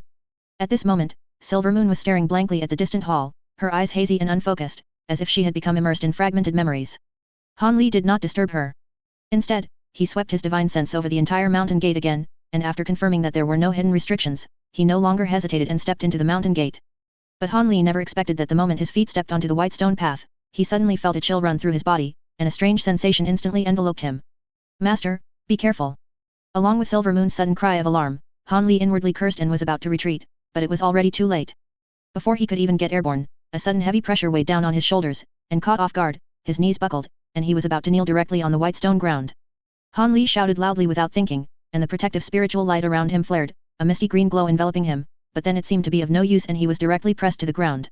At the same time, his body continued to tremble, and cracking sounds constantly erupted from within him, as if all his bones were about to be crushed alive. This protective spiritual light could only counteract a small portion of the heavy pressure, the remaining powerful gravity could still crush him to death. Han Li's eyes widened, and a black mist emanated from behind him. From within it emerged a monstrous creature with a skull-like face, green face, and fangs, and long green hair all over its body. It was the Heavenly Despair demonic corpse, possessed by his second nascent soul. The demon corpse bowed slightly, then, as if formless, transformed into a wisp of black chi and surged into Han Li's body. Immediately, a sky-high corpse fiend chi emanated from Han Li's body, making him seem like a corpse king, as he stood up, enduring the powerful pressure. "Master, this is the gold magnet heavy light, a natural restriction spontaneously generated by the gold magnetic spiritual wood on both sides. Anyone who steps into the range of influence of these spirit wood will be subjected to the invisible magnetic light and heavy gravity of these trees, making it almost impossible to move an inch." Silver Moon's anxious voice was mixed with deep self-reproach. Han Li, however, slowly straightened up and said, "That's good. With this restriction here, I don't believe the Ye family can catch up. They can't possibly also have a middle-stage nascent soul refined corpse like the Heavenly Despair demonic corpse, and a possession technique similar to the Yuling sect, can they? Let's go, we need to speed up a bit. If those cultivators from the Ye family catch up and we're still trapped here, that would be very bad." Han Li chuckled softly, then suddenly took out a spirit talisman from his and pasted it on his body. A phantom of 100 jung long crimson flood dragon flashed across the sky, directly merging into Han Li's back, leaving behind a dragon mark like a tattoo. Crimson scales grew from Han Li's body, his 10 fingers instantly became sharp, and 2 small dragon horns emerged from the top of his head. Feeling his current cultivation at the peak of middle stage nascent soul, Han Li couldn't help but grin. He reached out and put Silver Moon back into his sleeve, then strode forward, rushing towards Kunwu Hall. With the middle stage nascent soul Heavenly Despair demonic corpse possessing him, coupled with the enhancement of this half-dragon state, Han Li's physical body was now so powerful that it could even rival an ordinary 9th-rank flood dragon. He directly rushed towards Kunwu Hall. Just then, 2 loud noises came from behind him. A strange beast roar and a woman's curse sounded simultaneously. Han Li quickly looked back and saw the lion rock beast they had seen before and an extremely ugly, tall woman suddenly appear outside the range of the gold magnet heavy light. The woman glanced at him with a grim expression, then directly lay down on the ground, transforming into a strange giant turtle. This scene made Han Li's pupils contract, and he subconsciously cried out in surprise. 10th level black rock turtle. The giant turtle's body shimmered with spiritual light, and the lion rock beast landed directly on her shell, firmly clinging to it. Then, the turtle and the beast climbed onto the white stone path. Their speed was surprisingly not much slower than Han Li's current speed. Han Li's eyes gleamed as he watched. Streaks of blue light shot out from his sleeve, transforming into irregular metal fragments connected by blue lightning. At Han Li's command, these metal fragments instantly attached to his body, enveloping him in a metallic suit. In an instant, Han Li's speed increased by nearly half. He almost broke into a run, actually leaving the two Yao beasts behind. When the white-robed scholar from the Ye family arrived, he only saw Han Li's back as he rushed into the hall, and the two Yao beasts slowly climbing the white stone path. 10th level Yao beast, the white-robed scholar slowly exhaled, his gaze scanning the surroundings with a sinister look. His eyes lingered on the ancient trees for a moment, then he immediately said in a deep voice. Cut down all these gold magnetic spiritual wood. At the same time, inside a certain mountain wall of Kunyu Mountain, a sly old man poked his head out, cautiously looked around, then breathed a sigh of relief. He stepped onto a huge light disc and slowly flew out. This is Kunyu Mountain. Tisk tisk. The spiritual chi is indeed extraordinary. But who dares to covet this seal? If that thing is released, does he want the entire Great Jin to be buried with him? I'm unlucky, I should have left long ago. Why did I have to stay? The old man glanced around, then suddenly heard rumbling sounds, and immediately couldn't help but stomp his feet and curse, his face full of ill fortune. Since you know it's unlucky to come here, yet you still dare to come, I admire your courage. Just as the old man stopped cursing, a sweet female voice suddenly sounded in his ear. The voice was soft and gentle, like a lover's tender call. But as soon as the old man heard this voice, he suddenly felt a chill run through his body, and all his blood seemed to freeze. Senior, you're out. The little old man swallowed hard, actually stammering. Out? I've been out for tens of thousands of years. It's just that the last layer of restriction, set up by the three elders of Kunyu with the power of tens of thousands of people back then, really isn't something I can tear open alone. Otherwise, this princess would have left long ago. Would I still wait until now? The woman's voice was still incredibly gentle, but the old man's face instantly turned ashen. Impossible. Under the suppression of two heaven-reaching spirit treasures, it's impossible for anyone in this realm to break free from the 9 true demon subjugation array. Moreover, if the seal has already cracked, and Senior has truly escaped, you could have left this mountain long ago. Why would you still remain here? Most likely, Senior is just a wisp of divine sense that has broken free, trying to scare this junior away. After his initial panic, the old man immediately remembered something, and his expression instantly regained its composure. Humph. You, the woman coldly chuckled, just about to say something. Just then, the woman's expression suddenly changed. She turned her head to look at a certain spot on the mountaintop, an expression of disbelief on her face. This aura, impossible. The woman murmured in shock. Just then, the old man's eyes darted about, and he quickly flew out, intending to leave the place first. However, the next moment, his figure suddenly froze. Did I tell you to leave? Chapter 828, North Pole Primordial Light. The old man's body instantly froze in place, the surrounding air took on a glassy texture, and he was like an insect solidified in ember, unable to move an inch. The woman's face suddenly turned pale for a moment, then she turned her head to look towards the mountaintop, gritting her teeth and saying, this aura, it's definitely her. That bitch is here. Do you want to be seal here forever? It was unclear to whom the last sentence was directed, but the moment she asked it, the woman's face became much rosier, and even her previously weakened aura became unfathomably deep again. Forget it, without a body, that bitch can't pose too much of a threat. The most important thing now is to break through the seal first, the woman murmured to herself. She suddenly looked up, her gaze fixed on the old man, and with a flick of her finger, a white light suddenly extended from her index finger, vaguely forming something resembling a beast's claw. She raised her finger, intending to finish off the old man directly. Suddenly, the stone wall from which the old man had emerged burst forth with a brilliant white light, and thousands of flying daggers poured out, heading straight for the woman. The woman abruptly turned her head to look, and the flying daggers instantly froze in midair. At the same time, a figure suddenly flashed out, waving both hands, and two heaven-piercing yellow saber glints descended directly towards the woman's head. Humph. Another one courting death. The woman frowned, a hint of evil chi appearing in her beautiful, charming eyes.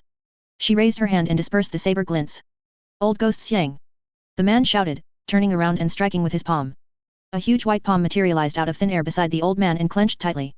With a strange shattering sound, the old man instantly regained his freedom and quickly shouted. Old freak Feng. Go. Want to leave? The woman frowned, extended one hand, and slightly twisted her wrist. A strange vortex suddenly appeared out of thin air between the two, accompanied by a powerful suction force, which directly pulled them both into it.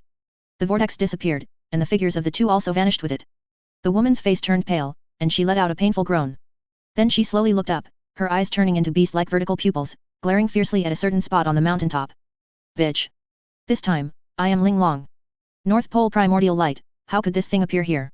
Han Li subconsciously murmured to himself, his gaze sweeping over the dense silver light filaments in front of him several times, confirming again that these things were indeed identical to what he had seen in the Demon Falling Valley.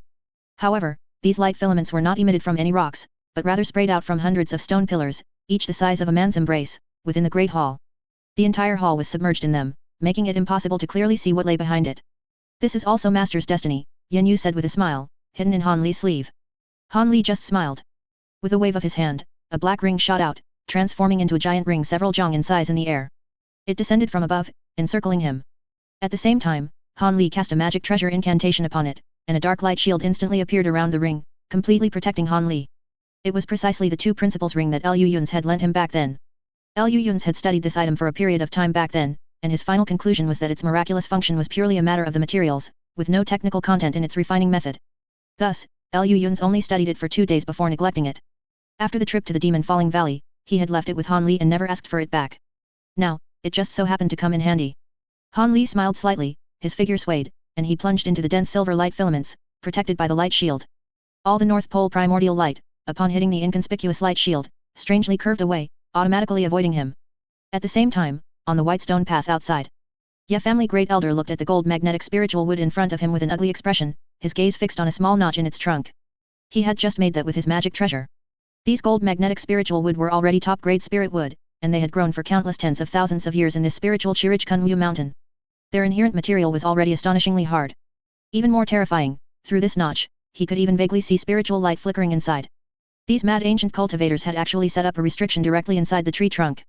Although he couldn't tell what kind of restriction it was, for a spirit wood that had not undergone any refining to directly withstand a blow from him, a late nascent soul great cultivator, and only suffer such a small notch, it must be one of the top defensive restrictions from the ancient era. At this rate, by the time they cut down all these gold magnetic spiritual wood, it would probably be too late for anything. Thinking of this, the white-robed scholar couldn't help but glance at the giant turtle and the lion rock beast. Not long after the two beasts entered the magnetic field, strange golden runes suddenly appeared around them. These runes, as if invisible, quickly merged into the bodies of the two beasts one by one.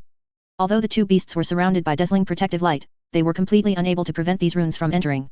The giant turtle's body flickered with black and white light, and no effects were apparent, but the lion rock beast's expression immediately withered a bit after each rune entered its body, as if it was being subjected to some extremely powerful restriction.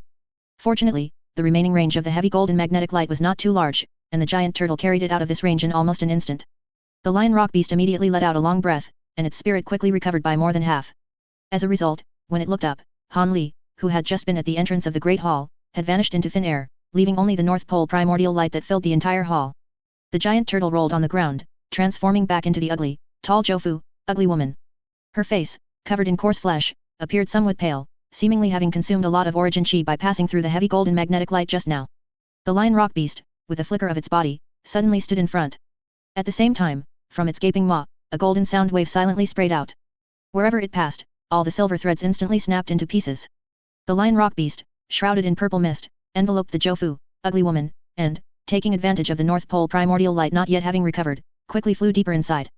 At this moment, Han Li was already standing deep within Kunwu Hall, letting out a long breath. Those ancient cultivators were truly cunning back then. They even deliberately set up an illusion array within the North Pole primordial light. If not for your reminder, it would have been quite troublesome. Yin Yu, upon hearing this, only chuckled and said, Master possesses the divine ability of the Mingqing spiritual eyes. A mere illusion array cannot harm Master in the slightest. That's not entirely true. The Mingqing spiritual eyes aren't always effective, and besides, leaving this illusion array behind can just help us block those two beasts for a bit, Han Li said with a smile, then looked up. Chapter 829, Exterminating the Demon. The area Han Li was currently in should be the rear half of Kunwu Hall. It wasn't too large, but directly opposite him were 2 rows of a dozen wooden chairs of varying styles, forming a space like a council chamber. At the end of these wooden chairs, another pale golden chair was placed in the center, and next to this chair was a green table about 10 feet high. The chair was nothing special, merely carved from ordinary golden threaded spirit wood, but the table was a vibrant, dripping green, exuding a rich spiritual chi, clearly not an ordinary item. Moreover, it was currently covered by a layer of green light, and through this light, several items could vaguely be seen placed on the jade table. These should be the treasures of Kunwu Hall. Han Li's eyebrows twitched, and he was about to step forward. Just then, Silver Moon suddenly flew out from his sleeve, rolled on the ground, and transformed into the beautiful young woman's appearance. Her eyes, hazy, swept left and right. The surroundings were empty, with nothing eye-catching. But Silver Moon seemed to have seen something, her gaze sweeping over the chairs in sequence, finally resting on the wall behind the pale golden chair directly in front. There, an inconspicuous painting hung, a painting of 3 figures gazing at the moon. A monk, a deist, and a Confucian, 3 blurry figures in a bamboo forest, seemingly chatting animatedly while facing a full moon.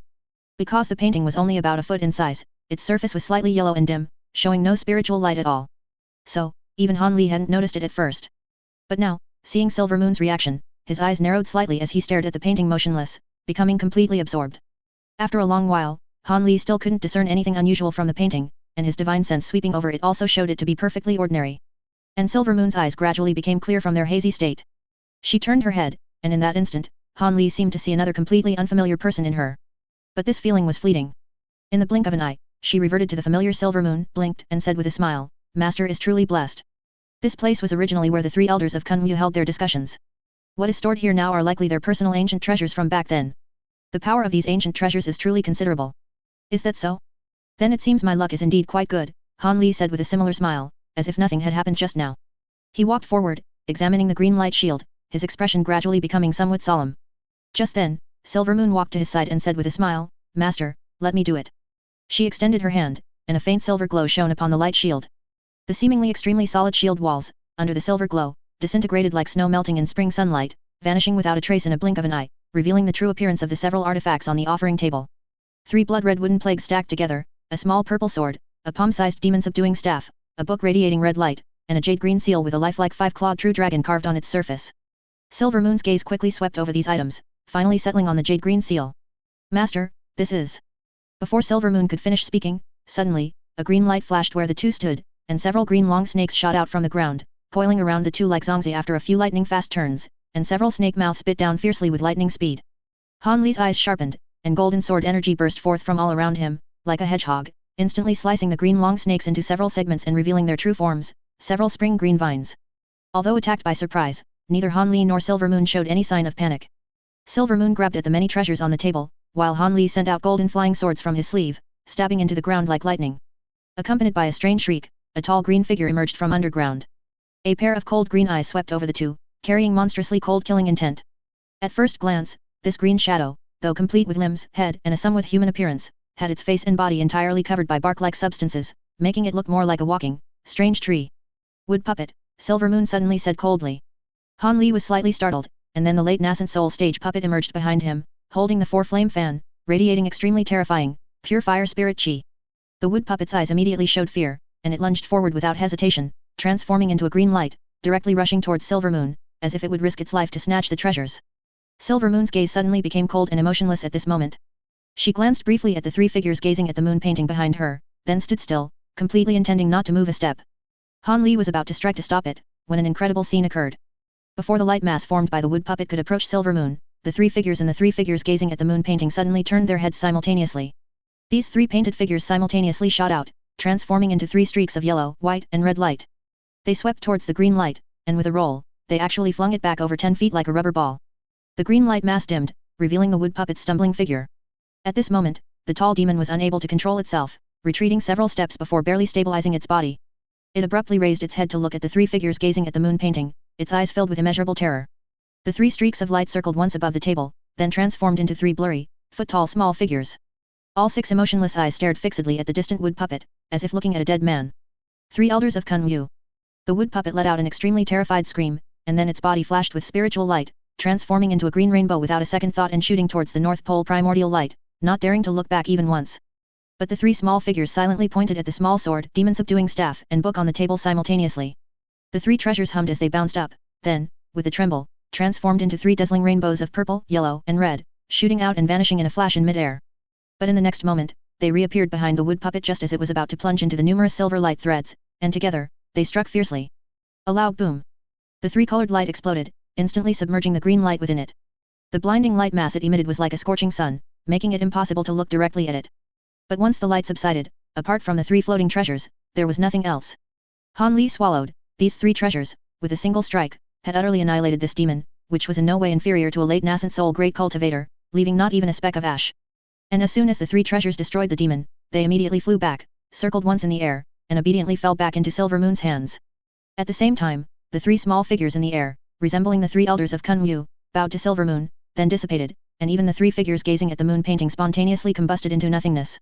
Han Li stood still, looking at the 3 treasures in Silver Moon's hand, his eyes somewhat dazed. He had long known that Silver Moon's true identity was not simple, but now it seemed her true identity far exceeded his expectations. After a long while, he heard Silver Moon say with a smile, "Master, we should leave." Han Li looked at her smiling, beautiful face, hesitated for a moment at the corner of his mouth, then showed a faint smile and said, "All right, let's go." Just then, accompanied by a shattered purple light, two figures burst out from the encirclement of the North Pole primordial light and landed in front of the two. The purple light dispersed, revealing the figures of the Lion Rock Beast and Jofu, ugly woman. The two demons' spiritual chi was weak, and the spiritual light around them was dim. Jofu, ugly woman's face was extremely pale, looking greatly wounded in origin chi. Even so, they still abruptly raised their heads, two pairs of cold eyes filled with evil chi staring fixedly at Silver Moon. Hand over the items. Jofu, ugly woman, demanded with a cold tone. Chapter 830 Encirclement. Outside Kunwu Hall, several figures had appeared on the white stone road at some unknown time. The white-robed scholar turned his head to look, and his face immediately darkened, his eyes flickering slightly. Ha ha ha. I thought it was someone else making such a big commotion, but it turns out to be someone from the Ye family. That explains it. Tai sect and Heavenly Demon sect have been searching in the southern border for so long, could it be they were looking for fellow Daoist yet? Hua Tiankai and the other five arrived here, and upon seeing the white-robed scholar, they immediately said with a laugh. The white-robed scholar's face was grim, he did not reply, but instead looked in the direction from which the five had come. In the distance, two extremely fast lights were flying over, revealing their figures before everyone. It was Xian Qingzi of Tai sect and Venerable Kimiao of Heavenly Demon sect. Good, good, good. Upon seeing the white-robed scholar, Venerable Kimiao immediately sneered, emanating a cold evil chi from his body, and said coldly, fellow Daoist Ye is quite capable. We have been in this southern border for 3 years, turning the entire southern border upside down, and still couldn't find a trace of fellow Daoist. The white-robed scholar merely sneered upon hearing this, saying, two fellow Daists, why bother with such pretense? You two rushed here in such a hurry, could it be that you are not interested in the two heaven-reaching spirit treasures hidden in Kunwu Mountain? Humph. That can only fool children. Both their faces darkened, and with a flash of spiritual light around them, they were about to make a move. Just then, the white-robed scholar turned to look at Kunwu Hall and said, two fellow Daists possess astonishing divine abilities. I admit I am no match, but if I were to fight with my life on the line, I believe I could still heavily injure one of you. Do you two fellow Daists truly wish to fight to the death with me here, allowing others to reap the benefits? Venerable Kimiao sneered, a cold light flickering in his eyes, about to say something. Just then, Xian Qingzi suddenly reached out and stopped him. After pondering for a moment, he suddenly asked, fellow Daoist Ye means that someone has already entered Kunwu Hall. Precisely so, the white-robed scholar said with an unperturbed smile, but inwardly, he let out a huge sigh of relief. Just before we arrived, someone had already broken through these gold magnetic spiritual woods and entered Kunwu Hall. By now, they have probably swept up all the treasures inside.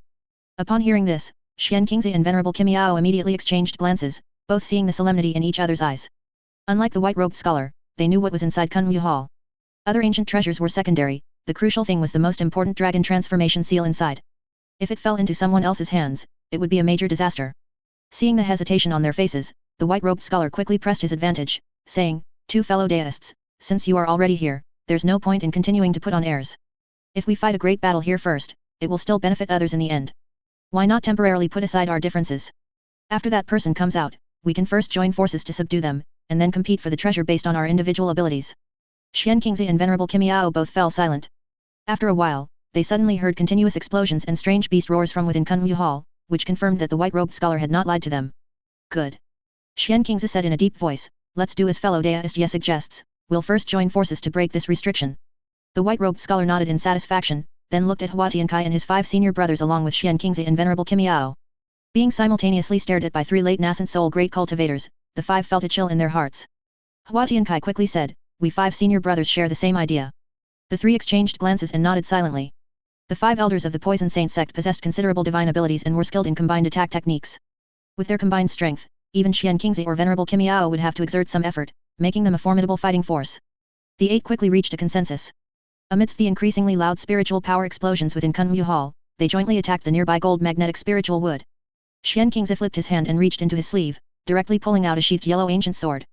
As soon as the sword was unsheathed, it appeared dull and ancient, but when the old Daoist opened his mouth and sprayed a ball of vital blood onto the sword, it instantly seemed to awaken. A dragon roar piercing the 9 heavens erupted, and the sword body immediately became dazzling. The old Daoist formed a hand seal with one hand, solemnly pointed 2 fingers at the sword body, and then lightly swung it downwards. A massive sword chi, over 10 zhang long, shot out from the ancient sword, like a heaven-supporting divine sword, striking down with astonishing aura. The deep yellow sword chi, as thick as a bowl, had not yet fallen, but it already emitted a thunderous roar. Wherever it passed, it seemed as if even space was cut in 2, leaving a long white sword mark. A very deep sword mark immediately appeared on the tree trunk, and then several gold magnetic spiritual wood slowly fell, directly cut in half by one sword. The surrounding people, except for Venerable Kimiao, all felt a tremor in their hearts, simultaneously recalling a name that had once shaken the entire Great Jin. Tian A Divine Sword. Before the others could recover, Venerable Kimiao also made his move. Various spiritual lights flickered in his sleeves, and 7 treasures, including a saber, sword, bead, and mirror, simultaneously shot out. These 7 true treasures, which had accompanied Venerable Kimiao in shaking the Great Jin for hundreds of years, transformed into 7 clusters of strange light, heading straight for the many gold magnetic spiritual woods below. Accompanied by bursts of explosions, 1 gold magnetic spiritual wood after another also fell. The other 6 immediately followed suit, furiously attacking the remaining gold magnetic spiritual woods, each with their own calculations in mind. Especially the white-robed scholar, who became even more conflicted in his heart. Originally, he was still somewhat uncertain, but seeing how desperately these 2 were acting, he couldn't help but secretly ponder. He felt that these 2 most likely knew what was inside Kunwu Hall, and it was even possible that the 2 heaven-reaching spirit treasures were located there.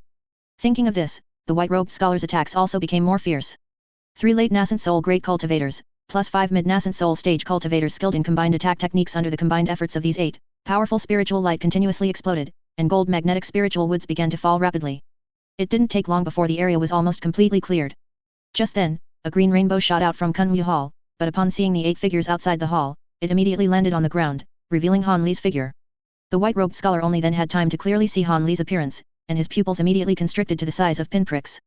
At the same time, behind Han Li, 2 escape lights shot over, landing behind him and revealing 2 somewhat disheveled demons.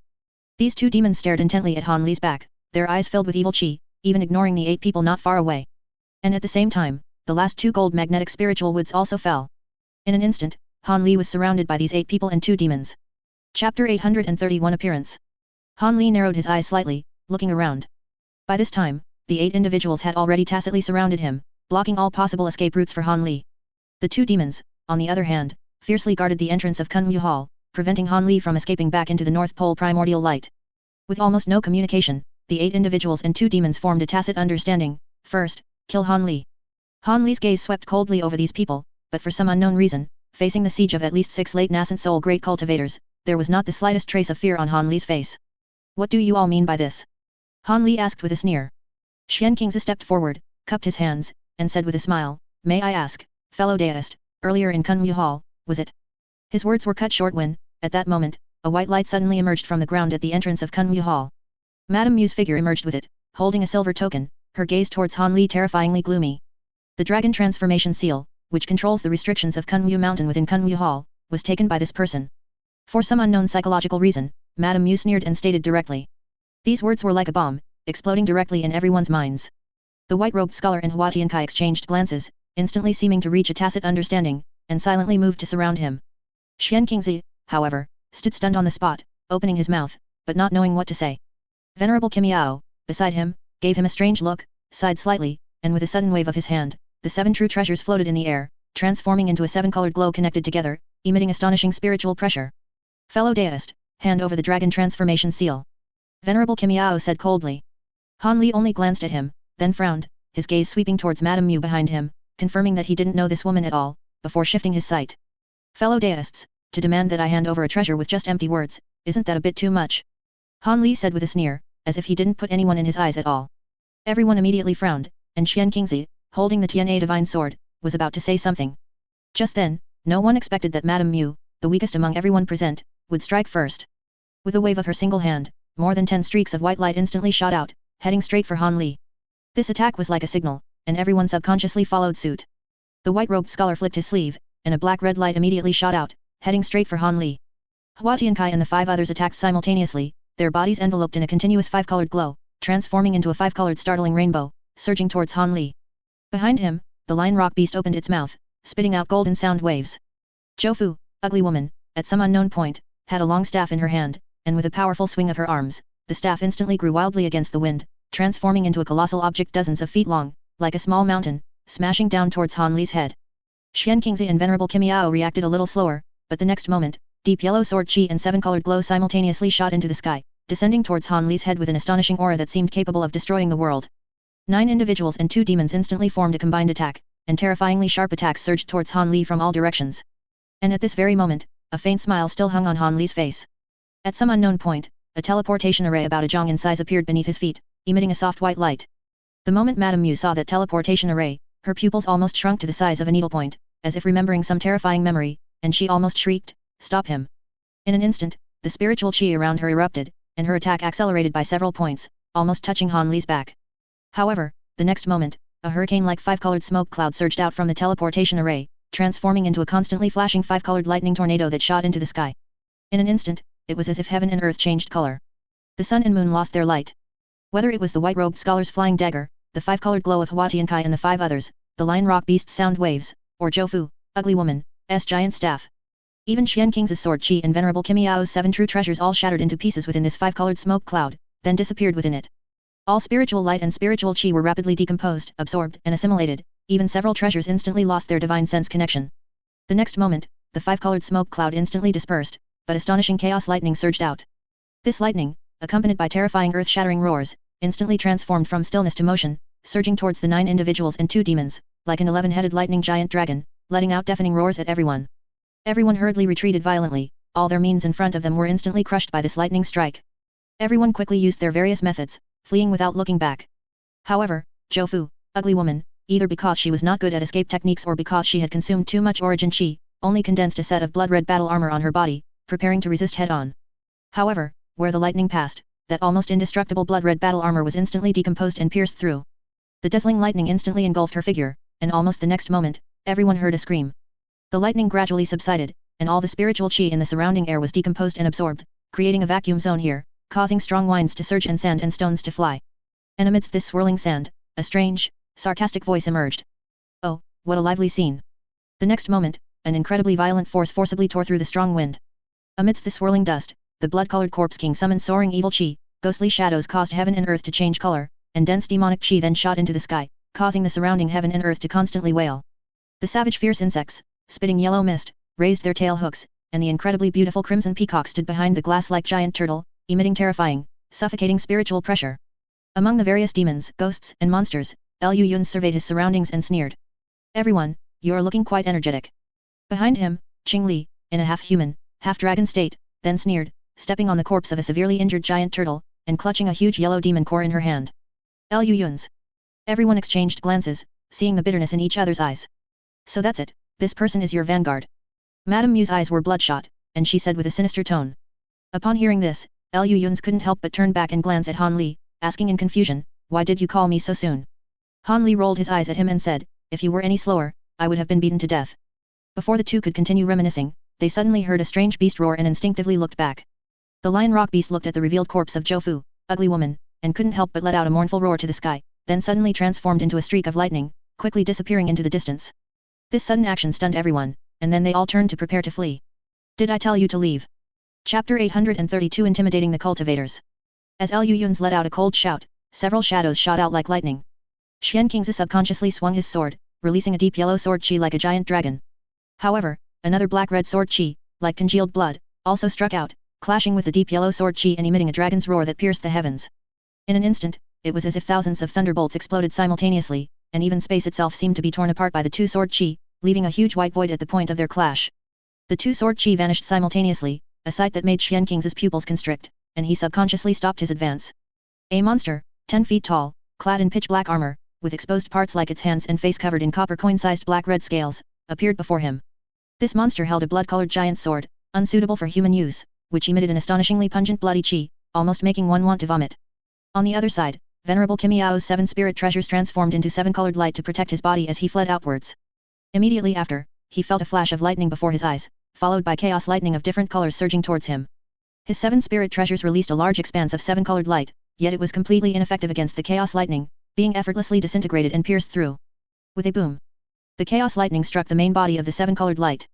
Venerable Kimiao only felt a tremendous force, which sent him flying backward, while his 7 spirit treasures instantly revealed their true forms, were submerged by the chaos lightning, shattered in an instant, and turned into nothing. With a puff, Venerable Kimiao immediately spat out a mouthful of fresh blood, his eyes wide and bulging as if they would pop out. He quickly stopped his body and looked back, just in time to see a large expanse of dark, gloomy wind mixed with liquid like grayish-white demonic fire, howling as it chased Huatiankai and his 4 junior brothers back, trapping them firmly in place. The 30-foot-long flying purple-striped scorpion king spewed yellow mist from its mouth, and its tail hook shot out purple threads, forcing the Ye family Great Elder and the 2 Ye family cultivators to constantly dodge.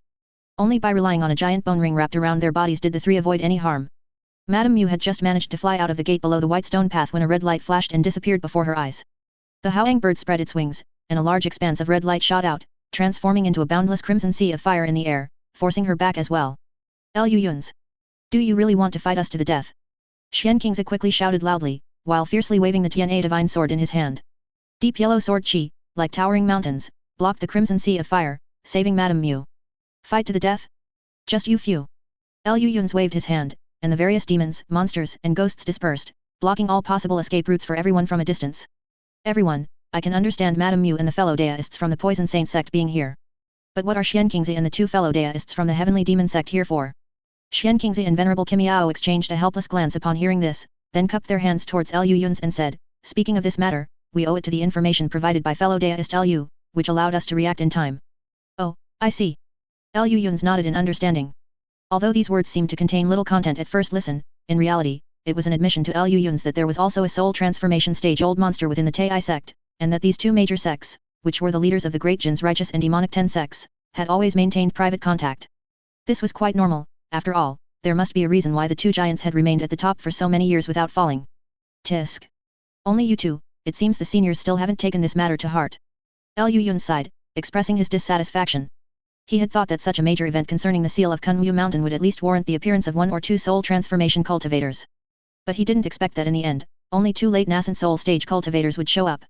Xian Qingzi only gave a bitter smile upon hearing this, glanced at the people around him, and said helplessly, to be honest, fellow deist Liu, this matter was originally supposed to be jointly overseen by two soul transformation seniors. However, for some unknown reason, these two seniors have not appeared to this day. At this point, a hint of resentment inevitably appeared in Xian Qingzi's tone. If he had a backer by his side, why would he be forced to this extent by Liu Yun's? Indeed, in this day and age, one cannot rely on others, one must rely on oneself. Liu Yun sighed deeply and turned to look at Han Li. How did you manage to provoke so many people at once? Liu Yun asked curiously. Han Li grinned, not quite smiling, and said, isn't there a good example? Liu Yun rolled his eyes, slightly flexed his wrists, and said to everyone, if I'm not mistaken, you should all be here for those two heaven-reaching spirit treasures. Even if not, you must be harboring such thoughts. However, by now you should also understand that something serious has happened on this mountain. So serious that it requires a soul transformation cultivator to appear. I advise you all, it's still not too late to leave now, don't throw away your lives for some external possessions. Everyone's faces were solemn, their eyes flickered, and as they looked at each other, each had their own thoughts.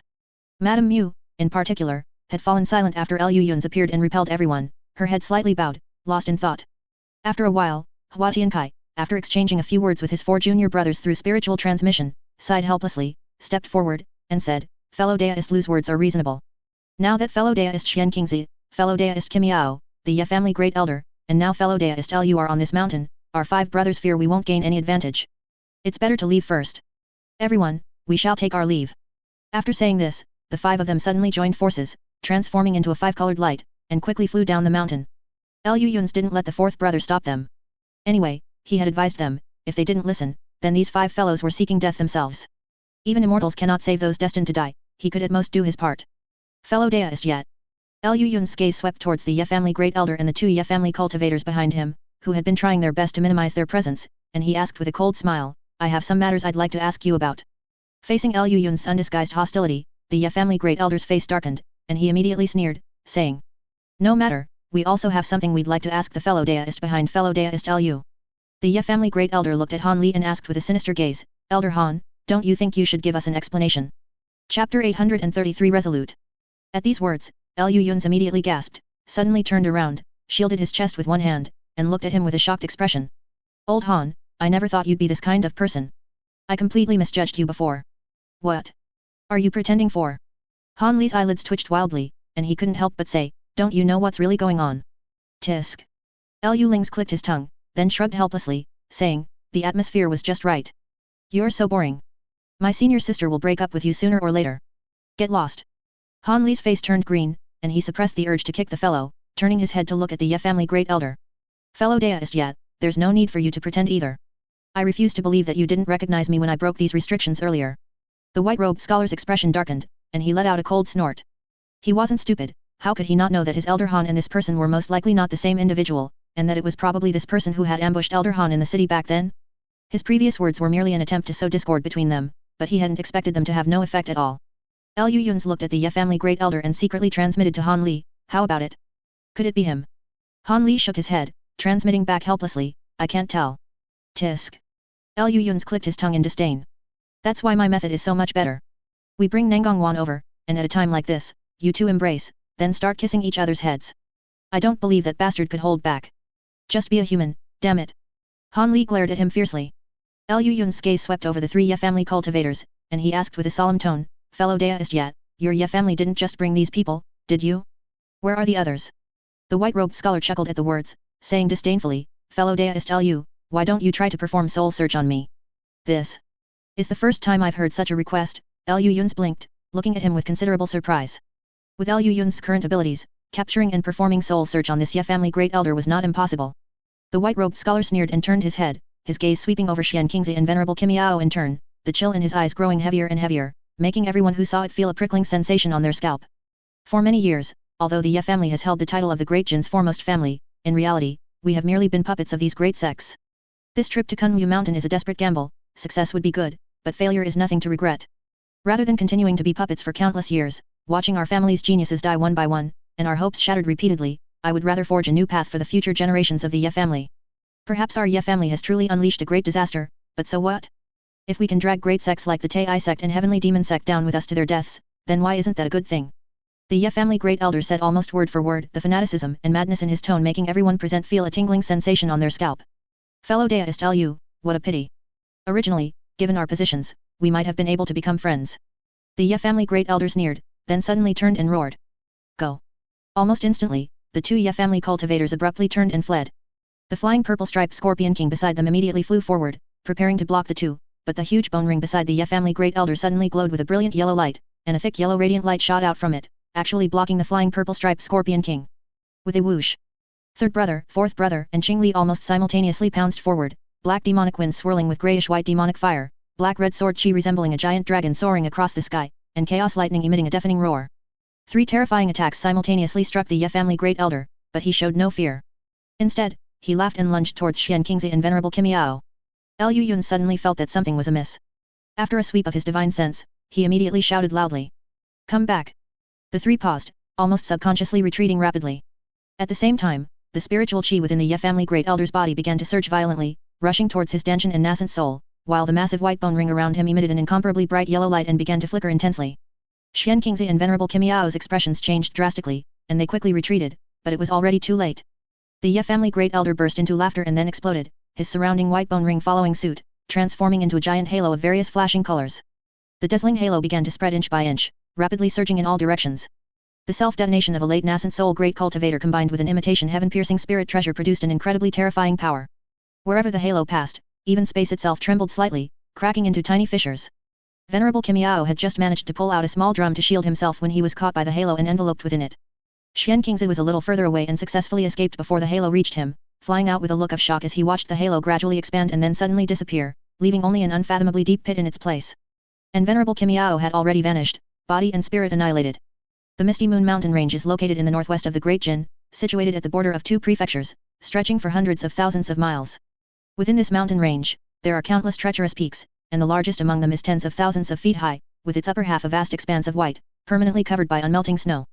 At the peak of this mountain, there is a large flat area tens of miles wide, where a huge complex of palaces has been constructed. There are countless pavilions and terraces, and each one is exquisitely beautiful and refined, all crafted from precious woods or rare jades found in the world.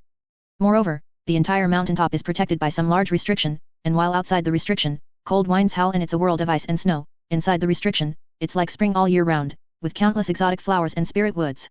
Among these palaces and terraces, there are some graceful and beautiful women, dressed in various palace gowns, playing and frolicking, their silver bell-like laughter occasionally echoing, intoxicating the listener. This place was truly like a paradise on earth. This was the Demon Buddha Mountain, known to very few in the Great Jin cultivation world, and the buildings on the mountain also had a name that would shock anyone who heard it, Demon Palace. The master of the Demon Palace was one of the few remaining soul transformation cultivators in the Great Jin, and also the reclusive abode of Hu King Glei, the Grand Elder of the Heavenly Demon Sect. This individual, who had once shaken the entire Great Jin over 1,000 years ago and personally led the Heavenly Demon Sect to become a great cultivator of the demonic path, was now in the largest hall of the Demon Palace, looking grimly at the wooden plaque that had spontaneously cracked in his hand. What are old ghost Xiang and old freak Feng doing? He raised his head, his expression shifting for a moment, then he suddenly transformed into a streak of escape lights and shot out, disappearing into the horizon. Chapter 834, Turning Hostile. Deep underground in Kunyu Mountain, in a hall flickering with a faint blue light, the big-headed freak and two early nascent soul stage cultivators from the Ye family were surrounded by 7 or 8 red-haired, naked evil spirits.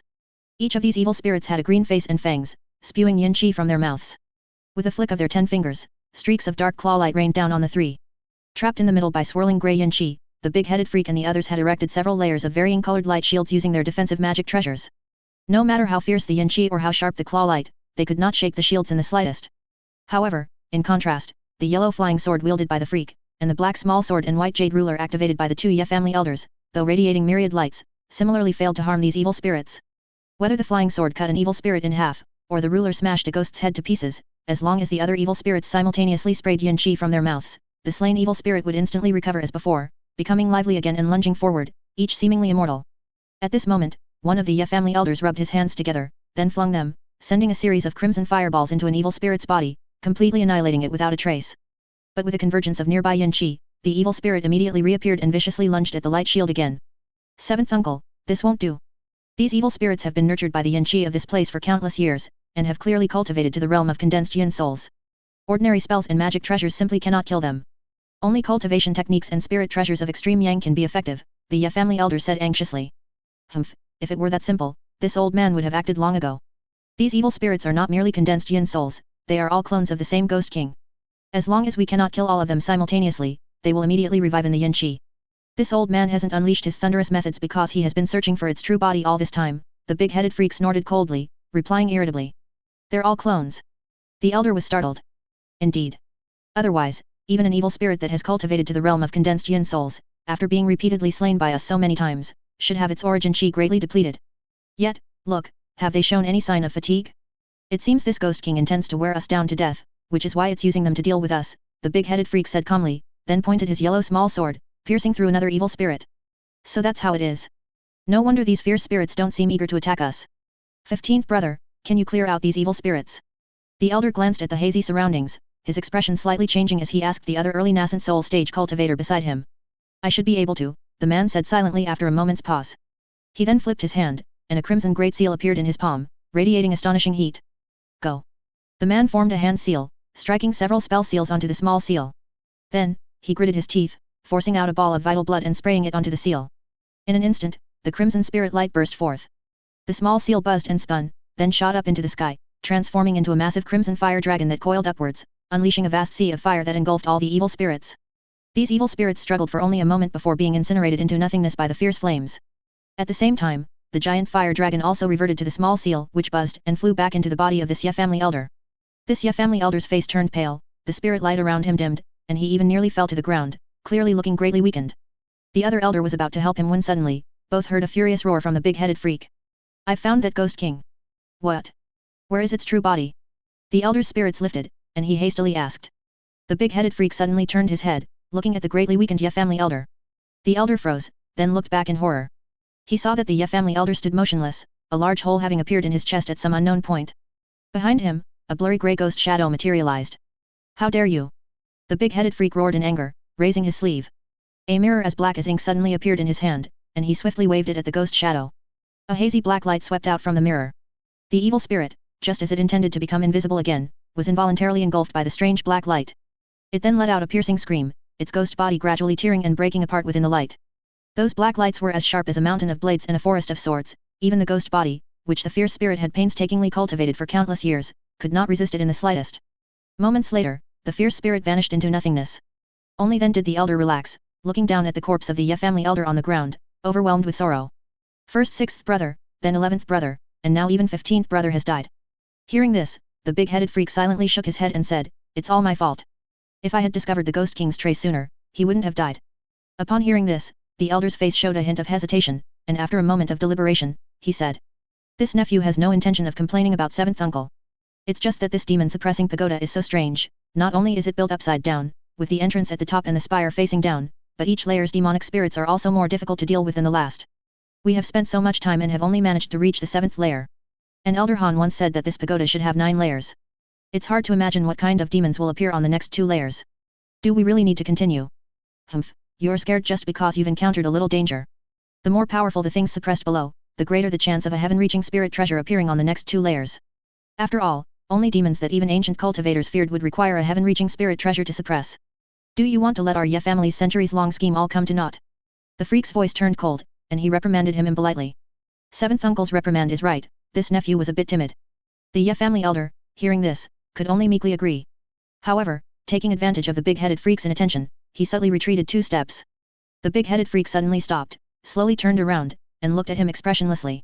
After a moment, he suddenly let out a sneer. So that's it. It seems you're smarter than the others. The elder slowly raised his head, his eyes wide and almost bulging out of their sockets. 7th uncle, along this journey, our people have died one after another. Only 7th uncle has not suffered any injuries, and has even barely consumed any magical power. How could this nephew not be suspicious? Hearing this, the big-headed freak nodded slightly and said, Indeed, I underestimated you. From your appearance, could it be that you think you have a chance to escape? Before the big-headed freak had even finished speaking, a pair of milky white wings suddenly extended from the elder's back, instantly transforming into a gust of wind and vanishing. Humph! Wind escape spell. The big-headed freak gave a cold laugh, flicked his hand, and a golden light flashed and disappeared. Chapter 835, Demonic Chi Infusion. Watching the elder's body, cut in half and with eyes wide in death, the big-headed freak remained expressionless. He slightly lowered his head, looking at his burst finger, not only showing no pain but rather a hint of dissatisfaction. A nascent soul cultivator who hasn't practiced body refining techniques has too weak a physique to even withstand this level of the vast Saint True demonic technique. It seems I must act quickly. The big-headed freak's eyes flickered as he turned and walked into a downward sloping passage behind him. The passage was only about 10 zhang deep. After a few steps, the big-headed freak's eyes suddenly lit up. Ahead, a small, square stone chamber appeared, containing only 2 small teleportation arrays, one black and one white. The 4 walls were bare, without anything. The big-headed freak surveyed the area expressionlessly, his gaze lingering on the white teleportation array for a moment. Then, he gave a self-mocking smile and turned to walk into the black teleportation array. As a black magic spell was cast, his figure vanished in the spiritual light.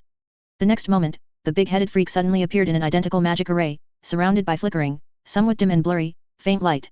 The freak shook his head slightly, recovering from the dizziness, and immediately looked around. Then, he suddenly remembered something and quickly looked upwards. At a height of over 100 zhang, various restriction spiritual lights flickered densely. In the center of these restrictions, a colossal black phantom, like a small mountain, floated motionless. It was entangled by thick, bowl-sized black iron chains and covered with countless talismans of various colors. Near the black phantom, bronze mirrors emitting yellow light beams also floated, forming a giant cage that completely enveloped the black phantom. Upon closer inspection, this black phantom was actually a 2-headed giant wolf over 100 zhang in size. Although covered in restrictions, its fur shimmered with silver light, as if forged from pure silver, making the giant wolf appear exceptionally majestic at first glance. But what was strange was that one of the wolf heads remained silver white, while the other wolf head had turned glossy black from the neck down, enveloped by a layer of faint black chi. A purple horn had even grown on its head, making it appear exceptionally ferocious and sinister. At this moment, both wolf heads, with their distinctly different appearances, had their eyes tightly shut, as if in slumber. It was unknown if this was due to the restrictions.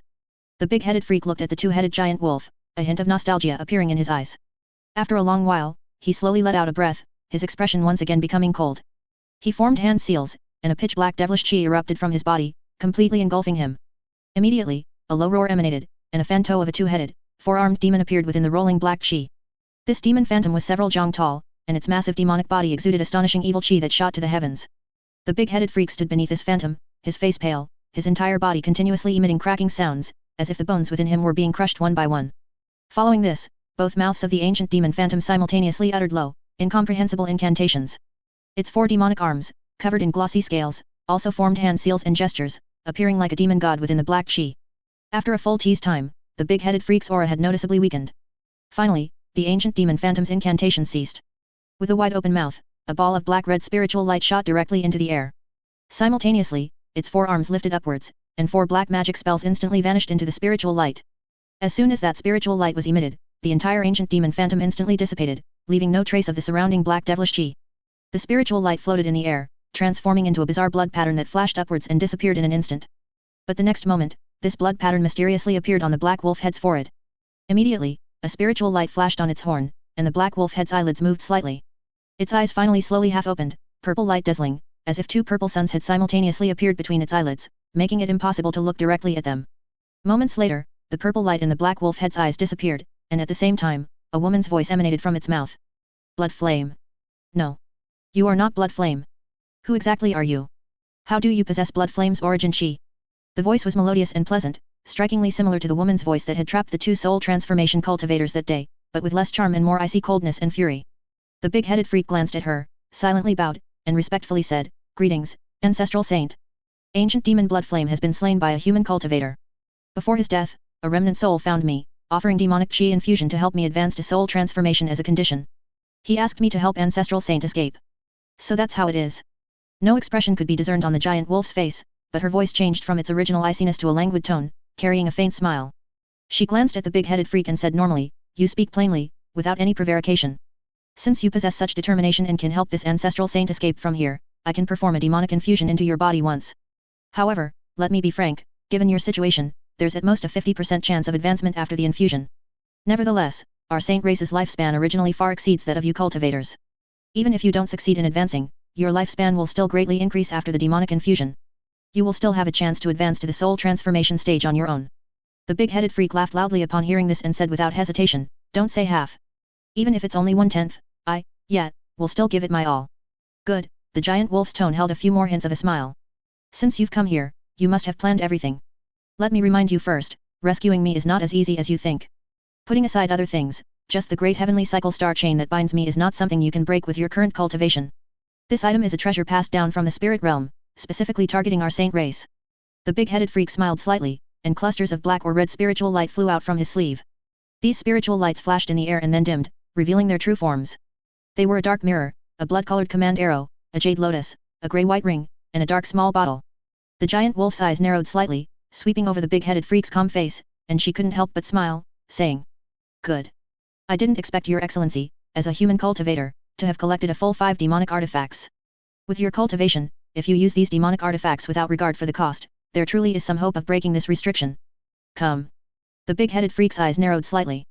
He didn't act immediately but smiled and said, "Ancestral Saint, I am, after all, only human, and can at most unleash half the power of these demonic artifacts. To break these restrictions, I'm afraid it's still not quite enough. How about Ancestral Saint first uses demonic chi infusion to transform me into a member of the demon race, allowing me to fully unleash the power of these demonic artifacts?" Upon hearing this, the giant wolf's eyes instantly turned cold. The big-headed freak met her gaze with a smile, his expression calm, his eyes indifferent. After an unknown amount of time, a short syllable was squeezed from the giant wolf's mouth, carrying a chilling coldness that made one's heart turn cold. "Good." Accompanied by this furious roar, wisps of ink-black devilish chi emanated from the horn on her head, heading straight for the big-headed freak, directly engulfing him. Within the black chi, the big-headed freak opened his eyes, and a giant phantom of a 3-headed, 6-armed being appeared behind him. Chapter 836, Spirit Forging Hall. Huiming Pavilion, Zion Jiun Hall, Guya Pond, Spirit Forging Hall. At the White Jade Plaza, Han Li returned with Liu Yun's and Qing Li, and began to carefully examine the stone tablets. Xian Qingzi, who had narrowly escaped death, had already left. According to him, he was going to the demon-suppressing pagoda to prevent the evil demon from breaking free.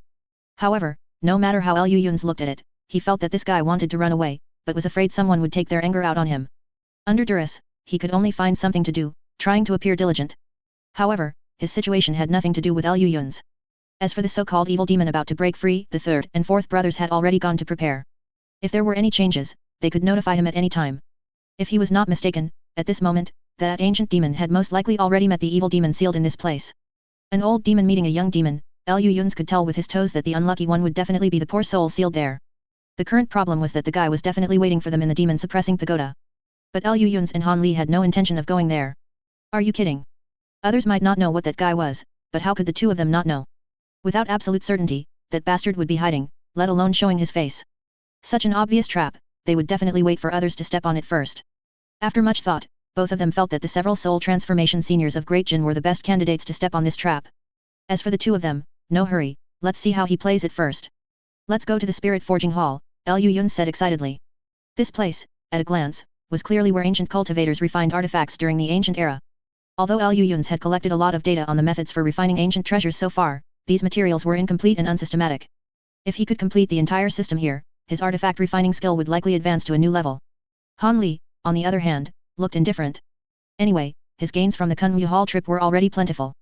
He was currently holding a token, staring blankly at the lifelike lion rock beast on it, seemingly deep in thought. Did you hear me? Liu Yun's couldn't help but ask. Han Li waved his hand without looking up and said, do as you please. Liu Yun's gave him a strange look up and down, then walked towards the Spirit Forging Hall. Han Li followed unhurriedly, putting away the token. With a flick of his wrist, a jade green seal appeared in his palm.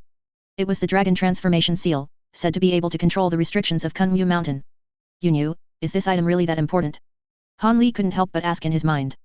Master, not just this item, but also the heavenly crystal steel we found at the foot of the mountain earlier, and the silver token of that female cultivator from the Huaxian sect are all means for ancient cultivators to control the restrictions of Kunwu Mountain. It's just that the latter seems to be a contingency left by one of the 3 elders of Kunmu for his descendants, so it's incomplete and can only control a small part of the restrictions. So that's it. Will that female cultivator cause us any trouble?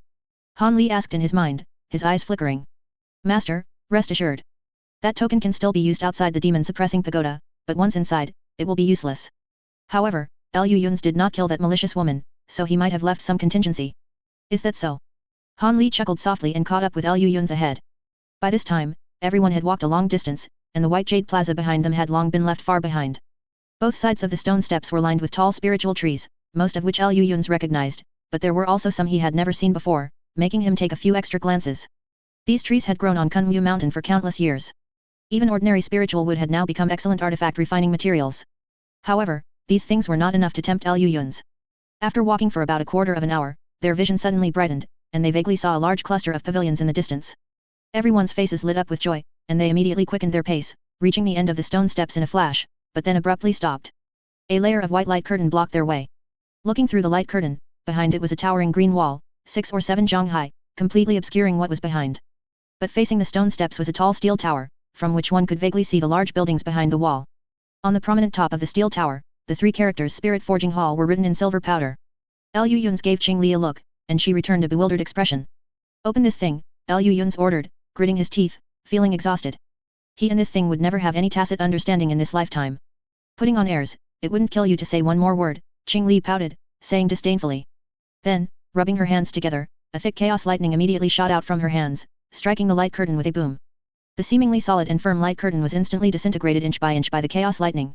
Before long, the light curtain, which was more than a jong thick, was directly pierced through, leaving a large hole over a jong wide. Everyone cast their escape techniques, and flew out, passing through the large hole and appearing inside the light curtain. Lu Yun's turned and looked, just in time to see the light curtain rapidly closing, and he raised his eyebrows in surprise. The defensive restrictions of this Spirit Forging Hall were much better than he had imagined. Han Li narrowed his eyes and looked around. The several pavilions in front of him were all similar in style, 2 stories high, about 10 jong tall. Below them were several stone houses, like warehouses, which were probably where materials were stored in the past. Lu Yun's patted his storage pouch, and over a dozen eagle-headed puppets with double wings on their backs immediately shot out, hovering in the air, emitting a powerful spiritual pressure no less than that of a core formation peak false nascent soul realm.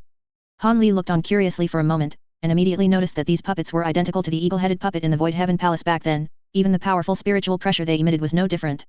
It was just that, if he remembered correctly, Lu Yun's had only obtained 2 of these puppets back then. So many eagle-headed puppets could only have been imitated by him himself. No. It could also be the work of Great Evolution Divine Lord. While Han Li was still pondering, Lu Yun's had already sent out these dozen or so extremely fast eagle-headed puppets, who quickly searched the several small buildings and warehouse-like stone houses. The interior of the small buildings was almost empty except for some tables and chairs. It seemed to be a place specifically for people to rest.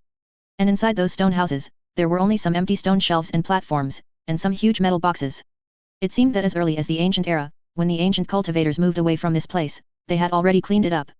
Lu Yun sighed slightly, then his brows moved slightly, as if he had sensed something. Chapter 837, Giant Cauldron. Under Han Li's astonished gaze, Lu Yun's flipped his hand, and a silver-white flame suddenly rose from his palm. From within it, a pair of small, delicate eyes faintly emerged, looking towards a certain spot. Han Li looked on curiously and was immediately startled by the incomparably pure fire spiritual chi within the silver-white flame. He subconsciously asked, "What is that thing?" "Solar essence fire. I'll tell you the details later," Lu Yun said without raising his head. Then, after a brief moment of contemplation, he held the ball of flame and flew towards the direction it was looking. Everyone quickly followed. They hadn't flown far before they stopped in front of a stone hall. The stone hall didn't look very large, only about 100 jong wide, but its entire body was crimson, as if a layer of flames was burning on the surface of the entire stone hall. Spirit Transformation Hall. Lu Yun gazed at the fiery red plaque hanging above the hall entrance, muttering softly to himself. Although they were only standing outside the stone hall, an extremely scorching aura was already rushing out from within the hall. Everyone exchanged glances, unable to resist looking at the silver-white flame in Lu Yun's palm. At this moment, the flame had transformed into a silver-winged pony, standing in Lu Yun's palm, eagerly looking into the hall. Lu Yun slowly took a deep breath and stepped inside. As soon as they entered the hall entrance, a thunderous roar immediately echoed in their ears. This made everyone subconsciously assume a defensive stance, their gazes following the sound.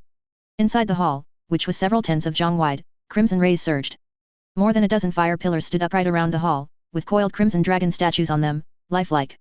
From the dragon heads, streams of crimson rays spewed out, condensing without dispersing, all enveloping a giant cauldron in the very center of the hall.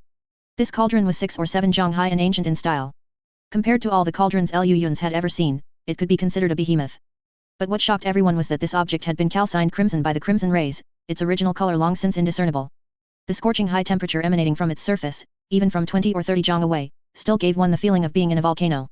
If not for the winged pony in Liu Yun's palm timely opening its small mouth and swallowing all the high temperature surging in the air, the two individuals besides Qing Li would likely have suffered a hidden loss as soon as they entered. Even so, both of them still felt dry-mouthed and parched, and their exposed skin immediately felt a stinging, burning sensation. Such violent fire spiritual qi, even for knowledgeable individuals like Liu Yun's and Han Li, secretly left them astounded. Liu Yun's gaze swept over the crimson rays, then landed on the giant cauldron. At this moment, the giant cauldron slowly rotated in the center of the hall, emitting rumbling sounds from within. This scene clearly indicated that something was constantly being forged inside the cauldron. After being calcined here by such violent fire spiritual qi for countless tens of thousands of years, it hasn't turned to dust. What exactly is this thing? Liu Yun's eyes were wide, and he muttered almost lost in thought. For Han Li, who was a novice in artifact refining, he could at most tell that there was something in the cauldron, but he couldn't comprehend how absurd the concept of enduring this level of high-temperature calcination for countless tens of thousands of years was. Aside from that, the highest-grade artifact refining materials Liu Yun's had ever seen, besides the Ruho essence blood, was the demon marrow drill used to refine the demon dragon blade. And even such a famous top-grade demonic path material from the ancient era, if placed in such a high temperature for calcination, would be quite remarkable if it could last a few hundred years. Yet, the item in this cauldron had not only been calcined from the ancient era until now, but it was still reacting, appearing as if it could continue to endure. Liu Yun's hands trembled slightly. He suddenly realized that the item inside the cauldron could not possibly have been deliberately left there by the ancient cultivators, they wouldn't have left behind something so precious. It was most likely that the ancient cultivators in charge of the spirit transformation hall were unable to withdraw during a critical moment of refining a treasure, and for some reason, they had no choice but to evacuate the mountain. Thus, they reluctantly activated the magic array within the hall to refine the item in the cauldron on its own. They probably fantasized that they or their disciples could return to retrieve the item later. However, they ended up leaving this item in the giant cauldron, where it has been calcined until now. Regardless of what those ancient cultivators initially tried to refine, by now, its nature had completely changed. This was very likely a supreme treasure accidentally forged by the giant cauldron's continuous calcination over countless tens of thousands of years. The winged pony in Liu Yun's palm could barely restrain its inner craving. If Liu Yun's hadn't already refined it, he might not even be able to hold onto it at this moment. After a moment of contemplation, Liu Yun's released his control over the winged pony. With a whoosh, the winged pony suddenly transformed into a silver light and shot out, hovering above the giant cauldron, its wings expanding several times behind it. It opened its mouth and took a mighty inhale. In an instant, the surrounding thunderous roars intensified, and the dozen or so fire pillars standing upright around the hall began to tremble violently. Streams of intense and dazzling crimson rays shot out from them, continuously being sucked into the winged pony's mouth. These fire dragon pillars, after spewing subterranean fire for so many years, had absorbed an astonishing amount of fire qi, long becoming some kind of top-grade fire attribute treasure.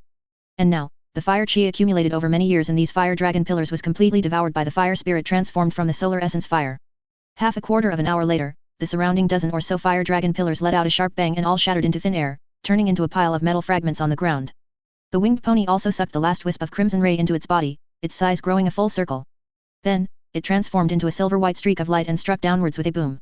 The giant cauldron below trembled slightly, emitting a rumble. The crimson flames on the cauldron immediately surged by about half, instantly condensing into a crimson fire bird that spat out crimson flames to meet the winged pony. As soon as the two made contact, a series of unusual explosions rang out. Amidst the flashing and intertwining crimson flames and silver light, the fire bird, which was a full circle larger, was actually suppressed.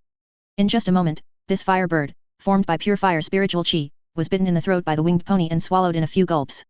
The winged pony's size expanded by another circle, and it slammed into the giant cauldron. With a soft clang, this cauldron, which had absorbed countless tens of thousands of years of pure fire spiritual qi here, had long become an extraordinary treasure, its divine abilities certainly more than what was currently displayed. However, since it was an artifact that had gained sentience without a master to control it, the winged pony easily struck the cauldron lid several jong away, revealing a mass of red light inside. The winged pony immediately shot inside, and then everyone suddenly heard a caw, and a crimson ray shot out from the cauldron, heading straight for the top of the hall. Chapter 838 Tei in True Fire. The crimson ray was incredibly fast, almost reaching the top of the main hall in the blink of an eye, flying straight towards the hall entrance. Liu Yun's quickly flicked his hand, and a large expanse of five-colored smoke silently spread out, instantly blocking the crimson ray. With a bang, the crimson ray crashed into the five-colored smoke. After a pause, it was not instantly disintegrated by the smoke. Instead, the crimson ray flared brightly, abruptly turned around, and tried to retreat. Liu Yun's was secretly astonished by the tenacity of this object, but he couldn't let it escape. He immediately flipped his palm, and the five-colored smoke spread out, its volume growing several times out of thin air. With a sudden engulfing motion, it directly surrounded the crimson ray. Inside the five-colored smoke, after a series of crackling sounds, it suddenly fell silent. At this moment, a silver ray shot out from the cauldron, transforming into a silver-winged pony in front of Lu Yun's, continuously circling the five-colored smoke, appearing very anxious. Lu Yun's beckoned, and the mass of five-colored smoke above his head immediately descended, splitting open a gap to reveal a crimson fire spirit tightly locked within the five-colored smoke. It's the lunar true fire, one of the three great true spirit fires of the human realm, on par with the solar essence fire.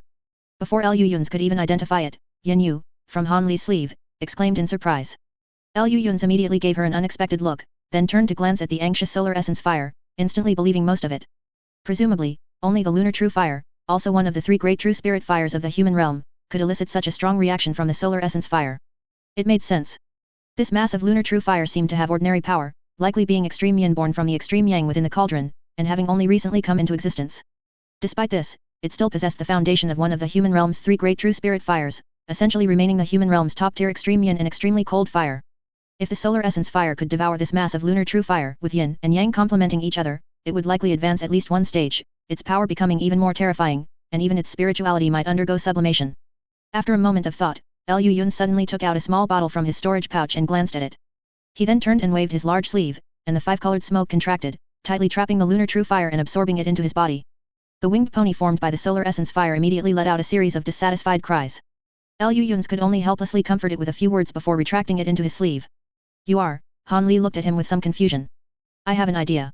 I'll try to put it into practice later, Lu Yun's grinned, turning to look at the giant cauldron, which was flashing with red light.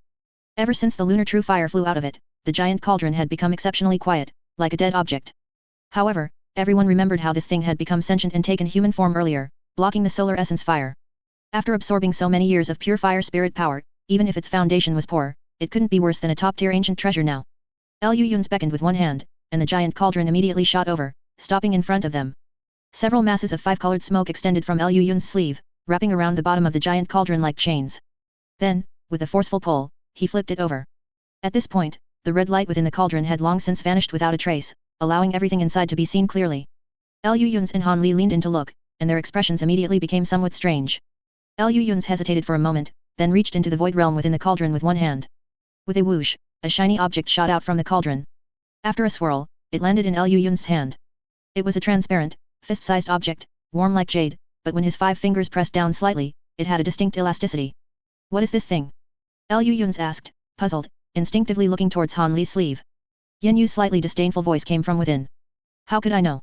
Not to mention what materials this thing was originally made of, after so many tens of thousands of years of continuous refinement, it has probably transformed into something indescribable. However, the birth of the lunar true fire must be somewhat related to this object, and it was certainly not an ordinary item originally. As for now, well, no one can say. Tisk. Lu Yun's immediately pouted in dissatisfaction. Still a big shot. Who are you talking about? Even through his sleeve, Han Li could feel Yin Yu's fur bristling. Alright. Let's not talk about that, okay? By the way, how are we going to get out of here later, big shot? Lu Yun's asked, stroking his chin. From Han Li's sleeve, the sound of Yin Yu breathing heavily could be heard. I don't know. Tisk. What good are you? Lu Yun said with a pout.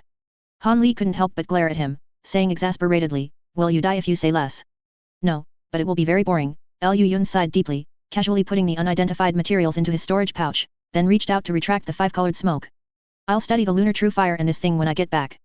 This thing is yours, Lu Yun said, pointing at the giant cauldron with his chin. Han Li's mouth twitched. He flicked his large sleeve, putting the giant cauldron into his storage pouch, then said exasperatedly. Are you just going to dismiss me like that? The value of the lunar true fire alone is probably greater than this giant cauldron, isn't it? Aren't we going to the demon-suppressing pagoda later? I'll give you something similar then, Lu Yun waved his hand, saying casually. Han Li glared at him, feeling somewhat helpless, but didn't say anything more. He also knew what kind of treasures were in the demon-suppressing pagoda. The two of them searched every corner of the main hall again, and after confirming that there was nothing left behind, they walked out of the hall and headed towards the demon-suppressing pagoda. On the other side, in the White Jade Square, Old Devil Yunlu and Ge Tianhao returned here, concentrating on the words on the stone tablet. Both of their brows showed unconcealed joy, clearly indicating that they had gained a lot. With these treasures, although the Yunluo sect cannot claim to rejoin the 10 demonic sects, at least maintaining its current status should not be a problem, Ge Tianhao sighed. Speaking of which, I must thank junior brother Yunlu. If junior brother hadn't, at the critical moment, defied all dissenting opinions and gathered all the remaining Ghost Luo banner, refining millions of yin souls from them to create this heavenly ghost banner, the Yin Luo sect might have long since been devoured by those sanctimonious fellows. At this point, a few traces of evil chi suddenly appeared in Ji Tianhao's eyes. Senior brother is too kind. I merely did what I had to do. If it weren't for senior brother's full support at the time, I'm afraid it would have been very difficult for me to convince those elders to hand over the Ghost Luo banner. Old Devil Yunluo sighed, his gaze shifting slightly to the demon suppressing pagoda at the very side. Chapter 839 Demon Suppression Tower. Senior brother, do you think those two legendary heaven-reaching spirit treasures are really in the demon suppressing pagoda? Ji Tianhao couldn't help but ask, a fiery look appearing on his face.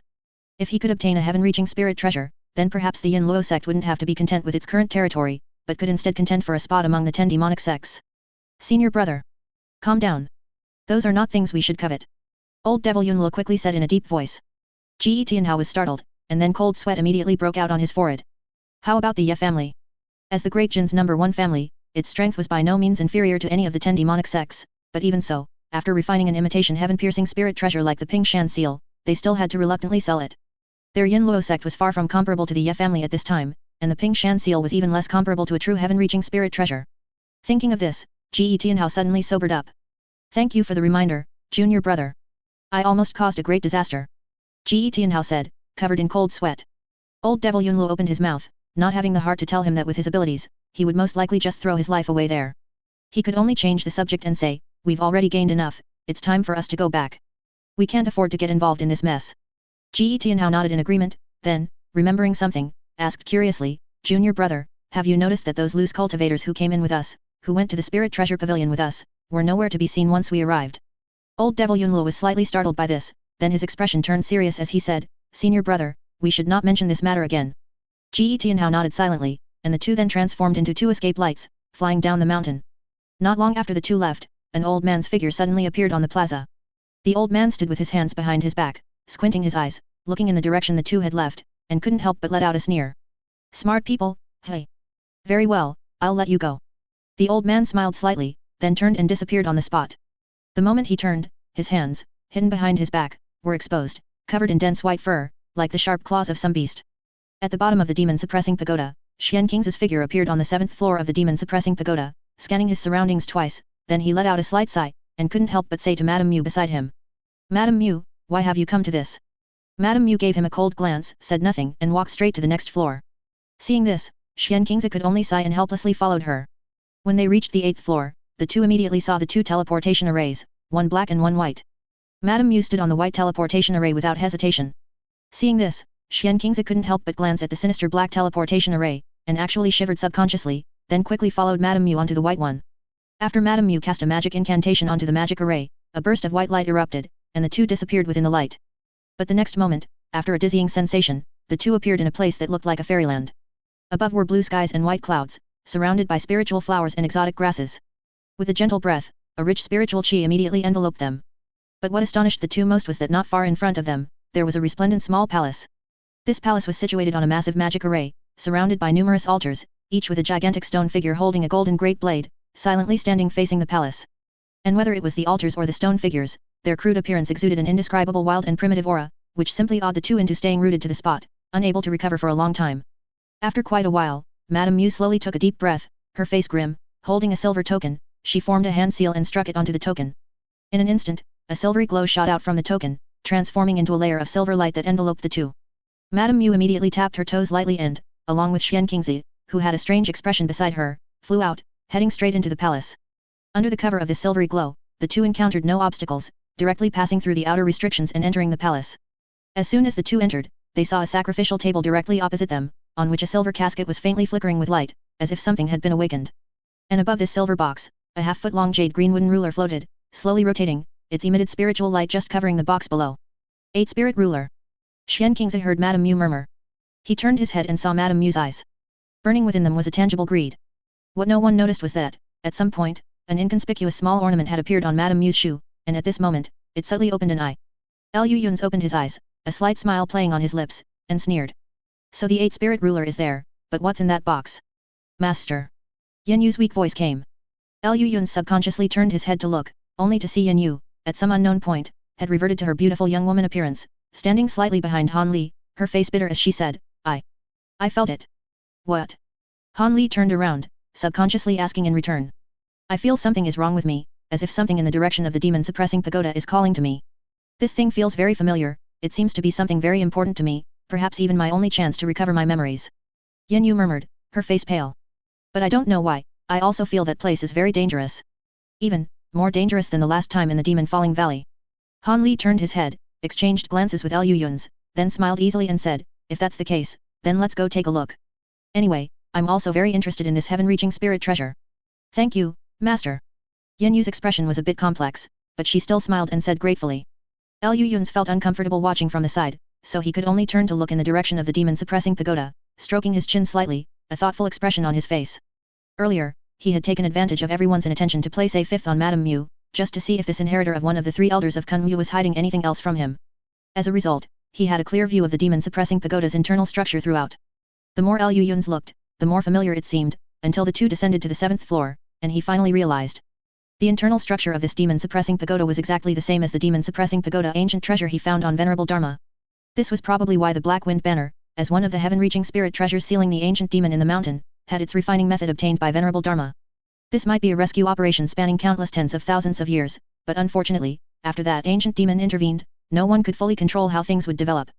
Liu Yun sighed softly, and together with Han Li and Qing Li, flew towards the demon-suppressing pagoda. Halfway there, the group suddenly heard bursts of spiritual light exploding from the direction of the demon-suppressing pagoda. Liu Yun's expression immediately became a little strange. He quickly flew over, and at first glance, he was directly stunned on the spot. Chapter 840 The 10,000-year-old corpse bear. Before their eyes, a white-haired monster, shaped like a wild beast but emanating corpse chi, held a black banner about 10 feet long. With each wave, large swathes of grey demonic chi were released, transforming in midair into massive, terrifying Yao beasts, surging in all directions like an army. The opponents of these Yao beasts were refined corpses with stiff bodies and withered appearances. These refined corpses moved rigidly and lacked intelligence, but each possessed the cultivation of the early nascent soul stage. With the rays of their hands, they unleashed streams of black and red corpse fiend chi, which transformed into black and red light threads in the air. Wherever they passed, these light threads directly pierced through all the Yao beasts. The Yao beasts transformed back into grey demonic chi, which was absorbed by the black and red light threads, making them even larger, like poisonous snakes, as they charged towards the other Yao beasts. For a time, the Yao beasts and refined corpses were locked in a stalemate, neither able to overcome the other. However, the white-haired monster holding the black banner dared not relax in the slightest. Dense corpse chi emanated from its body, and faint wisps of greyish-white corpse flames escaped from it. The white-haired monster looked up warily. Old Third and Old Fourth floated side by side in the air, watching it with indifferent expressions. Liu Yun's and Han Li exchanged glances, both showing expressions of watching a good show, and silently retreated a few steps. Two fellow deists, do you truly intend to exterminate me? The white-haired monster asked coldly. Old Fourth in the air scoffed upon hearing this, saying disdainfully, I've long heard that the two Vice Valley Masters of 10,000 Demon Valley, one is a level 10 iron-backed azure wolf, and the other is a rare Yao beast refined corpse, a notoriously fierce 10,000-year corpse bear. Today, I finally meet the real master. That thing in your hand, is it a replica of the 10,000 Demon banner rumored to be planted in front of 10,000 Demon Valley? You, a Vice Valley Master of 10,000 Demon Valley, impersonating a human cultivator, came to Kunwu Mountain to ambush human cultivators and collect nascent souls to strengthen that replica of the 10,000 Demon banner. And you say we want to exterminate you? Since the two of you are not humans, why meddle in such affairs? The 10,000-year corpse bear couldn't help but ask. Then what were you trying to do when you ambushed me just now? Old Fourth asked coldly, how dare you make a move on me? You wanted to use me as the main soul for your replica of the 10,000 Demon banner, right? Didn't you know who I was before you acted? The 10,000-year corpse bear's body stiffened abruptly. No unusual expression appeared on his face, but he cursed inwardly. Of course, he knew who the other party was. Having played Immortal Master Sichuan and walked in Great Jin for so many years, he knew exactly who Liu Yun's was. It was just that when he arrived before the demon-suppressing pagoda, he happened to see Liu Yun's late nascent soul stage ghost cultivator incarnation, alone there. The 10,000-year corpse bear's heart instantly stirred. A late nascent soul stage ghost cultivator. Such a powerful vengeful spirit was truly a once-in-a-lifetime encounter. The last time such a powerful ghost cultivator appeared in Great Jin was the legendary Yellow Springs Ghost Mother, who annihilated several large sects. If he could refine it into this imitation of the 10,000 Demon banner, it would be enough to greatly increase its power, possibly even reaching about 50% of the power of the original 10,000 Demon banner. The task the Valley Master had given him this time was already severe, and for this, he had even been given this imitation of the 10,000 Demon banner. But even so, the 10,000-year corpse bear still felt no confidence. However, if he had an imitation of the 10,000 Demon banner with 50% of its power in hand, he would have a trump card to save his life when facing the upcoming crisis. The imitation heaven-piercing spirit treasure with space attributes offered a convenience in terms of self-preservation that ordinary spirit treasures could hardly match. At worst, he would just hide back in 10,000 Demon Valley afterward, and cultivate in seclusion for 1,000 years.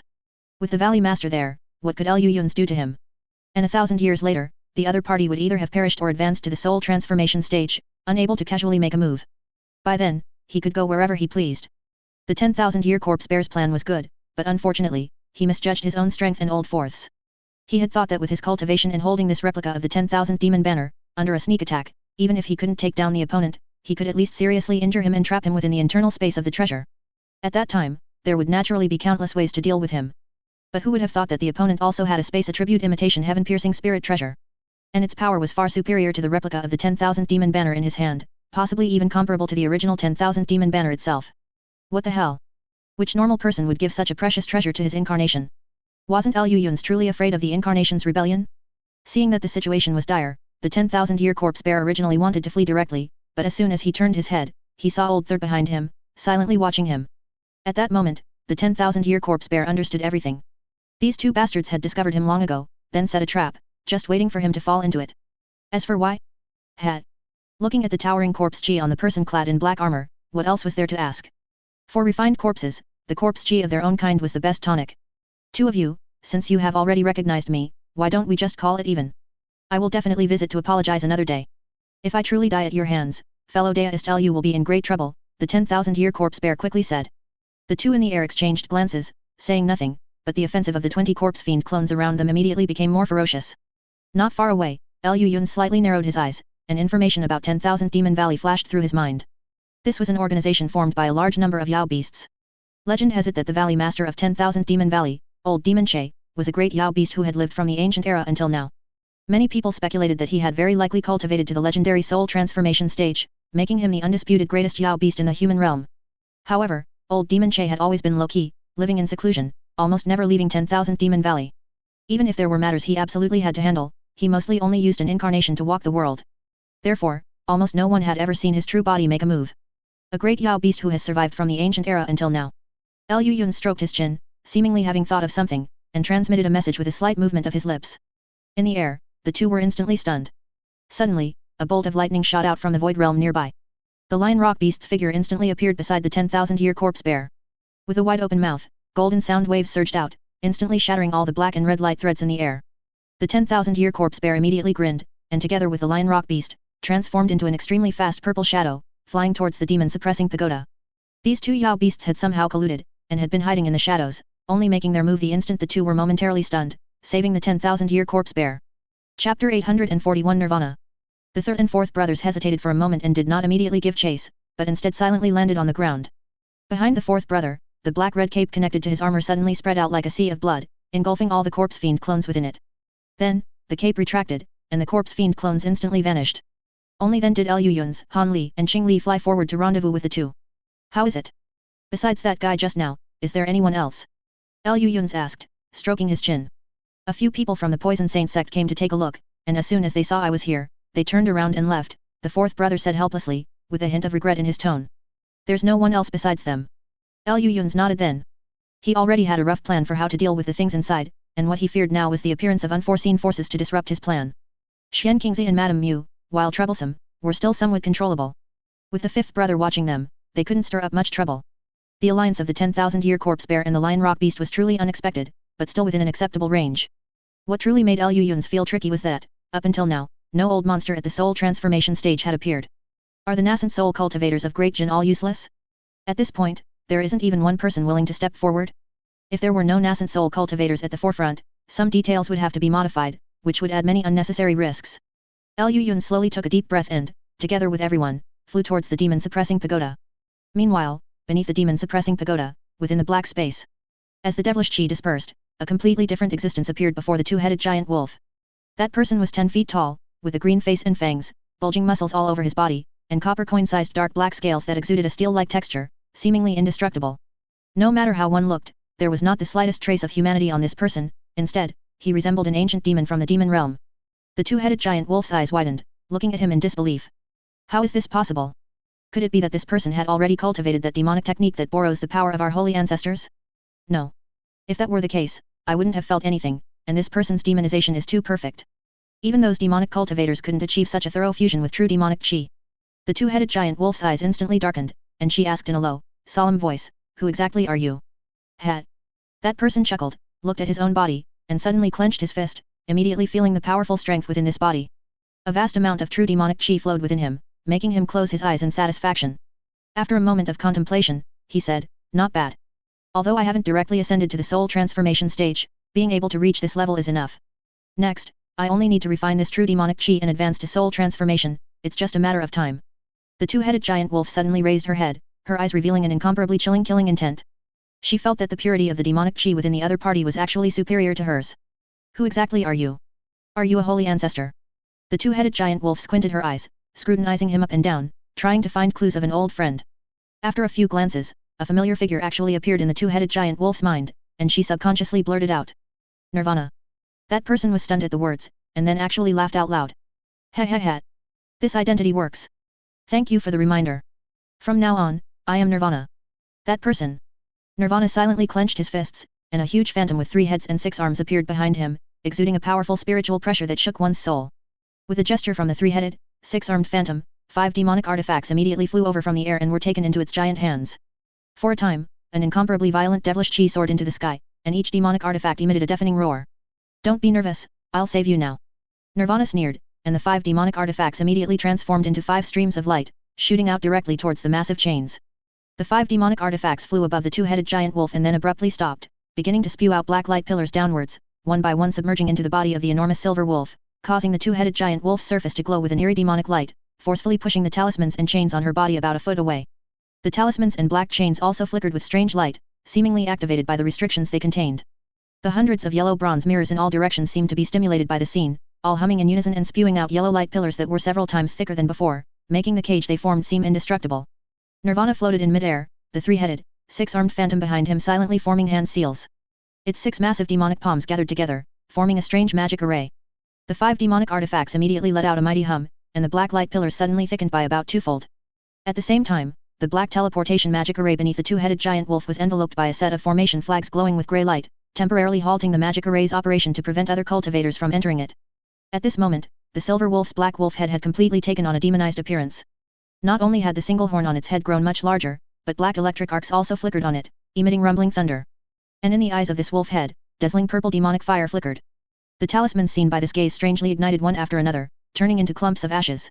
After being infused with demonic chi from the 5 demonic artifacts, this ancient demon's holy ancestor clone finally accumulated enough demonic chi and began to cast a spell to escape its predicament. Time passed bit by bit. When the black wolf head finally turned the last talisman near its body into nothingness, it let out a low growl. Its already astonishing body suddenly grew even larger amidst flickering black light, as if it was transforming into a god that would split heaven and earth, filling the entire space. The cage formed by yellow light pillars barely trapped the two-headed giant wolf for a moment before being forcibly torn apart. Hundreds of bronze mirrors also exploded simultaneously, turning into countless stars and vanishing without a trace. However, the great heavenly cycle star chain, which had seemed unremarkable before, glowed and grew thicker and larger as the two-headed giant wolf's body expanded, still tightly binding the two-headed giant wolf, refusing to let go for a moment. And it seemed that due to the two-headed giant wolf's struggle, a layer of milky white flame suddenly ignited on the surface of the thick chain. The smell of scorched flesh instantly filled the entire space. This white flame actually ignored the protective demonic light on the two-headed giant wolf's body, directly igniting its silver-white fur. The black wolf head showed an extremely painful expression. This fire seemed to be quite extraordinary. The Nirvana below showed a look of pleasant surprise upon seeing this milky white flame, muttering to himself. Pure yang white bone fire. It came at just the right time. He stretched out his hands, and the 3-headed, 6-armed phantom behind him also extended its 6 arms, pulling back sharply. The great heavenly cycle star chain trembled violently, and the milky white demonic fire on it immediately surged, as if being pulled forward by an invisible force, extending sharply towards the phantom's position. Yet, it also seemed to be restrained in place by another force, unable to move. No matter how the phantom pulled, it was all in vain. Just then, the black wolf head suddenly swung its massive head with a loud bang. The black electric arc on its horn transformed into a lightning ball that flew straight into the air, but then exploded. Countless black electric arcs instantly descended from the sky, striking all the black chains.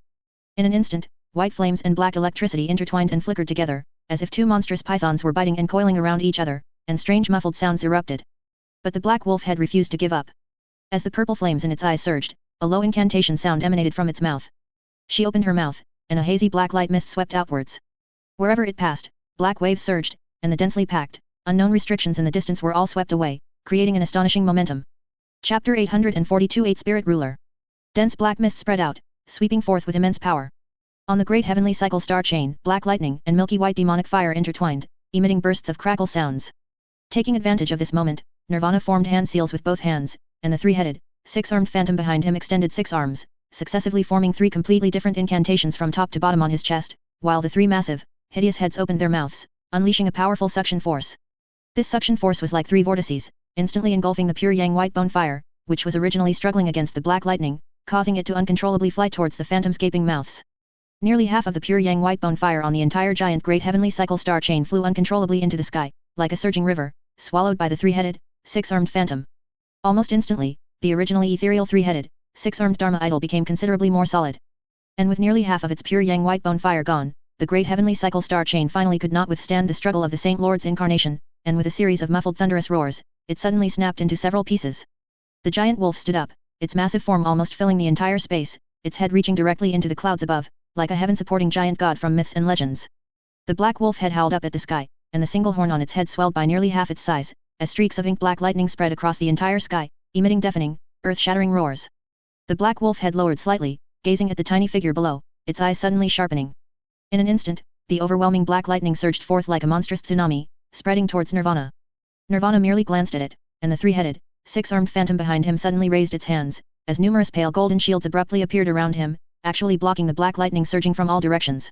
The black wolf head narrowed its eyes and said in an unfriendly tone, "You are indeed not Nirvana. Who exactly are you?" "No matter who I am, I saved you, didn't I?" Nirvana smiled casually, completely disregarding the powerful spiritual pressure of the Saint Ancestor's incarnation, which was clearly above the nascent soul stage. "Are you really going to repay kindness with enmity so quickly?" As Nirvana asked this question, wisps of milky white demonic fire spread across the pale golden shields, and wherever they passed, they instantly turned all the black lightning into nothingness. Pure yang white bone fire. This is impossible. The Saint Ancestor's incarnation cried out in disbelief, "How could you refine this demonic fire so quickly?" "Who said I refined it? I'm merely borrowing the power of the Dharma idol to temporarily control it," Nirvana explained casually, then suddenly tilted his head slightly, looking towards the void realm on the other side. A moment later, Nirvana let out a brief scoff. "The time is almost right, even slower than I expected. Are you ready to deal with me?" Nirvana narrowed his eyes, smiling and nodding as he spoke. "Very well, let's see how you play. Yuan Shat, I'll leave the rest to you." After saying this, Nirvana's figure retreated slightly, and the Dharma idol behind him spat out a large expanse of dark demonic chi, engulfing his figure. A moment later, the demonic chi dispersed, and Nirvana's figure abruptly disappeared. Yuan Shat. The black wolf head's pupils suddenly contracted to pinprick size. She gazed at the direction where Nirvana disappeared, her eyes changing several times, until only an icy evil chi remained. "Good. No matter who you are. Don't let this Saint Lord find you." Yuan Sha exhaled fiercely, then suddenly howled up at the sky, and the dark demonic chi around her surged upwards, then seemed to vanish into thin air, disappearing without a trace. Only a giant, ink-black banner faintly appeared above her head. "Why isn't this thing working?" Liu Yun sighed, looking at the motionless dark teleportation array. Han Li, standing nearby, watched with twitching eyelids, turning to glance at the clearly safer white teleportation array, and couldn't help but ask, "Why do you insist on going there? Can't this teleportation array work? I've already checked the others, and they're in the middle of a lively fight. Do you want to get involved?" Liu Yun shrugged, asking helplessly. "Master." During their argument, Yan Yu's voice suddenly came from Han Li's sleeve, sounding unusually weak for some reason.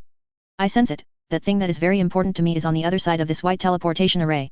The two suddenly looked up, exchanged glances, and then simultaneously walked towards the white teleportation array. "Third brother, fourth brother, Qing Li, stop watching the show. Come back quickly." Fourth brother scoffed, transforming into a green phantom and merging into Liu Yun's body. Third brother's body flashed with blood light, transforming into a bloody figure and merging into Liu Yun's shadow. Qing Li silently stood behind him, curiously observing Han Li's sleeve. The three stood on the white teleportation array, and Liu Yun's cast an incantation, causing the entire teleportation array to glow with white light.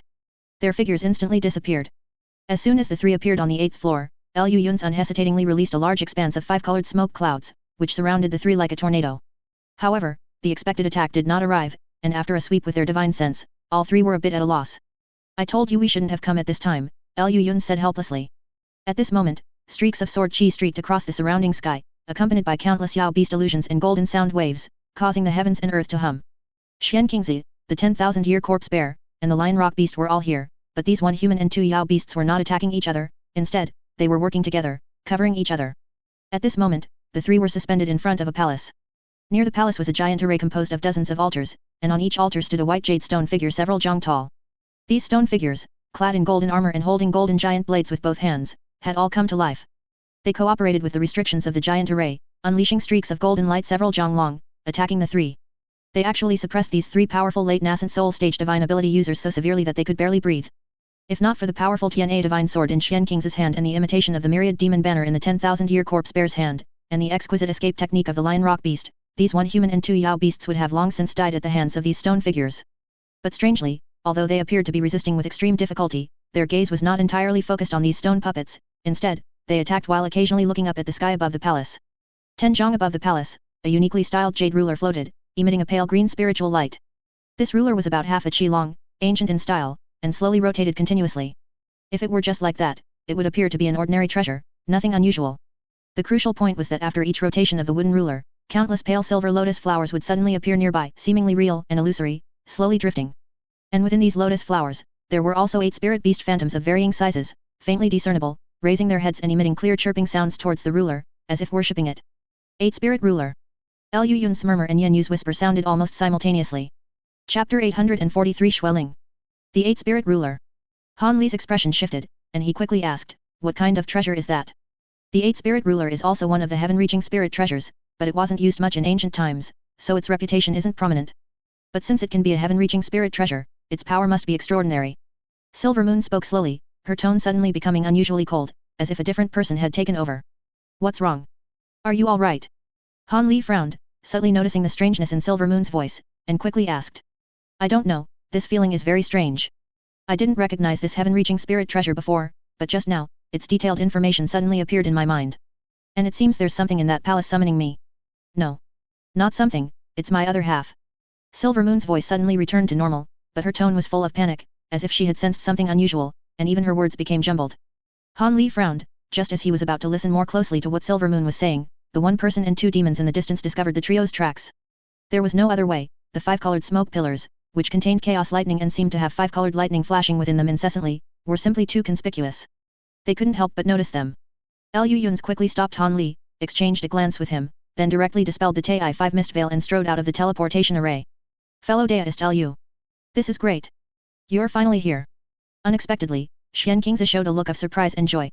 However, the 10,000-year corpse bear and the lion rock beast, on the other hand, suddenly revealed complex expressions on their faces, especially the lion rock beast, but it was looking at the low-key Han Li beside them. The one person and 2 demons simultaneously retreated, and the stone figures on the surrounding altars also quieted down, turning back into inanimate objects. Liu Yun's was momentarily stunned, then suddenly reacted, a bitter smile appearing at the corner of his mouth. That's why I said we shouldn't have come at this time. Liu Yun sighed. What's wrong? Han Li asked. How should I put it, a troublesome thing is about to emerge. Liu Yun stared at the palace, saying with a heavy expression, Ergu's identity is probably more outrageous than we imagined. If what she senses is really that guy. Old Han, we might be in for big trouble. Han Li was stunned.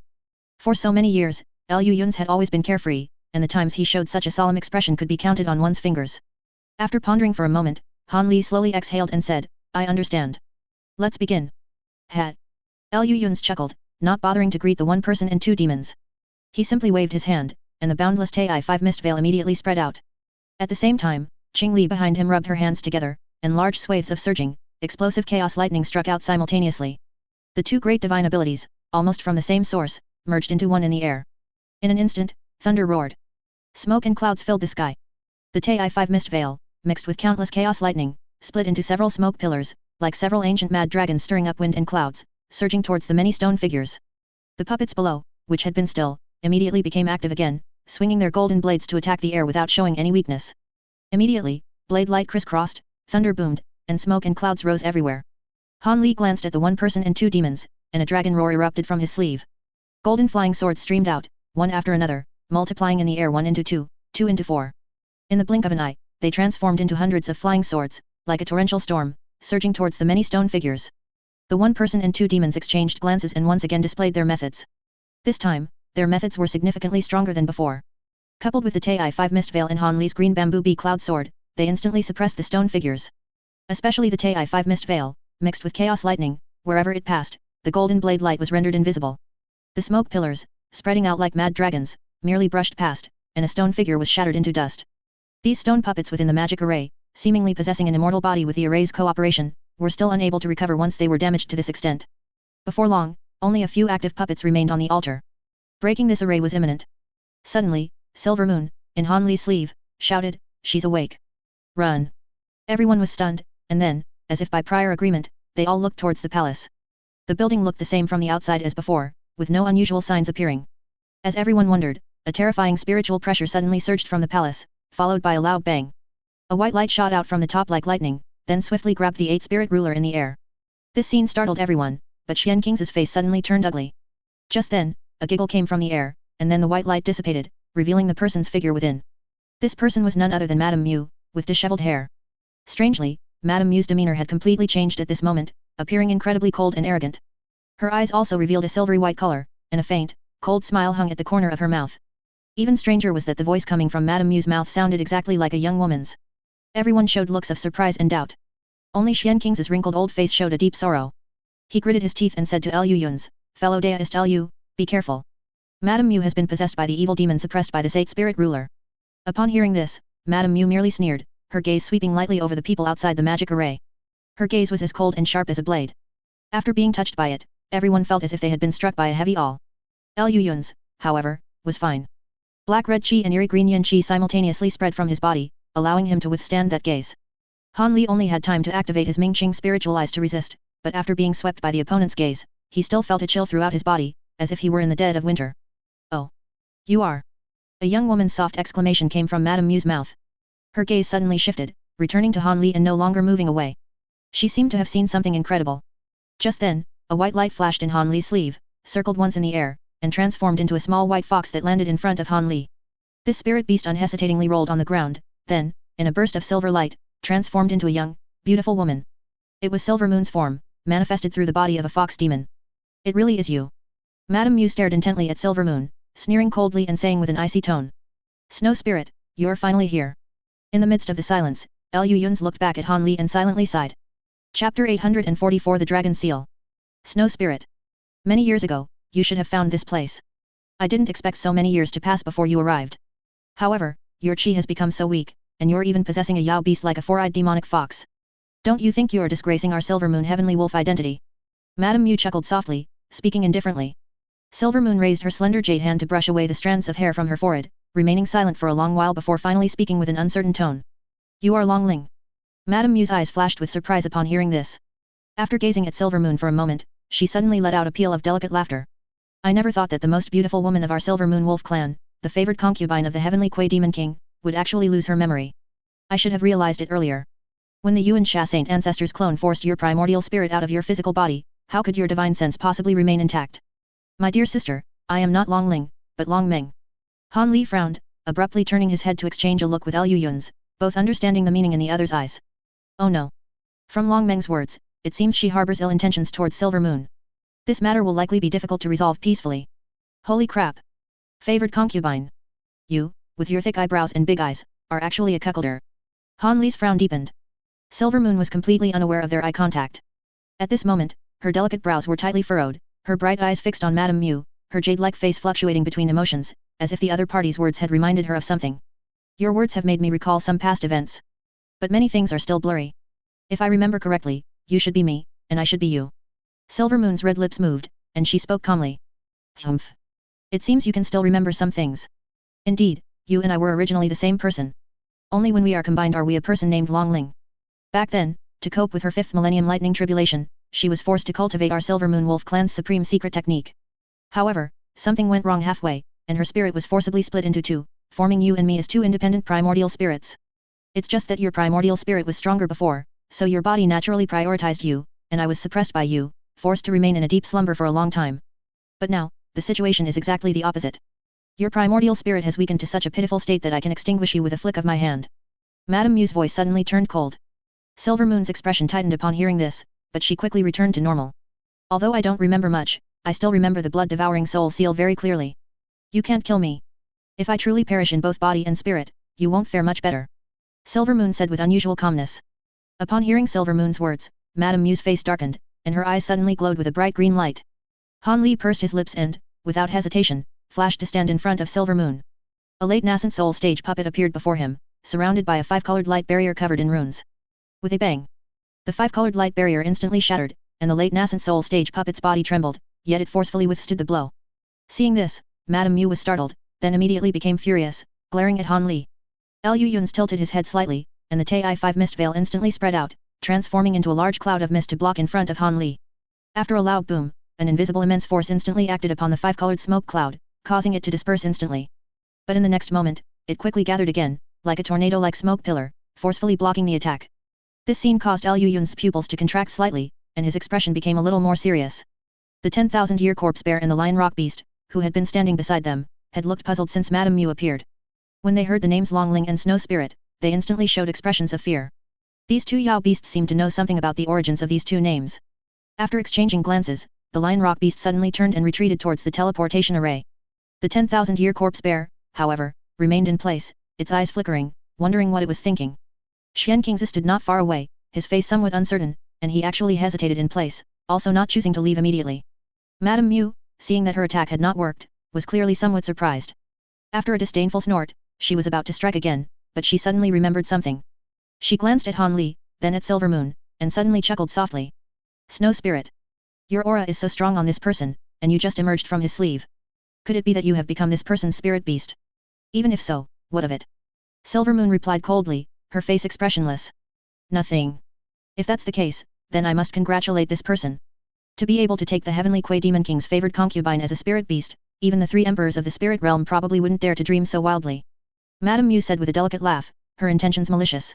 Liu Yun's couldn't help but glance at Han Li and Silver Moon, a hint of conflicted emotion on his face. One hand hovered uncertainly over his storage pouch at his waist, as if he wanted to take something out. Han Li immediately understood what this scoundrel wanted to do, and he glared back with his eyes before Liu Yun's could act. Just then, Silver Moon let out a cold laugh, brushing a strand of hair and saying, You are me, and I am you. If that person knew about this, where do you think your situation would be better? Moreover, although that person married Longling, it was me he cherished the most, wasn't it? Don't forget, who helped me suppress you back then and forcibly made you sleep within the body. Liu Yun's withdrew his gaze, nodded expressionlessly, and pulled out a shadow recording pearl. Well done. The cuckold is confirmed. Upon hearing this, Madame Mu's eyes narrowed slightly, and the 8-spirit ruler in her hand suddenly swayed. Immediately, white lotus flowers bloomed above everyone's heads, releasing large swaths of 7-colored spiritual light that swept down towards them.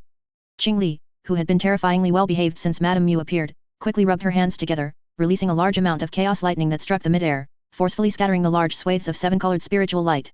Oh! Madame Mu looked at Qing Li with some surprise, and then urged the 8-spirit ruler in her hand again. In an instant, 8 phantom spirit beasts appeared all around, and began to solidify rapidly. Silver Moon's expression immediately changed. Han Li's pale golden wings spread out behind him. He wrapped an arm around Silver Moon's waist, and with a flash of lightning, disappeared from his original spot, instantly reappearing more than 10 zhang away. Master, quickly use the dragon transformation seal. Silver Moon urgently called out. Han Li's expression shifted. He patted his storage pouch at his waist, and immediately a verdant green seal shot out, landing in his palm. This treasure was currently glittering, and a foot-long phantom of a 5-clawed true dragon had actually appeared on it. This true dragon phantom bared its fangs and claws at Madame Mu, extremely furious, as if it had seen something it intensely disliked. Master. What an intimate way to call him. Madame Mu sneered disdainfully, I didn't expect the dragon transformation seal to fall into your hands, but do you really think this thing will be useful against me? Chapter 845 The Holy Ancestor appears. As soon as Madame Mu finished speaking, she pressed her single hand into the void realm without hesitation. With a zealous sound, a tremendous force, as if tearing space apart, directly pressed down on Han Li's head. A sharp glint flashed in Han Li's eyes, and he quickly raised the dragon transformation seal in his hand. Immediately, an earth-shattering dragon roar resounded from it, and the dragon phantom instantly swelled tenfold, shooting out from the treasure and directly meeting the immense force in the air. After a colossal sound that seemed to make the entire space tremble, the dragon phantom and the immense force emitted a burst of white light, then vanished, having mutually annihilated each other. Liu Yun's gaze flickered slightly, and the Tai-5 mist veil immediately protected his body. At the same time, he patted his storage pouch, and 2 abrupt holy cauldrons shot out, manifesting behind him and spewing large swaths of green light, sweeping towards the 8 spirit beast phantoms that were about to solidify. Void Heaven Cauldron. Madame Mu's mouth let out a surprised sound, but then her brows furrowed, and she snorted disdainfully, so it's just 2 imitations. She gently waved the 8 spirit ruler in her hand, and in the air, a giant deer phantom covered in strange scales suddenly solidified, appearing without any warning before the green light. It opened its mouth and directly swallowed the green light into its belly. Then, like a truly existing living creature, it leaped in the air, blocking Madame Mu's path. 8-horned deer. Liu Yun's heart trembled, and he quickly looked at the other 7 spirit beasts. Indeed, the bodies of these 7 spirit beasts had already solidified, appearing like 8 famous spirit beasts from the ancient era re-emerging in the world. However, in such a short time, Madame Mu had already completely mastered the 8 spirit ruler. Just then, Han Li, holding the dragon transformation seal, suddenly began to chant ancient, obscure incantations. Liu Yun's turned his head to look, only to see Silver Moon hiding behind Han Li, her lips moving, directly transmitting a message to Han Li. Accompanying Han Li's incantations, the 8 originally solidified spirit beasts around them once again became illusory. Madame Mu suddenly let out a cold snort, and the 8 spirit ruler in her hand abruptly emitted a piercing hum, releasing streaks of 7-colored spiritual light and forcibly breaking free from her grasp. Subsequently, the surrounding grand formation also glowed brightly, and after a violent tremor on the ground, 9 cracks appeared, from which 9 more altars rumbled upwards. These 9 altars were several times larger than the small altars outside, and on each one, a gleaming golden giant blade stood inverted.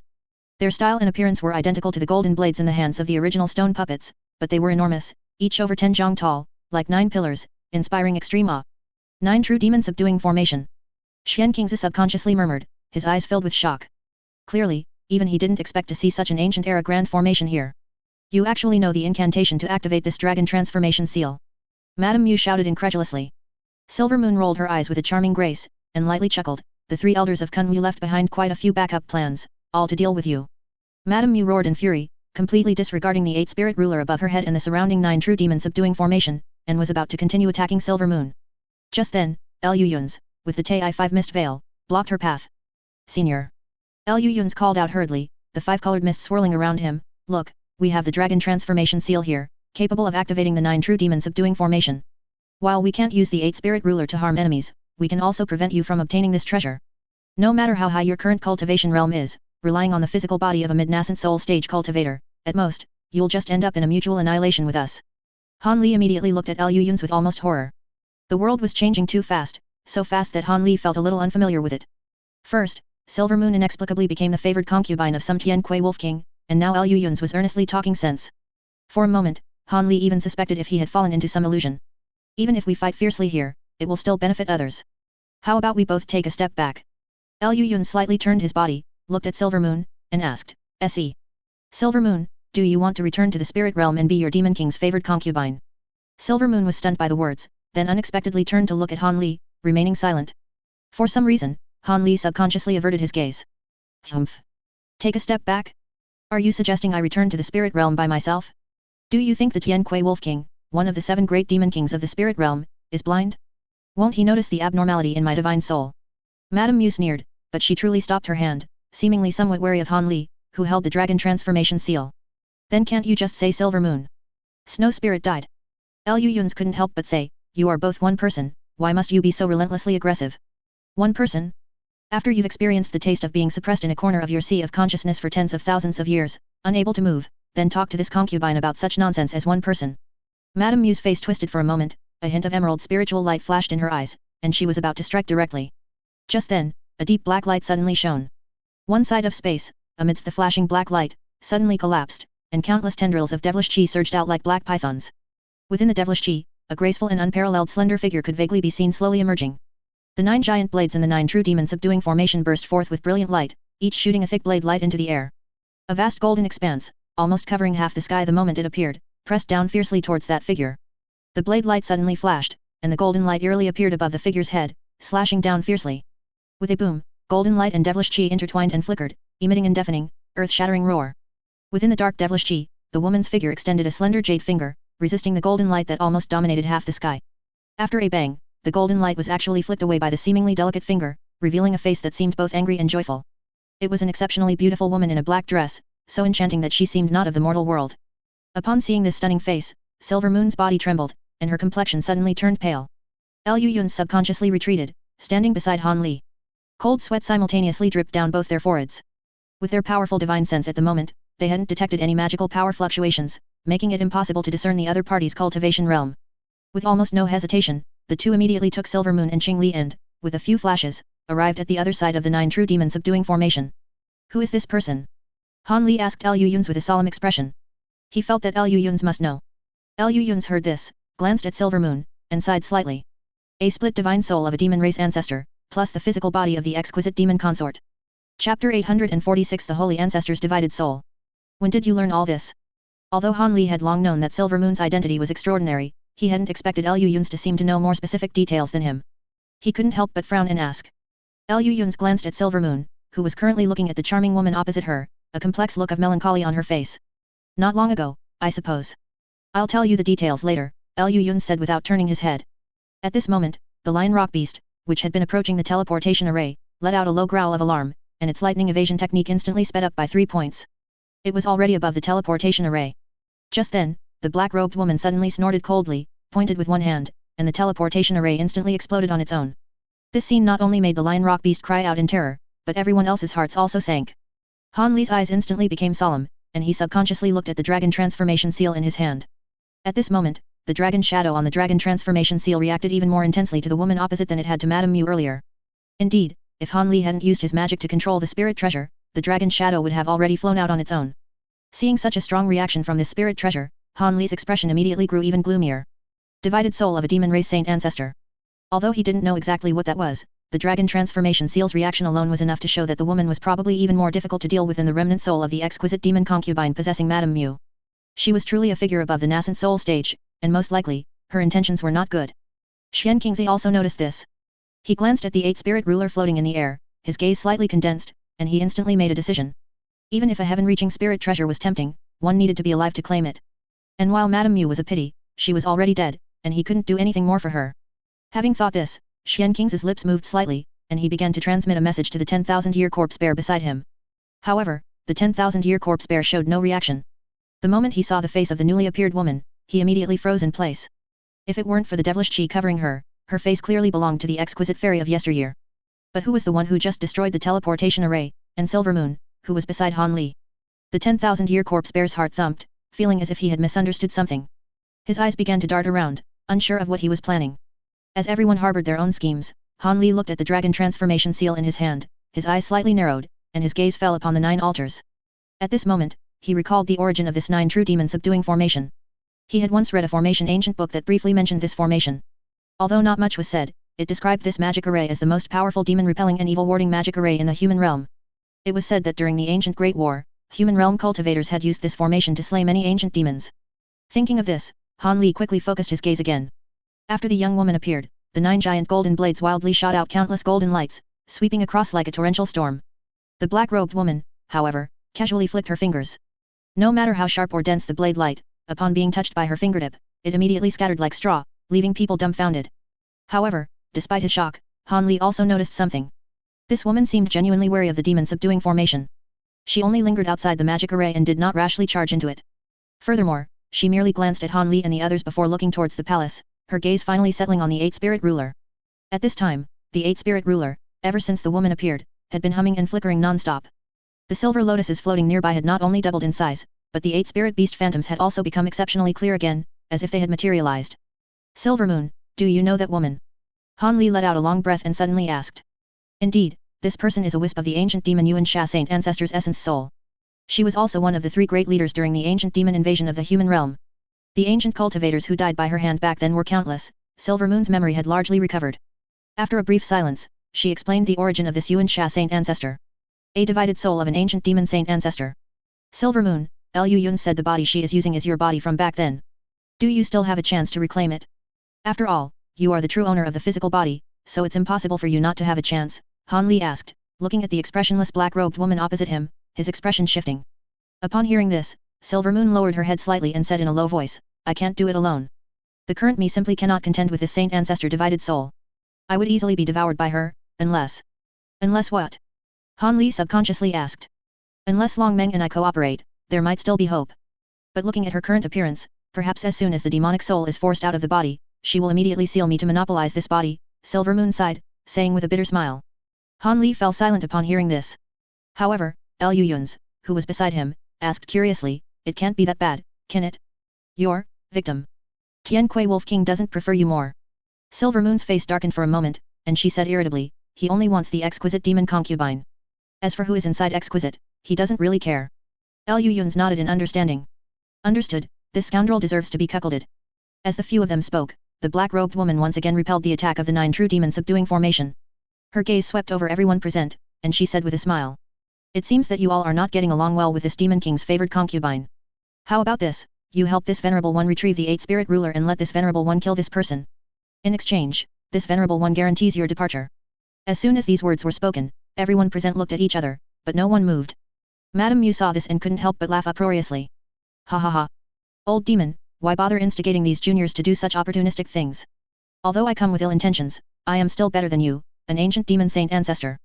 With me guarding the 8 spirit ruler, anyone who wants to take this spirit treasure must first get my permission. I didn't expect you to escape from the Black Wind banner. In this way, the spirit treasure that originally suppressed me has now become a sharp weapon against you. The black-robed woman's face darkened for a moment, and she said in a cold tone, seeking death. As soon as the woman finished speaking, everyone saw her suddenly shoot back more than 10 jong, temporarily escaping the entanglement of the golden light. She turned around and grabbed at the void realm behind her. The originally dark and hazy devilish chi instantly surged, condensed, and contracted. In a blink of an eye, the devilish chi dispersed, revealing a small, glossy black banner. This banner shot out without hesitation. After a circle, it landed in the black-robed woman's palm. Black Wind Banner. Liu Yun's pupils constricted, and he subconsciously blurted out. Chapter 847 Black Wind. Just like Liu Yun's, Madame Mu, who was suspended in the air, blurted out the name of this treasure. Black Wind Banner? Impossible, you have never cultivated the heavenly treasure art, how can you command this spirit treasure? Her voice suddenly became urgent. I didn't have time to cultivate the heavenly treasure art for this banner, but don't forget our sacred ancestors' demonic divine ability. Even if it is a heaven-reaching spirit treasure, after I personally infuse it with devilish chi, it can only temporarily obey me. The black-robed woman smiled enchantingly, then shook the Black Wind banner in her hand. A muffled roar emanated from the banner, causing the entire space to tremble. Han Li and the others felt the surrounding air tighten, as if it had solidified in an instant. The few of them were naturally greatly alarmed, but only Liu Yun's expression instantly became strange, though it returned to normal after a moment. Han Li did not notice Liu Yun's fleeting expression. At this moment, looking at the battle before him, which had clearly surpassed the nascent soul stage, various thoughts raced through his mind. His gaze drifted around, then paused for a moment, stopping at a certain spot opposite him. Behind the black-robed woman, a large expanse of space had appeared, within which a black teleportation array was perfectly intact in a corner, covered by a set of formation flags. This is... In a blink of an eye, Han Li recalled the other teleportation array of the same color he had seen in the original stone chamber. His heart immediately filled with joy. But when he shifted his gaze, he happened to meet the eyes of the 10,000-year corpse bear and Xian Qingzi in the air. The few of them were startled, but then each shifted their gaze away. At the same time, they all harbored ulterior motives. At this moment, the black-robed woman, who had summoned the Black Wind banner, clearly did not want to delay any longer. She immediately held the banner in one hand and strode towards the palace within the magic array. Such actions from this woman naturally triggered the powerful restrictions of the 9 true demon subduing formation. Immediately, a golden light even more astonishing than before, swept down from the sky with a formidable aura. The black-robed woman sneered, rubbing the small banner in her hands. Black light burst forth, and a hazy black light shield emerged, protecting her within it. As soon as the formidable golden light touched the black light shield, it was like a mud ox entering the sea, disappearing into it without a trace. Not even a ripple was stirred on the surface of the light shield, as if the golden light had caused it no harm whatsoever. This scene fell into Liu Yun's eyes, causing his pupils to constrict slightly, and a thoughtful expression to appear in his eyes. The black-robed woman in the air, protected by the light shield, instantly entered the inner circle of the 9 true demon subduing formation's restrictions. The 9 giant blades trembled simultaneously, suddenly emitting bursts of clear ringing. Mysterious runes flickered and appeared, and the giant blades rapidly changed and shrunk, transforming into 9 golden sabers about a foot long in a blink of an eye. The 9 golden sabers became smaller in size, but the spiritual light they emitted was dazzling and blinding, as if 9 golden suns had suddenly appeared in this space, making it impossible to look at them directly. The black-robed woman's expression changed, and her originally calm face showed a hint of solemnity. The black light shield instantly expanded by more than double, its surface becoming even more lustrous and pitch black. Just then, the 9 golden sabers floated up, and after their tips rotated in mid-air, they simultaneously aimed at the black-robed woman. A flash of dazzling light, and 9 slender golden threads shot out, then vanished in a flash. Almost at the same time, 9 golden orbs suddenly exploded on the light shield formed by the Black Wind banner. Then, a brilliant light burst forth, and the dazzling golden light instantly submerged the light shield. What was surprising was that such a shocking attack produced no sound whatsoever, everything happened in silence, which made it feel even more eerie. Liu Yun's pupils trembled, and he quickly vanished from his original spot in a flash of yellow light around him. Qing Li and Han Li didn't even glance at him, but with extreme tacit understanding, they each transformed into 2 streaks of different colored lightning, instantly escaping dozens of feet in 2 different directions, bypassing the black-robed woman's location, and heading straight for the teleportation array. Just then, a faint collect sounded from the black-robed woman within the 9 true demon subduing formation. The golden light flickered, and a black hole about 10 feet in size appeared within it. As soon as this hole appeared, the golden light was immediately sucked into it like countless rivers flowing into the sea, not a single trace remaining. After a soft sigh, the black hole trembled violently, then dispersed and vanished, revealing the black-robed woman's figure. The woman, holding the Black Wind banner in one hand, saw the 9 golden sabers in the distance flickering with golden light again, about to attack once more. She suddenly raised her eyebrows at Madame Mu and said, "Fellow Deist Long Meng, you should know that the Black Wind banner is an extremely rare space-type treasure even among heaven-reaching spirit treasures. No matter how sharp the attack, if it doesn't have the power to tear through space, it won't harm me in the slightest. If you know what's good for you, you'd better come out obediently. If I have to rush inside and find your true body, this sacred ancestor won't be so easy to talk to. Why do you want this concubine to come out? Have you changed your mind and think it's better to become one with me? Long Meng's charming laughter came from Madame Mu's mouth, as if she didn't care at all about the 9 true demon subduing formation's failure. At this moment, the lightning bolts formed by Han Li and Qing Li had already approached another black space. The black-robed woman did not immediately answer Madame Mu's question, but instead shifted her gaze slightly, instantly locking onto the pale golden lightning bolt that Han Li had transformed into. Courting death.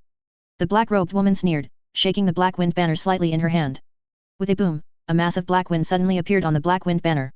This wind grew from small to large, from thin to thick, and in a blink of an eye, transformed into a terrifying hurricane that seemed to reach the heavens. Almost simultaneously with the hurricane's appearance, thunder roared at the top, and countless murky yellow clouds emerged. Streaks of silver arcs of varying thickness bounced and flickered within the mist, as if they could descend and strike at any moment. In an instant, countless wind blades began to condense into form, appearing and disappearing. Accompanied by rumbling sounds, the black wind swept over, directly engulfing Han Li's figure. Han Li's entire body was dazzling with green light, and a thick protective shield had long since appeared, enveloping himself and Silver Moon within it. But even so, as far as his eyes could see, it was all terrifying dark, inky wines. The protective shield almost instantly twisted and deformed, as if it could shatter at any moment. At this moment, the two of them were like a small boat in stormy seas, appearing incredibly insignificant before this heaven-piercing, earth-shattering black wind. Suddenly, a patch of green glow emerged, instantly enveloping Han Li and Silver Moon. Amidst the countless dark wind blades surrounding them, it forcefully protected the two. In this vast black space filled with flying sand and stones, Liu Yun's had 2 abrupt holy cauldrons suspended behind him, emitting large patches of green glow, carving out a safe passage amidst the deep and boundless black wind. At this moment, his entire body flickered with quiet green spiritual light, and within his eyes, dark black wind and grayish-white demonic fire subtly swayed. He had clearly merged his divine soul with Liu Yun's number 4, instantly possessing a powerful cultivation close to the peak of the late nascent soul stage. Chapter 848, Escaping for Life. The Void Heaven Cauldron. No, these are just 2 imitations. The black-robed woman's eyes narrowed at first, but then she chuckled softly, relieved. She looked at Han Li, who had revealed himself, her gaze lingering on the dragon transformation seal in his hand for a moment, then she looked at Silver Moon beside him, her pupils slightly constricted, and she sneered, how has the exquisite demon concubine of yesteryear fallen to such a state, reduced to being a spirit beast for a human cultivator? Silver Moon's expression was grim, and she said nothing. Han Li, on the other hand, smiled, gripping the dragon transformation seal in his hand even tighter. Humph. Snow Spirit, since Long Meng is unwilling to cooperate with me, how about you? The black-robed woman chuckled softly and suddenly asked. Silver Moon was momentarily stunned, and even Han Li beside him showed a surprised expression. Before this, Long Meng and I had merged our primordial spirits several times. Neither of us alone could unleash the full divine ability of this body, but after fusion, we could easily throw soul transformation stage cultivators who broken into the illusory heavenly phenomenon. I don't want to be jointly sealed by human cultivators again once I get out, so it's better to remerge our primordial spirits. Snow Spirit, you and Long Meng are originally one. If you are willing to merge with me, the effect should be the same. Ha ha ha. I never thought that the ancient demon Grand Commander, who once dominated the human realm, would be afraid of a few soul transformation stage cultivators and even have to cooperate with her former enemy for this. How ridiculous. Madame Mu's voice came from the black wind in the distance. Although her tone was arrogant, anyone could hear the unease in her voice. The black-robed woman sneered, ignoring her, and continued to speak to Silver Moon. What do you think of my proposal? If you agree, I can guarantee to spare that human cultivator beside you. As the black-robed woman spoke, she suddenly frowned, gently shaking the black banner in her hand. She easily conjured a giant black hole, effortlessly devouring the golden threads that the 9 golden sabers spewed out again. However, because her footsteps temporarily stopped, she did not trigger the 9 golden sabers to produce any other powerful changes. Upon hearing this, Silver Moon merely chuckled and said, Fellow Deist has a good plan, but with my current divine soul strength, how can I guarantee my own safety? I'm afraid I would be easily devoured by fellow Deist as soon as we merge. By then, whatever fellow Deist promised would probably be hard to fulfill. The black-robed woman shook her head slightly and said, what benefit would I gain from devouring you? I still wouldn't be able to truly control this body. No matter how I think about it, merging with you is the most suitable option. Of course, it's not possible to simply merge primordial spirits like I did with Long Meng before. I must first place some restrictions on you to ensure that my primordial spirit is dominant after the fusion. Silver Moon was slightly startled, and then she actually showed a thoughtful expression. Just then, Madame Mu's voice came from within the dense black yin wind. Snow Spirit, if you truly agree to her, how is that any different from when you were previously trapped within a small space? Yuan Sha, don't think I don't know that infusing devilish qi into the black wind banner, while allowing you to temporarily wield the spirit treasure, can at most unleash only a fraction of its power. Whether you can even enter the palace is still up for debate. Upon hearing her voice, a sinister look appeared on the black-robed woman's charming face. Han Li also silently pressed Silver Moon's shoulder, shaking his head at her. Senior's kindness is appreciated. However, as this is a private matter between the two seniors, it is truly inconvenient for us to intervene. Please allow the two seniors to resolve it themselves. As soon as Han Li finished speaking, Lu Yun suddenly summoned the Tai-5 Mist Veil. Under the powerful magic power of a cultivator nearing the peak of the late nascent soul stage, the vast five-colored smoke clouds transformed into a towering, earth-shattering five-colored cloud pillar. As it rapidly rotated, countless streaks of five-colored lightning flashed within it incessantly. Large swathes of black yin wind were forcibly disintegrated, absorbed, and torn apart, as if a dazzling and vibrant color had appeared in a pitch-black world. Go! Lu Yun shouted loudly. The five-colored cloud pillar instantly shot into the sky, like a five-colored azure dragon, shaking its head and tail, tearing through streaks of yin wind, and rapidly shooting towards the teleportation array. Humph! The black-robed woman snorted coldly, raising the black banner in her hand, about to cast a spell. Just then, white lotus flowers appeared beside her, and 8 spirit beast phantoms instantly solidified, each using their methods to fiercely attack the black-robed woman. At the same time, Han Li fiercely urged the dragon transformation seal in his hand, and the 9 true demon subduing formation instantly seemed stimulated, erupting with 10,000 feet of golden light.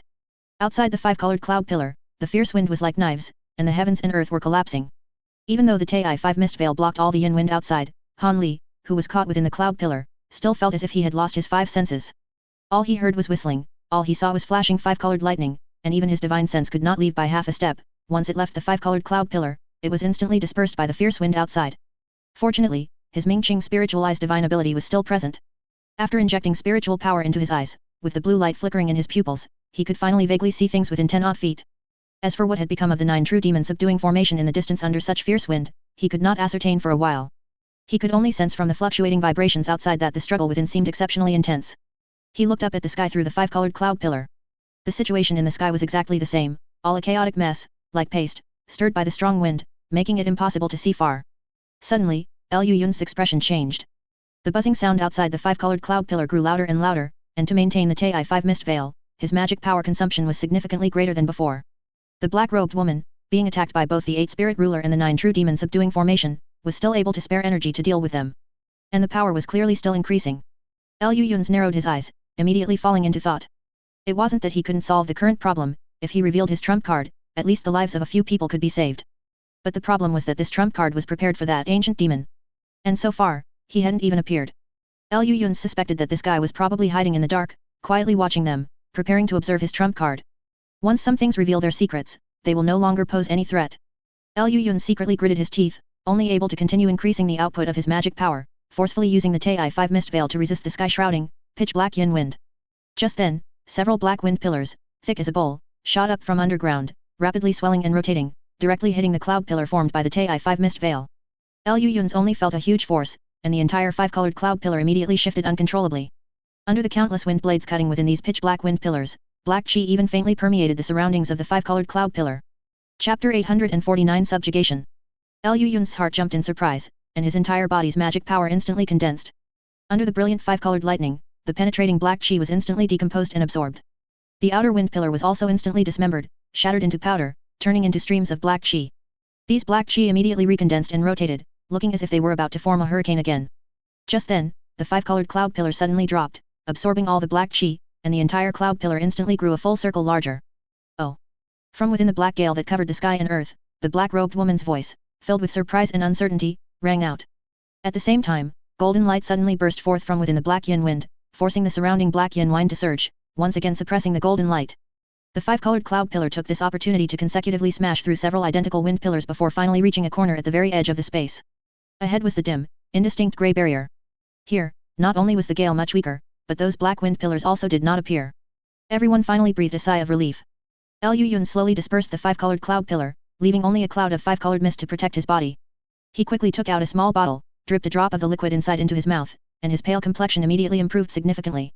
With his late nascent soul stage cultivation, driving the Tai-5 mist veil to directly contend with a heaven-reaching spirit treasure like the Black Wind Banner, even Lu Yun's personal waist belt, which had been upgraded countless times, couldn't withstand this level of magic power consumption, forcing him to use 10,000-year spirit milk to replenish his magic power. And this was only because the opponent was forcibly driving the Black Wind Banner with devilish chi, only able to exert less than half of its power. Otherwise, no matter how miraculous the Tai-5 mist veil was, it would be impossible to withstand such terrifying rank suppression. No good, let's discuss what to do about this first. Lu Yun's let out a long breath. Han Li turned his head to look at another part of the black space, the teleportation array enveloped by a formation, and said with a gloomy expression, while that ancient demon sacred ancestor is still being held back by Long Meng, let's leave quickly. Lu Yun's didn't speak, but instead looked at Silver Moon, a smirk playing on his lips. Ergu, what do you say? Silver Moon's eye twitched, but she didn't continue to quarrel with Liu Yun's about the appellation. Instead, after a moment of thought, she said, I also think it's best if we leave first. With just us, it's impossible to stop Yuan Sha's divided soul. We can only seek help from the soul transformation cultivators of Great Jin after we get out. Good idea, then let's retreat first. Liu Yun's eyes flickered, and he suddenly looked to his side. A grey-white spiritual light flashed in the void realm, revealing the figure of the 10,000-year corpse bear. Fellow deist, hold your hand. I mean no harm. The 10,000-year corpse bear quickly shouted loudly, holding the imitation of the myriad demon banner. On his ferocious face covered in white fur, he even managed to force out a smile. If you fellow deists wish to leave, could you please take me with you? As he spoke, 2 more escape lights flew from behind the 10,000-year corpse bear, revealing the figures of the Lion Rock Beast and Xian Qingzi. These 3 guys, seeing the unfavorable situation earlier, quickly found a secluded place to hide. The black-robed woman's attention was not on them to begin with, and coupled with the fact that these 1 human and 2 Yao beasts were not simple characters, they managed to endure the aftersheffects of the Black Wind banner. Liu Yun's ignored the 2 Yao beasts and instead looked at Xian Qingzi, saying with a somewhat grim expression, when is your family's person planning to arrive? Hearing this, Xian Qingzi could only say with a wry smile, to tell you the truth, fellow deist Liu, senior Hu of the Heavenly Demon Sect is already on his way, but it will still take some time. He's already in the soul transformation realm, and his escape speed is so slow. Liu Yun snorted with a grim expression. Xian Qingzi wisely chose to remain silent. Taking you along is not a problem, but if I remember correctly, don't both of your families have soul transformation seniors? For such a big matter, hiding at home like a shrinking turtle isn't appropriate, is it? Liu Yun's asked the 10,000-year corpse bear and Xian Qingzi with a grim expression. Xian Qingzi and the 10,000-year corpse bear exchanged glances. The latter, being very sensible, said, if fellow deist Liu can take me out of this place, I can absolutely contact the Valley Master. Seeing this, Xian Qingzi also said somewhat helplessly, after we get out, this poor deist will contact the Grand Elder. That's good. Liu Yun's nodded, his expression much better, and said calmly, if no one can come, then you 2 hand over the imitation of the myriad demon banner and the Ping Shan seal. Don't think I don't know, that Ping Shan seal eventually fell into your hands, right? Hearing this, Xian Qingzi could only exchange a bitter smile with the 10,000-year corpse bear. Liu Yun silently turned to look at the Lion Rock Beast, staring at it without a word. The Lion Rock Beast's eyes were filled with confusion. What? You even want to pluck from a wild Yao beast like me? Are you even human? Seeing this, Han Li's eyes flickered slightly, and he took out a wooden token from his embrace. This is your primordial spirit token, right? Han Li asked, looking at the lifelike portrait of the Lion Rock Beast on the wooden token. The Lion Rock Beast instantly trembled all over, and the look in its eyes towards Han Li became unfriendly. Seeing this, Han Li merely said with a smile, if you want us to take you out, there must be a reward. You wouldn't want to use your demon core and all these materials as a reward, would you? The Lion Rock Beast subconsciously took a step back, its eyes instantly becoming wary.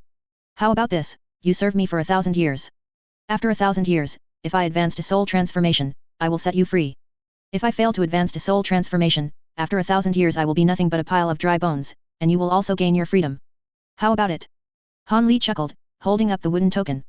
The Lion Rock Beast was stunned for a moment, its fierce gaze sweeping across the several people, finally settling on Silver Moon.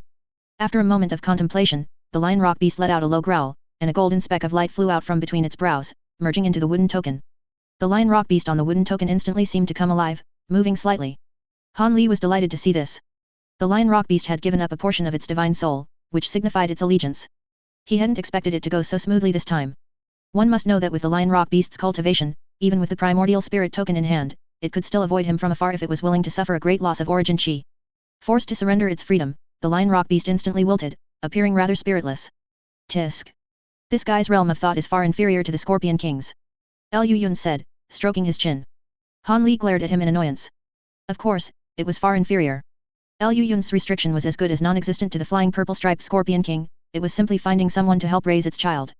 As the group spoke, a loud bang came from afar.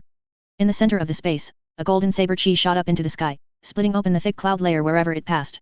Its momentum was astonishing, even the sound of the wind seemed to pause for it. After the astonishing saber light flashed, an unusually thick wind pillar also swept out. The wind pillar was over 10 zhang in diameter, like a black wind dragon. Wherever it passed, even the lightning in the air was swept in, and due to the extreme turbulence, even the nearby air hummed and twisted, as if it was about to tear this realm apart. Clearly, the black-robed woman was driving the Black Wind banner, fiercely engaged in battle with the 9 true demon subduing formation. Now's the time, let's go. Liu Yun shouted in a low voice. The Ti-5 mist veil immediately spread out, once again transforming into the dragon-like 5-colored cloud pillar that shot up into the sky, tearing through black wind pillars along the way, and flying towards the teleportation array. Chapter 850 Breaking the Boundary. The 5-colored cloud pillar shot into the sky, like an azure dragon tearing through the sky in primordial times, roaring as it shredded black wind pillars and flew towards the teleportation array. The fierce wind howled, tearing the sky and rending the earth. Wind pillars began to converge from all directions, and although all the black wind was instantly disintegrated and absorbed wherever the five-colored cloud pillar passed, there were too many and too dense wind pillars, causing the speed of the five-colored cloud pillar to slow down uncontrollably. The surrounding black wind pillars, like a pack of wolves that had found a tiger's weakness, instantly surged forward, completely surrounding the five-colored cloud pillar. Just then, from the pitch-black wind outside, a thunderous sound echoed. An azure dragon giant beast, over 200 jong long, soared into the sky, its body shimmering with chaos lightning. Accompanied by a hint of azure spiritual light, jade stones materialized around it, instantly agitating with spiritual chi and erupting with unprecedented, astonishing lightning. The chaos lightning instantly shattered all the black wind and spread out across the chaotic sky, carrying a terrifying aura of destruction, descending like a blazing jungle, bombarding densely. The five-colored cloud pillar instantly broke free from its restraints and quickly merged with the azure dragon giant beast. The chaos lightning and the five-colored cloud pillar intertwined, forming an ever-expanding five-colored thundercloud that rapidly spread out, clearing all the black wind. For a moment, the area within 100 jong fell silent, with only the dull rumble of thunder continuously echoing. Everyone leaped out from the five-colored thundercloud, transforming into streams of escape lights, rushing towards the black teleportation array that was now within reach. Just then, everyone suddenly heard a cold laugh from the black-robed woman coming from where the violent black wind and dazzling golden light clashed. Everyone's vision instantly went black, and they all fell into a hazy space.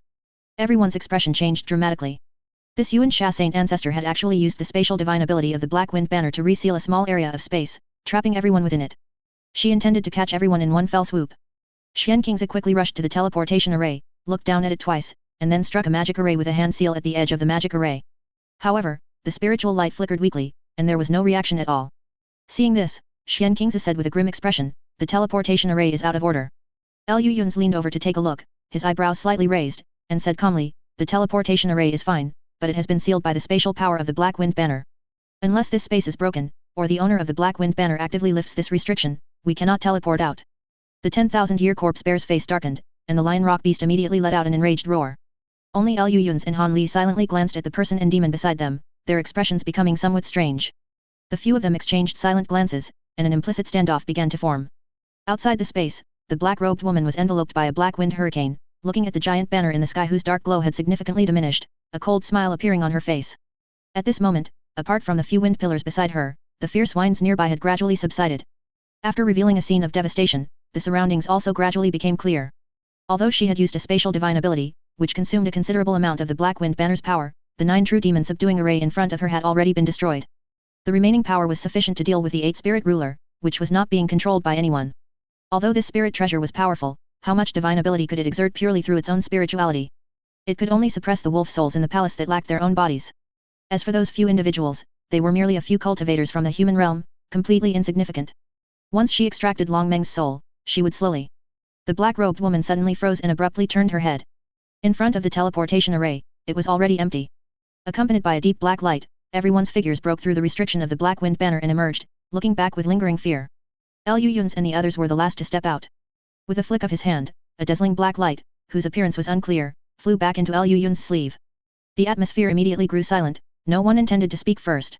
A moment later, Xian Qingzi suddenly smiled and cupped his hands to fellow Daoist Lu, saying, "I never expected fellow Daoist Lu to be able to easily break through the spatial barrier formed by this Black Wind Banner. Your divine ability is truly astonishing, senior, I am far inferior."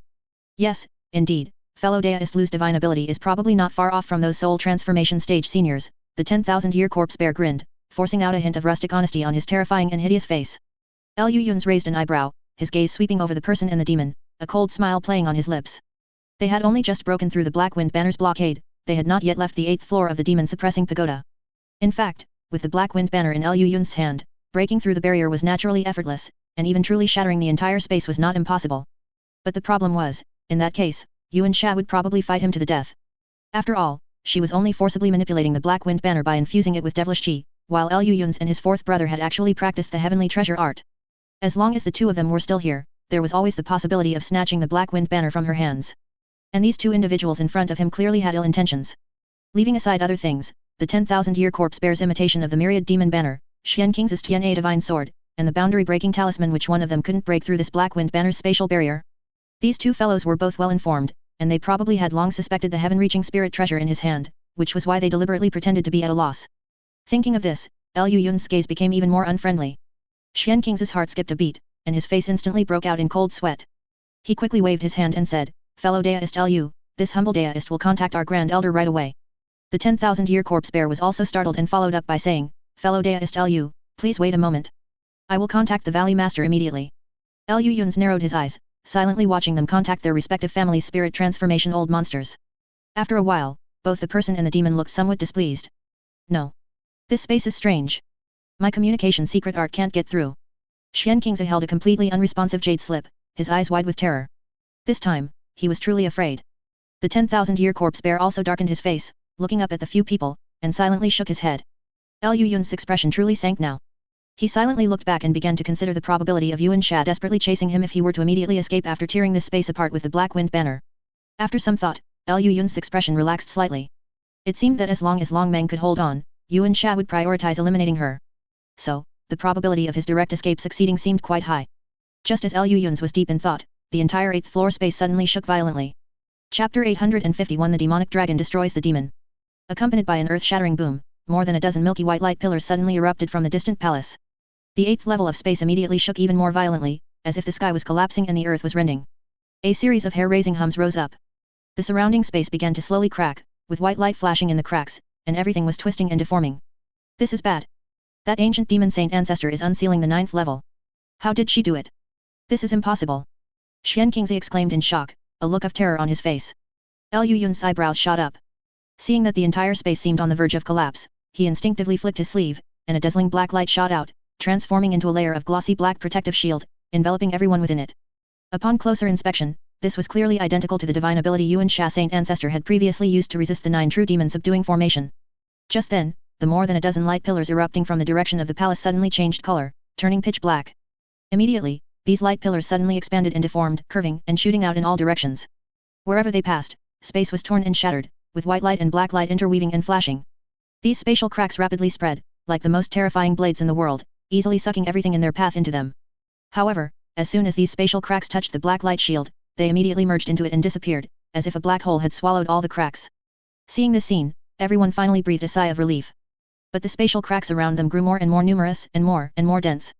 Finally, with a crisp shattering sound, all the surrounding space instantly broke. Everyone felt a flash of black light before their eyes, and endless darkness swallowed even the light shield within it. Lu Yun silently increased his magical power output. The powerful magical power of the late nascent soul stage continuously poured into the Black Wind banner, and the surrounding black light shield became even glossier black, swallowing all the spatial storms blowing in from outside. The darkness was only for an instant. After a moment of dizziness, everyone felt their vision brighten, and they abruptly appeared in a void realm. As soon as everyone appeared, they felt dizzy and lightheaded.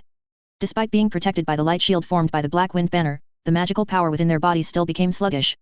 Han Li and Lu Yun's, however, quickly regained their senses due to their rich experience, and hurriedly looked around vigilantly. This was clearly another independent space, with a vast open area several miles in size in the center.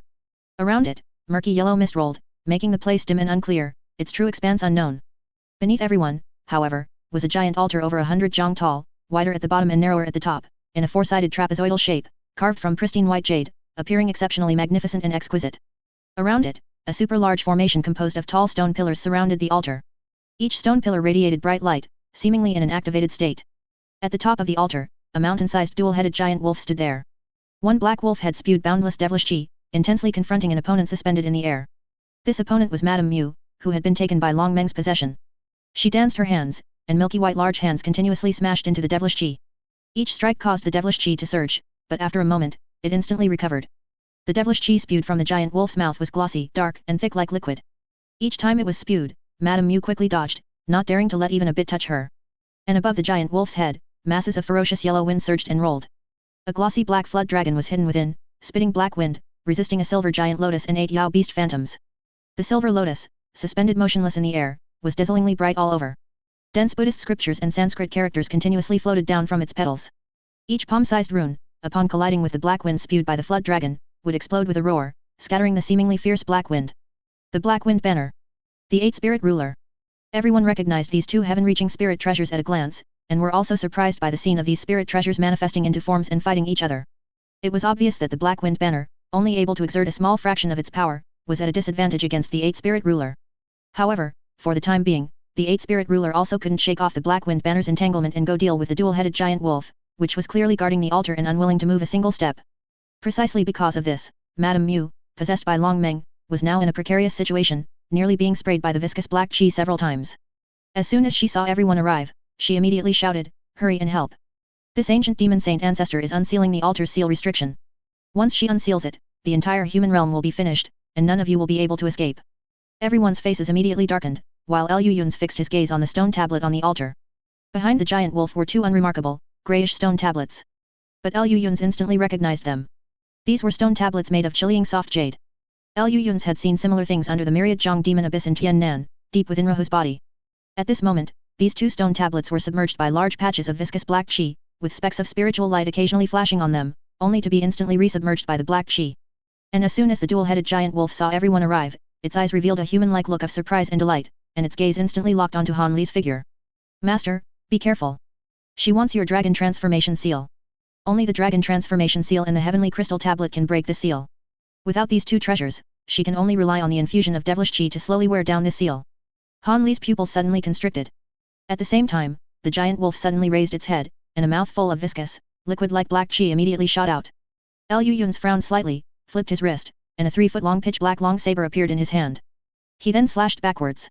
Accompanied by a dragon's roar that soared to the 9 heavens, a pitch-black blade light over 10 zhang long, carrying the astonishing aura of cleaving the sky and rending the earth, whistled through the air. This terrifying black light, as if intending to devour all light, ruthlessly descended, leaving a terrifying, ink-black saber mark in the unchanging sky. The entire space seemed to be cut in half by the single saber strike. In an instant, black light and black qi intertwined. Silent black light erupted. Wherever the blade light passed, the black qi disintegrated inch by inch, turning invisible in the air. Then, the blade light, without any hindrance, slashed down directly at the giant wolf's black head. Demon Dragon Blade. The giant wolf was slightly startled, then a hint of apprehension appeared in its eyes. It immediately let out a long howl towards the sky, and streaks of pitch-black lightning shot out from the single horn on its head, meeting the pitch-black blade light in the air. Black light and black qi erupted simultaneously. As they intertwined, they suddenly exploded in the air, emitting an earth-shattering boom. The black lightning and the pitch-black blade light actually perished together. This scene stunned everyone. Even Liu Yun's hadn't expected the Demon Dragon Blade's effect to be so good. And Madame Mu was also momentarily stunned, then a look of ecstasy appeared on her face. "Demon Dragon Blade. You actually have this treasure. This is wonderful. Yuan Shat, this time, even heaven wants to take you."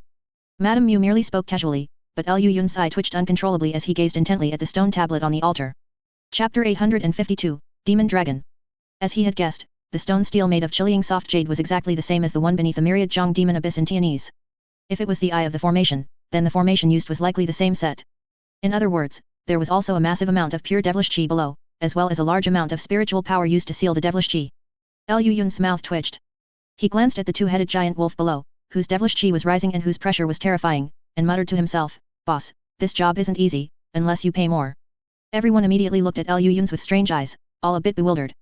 Only Han Li remained expressionless, showing no surprise at all. Liu Yun's, well, his madness was normal. Compared to before, he was quite normal now.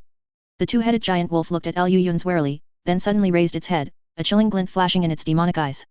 Its body trembled, and a layer of black qi rapidly spread from its 4 claws on the altar, then flashed and disappeared into its body. Almost at the same time, the wolf opened its mouth, and large swathes of black qi, as thick as liquid, spewed upwards into the sky. This time, its power far exceeded the previous strike. Liu Yun's immediately brandished his blade forward. In an instant, rolling black qi spread from the blade, instantly transforming into an incomparably dense black cloud. Large swathes of thick black qi disappeared into the black cloud the moment they entered, without causing the slightest ripple. The next moment, within the black cloud, a pair of blood-red eyes suddenly opened.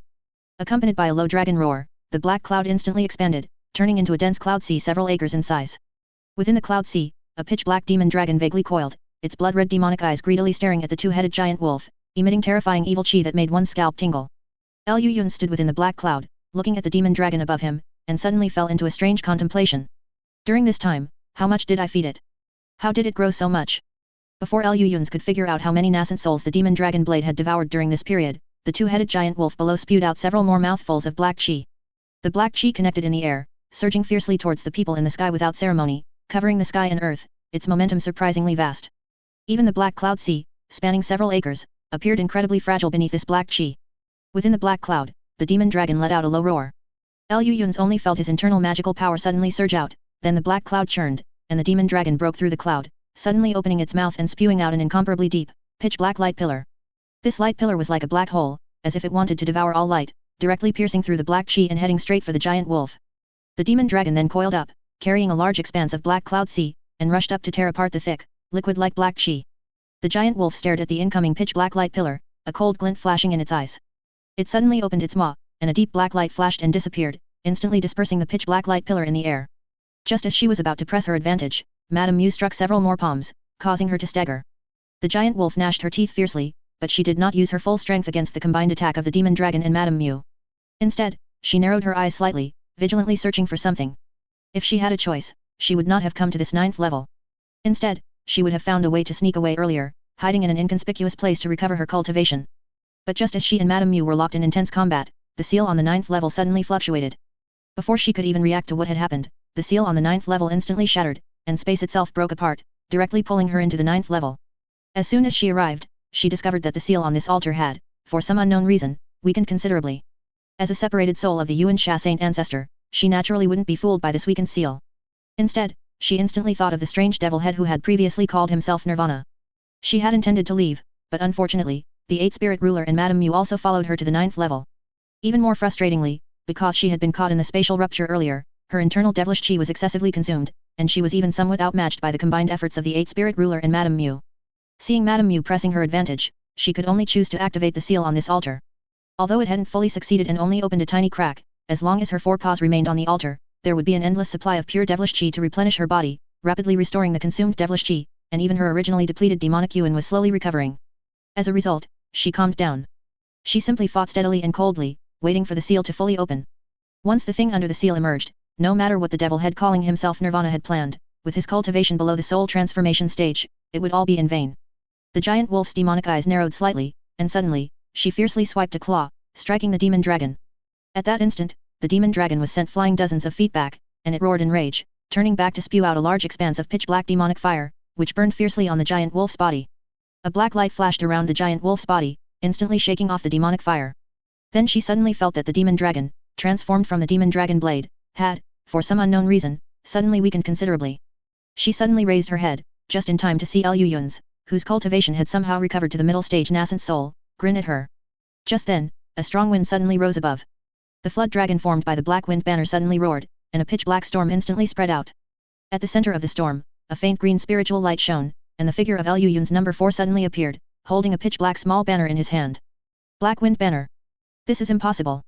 The two-headed giant wolf roared, devilish chi surging around her. But just then, the pitch-black demon dragon let out a high-pitched dragon roar, and from its deep, pitch-black scales, 10,000 zhong of pitch-black blade light burst forth, heading straight for the giant wolf.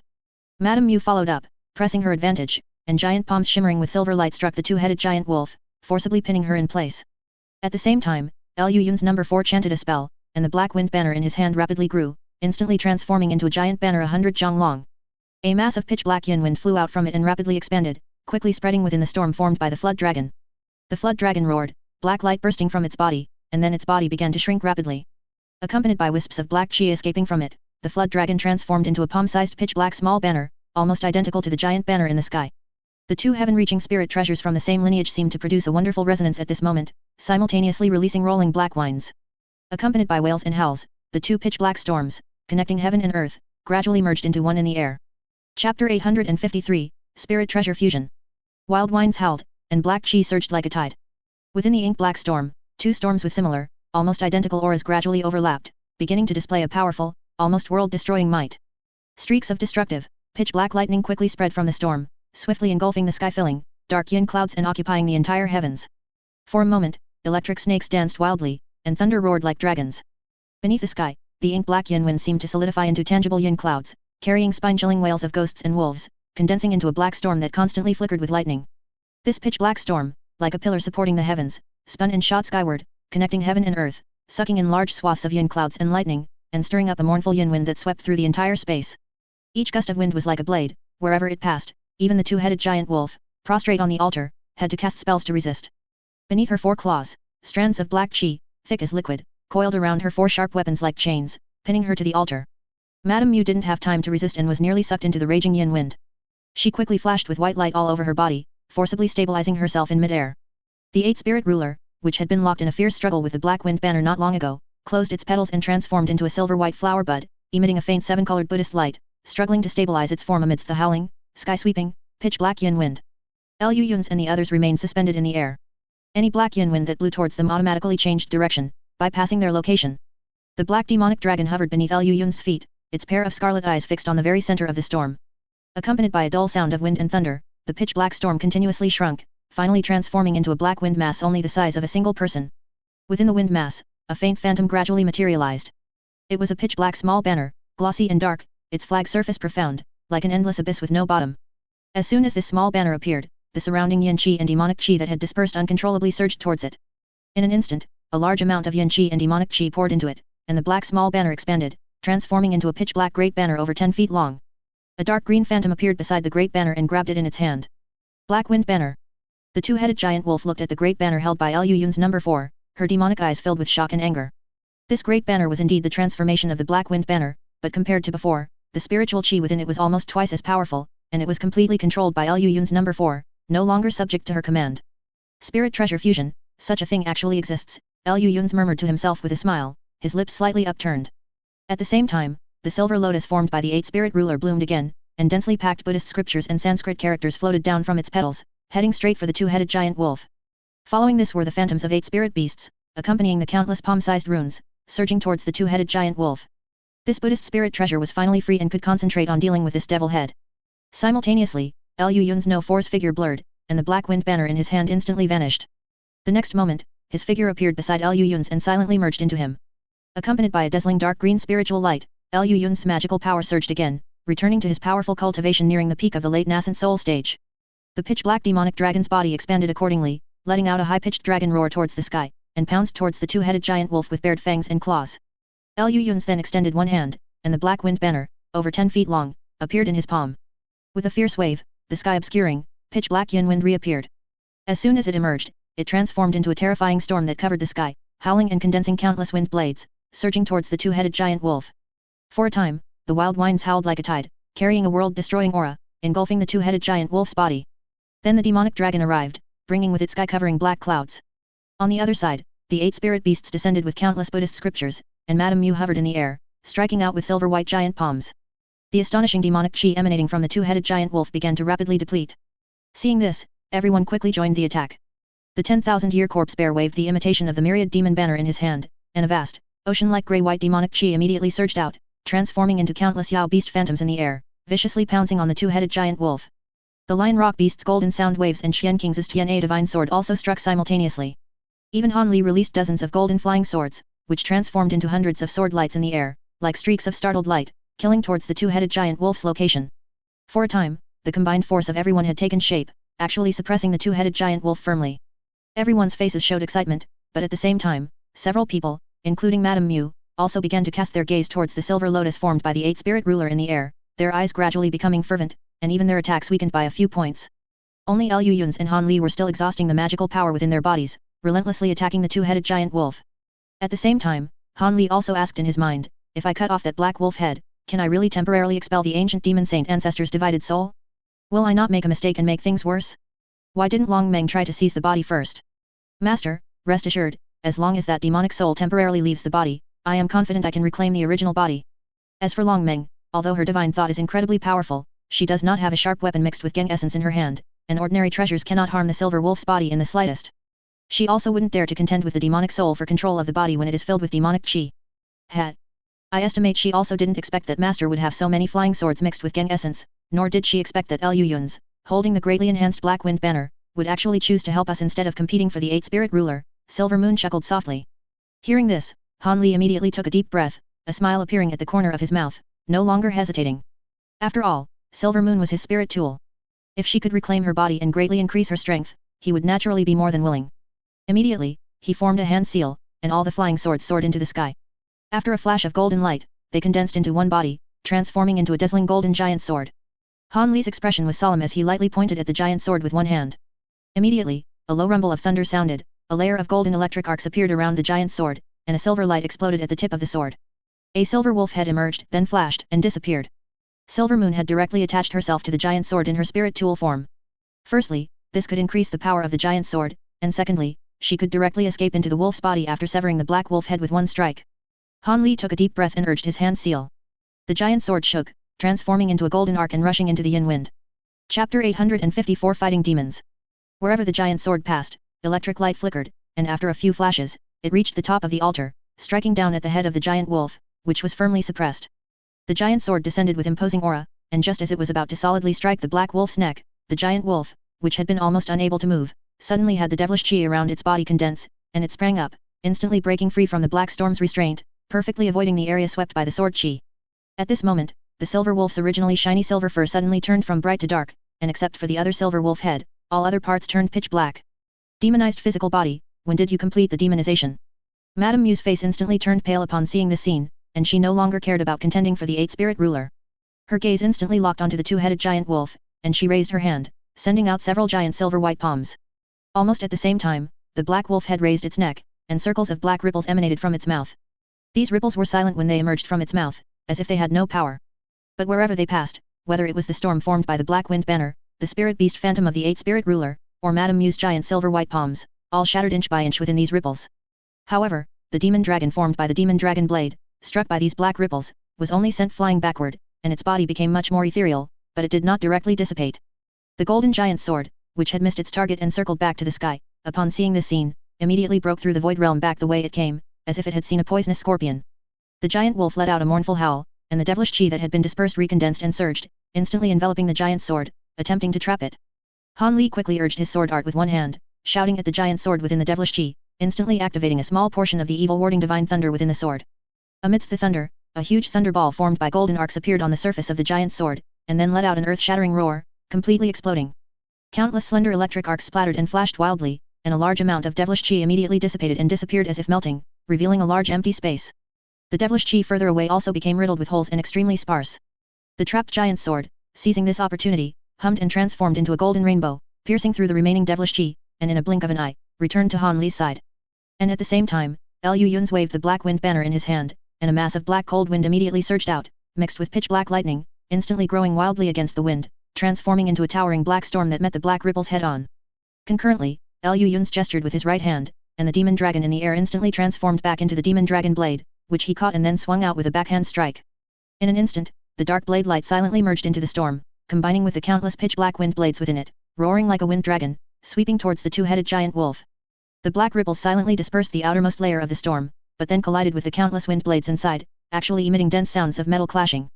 A trace of surprise flashed in the giant wolf's eyes, which then turned into bone-chilling killing intent. A cold light flashed in her purple eyes, and her wolf claws suddenly lifted, fiercely waving in the void realm. 5 claw marks, about a jong long, shot out and then disappeared in a flash. Liu Yun's was surrounded by 5-colored smoke, and 5 claw marks suddenly appeared, directly piercing through the 5-colored smoke. Liu Yun's body seemed to suffer a heavy blow, and he was directly sent flying backward. Even the black storm, which was entangled with the black ripples, suddenly dispersed, as if it had instantly lost its master's control. The giant wolf was delighted by this, and her huge body suddenly moved, directly leaving the altar. She went straight for Liu Yun's. Ever since the black wind banner was snatched away and merged with another black wind banner, she knew that with her devilish chi infusion, it would be impossible to break the seal under the siege of these people. From that moment on, Yuan Sha's goal became to absorb enough devilish chi, complete the demonized physical body, and then find an opportunity to leave this place, find a secluded spot, and wait until her cultivation recovered somewhat before making further plans. And now, her demonized physical body was complete, so she naturally no longer needed to be confined to the altar. Her previous performance was only to lull these people into a false sense of security. Her idea was to ideally kill a few people, and then escape with the 8-spirit ruler and the black wind banner. If circumstances did not allow, the worst-case scenario would be to take advantage of their carelessness and directly escape from here. Now that Liu Yun's had been injured by her, it was one of the best scenarios. Even if she couldn't obtain the 8-spirit ruler, if she could get the greatly enhanced black wind banner, and then find a secluded place to complete the cultivation of the heavenly treasure art and completely control this powerful spatial spirit treasure, then even if she couldn't fully control this body, she could still roam freely in this realm. Yuan Sha moved the massive body of the two-headed giant wolf, almost a flash of black light, and appeared before Liu Yun's. The others didn't even react. Han Li subconsciously wanted to fly out, and at that moment, the giant wolf had already bitten down on Liu Yun's, who was unable to move in the air. With that bite, Yuan Sha was suddenly stunned, and Liu Yun's figure instantly transformed into a wisp of black flame and dissipated into thin air. Illusion. A flash of blood light passed through the two-headed giant wolf's demonic eyes, and she quickly looked up. Only to see pitch-black dark clouds gathering from all directions in the sky, rolling like angry waves, roaring and surging. Accompanied by pitch-black lightning dancing like dragons and snakes, it was as if a pitch-black ocean had appeared in the sky. Those bolts of lightning were like ferocious sea monsters occasionally glimpsed in the pitch-black ocean. The next moment, dark clouds, laden with lightning, carrying strong winds and thunder, descended upon the two-headed giant wolf. The two-headed giant wolf let out a long howl, and black ripples spread from its mouth, like a towering god, forcefully resisting the descending Black Sea. However, the next moment, from the very center of the dark clouds, like the eye of a typhoon, Liu Yun's, holding the demon dragon blade, flew out and struck down with his blade. The dark and profound blade light instantly shattered the fragile balance, and the black ripples disintegrated piece by piece. The surging Black Sea instantly submerged the two-headed giant wolf. Just as the two-headed giant wolf was about to employ another method, she suddenly saw 5 Liu Yun's appear around her. These 5 Liu Yun's were each dressed in gold, green, blue, red, and yellow clothes. They simultaneously extended both hands, releasing the Tai-5 mist veil, like cloud pillars, and lightning fast bound the two-headed giant wolf's limbs and head. Yuan Sha felt the devilish chi flow within her body instantly stagnate and slow down, and her incredibly powerful physical body also became extremely powerless. For a moment, she couldn't break free from this strange divine ability. Just as she was about to unleash her devilish chi, relying on her cultivation and realm, to forcefully break free, the Black Sea like dark clouds descended, pressing her firmly onto the ground. Chapter 855 Protector. Almost at the same time the two-headed giant wolf was pressed to the ground, a golden giant sword burst out from the storm, carrying dazzling pale golden lightning, and slashed down at the black wolf head of the giant wolf. Just then, the giant wolf opened its mouth and spewed out streaks of dark black light pillars, easily resisting the attack of the giant sword. Not only that, the giant wolf, which had turned completely black, suddenly shook its head and spewed out 2 dark, shapeless objects from its mouth. As soon as these objects landed, they immediately rolled in the devilish chi and transformed into 2 demonic beings with eagle wings and human bodies. These 2 demonic beings looked like young men, with a pair of dark eagle wings, a hooked nose, and a dark broadsword in their hands. With a flap of their wings, they flew directly towards Han Li in the distance. To Liu Yun's surprise, these 2 demonic beings flapped their wings and used the wind escape divine ability, transforming into 2 black winds and merging into the surrounding soul-startling yin wind. Although it was only for a moment, they were thrown out by the black wind that had merged with the soul-startling yin wind, and were instantly cut into pieces by countless wind blades. But in the next moment, these 2 demonic beings, which had turned into faint devilish chi, recondensed amidst the flashing black light and the surging devilish chi, even changing their form into 2 giant eagles about 10 feet tall, and once again attempted to escape using the wind escape divine ability. The next second, countless wind blades struck them again, but no matter how severe the damage the black giant eagles suffered, the black light circulating around their bodies would immediately restore them to normal, as if they possessed an immortal body. Taking advantage of the brief time these 2 demonic beings bought, the giant wolf's spine arched, and it slowly straightened its body.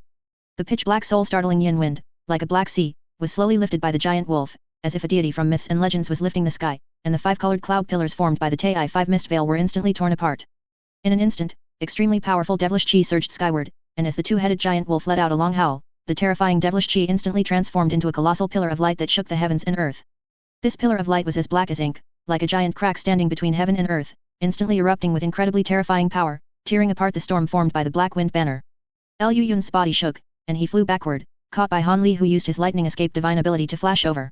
This devil head is stronger, Han Li said with a gloomy expression, his eyes flickering. Just then, Madame Mu suddenly flew forward, glanced at the 2 of them, and said in a cold tone, this devil head forcibly demonized my body with devilish chi. Although it's only temporary, if she continues to absorb pure devilish chi and temper this body, the demonization will truly become permanent before long. At that time, the demonic soul and body will be fused into one, and this concubine will never have a chance to reclaim her body. And with this devil having fully recovered her divine abilities, even if all of us team up, we are no match for her. Liu Yun's nodded knowingly and said, then how do we deal with her? I've used all my methods, but I can't even harm this devil head in the slightest. Upon hearing this, Madame Mu slowly exhaled and said, as things stand, I can only take a risk. I will use a secret technique to try and penetrate this wolf's body, forcibly contending with the demonic soul for control of the body. Although the body has been demonized, it's impossible to gain the upper hand. However, it will cause the silver wolf's body to temporarily lose control for a moment. After that, it's up to your demon dragon blade. So risky. Liu Yun's narrowed his eyes slightly and suddenly asked, what are your intentions? Madame Mu frowned, immediately looking at Liu Yun's with evil chi in her eyes. Liu Yun's met her gaze without flinching, his eyes exceptionally firm. Liu Yun's had long given up any hope for the average moral standards of high-level cultivators in this world.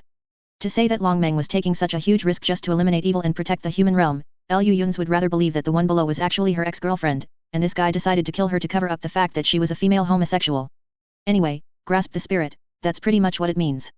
Madame Mu gave him a cold glance and said in an icy voice, only when I completely reclaim my original body can I find the location of the reverse spirit passage again and return to the spirit realm. I don't want to be stuck in the human realm my entire life. Liu Yun's immediately nodded in understanding. I need some time to cast the spell, you protect me, Madame Mu said without looking back. At the same time, she formed hand seals, and her entire body floated in the air, emitting a brilliant silver light. Liu Yun's and Han Li exchanged glances, then simultaneously flew out. The black wind banner reappeared in Liu Yun's palm. He then sharply waved it, releasing a black wind mass that seemed corporeal, within which an endless torrent of black soul-startling yin wind howled incessantly, interspersed with streaks of black lightning. The wind mass emerged from the black wind banner and then charged directly towards the two-headed giant wolf. At the same time, the figure of a late nascent soul stage puppet appeared behind Han Li. A mass of four-colored flames spread out from his hand, then transformed into a four-colored feather fan, which was none other than the four-flame fan. The late nascent soul stage puppet rubbed its hands together without hesitation, and the precious fan immediately swelled. In an instant, a giant fan several feet in size appeared in its hand. A buzzing sound emanated from the giant fan, followed by a brilliant burst of four-colored flames, and an incomparably powerful explosive spiritual pressure instantly surged skyward. The late nascent soul stage puppet injected almost all of its spiritual power into the fan, and in an instant, bright flames abruptly rose. The puppet shook the precious fan in its hand, and immediately, an overwhelming torrent of four-colored flames surged out from the fan's surface, condensing and transforming in the air into a four-colored fire bird nearly 10 feet in size. With the spread of its wings amidst a phoenix cry, it plunged towards the distant pitch-black wind mass. The fire bird and the wind mass collided silently.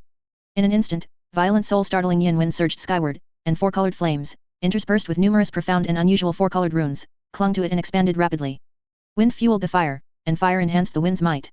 Two distinctly different violent forces merged into one in the blink of an eye, transforming into a terrifying flame storm that crashed down upon the two-headed giant wolf. Seeing this, the giant wolf's eyes flashed with a cold light. After a cold snort, it opened its mouth, and black light surged within. A black orb of light slowly flew out from inside, hovering before it, subtly expanding and contracting without cease. Immediately, streak after streak of pitch-black light pillars were spewed from the wolf's mouth, entering the orb of light one after another and disappearing without a trace. The orb of light rapidly swelled, transforming into the size of a house in a blink of an eye, then slowly floated up and stopped above the giant wolf's head. This orb of light was dark and profound, making one's heart involuntarily tighten upon seeing it. The black orb of light trembled slightly, emitting a faint, tsunami-like hum, then shot out, directly meeting the flame storm in the air. All devilish chi in its path was directly swept into the orb, appearing incredibly imposing. In a blink of an eye, the orb of light flew into the storm and instantly exploded. Chapter 856, Yuan Sha's Phantom. The black orb exploded, instantly transforming into boundless black devilish chi, meeting the fiery storm in the sky. It was as if heaven and earth had collided violently, emitting an unbearable thunderous roar. The two forces cancelled each other out in the sky, for a moment, neither giving way, as if neither could overcome the other. In the sky, Lu Yun's had just unleashed this attack when he immediately flicked his sleeve, picked up a jade bottle shimmering with green light, and quickly poured a drop of spiritual liquid into his mouth. His originally depleted spiritual power was instantly replenished. Just after he finished all this, a sharp wolf howl suddenly came, and both of their hearts simultaneously tensed. They hastily looked up. They saw the giant wolf below, its figure suddenly enveloped by a layer of dazzling dark light. The wolf howl came from within, but no one could see anything inside. Even when Han Li's expression shifted and he used his Ming Qing spiritual eyes, with blue light flickering in his pupils, he still couldn't see through this layer of dark light. This made him frown. Suddenly, Han Li felt something flash within the dark light. Then, the light shield around him trembled, and a ball of cold light exploded. Something incredibly had struck it. Not good. Seeing this strange situation, Han Li's heart immediately sank. Without thinking, his figure flickered. Lu Yun's followed suit, brandishing the black wind banner in his hand, and a layer of glossy black light shield instantly enveloped both of them. Immediately, a crisp cracking sound reached their ears, followed by two more thump sounds. The entire black light shield trembled. Lu Yun's then felt as if something had appeared within the internal space of the black wind banner. Humph! A cold snort came from the dark light, and then something else began to flicker incessantly within. Master, be careful, this is the Skywolf drill.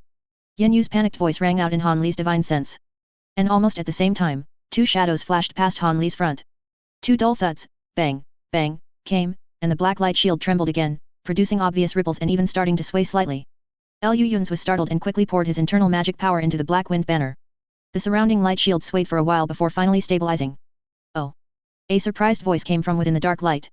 The dark light on the ground receded, and the giant wolf's massive body disappeared without a trace, revealing a slender figure. It was the black-robed woman, who had transformed back into human form from the giant wolf. But at this moment, she was no longer wearing a black robe. Instead, her entire body was enveloped in a ferocious battle armor. This armor was glossy black, with a two-horned monstrous head engraved on the front. Several foot-long black spikes protruded from her shoulders and limbs, shimmering with an eerie cold light, making anyone who saw it feel a chill run down their spine. Lu Yun's pupils, however, slightly contracted. Although the armor's appearance was more ferocious, its overall structure was identical to Old Third's armor. That armor was a magic treasure that Old Third had spent decades forging and polishing at the bottom of the myriad Zhong demon abyss, refining 10,000-year-old dark driftwood with pure true demonic chi and tempering it with his own demonic technique. Essentially, it was another extension of the heaven-supporting demonic art. Now, seeing this layer of armor on the Yuan Sha Saint Ancestor's divided soul, Lu Yun's could finally confirm that the heaven-supporting demonic art was definitely related to the ancient demon. Han Li also frowned slightly. Although his artifact refining skills were not as high as Liu Yun's, he could still sense some similar auras. He immediately asked, puzzled, what is this? This is the ancient demon's true demonic armor. As long as they possess a demonized body, ancient demons can condense a large amount of true demonic chi onto themselves to form it. Not only is its defense extremely strong, but it can also enhance divine abilities with the demonic chi within the armor. During the ancient wars, our Ya race and human cultivators suffered greatly from this armor. Fortunately, this divine ability seems to be possessed by only a portion of ancient demons. Most ancient demons do not have this ability. Otherwise, whether we could have won that war would still be up for debate. Yen Yu explained solemnly to Han Li. Han Li's eyes flickered. He turned to look at Liu Yun's, took a deep breath, and said, you remember this too? Yes. Yen Yu gave a bitter smile and said nothing more. Han Li didn't dwell on the matter and instead focused his gaze on the black-robed woman. At this moment, the black-robed woman looked at the black devilish chi fiercely battling the fiery storm in the sky, her face revealing a solemn expression. Her eyes flickered slightly, as if she was contemplating something. A moment later, the black-robed woman suddenly took a deep breath, and a gigantic phantom emerged from behind her. This phantom was as large as a pavilion, but it had a full figure and was also clad in battle armor. The style of the armor was identical to the black armor on the woman herself, but the head of the demonic statue was that of a beautiful woman with delicate features and a pair of exquisite short horns on her head, her eyes tightly closed. Yuan Sha Saint Ancestor. Upon seeing the demonic statue, Yen Yu's face immediately changed drastically, and she couldn't help but cry out in alarm. No, this is just a residual image formed by a demonic technique. Han Li's eyes flickered with blue light. After glancing at it twice, he said calmly. He had seen too many such phantoms formed by ancient demonic techniques. The black-robed woman, upon hearing this, only sneered. She suddenly leaped backward, flying into the phantom. In an instant, the originally illusory giant demonic phantom began to solidify rapidly. Yuan Sha. Are you crazy? Forcibly operating your main body's demonic technique with this body, aren't you afraid of exploding? Yen Yu's face instantly turned pale, and she cried out in a lost voice. Han Li couldn't help but glance at her. The tone of her words just now revealed a hint of coldness and arrogance, completely different from the Yen Yu he was familiar with. Ha ha ha. What if I explode? Anyway, this isn't my original body. If you still insist on pushing me, I'll just self-destruct this body first, then briefly borrow my main body's demonic technique to kill you all. If that doesn't work, I'll just possess another physical body. Humph. Little guy, I think that refined corpse hiding in your shadow looks quite good. The black-robed woman's nearly deranged voice came from the huge phantom. Liu Yun's mouth twitched, and he cursed inwardly. He had always kept Old Third from coming out because he felt that Old Third's cultivation technique was too similar to an ancient demon's, and he was an excellent physical body occupied by a divided soul. Not to mention the ancient demon secretly lurking and peeping, just being noticed by this guy was something he couldn't bear. He just hadn't expected this guy's eyes to be so sharp that she saw it. I don't care. It's your freedom if you like to pee standing up, but my clone said he has no interest in becoming a gender non-conforming individual who is male on the outside and female on the inside. Liu Yun's curled his lip and said impatiently. The black-robed woman's voice suddenly faltered. Chapter 857, Exterminating the Demons. The rest of the people, seeing the gigantic phantom appear, quickly flew over and stood beside the two. Previously, Han Li and Liu Yun's had worked together to suppress the two-headed giant wolf, while the 10,000-year corpse bear, Xian Qingzi, Qing Li and others were not idle. On the altar, wisps of pure devilish chi leaked out, and as time passed, the leakage became faster and faster. Everyone used their own methods, and finally managed to suppress the devilish chi on the altar. Although it was only a temporary suppression, it bought them time to repair the formation. Now, the only obstacle was this splintered soul of Yuan Sha Saint Ancestor. However, facing a splintered soul that was clearly about to fight to the death, everyone exchanged glances, not daring to make a move. It wasn't until Liu Yun said something so outrageous that it startled everyone. They were afraid that the splintered soul opposite would be provoked into recklessness, first fighting to the death to kill Liu Yun's. It didn't matter if Liu Yun's died or not, but if it implicated them, then a major incident would occur. However, to everyone's surprise, in the face of Liu Yun's blatant provocation, the splintered soul of Yuan Sha Saint Ancestor opposite chose to remain silent, not uttering a single word. After a while, she was heard saying in a deep voice, "Do you really want to fight me to the death? It's not to the point of fighting to the death, but letting a Saint Ancestor's splintered soul like you out, that's a bit too troublesome," Liu Yun said with a smile, stroking his chin. A cold light flickered in his eyes. One ancient demon had already given him enough trouble, if he let out another endlessly troublesome thing like this, Liu Yun could almost imagine that he wouldn't have to do anything for the next few hundred years but slowly play with these two scoundrels. Thinking of this, Liu Yun released his divine sense and circled Long Meng, who had been motionless since just now, and couldn't help but frown slightly. This casting speed, why is it so slow? Ha ha ha, good. Then I'll kill all of you first, and then slowly choose my new physical body. The black-robed woman's voice instantly became sharp. Just then, Silver Moon suddenly flew out from Han Li's sleeve, appearing before everyone, and calmly said, "Yuan Sha. Even if you sacrifice this physical body, you may not be able to kill everyone present. At worst, Long Meng and I will temporarily undergo fusion, and separate afterwards." Humph. Fusion? Without this physical body, you likewise cannot control the reversal star plate. Do you intend to remain in the human realm indefinitely? The black-robed woman snorted coldly, speaking with disdain. Silver Moon calmly brushed a strand of hair from her temple and chuckled, no matter, it's merely waiting a bit longer in the human realm. Once our cultivation is sufficient, we can also return to the spirit realm through the reverse spirit passage. As for your splintered soul, if it loses the support of this powerful physical body, even if you undergo possession again, it will be difficult to recover your cultivation without several hundred or even 1,000 years. Do you have the confidence to hide for several hundred or even 1,000 years under the encirclement of all the soul transformation cultivators in the human realm? For a moment, the black-robed woman suddenly fell silent. Silver Moon's words had clearly hit a raw nerve. Everyone nervously awaited the conversation between the two women. Only Madame Mu, possessed by Long Meng behind them, suddenly opened her eyes, revealing an unwilling expression. After a while, the black-robed woman asked in a gloomy tone, do you still expect me to surrender without a fight? Of course not. These fellow deists and I do not wish to wipe you out. It is just that the current human realm truly cannot allow you to roam freely anymore. How about this? You relinquish your physical body, and Long Meng and I will use the reversal star plate to randomly open a passage to another realm, sending you away. Are you joking? Randomly opening a realm, what if it's a realm where the righteous path flourishes? Wouldn't I just be seeking death? The black-robed woman's voice suddenly became shrill. You probably don't want to return to the demon realm, do you? Silver Moon chuckled. After so many years in the human realm, I don't believe you haven't developed a self-awareness. If you return to the demon realm, Yuan Sha Saint Ancestor would never allow you to continue to wander outside. In a sense, this is already your best way out. Humph. The black-robed woman snorted coldly, pondered for a moment, and said, then how can I trust that you two will keep your promise? If you don't believe us, you can first leave 2 hidden moves in this body, we will not obstruct you, Silver Moon said with a smile. Upon hearing this, Long Meng suddenly stood up and glared fiercely at Silver Moon. Before she could say anything, Liu Yun's and Han Li looked back. The late nascent soul stage puppet, Lion Rock Beast and Qing Li instantly surrounded Long Meng. In that case, the black-robed woman pondered for a moment, just about to say something.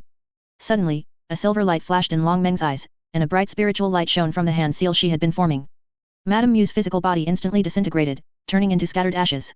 And at the same time, a scream from the black-robed woman suddenly came from within the gigantic phantom. Everyone was startled, especially Silver Moon, who hurriedly shouted, quick, chop off her head. As soon as she finished speaking, the entire phantom dispersed, revealing a 2-headed giant wolf rolling on the ground in pain. However, at this moment, the wolf's other unresponsive silver wolf head suddenly came alive, viciously biting the other black wolf head. The black wolf head immediately reacted, biting back, and with devilish chi flickering around its body, it instantly gained the upper hand over the silver wolf head. Seeing this, Liu Yun's quickly flicked his hand, and the demon dragon blade in his palm transformed into a black streak of light, disappearing from its original spot with a whoosh. The next moment, this black streak of light silently appeared above the black wolf head and descended like lightning. The black wolf head instantly froze. After a while, the gigantic black wolf head detached itself from its neck and fell heavily to the ground. Strangely, what seeped out from the severed neck was not blood, but pure devilish chi as black as ink and as viscous as liquid. This devilish chi surged out on its own, then swiftly swooped down like lightning, enveloping the black wolf head within, and then shot out rapidly. A flash of lightning appeared in Han Li's eyes, and the faint golden wings on his back spread open. He unleashed the wind thunder escape technique, and his entire being, accompanied by a golden light, instantly appeared over 20 zhang away, blocking the black chi. He suddenly flicked his hand, and hundreds of golden sword lights poured out from his sleeve, condensing into a golden giant sword in the air, which then chopped down towards the black chi. As the black chi surged, it solidified into an illusory black wolf head, which opened its mouth and spat out waves of black ripples. Han Li immediately formed a hand seal, casting several spells. On the golden giant sword, streaks of faint golden lightning immediately exploded, and the speed of the entire giant sword instantly increased several times. In a flash, it passed through the black ripples and plunged into the illusory wolf head. Break! Han Li roared angrily. Streaks of faint golden lightning exploded with a rumble, instantly engulfing the entire mass of pitch-black devilish chi, completely dissolving it into nothingness. Chapter 858 Decision. Seeing the evil warding divine thunder instantly annihilate the black chi, Han Li not only didn't show any signs of relief, but instead frowned, blue light flickering in his eyes. He had already activated the divine ability of the bright side spirit eyes, scanning the surroundings. Neither a split divine soul of the Yuan Sha Saint Ancestor nor the large amount of pure devilish chi she had absorbed should have been so easy to deal with.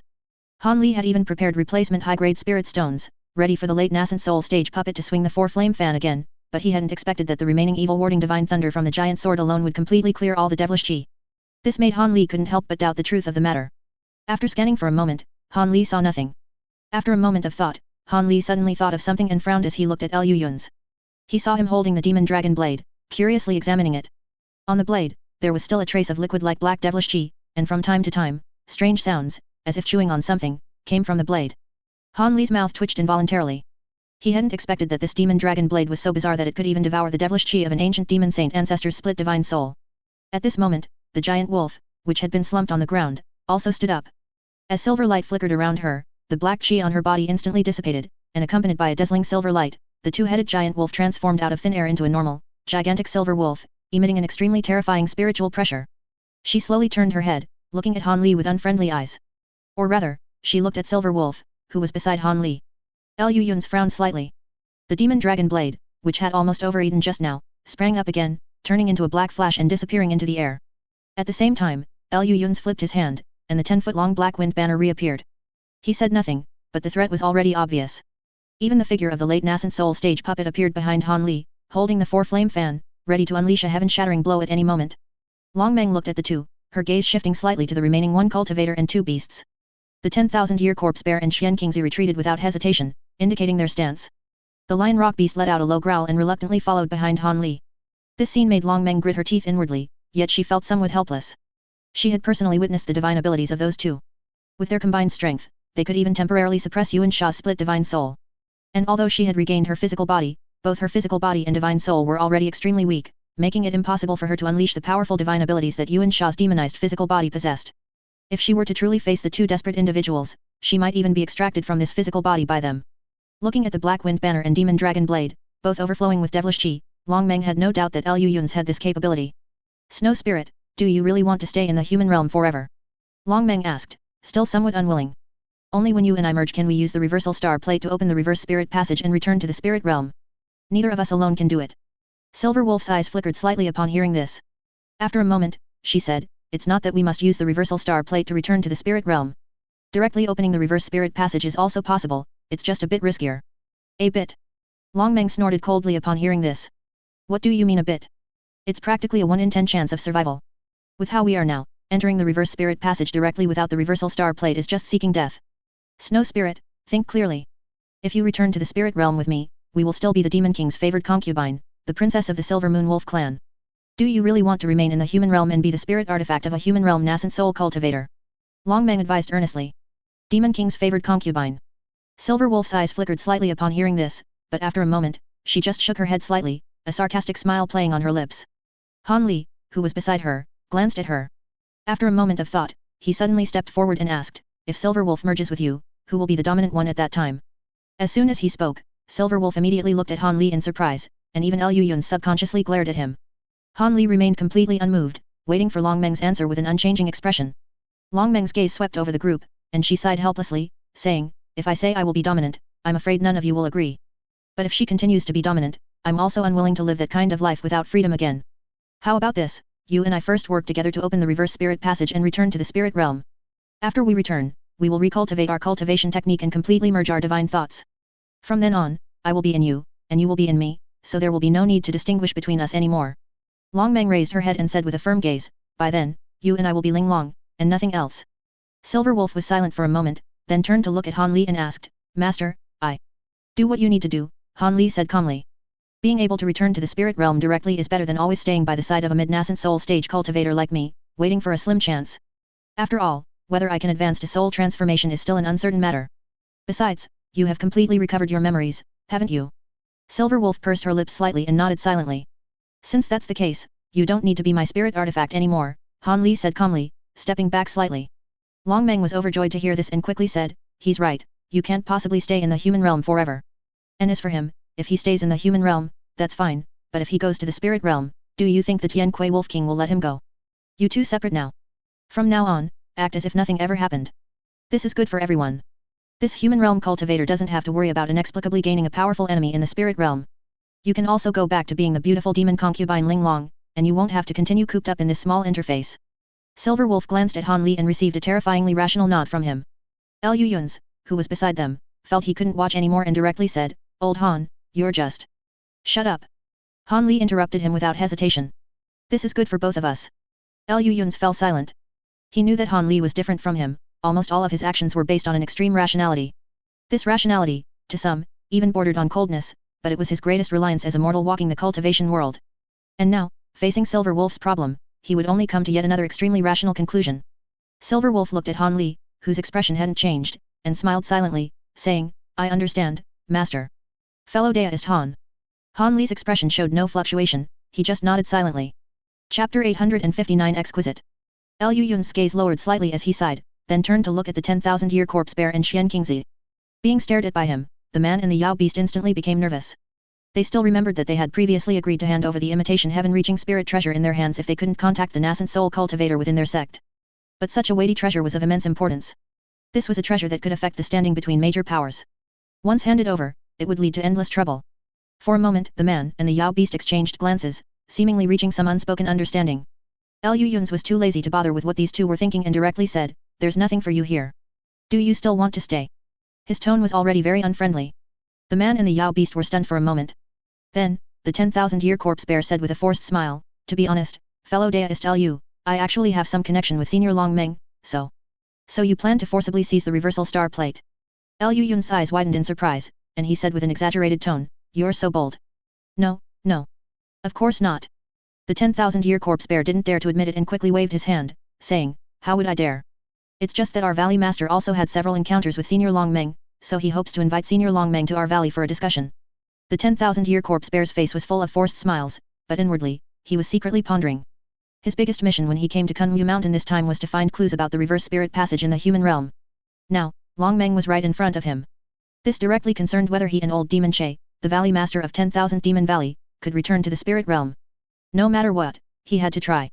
Xian Qing's face also showed a moved expression, but his thoughts were different from the 10,000-year corpse bear's. Although he was equally interested in the reverse spirit passage, on the one hand, he was still a long way from the soul transformation stage and didn't have an urgent need for it.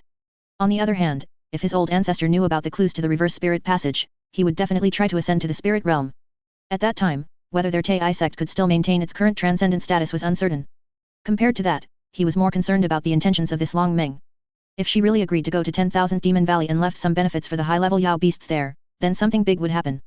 The positions of Yao beasts and humans were innately hostile. 10,000 Demon Valley and other sects of the Great Jin had maintained their distance until now, not only because of the existence of old Demon Che, but also because many sects of the Great Jin believed that even if all those Yao beasts moved out, they could always suppress them. Once 10,000 Demon Valley's strength greatly increased due to Long Meng, a great war was imminent. Amidst the varied expressions of Xian Qingzi and the 10,000-year corpse bear, Long Meng merely glanced at them coldly and said casually, "I'm not interested in going to any 10,000 Demon Valley, nor am I interested in staying in the human realm any longer." The 10,000-year corpse bear was stunned, then gave a bitter smile and dared not say anything more. Amidst the complex gazes of the others, Yin Yu pounced forward, transforming into a small silver wolf, and leaped towards the giant wolf on the ground. The small silver wolf seamlessly merged into the giant wolf's body. Then, a dazzling silver light erupted, and a faint, suppressed wolf howl could be heard. Subsequently, a figure flickered within the silver light, and a graceful silhouette appeared out of thin air. A young woman with flowing silver hair, pointed ears, cold eyes, and a pure white long dress emerged from it. The woman was expressionless, her exquisite face filled with an icy detachment that kept people at a distance. Her pair of dark, shining bright eyes felt both strange and familiar to Han Li. "Yin Yu." Han Li murmured subconsciously. Upon hearing Han Li's words, the woman's eyebrows instantly furrowed, and silver spiritual light burst forth from her palm, poised to strike at any moment. Seeing this, Liu Yun's, holding the demon dragon blade and the black wind banner, flashed to Han Li's side. At the same time, without turning his head, he shouted, "You two, how long do you plan to stay?" Upon hearing this, the 10,000-year corpse bear and Xian Qingzi were stunned. Then, seeing the tense standoff between the two sides, they quickly retreated a dozen zhang away. The 10,000-year corpse bear, holding the imitation of the myriad demon banner, slashed fiercely in the air, and a grayish-white light immediately flickered out. He quickly leaped into the light and disappeared. Xian Qingzi, on the other hand, took out a yellow talisman from his storage pouch. Then, with a fierce swing of the Tian-A divine sword in his palm, he unleashed a deep yellow sword qi, which violently struck the space. Afterwards, the yellow talisman in Xian Qing's hand shot out, instantly transforming into a white light, opening a white crack in the turbulent spatial barrier. He took one last look at the confronting parties, then flew directly into the spatial crack. As soon as the two left, Liu Yun's and Han Li simultaneously used their divine ability of spirit eyes. One's eyes flickered with white light, while the other's eyes glowed with a faint blue light. The two scanned the entire space, found no hidden enemies, and immediately breathed a sigh of relief. The silver-haired woman opposite just watched the two search around, surprisingly saying nothing. Instead, she turned to look at the 8-spirit ruler in the air, and with a fierce wave of her hand, she remotely seized the spirit treasure. This once immensely powerful heaven-reaching spirit treasure seemed to have no power to resist in front of the silver-haired woman, who simply grabbed it in her hand. Looking at the silver-haired woman toying with the 8-spirit ruler, Han Li slowly took a deep breath and asked in a low voice, "Are you Yin Yu, or Long Meng?" A trace of evil qi suddenly flashed in the silver-haired woman's eyes. She turned back and looked at him coldly, her voice chilling to the bone as she said, Snow Spirit is currently in a deep sleep. You can call me Long Meng, but now, I should be called Ling Long. Her gaze slowly swept over the two, and she said with an even colder tone, don't think I've forgotten what you did to my divided soul. If you dare to speak disrespectfully again, I will kill you both right now. Liu Yun's closed his mouth tightly and gave a French military salute, indicating that he would not say another word. Humph. Good that you're sensible. Ling Long snorted, looked at the 8 spirit ruler twice, and casually threw it towards Han Li. Han Li subconsciously caught it, looking at Ling Long with some confusion. I cannot deny that over the years, you have taken good care of my divided soul and also saved her. As the eldest princess of the Silver Moon race, I, Ling Long, am not someone who forgets kindness or grievances. Keep the 8 spirit ruler. But from now on, the grievances between you and Snow Spirit are severed. Even if you truly ascend to the spirit realm in the future and dare to appear before me, I will immediately kill you. Ling Long glanced at him and said indifferently. Han Li gave a bitter smile and nodded. Only then did a satisfied expression appear on Ling Long's face. She beckoned and said, give me a few drops of your 10,000-year spirit liquid. I needed to open the reverse spirit passage. Han Li's mouth twitched. He reached out and patted his waist. Immediately, several jade bottles appeared in his hand, and he silently threw them all to the woman. Ling Long flicked her long sleeve, and the jade bottles were silently taken into it, the whole movement being silent and extremely elegant. Then, the woman walked to an empty spot nearby, sat down cross-legged, and formed hand seals. A melodious incantation slowly emanated from her mouth. Her figure floated up without wind, and silver light radiated from all around her. The light was dazzling, gradually engulfing the woman's figure. From a distance, it looked as if she had truly transformed into a silver moon. Liu Yun stood beside Han Li and asked calmly, are you really just going to watch? Chapter 860, The Choice. Han Li frowned slightly, glared at Liu Yun's, and asked displeasedly, what do you mean by that? The literal meaning. Liu Yun sighed slightly, looking at Long Meng, who seemed to be enveloped by the silver moon, and asked with a complex tone, are you really willing to part with Silver Moon? Are you willing for her to return to the spirit realm and become the Tian Kui Wolf King's favored concubine? Han Li turned his head, looked at the silver moon, and said without looking back, Silver Moon originally planned to return to the spirit realm. I will not stop her, nor can I stop her. Tisk. Really? How do you know she wants to return to the spirit realm more than she wants to stay by your side? Did she tell you? Liu Yun clicked his tongue, and continued to ask somewhat helplessly. Han Li lowered his head slightly, playing with the 8 spirit ruler in his hand, and said calmly, there's no need to ask such a question. Compared to staying in the human realm, it's better for both of us if she goes back. Not necessarily, I don't believe you didn't notice that Silver Moon's tone was off when she mentioned that Tian Kui Wolf King. Liu Yun sneered, looking at Han Li, and said almost word for word, a demon king's favored concubine, trapped in the human realm for so many years, yet not a single envoy or incarnation or anything similar has come down to look for her. Do you really think it's for Silver Moon's good to return to that Tian Kui Wolf King's side? Han Li's movements of playing with the 8 spirit ruler suddenly quickened a few times, but he still said without raising his head, even so, what can 2 nascent soul cultivators do? Leaving aside everything else, it's Long Meng who is controlling that body now. If she is determined to leave, what can we do to this demon king's favored concubine who has recovered her full power? If you say the word, I can keep her here right now. Liu Yun's eyes sharpened, and he said with certainty. Han Li immediately looked at him with some surprise. What? Do you really think I'd come to this place without any preparations? Liu Yun's rolled his eyes, then said firmly, if you really want to keep Silver Moon, I can guarantee that this demon king's favored concubine won't be able to leave. Liu Yun's expression was resolute, his eyes firm. As a pure love warrior, he, Liu, today will. Hiss. Something's not right. That Tian Kui Wolf King seems to be the victim. Old Han is a cuckold. This. Liu Yun's eyes suddenly became dazed for a moment, then became firm again. As a cuckold aggressor, he, Liu, today will slaughter the pure love warrior. Han Li stared at Liu Yun's for a while, then smiled helplessly and said, no need, returning to the spirit realm is better than struggling with me in the human realm. This is the best outcome for Silver Moon as well. Still the same question, how do you know? Liu Yun sighed and said, you have to ask, right? What good would asking do? Han Li retorted without raising his head. It's pointless to argue like this. Liu Yun's rolled his eyes, glanced at the 8 spirit ruler in his hand, and suddenly frowned. Just then, Long Meng suddenly opened her eyes, which had been closed, and with an open mouth, she spat out a round plate. The two looked at it from afar, and their brows immediately furrowed. This round plate had dense spiritual qi, no less than any top-tier spirit treasure, but if this was the legendary reversal star plate, this level of spiritual qi seemed a bit insufficient. As the two were pondering in doubt, the round plate circled once and flew to the top of the silver-haired woman's head, then steadily stopped there. Long Meng below saw this and immediately flicked several incantations from her 10 fingers towards this treasure. Streaks of spirit light of various colors shot out, striking the round plate. This treasure absorbed them one by one. After only a brief delay, a great change occurred. The round plate surged wildly amidst a burst of starlight. After a while, it transformed into a light wheel several zhang in diameter, spinning. Its surface was dotted with golden light, and then countless stars converged in the center. Accompanied by a huge tremor, a golden light pillar as thick as a water tank shot out from the center of the light wheel, instantly disappearing into the layers of yellow clouds high in the sky. A earth-shattering roar was heard, and then the clouds and mist near the light pillar churned. The entire ninth spatial layer trembled together. Where the golden light pillar entered, it became transparent and bright, and several crisp sounds of barriers breaking were heard. Several dark cracks instantly appeared in the center of the bright light, and the cracks became more and more numerous, densely packed. After a series of incomparably beautiful immortal sounds, a huge passage appeared. The golden light pillar just entered it, and countless fist-sized light clusters floated and danced around, of various colors and exceptionally brilliant. Just then, a round plate about a foot in size slowly flew out from the passage along the golden light pillar, and stopped with a pause at the entrance. Its surface shimmered with light, clearly identical to the round plate Longmeng had spat out. The two swept their divine sense over it, and their pupils immediately contracted in shock at the unfathomably deep spiritual chi inside this round plate. This was the real reversal star plate. The silver light on Longmeng, however, gradually dissipated and converged at this moment, revealing her figure again. The woman raised her head slightly, looking towards the passage in the sky, and a hint of loneliness actually appeared on her jade-like face. Suddenly, her figure swayed, and she stood on the light wheel above her head, slowly ascending towards the sky.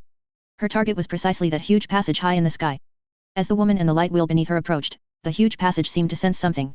The light clusters in the passage emitted a buzzing sound, and that true reversal star plate also trembled slightly and began to rotate, seemingly joyful and excited by the approach of the light wheel, appearing full of spirituality. Seeing the reversal star plate's reaction, Longmeng showed a faint smile. She then turned her head and gazed deeply at Han Li below, hesitated for a moment, and suddenly raised her hand. A white light shot out, disappearing in a flash before arriving in front of Han Li. Han Li was startled and instinctively flicked his sleeve. A wave of green light swept over, gathering the white light into his hand. Upon closer inspection, it was a white jade slip. Han Li's heart churned. Before he could ask anything, he heard the silver-haired woman let out a long sigh. This contains information about the reversal star plate passage and spatial nodes. Perhaps you'll find it useful in the future. Han Li was stunned by these words and immediately tightened his grip on the 8-spirit ruler in his hand. Lu Yun's looked at him, then at the silver moon in the sky, and instantly understood something, sighing slightly as he looked at the reversal star plate beneath her feet. If Longmeng possessed the reversal star plate, he really couldn't keep her, but it seemed he didn't need to act anymore. Longmeng took one last deep look at Han Li and said indifferently, "It's probably not easy to leave this mountain with a spirit treasure. I'll help you one last time." After saying this, Longmeng extended a slender jade finger and gently pointed at the reversal star plate in the passage.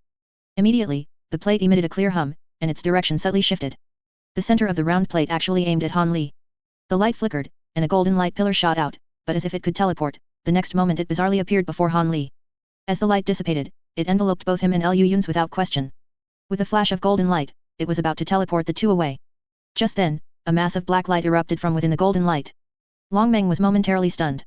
Before she could react, the black light intensified, actually beginning to devour the golden light pillar in return. Although the black light's power was still far inferior to the golden light, one side was fully erupting, while the other was restrained and cautious.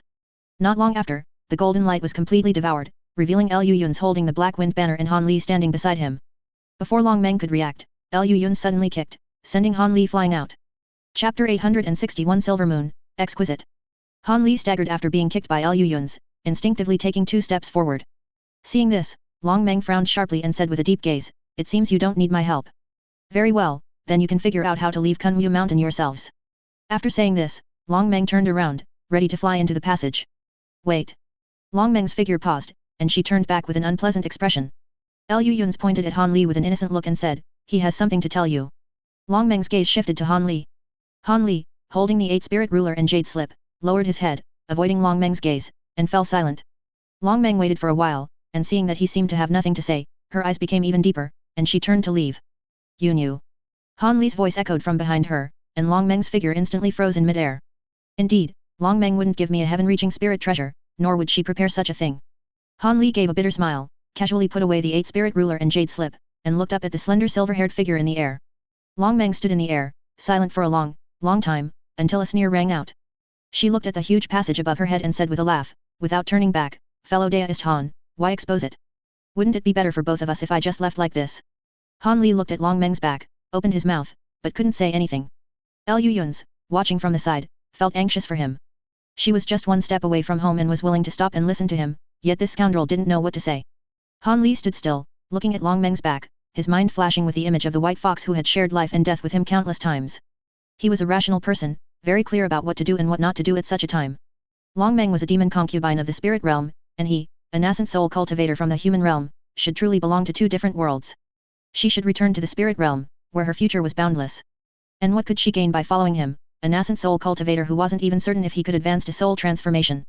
Countless escapes? Countless upheavals? Countless near-death experiences? You knew. She should return to the spirit realm, and he should let go. That was the best outcome. Otherwise, even if he could advance to soul transformation and ascend to the spirit realm, he wouldn't be able to provoke the Tian Kui Wolf King. You. This was enough. Let's pretend these things never happened. Nangongwan was still waiting for him. Let those past affections scatter with the wind, just like Chen Xiaoqian, Mo Kwan, Mo Yuzhu. Can you? The Dao is ruthless. On this path, some things must ultimately be let go. He was just a mortal, he had to know what to hold onto and what to release. Can you not? Let go. Let her leave. Can you stay? Han Li asked softly. At this moment, it was as if something shattered. Scene after scene from the past flashed before Han Li's eyes as if real. His spirit and flesh seemed to separate.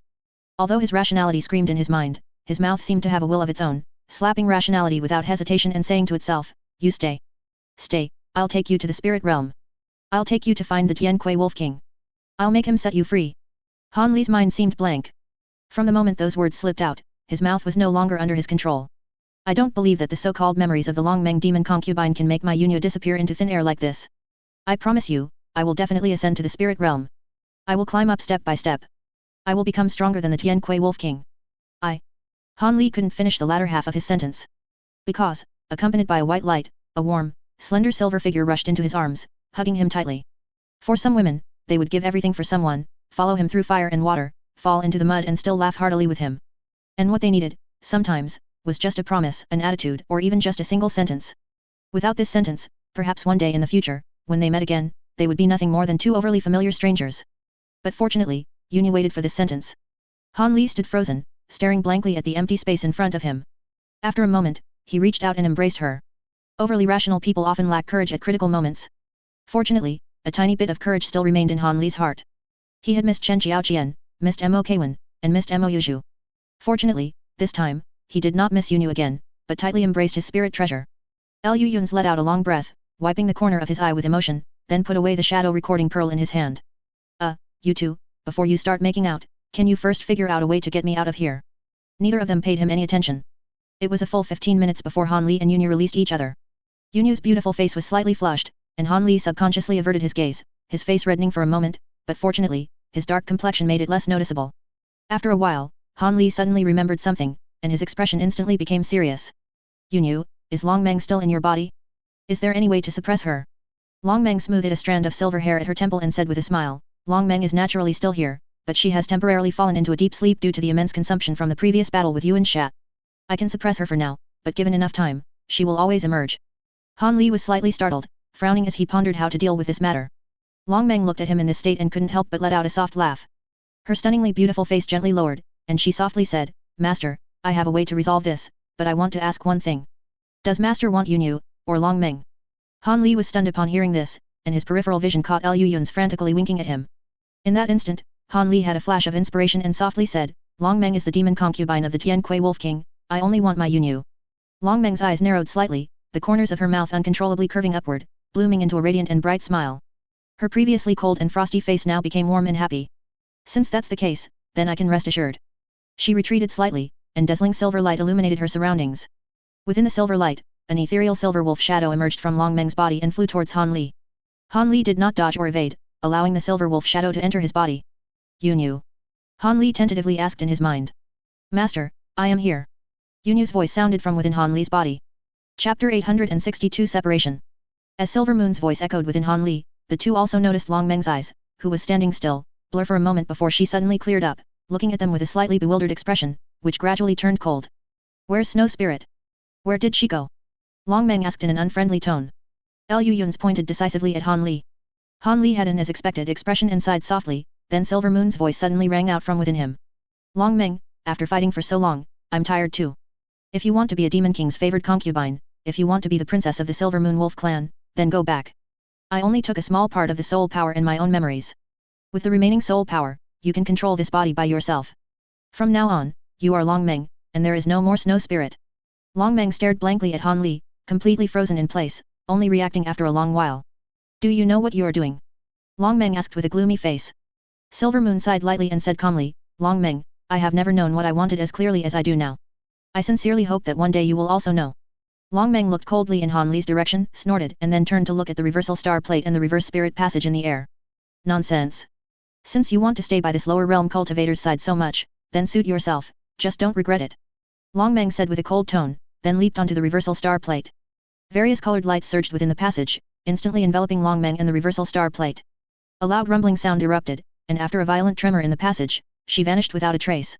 And the entrance to the passage immediately began to crack inch by inch. After a dazzling flash of light, the entrance completely collapsed and dissipated.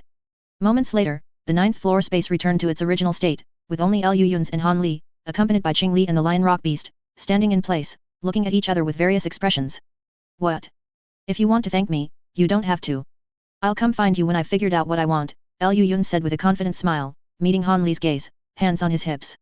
Han Li narrowed his eyes slightly, scanned Liu Yun's up and down a few times, and silently extended his hand towards him. Hand it over. What thing? You know what it is, hand it over. Han Li's face turned ashen. Although he hadn't seen it, based on his years of understanding Liu Yun's, that scoundrel must have taken out the shadow recording pearl just now. Why can't you even speak clearly? What do I have to hand over? If you ask me, we should first figure out how to get out of this place.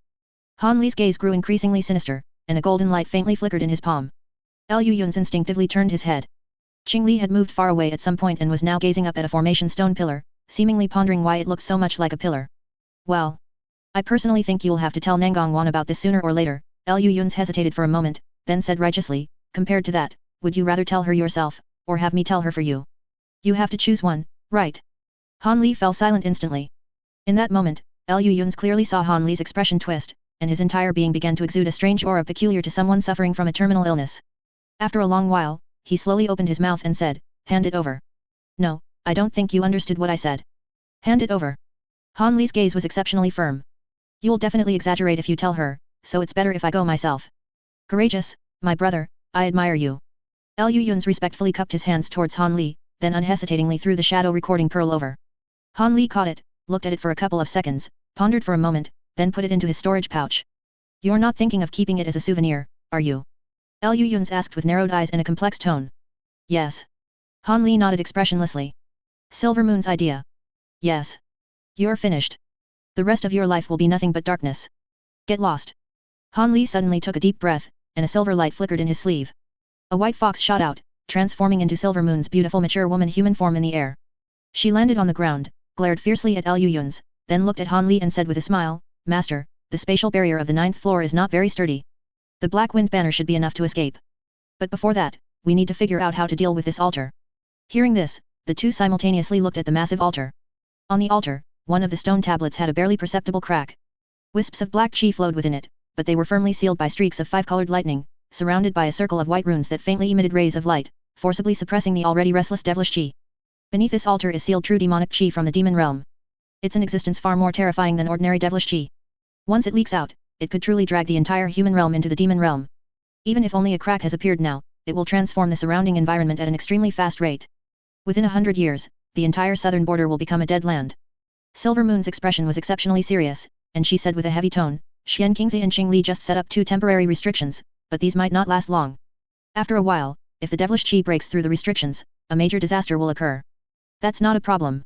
Leave it to me, Liu Yun said, letting out a slight sigh of relief upon hearing this. He raised his hand, and the 10-foot-long black wind banner reappeared in his palm. Dark, cold winds emerged with it. Liu Yun silently chanted a spell and then violently tossed the black wind banner into the sky. In an instant, dark clouds surged.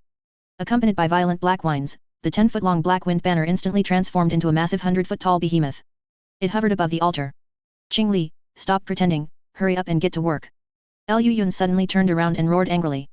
Qing Li turned her head and glared at him, muttering silently under her breath as she walked forward and unleashed a chaos lightning with a raised hand. In an instant, the rune array set up by Xian Qingzi was pierced through, and the 5-colored lightning surging outside the stone tablet also dissipated. Streaks of ink-black devilish chi, as viscous as liquid, seeped out from within. The next moment, this devilish chi was swept up by the dark, cold winds, spiraling upwards along the howling wind column, and pouring into the black wind banner. Accompanied by wails and howls, large amounts of devilish chi surged from the stone tablet and began to continuously pour into the black wind banner. This. Silver Moon looked at the scene before her and said in disbelief, how is this possible? Although the black wind banner is a demonic path spirit treasure, it shouldn't have the ability to absorb devilish chi. Chapter 863, Demon God. Upon hearing this, Liu Yun's face immediately showed a melancholic expression, and he said helplessly, one of the main materials for my Black Wind Banner is the devilish chi from the myriad Zhang Demon Abyss, combined with the Ghost Mist Realm. Perhaps because of this, when it underwent fusion, the Black Wind Banner experienced a slight change. Although he said this, Lu Yun's knew very well what was happening in his heart. It was obvious that the human realm's heavenly Dao boss's benefits had arrived. The heaven-reaching spirit treasure fusion service, plus new functions, was surprisingly considerate. This feeling was like the boss giving a year-end bonus, a top-tier computer with full specifications. Although it could be used for gaming and watching movies without any delay, this did not affect the fact that the boss bought it to make him work to death. Han Li, however, noticed something amiss and couldn't help but frown, asking Yen Yu, is it normal for a spirit treasure to gain new abilities after fusion? Yen Yu heard this and gave a helpless, bitter smile, saying, even in the spirit realm, it's very difficult to find two identical spirit treasures, let alone fuse two identical spatial spirit treasures. At least in my memory, there has never been such a precedent. Han Li nodded in understanding, then looked at the Black Wind Banner in the air, which was absorbing devilish chi. As a large amount of true demonic chi poured into it, the 100 jung tall Black Wind Banner's color became even deeper and darker, like a void realm of nothingness, where no light could remain. It took more than an hour before no more true demonic chi finally gushed out from the stone tablet. Lu Yun's made a single-handed gesture, and the Black Wind Banner instantly flashed with black light, disappearing into thin air. The next moment, the Black Wind Banner, which had returned to its original height of 10 feet, reappeared in Lu Yun's hand. Everyone subconsciously swept it with their divine sense and immediately discovered that the spiritual pressure inside the Black Wind Banner had become even more terrifying, as if it had consumed some great tonic. Lu Yun's, however, did not show any shocked expression. Instead, he frowned and looked at the altar with a puzzled expression.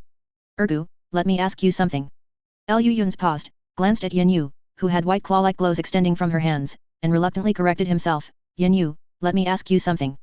Is there so little true demonic chi beneath this altar? Upon hearing this, Yen Yu was stunned, then her face suddenly turned pale, and she flew onto the altar.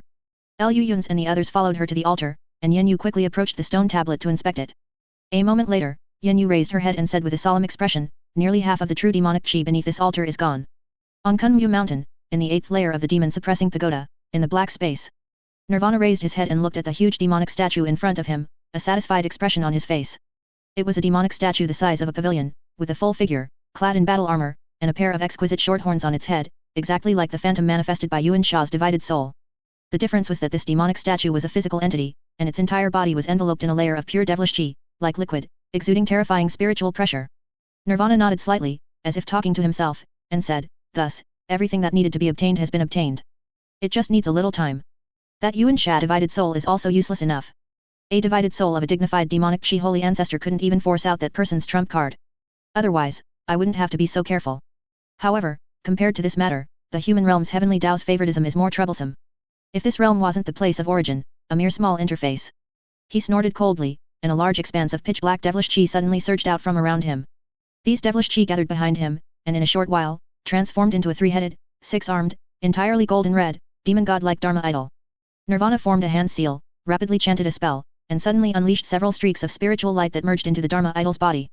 The Dharma idol's 6 eyes, the size of carriage wheels, suddenly opened, and then it began to move on its own, taking 2 steps forward and extending its 6 massive arms to grab the demonic statue. Then, its 6 arms slowly exerted force, and its form gradually became more illusory, slowly merging into the demonic statue in front of it. A large amount of true demonic chi surged out with it, forming a pitch-black, ink-like storm around the demonic statue, like an ancient mad dragon dancing wildly against the wind. Approximately 15 minutes later, 6 blood-red eyes opened within the pitch-black storm. 6 hideous arms covered in pitch-black scales slowly lifted and then suddenly spread outwards, and an even more violent and primal power erupted, instantly shattering all the storm. Massive amounts of true demonic chi, like shattered black chi petals, scattered in the air, then, accompanied by 3 gusts of wind, were sucked into 3 gaping, blood-red mouths. The original demonic statue had now disappeared, replaced by a terrifying demon god 20 jong tall, entirely pitch-black, with 3 heads, 6 arms, and clad in battle armor. Nirvana stood in front of the demon god, gazing up at its colossal form, and in his mind flashed the image of that bizarre, terrifying puppet with strange appearance and immense power in the demon falling valley. The Advanced Hung True Demonic Technique Dharma Idol, coupled with the blessing of the Yuan Sha demonic statue, is an invincible existence in this realm, and it should be enough to deal with that puppet. As for the rest, I'll deal with it after I advance to soul transformation. As he spoke, Nirvana suddenly stopped. He turned around and looked at the black teleportation array beside him. With the Black Wind Banner taken and Yuan Sha's divided soul gone, this black teleportation array had returned to normal. And at this very moment, a dazzling white light was illuminating this black teleportation array. A moment later, a sickly-looking old man with a wooden crown appeared from the teleportation array. He immediately vigilantly took out a scroll and threw it above his head. The scroll unfurled, and faint phantom images of giant mountains appeared, protecting the old man within them. The old man's gaze sharpened, and he instantly saw the huge and terrifying demon god. His originally slightly narrowed eyes suddenly widened, and then he saw Nirvana in front of the demon god. Nirvana turned around, looked at the old man, and a smile immediately appeared on the corner of his mouth. You've arrived just in time. On Kunmu Mountain, an illusory vortex appeared in the void realm. 2 escape lights then shot out from it, landing on the ground and transforming into 2 old-looking cultivators. They were Old Ghost Xiang and Old Freak Feng, who had previously been absorbed into the illusory heavenly phenomenon. As soon as they landed, they immediately looked around vigilantly. Seeing that the vicinity seemed empty, they finally relaxed. I didn't expect that even though that person is still in a seal, he still possesses such divine ability. But why did the illusory heavenly phenomenon suddenly weaken so much just now? Could it be that someone else came to deal with this matter? Old Freak Feng frowned, asking in confusion. Old Ghost Xiang rolled his eyes and said helplessly, wouldn't it be better to just ask? What can you guess by just speculating here? After saying this, Old Ghost Xiang took out a round bead from his storage pouch and infused spiritual power into it. A moment later, several powerful divine thoughts appeared out of thin air within the round bead. Old Ghost Xiang swept his divine sense over it, then suddenly froze, his face instantly turning pale. Without time to explain to Old Freak Feng, he quickly raised one hand, and a flying sword flew out from his sleeve, instantly transforming into a streak of light and shooting through the air. Old Freak Feng watched Old Ghost Xiang suddenly go mad with a bewildered expression, and just as he was about to ask something, he suddenly heard a solemn voice from within the round bead. Old Ghost Xiang, is that you? Fellow deist Bai. Old Ghost Xiang quickly responded, indeed, it's me. What happened to old demon Hu? Why did his divine thought suddenly disappear? The voice on the other side suddenly fell silent for a moment, and after a long while, it sighed deeply and said, Old demon Hu has fallen. Chapter 864, Great Heavenly Cycle Star Chain. The 8th floor of the demon-suppressing pagoda, the black space, had completely changed its appearance. The original black teleportation array had vanished, replaced by a bottomless giant pit. This giant pit was over 20 jong wide and pitch black. The surrounding earth had been forcefully compacted by a powerful force, so much so that it hadn't deformed at all, resembling a natural cave. However, a natural cave would certainly not have such smooth and straight stone walls, looking as if a pillar supporting the heavens had plunged directly downwards, leaving a massive mark on the ground. After a while, accompanied by a black light, spatial cracks suddenly spread out in the void realm. Not long after, a black orb flew out from within and landed on the ground. The black orb instantly vanished, revealing the figures of Lu Yun's, Han Li, Qing Li, and Yen Yu. Han Li looked around suspiciously for a moment, then saw the enormous pit, and his pupils immediately contracted. He could guarantee that before they fell from here to the 9th floor, there was absolutely no such large pit here. Had someone followed them in? Or had someone else secretly snuck into the demon-suppressing pagoda and fought fiercely with someone here? Lu Yun's, however, narrowed his eyes slightly, then suddenly waved his hand, drawing several streaks of spiritual light from the edge of the pit. The spiritual light floated before everyone, gradually revealing the items within. They were a ghost head black staff broken into 2 pieces, half of a shattered painting, and a sword hilt seemingly made of white bone. The astonishing spiritual chi contained within these 3 items alone startled everyone. It was hard to imagine how powerful these treasures must have been when they were complete, and what kind of power could shatter such high-ranked treasures. The few of them exchanged glances, their expressions turning somewhat grim. Lu Yun's flicked his sleeve, storing these 3 broken treasures into his storage pouch, intending to study them later when he had time. Then he surveyed the surroundings and finally found the objective of his trip. It was the huge silver chains, broken into pieces, atop the altar. Lu Yun's eagerly flew onto the altar and approached the chains. From a distance, the chain seemed ordinary enough, but upon closer inspection, Lu Yun's immediately realized that it was far larger than he had imagined, almost like a mountain. Despite being broken into several sections, its surface still shimmered with silver light, covered in runes, and exuded astonishing spiritual chi. Lu Yun's looked for a moment, then suddenly waved his hand, and a black blade light struck the chain. The blade light passed, emitting a crisp metallic friction sound. Lu Yun's focused his gaze, the blade light, formed from the demon dragon blade, had only cut a small notch into the chain. Although this was not the true body of the demon dragon blade, with its current terrifying power, even some ancient treasures would not be able to withstand this blade light. The hardness of this chain was truly terrifying. Han Li and Yen Yu flew forward. After looking for a moment, Yen Yu said with some helplessness, no wonder you insisted on returning to the 8th floor. So it was for this great heavenly cycle star chain. Lu Yun's nodded excitedly and said, where else in the entire human realm can you find materials of this rank? His Digga, ever since the battle in the Demon Falling Valley that year, had no chance of being used again. The reason lay in its skeleton. The skeleton from that year was a top-rank skeleton that Lu Lings had crafted by searching through the chaotic star sea and small interface, and collecting a large amount of top-tier materials in Tianese, almost exhausting his entire fortune. Its strength was so high that it could even contend with the ancient demon in its peak period. But even such a powerful skeleton could not withstand the immense pressure of 2 interfaces merging. After only a brief battle, it was crushed into dust, beyond recovery. For Digga to truly move and exert its true power, he lacked a sufficiently strong skeleton. It needed to be able to withstand the pressure of 2 interfaces merging at the very least.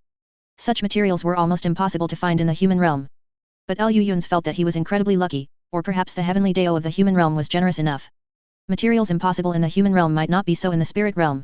For example, this great heavenly cycle star chain, which came from the spirit realm and was specifically used to seal a soul clone of the Yuan Sha Saint ancestor.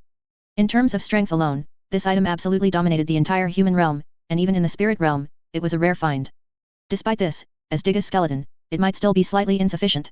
But if combined with the gold magnetic spiritual wood he found outside, it would be entirely different. The gold magnetic spiritual wood was known as the treasure-dropping tree in the ancient era and had long been extinct in the outside world. It was said that any treasure mixed with gold-attributed materials would be countered by this tree. These gold magnetic spiritual wood had grown on Kunmu Mountain for countless tens of thousands of years and were themselves top-tier materials. Ancient cultivators had also added strict restrictions to their interior, making them even tougher. Their unique gold magnet heavy light also possessed the powerful ability to manipulate gravity. If the great heavenly cycle star chain were used as the main material, supplemented by a large amount of gold magnetic spiritual wood, and the gold magnet heavy light were used to reduce the pressure on the skeleton, then it would be entirely possible for it to serve as Digga's skeleton and withstand this immense pressure. Of course, this was not certain, it still depended on whether these two materials could undergo fusion and if other materials needed to be added as assistance. But these minor details could be easily handled by Great Evolution Divine Lord in him. The time for Digga to see the light of day again must not be far off.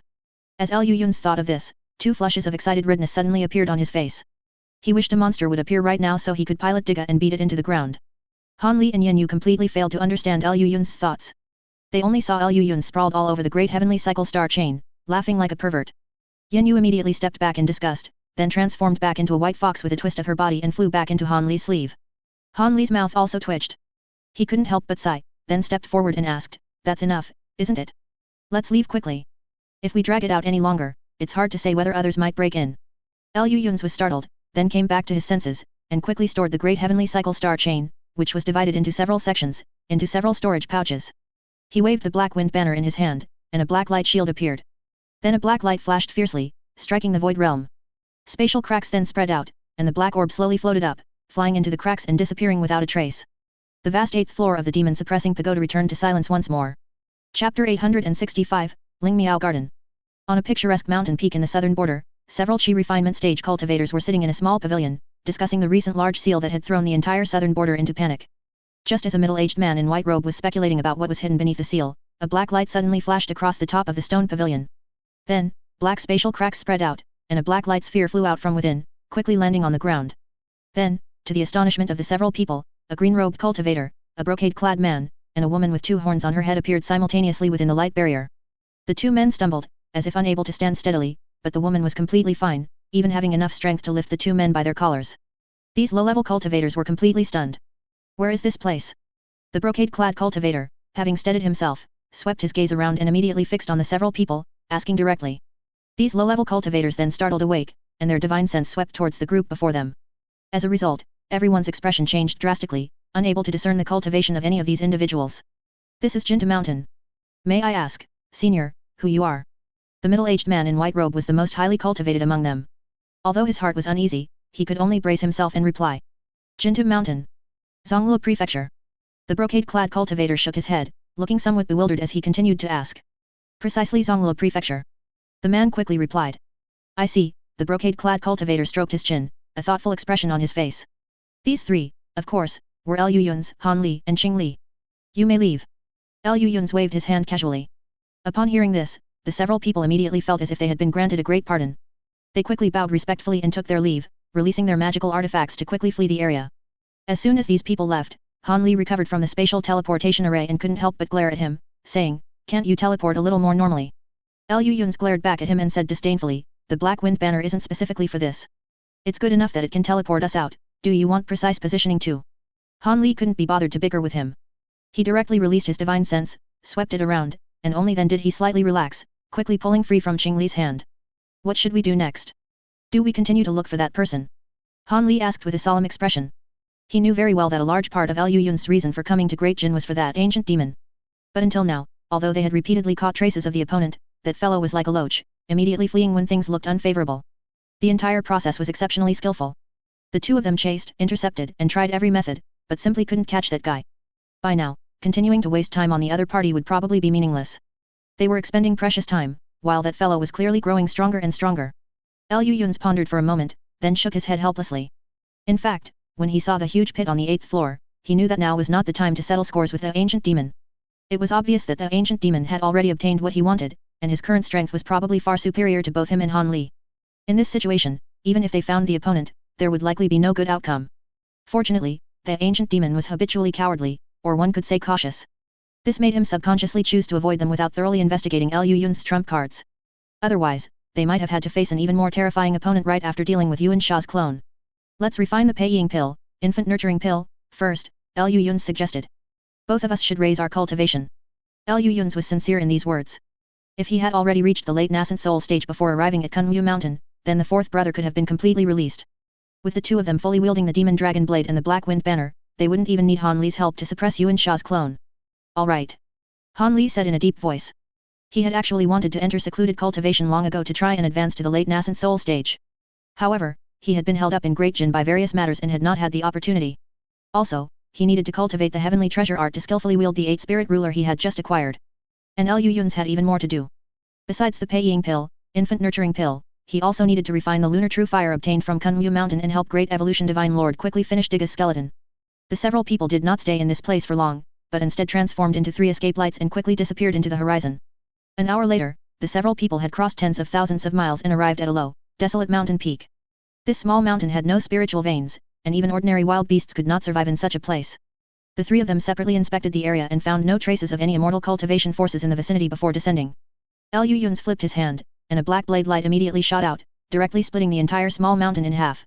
Qing Li then flew out, with 3 green blade wheels circling around her, quickly carving out a huge space within the mountain belly. Han Li followed into the mountain belly, raised his hand, and shot out a yellow talisman, which spread out a large area of yellow light. The entire small mountain began to tremble slightly within this yellow light and gradually started to close up. It didn't take long for the small mountain to become whole again, exactly as it was before. No one could tell that a large hole had been carved out inside. Inside the mountain belly, the several people released several moonlight stones to illuminate the surroundings, and Liu Yun's quickly began to draw a teleportation array on the ground. Liu Yun's was already extremely familiar with this process. It didn't take long for him to draw a small teleportation array with intricate patterns and a diameter of about 10 feet. The three of them stood on it, and accompanied by a white light, quickly disappeared. When the white light in front of their eyes dispersed, they had returned to the Ling Miao Garden. Compared to back then, the Ling Miao Garden was now vastly different. The scattered architectural debris had been cleared away, replaced by a mansion that contained well-equipped pill refining rooms, artifact refining rooms, puppet rooms, spirit beast rooms, secluded cultivation rooms, and other facilities, with everything one could need. Outside the mansion, various precious spiritual plants were cultivated. In addition to the spiritual plants originally present in the Ling Miao Garden, there were also many from Han Li and Liu Yun's collections, all planted in the Ling Miao Garden. Among these spiritual plants, there were also many puppet people, skillfully tending to them. Ever since stabilizing the Ling Miao Garden, Liu Yun's had been renovating this place.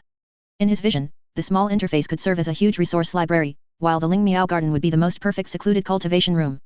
In this place, where spiritual qi far exceeded that of the human realm, combined with a large number of spirit pills, he and Han Li should not take too long to advance to the late nascent soul stage. For one, after solving the connection problem between the Ling Miao Garden and the outside world, with Han Li's small bottle, they could completely cultivate a large amount of Jianjiayun pill. These Jianjiayun pills alone would be enough to allow both of them to raise their cultivation to the peak of the middle stage nascent soul within a dozen years, or possibly even sooner. Besides this, some other things could also begin to be prepared. Chapter 866 Ice Soul Valley. Just as Liu Yun's and Han Li returned to Ling Miao Garden, preparing to enter secluded cultivation. At the location of the Tai-Sex Mountain Gate, within Zhenhuan Mountain, one of the Great Jin's 4 great spiritual veins, there was an inconspicuous small valley named Ice Soul Valley. This valley was vastly different from other spiritual mountains and lands in the mountain range that enjoyed spring-like weather all year round. Not only was spiritual qi scarce, but chilling winds constantly blew, and the cold was bone-piercing. The entire valley was crystal clear year-round, covered by a thick layer of ice and snow. Yet, such a harsh place, which ordinary cultivators wouldn't even deign to glance at, was one of the Tai-Sex rarely known forbidden lands. Ordinary disciples, let alone having visited this valley, few had even heard of this place. This mysterious place, apart from an illusion array at the valley entrance, had no restrictions outside and no Tai-Sect cultivators guarding the entrance. However, in reality, for several hundred years, no one dared to step inside this valley. Even high-ranking elders who occasionally came here would only speak respectfully from outside the valley, never daring to enter a single step. But on this day, 2 old men appeared at the valley entrance like ghosts. One had a cunning face, his eyes darting around, yet his expression was unusually solemn. The other wore a yellow robe, his face showing suppressed rage. They were precisely old ghost Xiang and old freak Feng, who had left Kunyu Mountain. The two looked at the illusion array at the valley entrance, a hint of helplessness simultaneously appearing in their eyes. After 2 light coughs, they transformed into 2 escape lights and shot into the valley, treating the illusion array at the entrance as if it were nothing. In a short while, the 2 escape lights converged at the end of the valley, revealing their figures.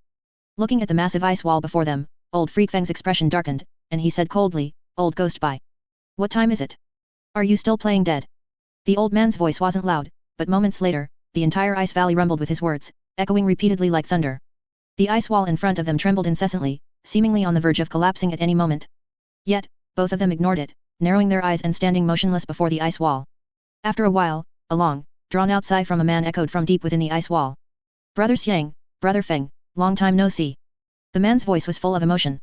"Indeed, Brother Bai, our last meeting was several hundred years ago, wasn't it?" Old Ghost Xiang also let out a long sigh, expressing his helplessness with emotion. As they spoke, both seemed somewhat wistful. "You two can stop now." Old Freak Feng glared at Old Ghost Xiang and said in an unfriendly tone, "Old Ghost Bai, what's this about old demon whose demise? Can you confirm it?" The man's voice sighed, "Of course. Brother Feng, have you forgotten that Brother Hu and I each hold a primordial spirit token of the other?" Shortly after Brother Hu entered Kunwu Mountain, his primordial spirit token shattered. At first, I couldn't believe it. After all, in this human realm, it's not that there's nothing that can threaten us, but to say that someone could make Brother Hu perish directly without even having time to send out a distress signal, I didn't believe it either. So I used a secret technique to try and contact the Heavenly Demon Sect, and the result. The man's voice suddenly paused, carrying a hint of the lament of the rabbit dies, the fox grieves, and he said sadly, "Brother Hu didn't just perish, he even, his nascent soul completely dissipated, his soul flying away and spirit scattering." "That's impossible." Old Freak Feng subconsciously retorted. "If old demon Hu accidentally fell into a restriction in Kunwu Mountain, I could still believe that. But to be soul flying away and spirit scattering directly, without even a chance for his nascent soul to escape, this..." Halfway through his sentence, old Freak Feng's face turned ashen, unable to continue. He also knew that if the other party hadn't investigated thoroughly, he would never dare to utter such words. After all, the fact that an existence capable of obliterating nascent soul cultivators like them had appeared in the human realm was simply too terrifying. Old Freak Feng had been in the soul transformation stage for an unknown number of years, yet at this moment, he once again felt the terrifying sensation he had when his cultivation was low, needing to be cautious everywhere and on guard at all times. Old Ghost Xiang sighed silently, "It seems a terrifying fellow has indeed emerged from Kunwu Mountain. We old fellows must also be careful." Old Freak Feng's expression changed several times, looking grim. After a long while, he said, "Old Ghost Bai, how about this, you come out first, and we'll gather the other old fellows to see if we can discuss a plan. We can't let that demon who killed old demon who continue to stay in the human realm." From within the ice wall, a long sigh emerged. "Brother Feng, it's not that I, Bai, am unwilling to come out. If I, Bai, hadn't consumed a fire spirit date 3 years ago, I wouldn't need Brother Feng to suggest this, I would have already started gathering others myself." "Fire spirit date? You actually obtained such a spiritual item? Did you consume it raw?" The two old men's expressions changed drastically at the same time. "Indeed. If the fire spirit date isn't refined into a medicinal pill, its overbearing fire spiritual chi can forcibly ignite the magical power within my body. But the human realm is barren, and I truly couldn't find a way to refine it into a medicinal pill. I also didn't want to be trapped here for a lifetime, so I could only risk consuming this spiritual item, hoping to forcibly break through my cultivation technique's bottleneck with its overbearing spiritual chi. Both of you, I'm not unwilling to go out now, I can't go out. If I don't rely on the cold chi within this ice soul valley for suppression, the fire spiritual chi within the fire spirit date would have burned me to death already." The two old men exchanged glances, both showing sorrowful expressions. They weren't unable to understand their old friend's actions. If they had a choice, why would they be willing to mingle among low-level cultivators like clowns, constantly fearing that excessive use of magical power would lead to their demise? "Both of you, I am still trying to refine the fire spirit date. If I succeed, perhaps I can advance further. If I fail, then it is my destined calamity." With things said to this extent, the two found it difficult to say anything more and could only bid farewell and leave. "Brother Xiang." On the way out, old Freak Feng suddenly frowned and asked thoughtfully, "Don't you think old Ghost Bai's mood is a bit off?" "Of course it's off." Old Ghost Xiang sneered, "He and old demon who fought for half a lifetime, yet now that old demon who is utterly annihilated, he shows no reaction at all. There's likely something else going on here." Old Freak Feng's expression turned somewhat grim, and he couldn't help but curse under his breath, "What time is it? He's still hiding things from us. Humph. Other matters might not be so serious, but if it concerns the secret of ascension to the spirit realm, then it's different." Old Ghost Xiang's eyes gleamed, showing great shrewdness. "Let's go. We'll make a trip to 10,000 Demon Valley and meet old Demon Che." Old Ghost Xiang said with a sneer, "If I remember correctly, he also sent people there. That old monster probably knows something. Good. The two of us will go together, he won't dare not to speak." Old Freak Feng's gaze sharpened, and his escape lights suddenly sped up by 3 points. Chapter 867 Infant Cultivation Pill. Inside Ling Miao Garden, Han Li and Lu Yun's nervously watched the pill furnace in front of them, cold sweat gradually seeping from their foreheads. "Old Han, I'm telling you, I can't get a second Yin Jima, Yin Fungus Horse. If you dare to waste it furnace after furnace, I'll..." "Shut up!" Han Li snapped without turning his head, his own nerves exceptionally taut. To be honest, he wasn't confident either, but that didn't stop him from disliking Liu Yun's incessant chatter in his ear. A moment later, the pill furnace suddenly shone with a brilliant glow. A refreshing orchid-like fragrance, which invigorated the spirit upon smelling, permeated from the pill furnace. Han Li was slightly startled, then a look of surprise appeared on his face. He pointed forward, and the entire pill furnace instantly opened, with 4 green lights shooting out from within. Liu Yun's and Han Li quickly employed their respective methods, one released streaks of colorful light, while the other, with a single-handed grab, conjured a 5-colored giant hand out of thin air. Each of them intercepted 2 of the 4 green lights, quickly gathering them into their palms. The 2 lowered their heads to look, 4 thumb-sized medicinal pills appeared in their palms, each one verdant green and exuding a rich aroma. Liu Yun suddenly let out a sigh of relief. It wasn't that he didn't trust Han Li's alchemy skills, it was just, well, he just didn't trust Han Li's alchemy skills. Having seen this guy scrap medicinal pills furnace by furnace too many times, how could Liu Yun's not be afraid now that such precious items were in his hands? However, thankfully, everything went smoothly and didn't escalate into a bloody conflict. Liu Yun's carefully took out 2 exquisite jade slips, storing the 2 Peiying pills, infant nurturing pills, which made Han Li glance sideways at him. You are? Han Li slightly furrowed his brows, his gaze circling Liu Yun's twice, asking curiously, if I remember correctly, Dong Xianer and Wen Ziyu are still quite a distance from the nascent soul stage. Why are you so serious about giving the other Peiying pill, infant nurturing pill, to someone else? None of your business. Mind your own messy affairs. Liu Yun's rolled his eyes disdainfully, snorting as he said, you'd better think carefully about how to tell Nangong Wan about Ergu's matter. Don't think that one Peiying pill, infant nurturing pill, can just gloss over this, things aren't that simple in this world. Upon hearing this, Han Li immediately narrowed his eyes. Something's wrong. You're trying to divert my attention. Liu Yun's immediately felt a pang of annoyance, this scoundrel knew him too well. He wasn't as easy to fool as before. In his helplessness, Liu Yun's could only resort to being unreasonable. Are you leaving or not? If you don't leave, I'll contact my senior sister right now. I know all about your messy affairs. Hearing this, Han Li swept a narrowed-eyed glance at him, then got up and walked out of the residence. Only then did Liu Yun's breathe a sigh of relief. Seizing the opportunity when no one was around, he quietly took out a blue jade slip. It was the North Night Minor Extreme Palace teleportation array information he had obtained from Venerable Han Li. Several days later, Han Li returned to Ling Miao Garden. Seeing his beaming face, looking like a chimpanzee's in heat, Liu Yun's knew that this guy was completely captivated by Nangong Wan, the kind who would never escape her grasp in this lifetime. But this had nothing to do with Liu Yun's, so he was quite happy to watch the show. The two then entered the cultivation chamber and successively took the Peiying pill, infant nurturing pill. Refining this pill would take at least half a year, so the two naturally wouldn't delay any longer. Refining this pill a step earlier would be greatly beneficial for their future cultivation and facing enemies. Days passed, and unknowingly, more than half a year went by. The secret chamber remained quiet throughout. But in the Great Jin, an undercurrent was surging. Venerable Kimiao, the Grand Elder of the Heavenly Demon Sect, the leading sect of the demonic path, had fallen in Kunwu Mountain. This news, as if given wings by someone, spread at an extremely fast pace to every corner of the Great Jin. For a time, people's hearts stirred. Besides the eager anticipation of benefits, there was more of a sense of unease. In previous years, a late nascent soul great cultivator was almost a symbol of invincibility in the human realm, but in recent years, the late nascent soul great cultivators of the Great Jin seemed to be having a run of bad luck, falling one after another. If even such existences, almost at the pinnacle of the human realm, were powerless to protect themselves, then what would happen to everyone else? Just thinking about this answer was enough to send shivers down the spines of the nascent soul cultivators of the Great Jin. For a time, many nascent soul cultivators tacitly chose to shrink their territories, suspend conflicts, and return to their respective sects to cultivate their character and engage in arduous secluded cultivation. The entire Great Jin actually experienced a brief period of peace, no one dared to act rashly. And when most nascent soul cultivators disappeared from public view, the cultivators of the Great Jin suddenly discovered that the overall atmosphere of the Great Jin had improved considerably. The precious resources that would never have been available to them in the past began to leak out to them. Numerous merchant associations in the Great Jin welcomed a rare opportunity for development, the chances of many loose cultivators advancing greatly increased, and many small and medium-sized families also became active. Even the mortal court, which theoretically should not have been affected, quickly became clean and efficient, with continuous good news from various regions. Of course, this was most likely because the Ye family cultivators were all wiped out on Kunwu Mountain. The entire Great Jin entered a strange stage of rapid development in silence. And all of this had nothing to do with Liu Yun's and Han Li, who were in secluded cultivation. At this time, the two finally finished refining the Peiying pill, infant nurturing pill, and emerged from the cultivation chamber. Their faces glowed, both looking as if their cultivation had greatly advanced. They didn't waste any more time, but immediately prepared to start refining other medicinal pills. With Han Li's small bottle and the teleportation array to the outside world, refining more Jianjiun pill, was no longer a difficult task for the two of them.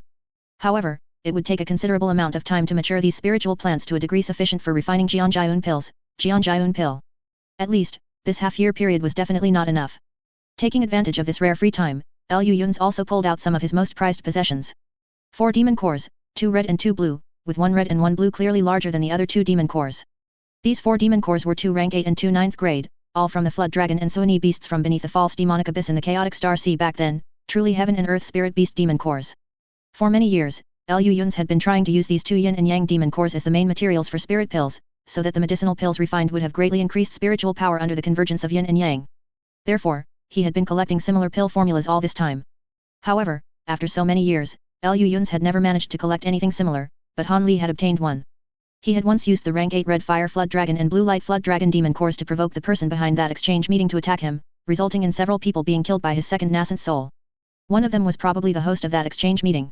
From his storage pouch, Han Li not only found the red fire flood dragon demon core he had sold but also obtained a pill formula that could use ice and fire attribute demon cores as main materials, allowing their yin and yang to converge and their effects to double.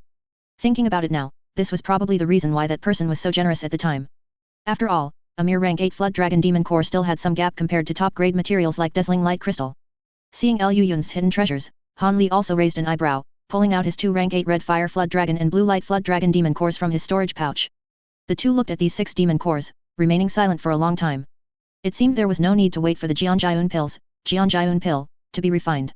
If all went smoothly, just the top grade medicinal pills refined from these demon cores would be enough to push both of them to the late nascent soul stage, and there might even be some left over. Chapter 868 Advancement to the late stage. To be safe, Han Li did not immediately use the 2 9th grade demon cores, but instead tried practicing with an 8th grade demon core first. Fortunately, Han Li had previously refined the more difficult Pei Ying pill, infant nurturing pill, so refining this spirit pill, named Yin Yang Qi transformation pill, was not too difficult. He effortlessly produced the finished product. After the yin and yang converged, the heaven and earth spirit beast demon cores, which were already far superior to ordinary demon cores, had their effects greatly enhanced, making the finished medicinal pill almost equivalent to a spirit pill refined from an ordinary level 10 demon beast demon core. Under the effects of the Yin Yang Qi transformation pill, their cultivation advanced by leaps and bounds. In just 3 years, they both successively cultivated to the peak of the middle stage nascent soul. They did not rush to attempt a breakthrough of their bottleneck. Instead, after carefully solidifying their cultivation, they took out the 2 9th grade demon cores. The Yin Yang Qi transformation pill refined using 8th grade demon cores had such an effect. The spirit pill refined from 9th grade demon cores would only be more powerful, providing a large amount of spiritual qi when they attempted to break through their bottleneck. Han Li did not disappoint these 2 rare demon cores. After half a month of preparation, he refined the even more powerful Yin Yang Qi transformation pill. They both re-entered the seclusion chamber and did not open the door again for a full 10 years. Time passed by little by little. As time flowed, the situation on the grassland gradually became unstable. After successfully preserving a large amount of vital forces and recuperating for several decades, the Mulan people, seeing the severely weakened Tuwa people, gradually began to contemplate returning to the grassland. On the Tianese side, after Wei Wui's passing, the Nine Kingdoms Alliance's strength was greatly diminished. Attacked by both the Heavenly Dao Alliance and the Righteous Path Alliance, it was already on the verge of collapse. Therefore, upon learning of the Mulan people's plans, the Nine Kingdoms Alliance joined the Mulan people's plan without hesitation, attempting to develop their influence on the grassland and stay far away from the disputes in Tianese. Other forces in Tianese were also suffering greatly. The reason was simple: a large number of cheap and effective magical artifacts, talismans, spirit pills, and even mass-produced magic treasures began to flood into the cultivator market of Tianese in batches. The traditional cultivation markets experienced for the first time what industrialization's dimensional reduction strike felt like. Under this price difference, many traditional cultivation forces gradually woke up, looking at the large swaths of industries in their homes that had been completely eliminated at some unknown point, and instantly felt a chill from head to toe. The Yu Kingdom and Yuanwu Kingdom did nothing. Merely the dimensional reduction strike of industrialized production directly caused severe damage to the entire cultivation force of Tianese. Almost as a matter of course, large amounts of spirit stones, spiritual materials, and even populations began to gather in the 2 kingdoms, driving unprecedented rapid development.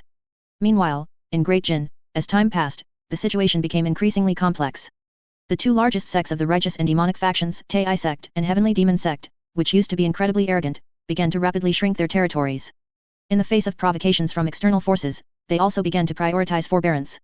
This left many people baffled. However, those who vaguely knew the inside story were not happy at all. They tacitly cooperated with the 2 major sects, began to shrink their territories, and tried their best to keep a low profile. In this situation, several sects that had been severely damaged took this opportunity to rapidly develop, even showing an aura of returning to their peak period. However, beneath this thriving surface, undercurrents were surging. Some even claimed to have seen the 2 Vice Valley Masters of 10,000 Demon Valley frequently appearing in Great Jin. High-level cultivators in Great Jin had already vaguely sensed that a major war was brewing. It remained to be seen who would have the courage to step forward first. However, these matters had nothing to do with Lu Yun's and Han Li, who were in seclusion. 10 years passed by quickly, and on this day, the door of the seclusion chamber finally opened. Han Li slowly walked out, his face shimmering with faint light, and the spiritual qi around him seemed both present and absent. At first glance, he appeared like an ethereal being. As soon as Han Li appeared, he saw Qing Li sitting cross-legged on the ground outside the residence, slowly absorbing spiritual qi. At this time, Qing Li had initially refined the nascent soul within her body and the demon core of the level 10 profound rock turtle. She had already reached the peak of a grade 9 demonic beasts, but was unfortunately stuck at a bottleneck. Although she still had a considerable amount of spiritual qi remaining in her body, it was not enough to support her breakthrough of the bottleneck. In her helplessness, Qing Li could only choose to slowly accumulate spiritual power until her internal spiritual power was sufficient, and then try to break through. As Han Li walked out of the residence, Qing Li also opened her eyes. After glancing at Han Li, she said, "Lu Yun's came out a few days ago. He said he was going to take care of something and told you not to wait for him." After saying this, Qing Li closed her eyes again and began to slowly absorb spiritual power. After a while, Qing Li suddenly widened her eyes, turned her head sharply, and looked at Han Li in shock. "You also broke through?" Qing Li exclaimed in disbelief. Han Li was stunned, then chuckled lightly and said, "Indeed, I finally successfully broke through to the late nascent soul stage." "You said also?" Lu Yun's also succeeded. Qing Li's lips were almost pursed into a straight line in distress, and she said dejectedly, "Yes. That scoundrel came out 3 days ago. This isn't right. Why are you two humans faster than me?" Han Li's mouth twitched uncontrollably, and he said helplessly, "You, a dragon, this speed of cultivation improvement is already too much. Don't forget, you are a species whose lifespan is calculated in tens of thousands of years. How can you compare your advancement speed with us humans?" Qing Li was so dejected that she almost collapsed to the ground, completely ignoring what Han Li was saying. Seeing her like this, Han Li also sighed helplessly, and casually took out a jade bottle from his storage pouch and threw it to her. Qing Li subconsciously caught it, looked at it up and down twice, and asked, "What is this?" "The remaining yin-yang qi transformation pill, refined from 2 9th grade heaven and earth spirit beast demon cores with ice and fire attributes. Didn't I owe you a 9th grade wind attribute demon core back then? The medicinal pills inside should be enough to compensate for it," Han Li said with a smile. This bottleneck breakthrough was unusually smooth. In just 3 years, Han Li, under the dual catalysis of the yin-yang qi transformation pill and the Jianjiayun pill, directly broke through the bottleneck and advanced to the late nascent soul stage.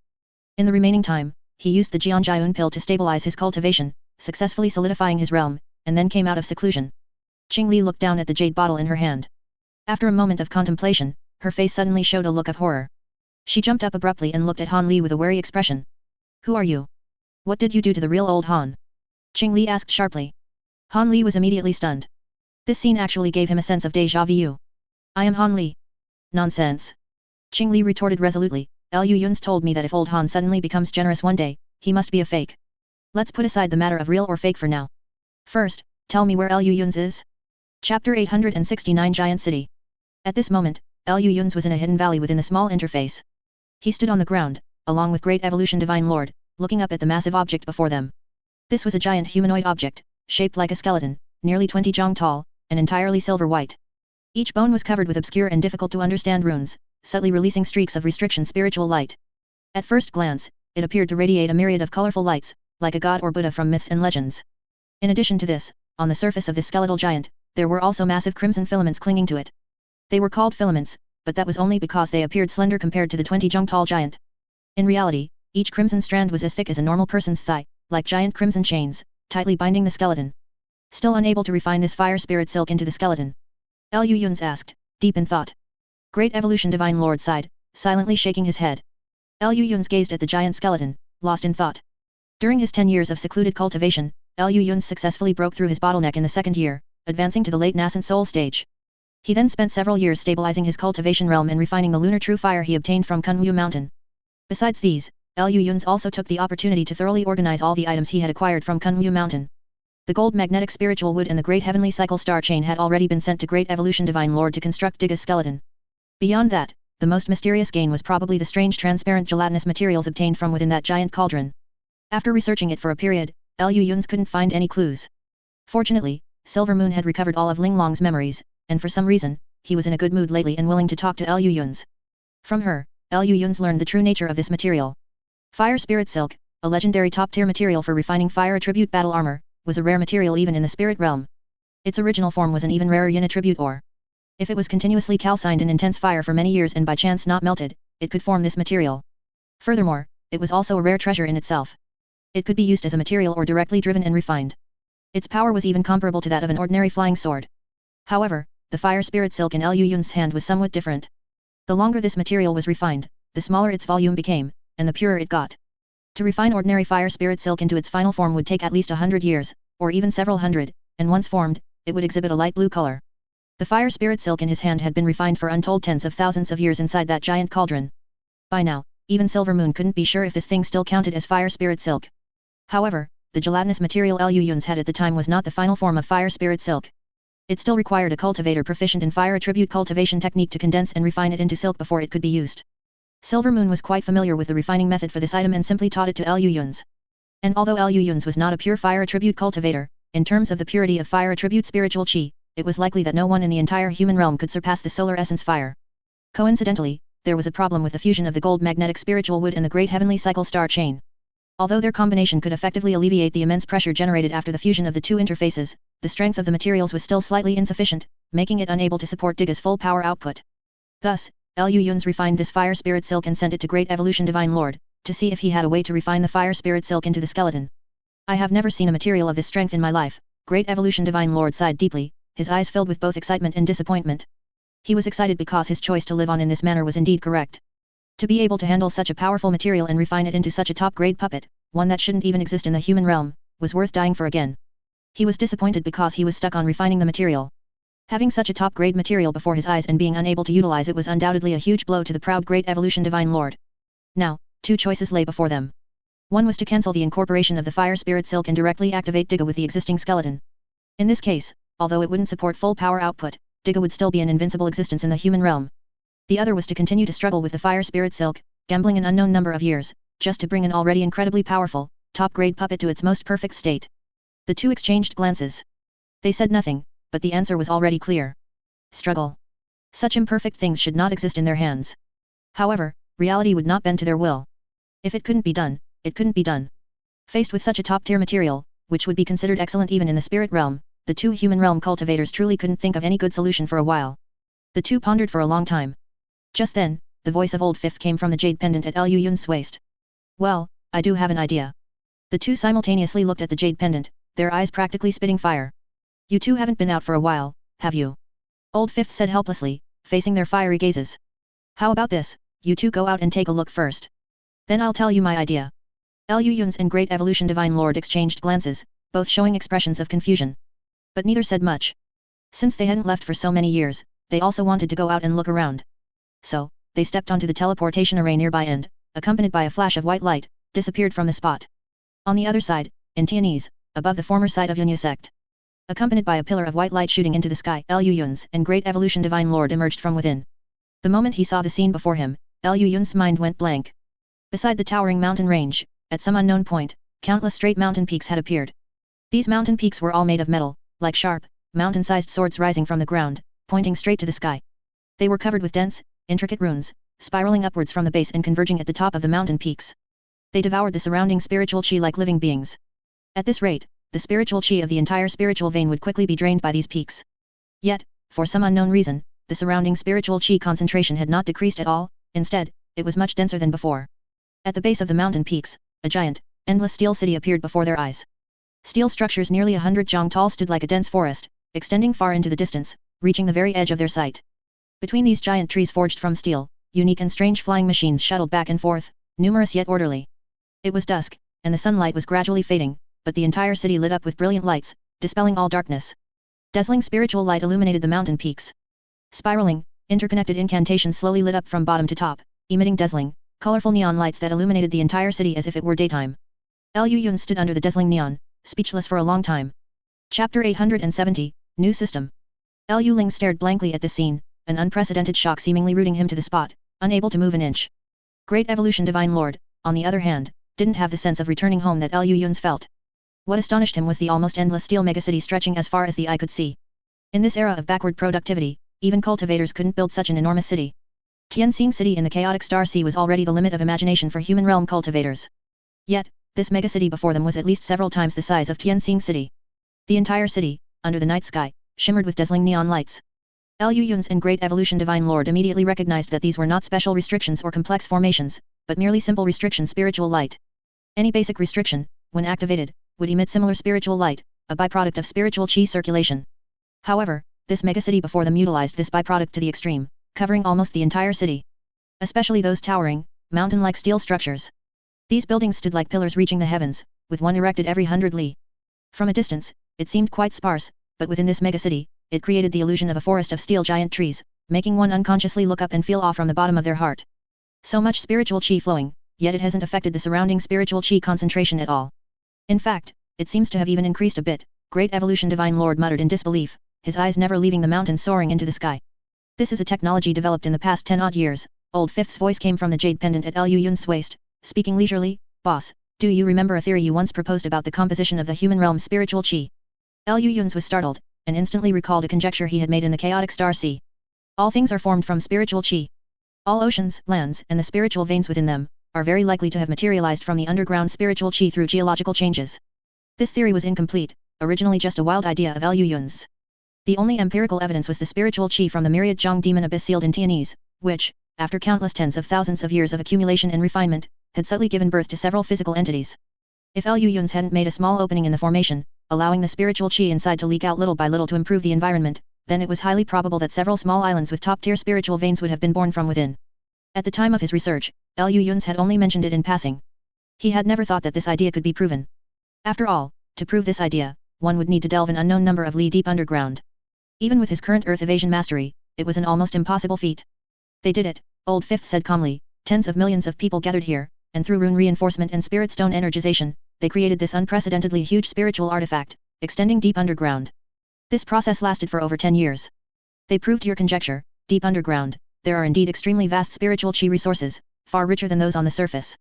They successfully utilized this resource, and on this foundation, built this megacity. This is just one of their many achievements over the past few decades. Besides this, there are many other quite terrifying results. Boss, you liberated their minds, liberated their bodies, and liberated their productivity. Tens of millions of people, who no longer have to worry about survival, gathered together, and every single person participated in social production. You unified their thoughts, laid all knowledge before them, allowing them to freely use, research, and share it. You might find it hard to imagine how many terrifyingly talented geniuses will emerge in such an environment, under such a large cultivation base. Boss, the problems we couldn't figure out don't mean others can't figure them out. Accompanying Old Fifth's voice, hundreds of lights illuminated the sky. Strange flying devices shot over one by one, stopping in mid-air, revealing the handsome, beautiful, or oddly shaped humans aboard. They stood up and uniformly bowed to Liu Yun's, shouting. Nightless City 3rd Research Institute, Researcher Su Cai. Nightless City 5th Research Institute Director Ye Changlin. Nightless City 11th Research Institute Researcher Pei Ji. 17th Research Institute Deputy Director Hu Yu. 8th Research Institute Director Zhou Jingwen. Hundreds of voices resounded throughout the starry sky. They simultaneously bowed to Liu Yun's, their bright eyes shining brilliantly under the night sky, like stars. Boss, I actually wanted to say this a long time ago, Old Fifth scoffed, and said calmly, your design was too wasteful. Diga's foundation is so solid, it should be able to become even stronger. It's time to give these cultivators, living in a feudal era, a small shock from the industrialized research system. Liu Yun's looked at the dense crowd in the air, a lump seemingly caught in his throat, leaving him momentarily speechless. Fortunately, Great Evolution Divine Lord spoke the words for him. My Deo lives on, I am not alone. Great Evolution Divine Lord looked up at the sky and burst into laughter. His laughter echoed far and wide, shaking the entire mountain range slightly. Liu Yun's also started to laugh. He looked up slightly, and the surrounding wind seemed to dance with his mood. Compared to cultivators who plunder everything and ultimately choose ascension, isn't this kind of system more to your liking? Liu Yun's asked softly. No one answered him, but everything before him had already given him the answer. Although this completely new system was still very nascent, it already had a preliminary prototype. The human realm's heavenly Deo might not have understood whether this system was good or bad for the human realm itself, but it was clear that he was very willing to give these people a chance to develop. Sir. From a distance, a soft voice drifted over. Liu Yun's turned his head and saw Wenxiyu standing in the distance, looking at him with some hesitation, seemingly wondering if she should approach. Liu Yun's looked back at the crowd, clapped Great Evolution Divine Lord on the shoulder, indicating that he would handle everything, and then walked towards Wenxiyu. What happened? Liu Yun's asked quickly. He knew very well that Wenxiyu would not disturb him unless it was a major issue that absolutely required his attention. Wenxiyu hesitated for a moment, then sighed deeply and said, Sir, those evil warding divine thunder jade talismans have a problem. Chapter 871 Testing. Wenziyu's words made Liu Yun's pupils suddenly constrict, and he instantly recalled what he had done before going to Great Jin. To completely destroy the foundation of the demonic path in Tianese, he released a large number of evil warding divine thunder jade talismans, using them as cheap consumables, showering them throughout Tianese. A mass-producible, top-tier thunder that could inflict immense damage on demonic path cultivation techniques, it destructively annihilated the soil in which the demonic path existed, forcing the remaining demonic path cultivators, led by old devil Yunlu, to leave Tianese and head to Great Jin. But in reality, that batch of evil warding divine thunder jade talismans was the only one ever sold. The biggest problem with this mass production mechanism for evil warding divine thunder was a sustainably oppressed, shape-shifting dragon that could wield the evil warding divine thunder and mass-produce jade talismans. That's right, he was talking about Qing Li. That entire batch of evil warding divine thunder jade talismans was full of Qing Li's blood and sweat. Liu Yun's had accumulated for over a decade before releasing a large number of evil warding divine thunder jade talismans in one go, completely destroying the breeding ground for the demonic path in Tianese. But after that, even if Liu Yun's talked himself hoarse, he couldn't make Qing Li risk her life like that again. After all, a jade talisman for several thousand spirit stones was essentially a loss-making venture. Liu Yun's had never thought of making spirit stones from it, he only wanted to completely eradicate the demonic path in Tianese. So after that, he never sold any more evil warding divine thunder jade talismans. The jade talismans currently circulating on the market all came from that initial batch. He had never thought there would be any problem with these evil warding divine thunder jade talismans. Had someone cracked the manufacturing process? If so, he would have to pay them a visit to learn more. The Mulan people and the Nine Kingdoms Alliance are preparing to go to war against the Tuwa people. Before that, they acquired a large number of evil warding divine thunder jade talismans and want to buy more from us. Wen Ziyu's face showed clear anxiety. She was only a core formation cultivator, and despite Liu Yun's selfless help, she had only recently reached the middle core formation stage, still a distance from the late core formation stage. Yet, she constantly had to face those nascent soul old monsters, which undoubtedly brought her immense pressure. Although Dong Xianer's arrival helped her share a lot of the burden, the joint visit from the Nine Kingdoms Alliance and the Mulan people still made her feel overwhelmed. Liu Yun's noticed this and silently squeezed her cold hand. The warm body temperature temporarily dispelled the pressure in her heart. Liu Yun's gently patted her hand and said, "It's all right, leave it to me. You and Xianer should rest for a while." Wen Ziyu slowly exhaled, as if a great weight had been lifted, followed by a strong sense of fatigue. Liu Yun's embraced her, gently patted her back, and sent her back into the small interface. The scenery within the small interface hadn't changed much, especially the mountain peak where they had made their home, it remained almost entirely the same. Dong Xianer was currently handling affairs within the interface with the help of a group of old fives. When she saw the two appear in the teleportation array, her face first showed joy, then she saw Liu Yun's and Wen Ziyu's intimate actions, and her entire face instantly turned cold. Liu Yun's fully understood Dong Xianer's reaction and naturally walked over to dismiss all the old fives. Just as Dong Xianer was about to get angry, Liu Yun's picked her up horizontally. "Put me down. Go hug your Ziyu. Don't try that. Don't think I'll forgive you every time. Let me go. Both of you stay away from me. Don't close the door." Humph. Due to policy reasons, 3,000 words are omitted here. 6 hours later, Liu Yun's walked out of the Immortal cave door on his own legs. With his profound cultivation at the late nascent soul stage, he successfully defended the dignity of Yunyusek's secret techniques. It's hard to say whether it was the late nascent soul stage or Yunyusek that was insulted this time, but Liu Yun's felt very good about himself. Apart from feeling a bit empty, everything was wonderful. However, after the emptiness, Liu Yun still had to deal with real-world problems. He raised his hand, looking thoughtfully at the jade slip in his palm. Undoubtedly, this was a test from the Mulan people and the Nine Kingdoms Alliance. No matter how deluded these people were, they couldn't genuinely believe that an absurd item like the evil warding divine thunder jade talisman could be mass-produced. So the purpose of this message was only one, to test Liu Yun's stance, or rather, the stance of Yu Kingdom and Yuan Wu Kingdom. In over a decade, these former mortals had completely become a colossal power entrenched in Tianese. The reason they hadn't truly fallen out with the cultivators yet was partly due to Liu Yun's existence, and partly because the withdrawal of the demonic path, which was most unfriendly to mortals, greatly delayed the sharp conflict between the two sides. But this did not mean that the conflict between other cultivators and mortals did not exist. Even if the mortals didn't care, the cultivators wouldn't sit idly by and watch their status be taken away. The Nine Kingdoms Alliance and the Mulan people probably saw this, which is why they chose to go to war with the severely weakened Tuwa people, attempting to hide in the grasslands before the conflict in Tianese completely erupted, and continue to be their high and mighty immortal masters. But all of this was predicated on Liu Yun's forces not interfering. Even if it was just indirect interference, secretly supplying the Tuwa people with some cheap talismans, magical artifacts, and the like, they wouldn't be able to withstand it. After all, a war between cultivators was absolutely beneficial to Liu Yun's forces. It was hard to say whether these people under Liu Yun's would take advantage of this opportunity to secretly stir up trouble, making the great battle more intense and causing more cultivators to die. To be honest, even Liu Yun's couldn't guarantee it. He was well aware that the development of Yu Kingdom and Yuan Wu Kingdom to this point, in addition to their original inhabitants, also involved a large number of outsiders who had undergone soul imprint transformation. The reasons that could make mortals leave their homes far behind and accept such an human transformation were only a few. Most likely, they were all related to hatred for cultivators. The reason they had endured until now wasn't because of the immense pressure Liu Yun's exerted, but because the method of economic warfare was so insidious, perfectly aligning with their desire for revenge against cultivators. Facing the Nine Kingdoms Alliance and the Mulan people who were trying to escape, it was hard to say whether these people would cause trouble. Liu Yun stroked his chin and pondered for a moment, then suddenly asked, "Old Five, can you control them?" "It's a bit difficult, but not impossible. It's just that the consequences might be quite severe." Old Five sighed, saying helplessly, "I see. Liu Yun's thought for a moment, then suddenly smiled and said, tell the Mulan people that we won't provide any weapons, but we can participate in the war. Chapter 872 Faint to the East, Attack in the West. When Liu Yun's decision reached the ears of the Nine Kingdoms Alliance and the Mulan people, the two major powers, which had been relatively calm, immediately exploded. Especially when that entire flying fleet arrived, everyone fell into silence. As soon as these half-human, half-ghost puppet people landed, they enthusiastically began preparing for a major battle. Originally, the two major powers didn't want to act so quickly, but now, being urged by these people, they had no choice but to move. The Tuwa people also swiftly made preparations at the border. Not only did all several major tribes migrate to the border, but two Tuwa divine masters personally guarded the frontier. It seemed a great war was about to erupt. While things were chaotic over there, Liu Yun's side was quite peaceful. Not only Diga's skeleton, but even the restrictions on its body, the fusion between various materials, and the efficiency of the fusion of the two small interfaces, pocket dimensions, were all dismantled and redesigned from scratch by hundreds of researchers and the Great Evolution Divine Lord. Liu Yun's was completely free, and taking advantage of the chaos on the Tianese border, which attracted everyone's attention, he prepared to quietly go to Great Jin. He had always been thinking about the teleportation arrays in the North Night Minor Extreme Palace.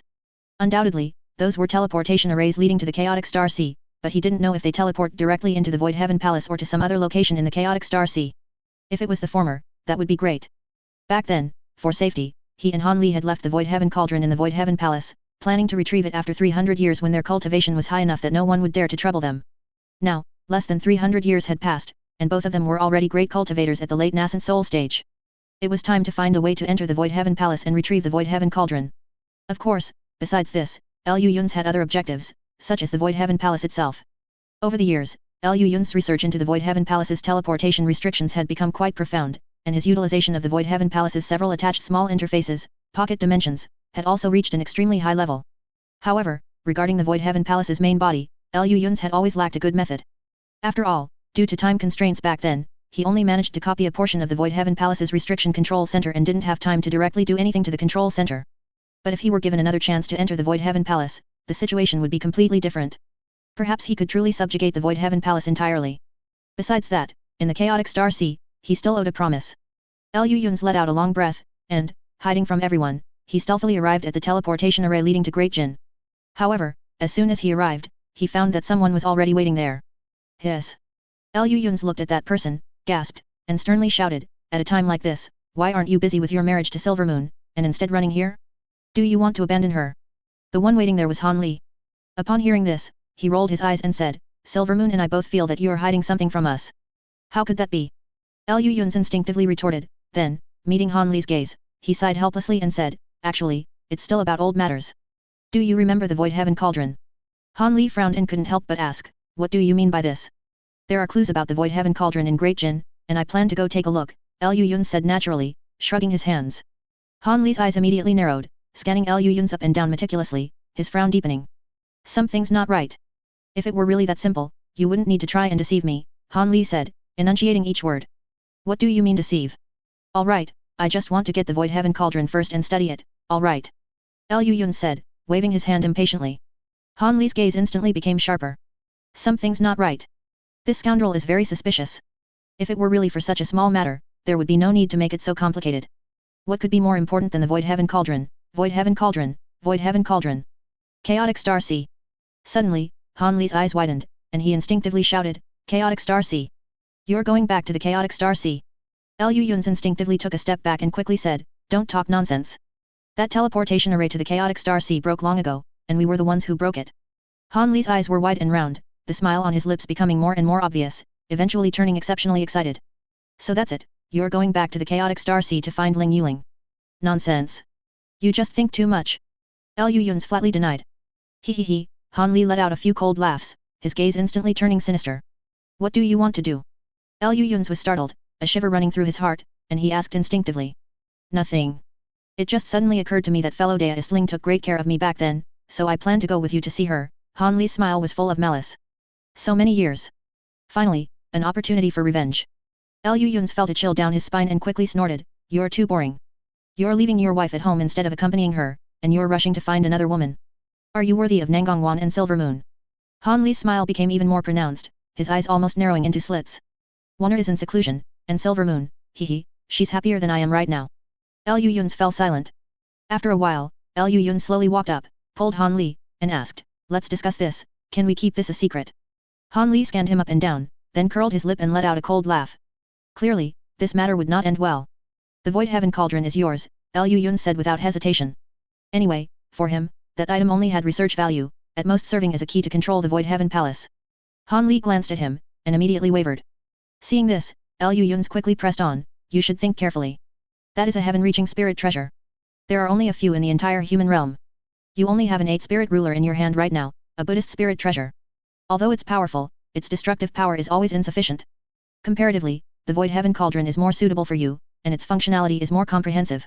Han Li's pupils began to tremble, he was wavering even more intensely. Liu Yun's breathed a slight sigh of relief and continued with renewed vigor, besides, leaving aside other things, for Silver Moon, that item's status is not just as simple as a heaven-reaching spirit treasure. You should at least bring this back so Silver Moon can reminisce about her spirit realm's former, I mean her grandfather. He was so used to being sharp-tongued that he almost blurted out his true thoughts. Han Li slowly took a deep breath and said, you should say less. Then what do you say? All right, but I'm going with you. Deal. Chapter 873 North Underworld Island. Great Jin, Shuang County.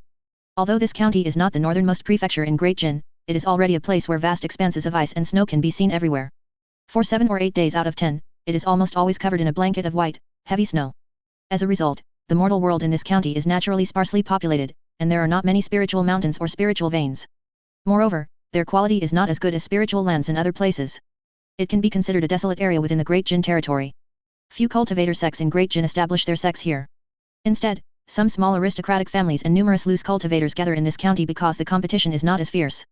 Despite the harsh environment, Shuang County is extremely vast, with an area that ranks among the top 5 of Great Jin's 36 counties. It is also rich in some well-known cold-attributed spirit medicines and materials. Most cultivators in this county also cultivate ice-cold attribute cultivation techniques, or rather, many cultivators who cultivate yin-cold cultivation techniques gather here to use the ice-cold chi of this place to advance their cultivation. Of course, if they were to fight cultivators who cultivate other attribute cultivation techniques here, they would certainly have a slight advantage. Speaking of which, both Tianese and the Chaotic Star Sea are mostly places where all 4 seasons are like spring. Neither Liu Yun's nor Han Li had ever really seen places like this, covered in ice and snow. So, when they arrived here, Han Li was still fine, but Liu Yun's instantly let loose. In the sky, a 5-colored escape light weaved through the air along an incredibly peculiar route, sometimes swiftly passing through large swathes of heavy snow, sometimes rushing into the clouds, shuttling back and forth, and occasionally plunging sharply into the snow. The more than 10 feet thick snow made Liu Yun's exceptionally happy. The regret of never having been to the north or seen snow in his previous life was now made up for. The two naturally encountered some other cultivators on their journey, but with their current cultivation, other cultivators would instantly flee into the distance as soon as they saw them from afar and swept them with their divine sense, not daring to even speak to them. In this way, the two flew for over half a month, unimpeded. However, before they could fly out of Shuang County, they suddenly detected something amiss in the air. Looking around, everything was still a hazy white. Between heaven and earth, heavy snow fell everywhere, as if all life had ceased. Yet, the two hovered motionless in the air. After a while, Liu Yun's let out a sneer and said, "Will you do it, or shall I?" As soon as these words were spoken, a white light suddenly shot out from the thick snow below. It fled into the distance without looking back. Han Li's hand moved slightly, and more than 10 golden lights immediately flew out from his sleeve, transforming into more than 10 golden streaks of light that pierced through the air like lightning. Seeing this, the white light instantly sped up by another 3 points. However, those more than 10 golden streaks of light merged into one in the air, instantly increasing their speed several times over. They flashed twice like lightning, instantly catching up to the white light. From within the white light, a strange shriek emanated, releasing dozens of white streaks of light. The golden streak of light flashed again, fiercely piercing through the encirclement of white streaks of light, directly penetrating the white escape light. Accompanied by a tragic cry, a white giant python, cut into 2 segments, hovered in the air. Liu Yun's went up and glanced at it, frowning slightly as he said, "Something's wrong. This 7th level demon beast was deliberately watching us."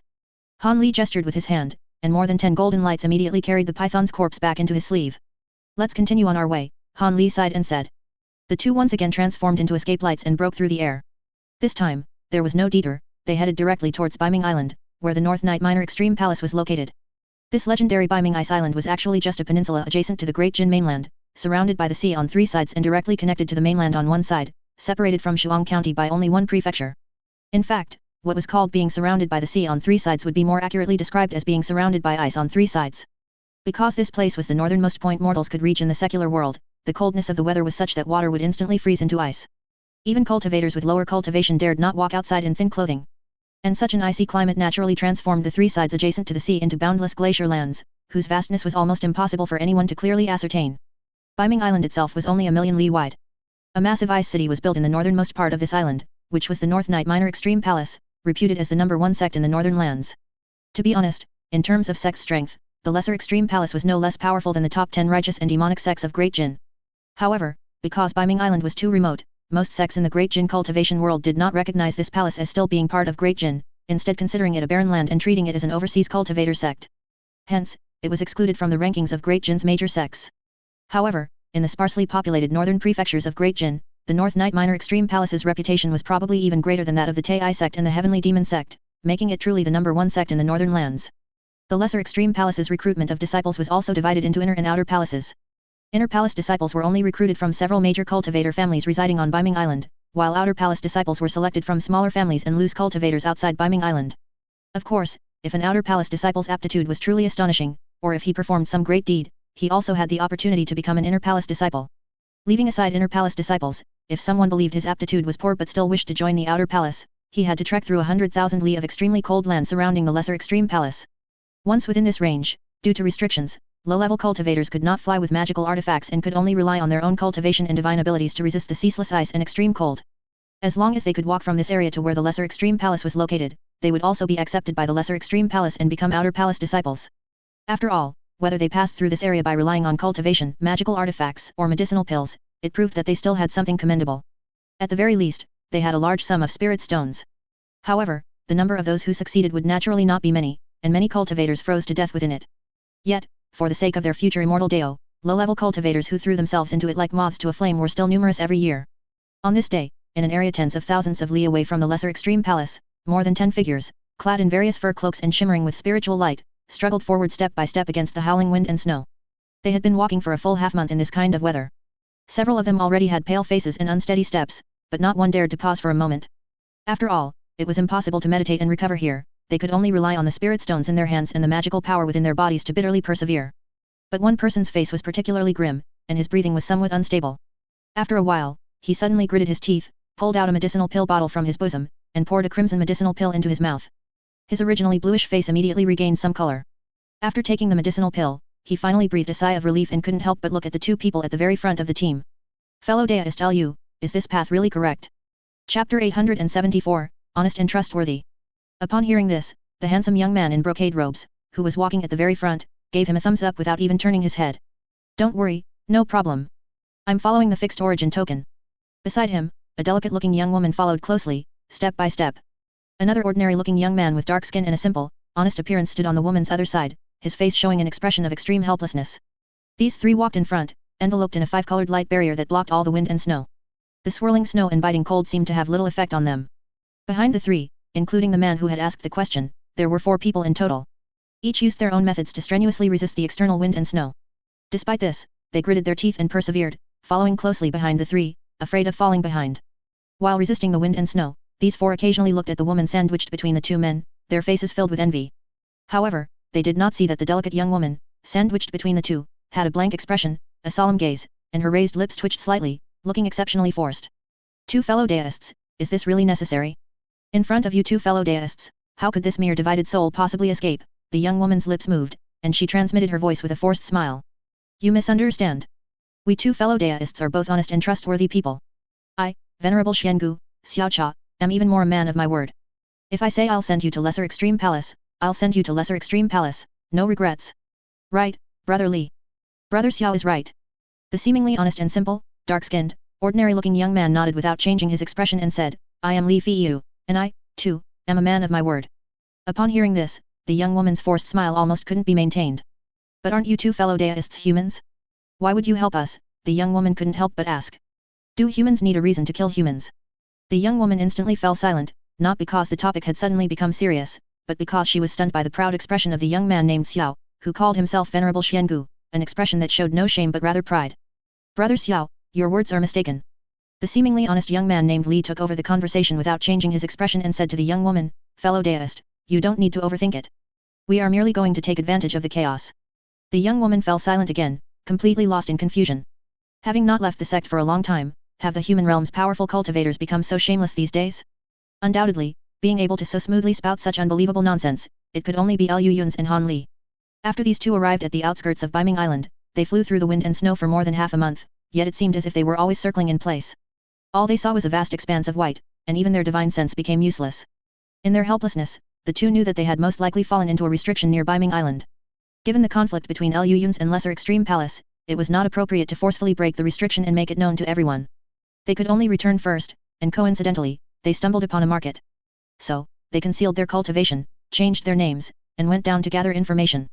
Only then did they learn that the depths of Biming Island were already within the range of Lesser Extreme Palace's forbidden Grand Array. This Grand Array used the famous exotic treasure of the cultivation world, the Mirage Stone, as its array eye. It could randomly deviate a cultivator's divine thought from their actual location. Those who didn't know this would never find Lesser Extreme Palace if they followed the direction indicated by their divine thought. Unless they first bought a fixed origin token at the market at the entrance of Biming Island. Only by following the direction indicated by this magical artifact would they not get lost. Although this fixed origin token was not a rare magical artifact, one had to have a clean background and a guarantor to purchase it from Lesser Extreme Palace's shop. Moreover, only 30 pieces were sold each year, and after 1 year, the magical artifact's effect would automatically expire. Fortunately, the shop owner was only a foundation establishment cultivator, and there was another core formation cultivator overseeing the market. With a single illusion from Silver Moon, the two immediately became direct descendants of a nearby small family. They effortlessly purchased a fixed origin token. However, they hadn't expected that when purchasing the fixed origin token, someone had witnessed the scene. Although this person's cultivation was low and they couldn't see Silver Moon's presence, nor did they know that the two had just cast an illusion, they had clearly seen the fixed origin token. Thus, as soon as the two left the shop, they were stopped by these 5 low-level cultivators, who very sincerely requested the two to lead them to Lesser Extreme Palace. For this, these 5 people even pooled 2,000 spirit stones. Originally, Lu Yun's and Han Li didn't want to cause trouble for themselves, but unexpectedly, among these 5 people, there was a divided soul of a shape-shifted demonic beast hidden. The two immediately became interested. While agreeing to the 5, they quietly controlled this divided soul, and from her, they learned the news that 10,000 Demon Valley and Binghai Yaeshao, IC demon beasts, had joined forces, preparing to attack Lesser Extreme Palace. From a human perspective, the two should have immediately captured this Yao beast divided soul and then promptly informed Lesser Extreme Palace to prepare. However, Lu Yun's pondered for a moment and then suddenly realized that the conflict between himself and Lesser Extreme Palace seemed to be much greater than the conflict between Lesser Extreme Palace and the Yao beasts. After all, having successively killed Lesser Extreme Palace's supervisory elder and grand elder and stolen 3 of Lesser Extreme Palace's most important sect-protecting treasures, this was not something that could be resolved with a simple, "I didn't mean it, next time we'll just laugh it off." Lu Yun's briefly put himself in their shoes and then realized that compared to the Yao beasts, Lesser Extreme Palace probably wanted to kill him even more. Although he and Han Li combined wouldn't fear them, this trip was to use the teleportation array.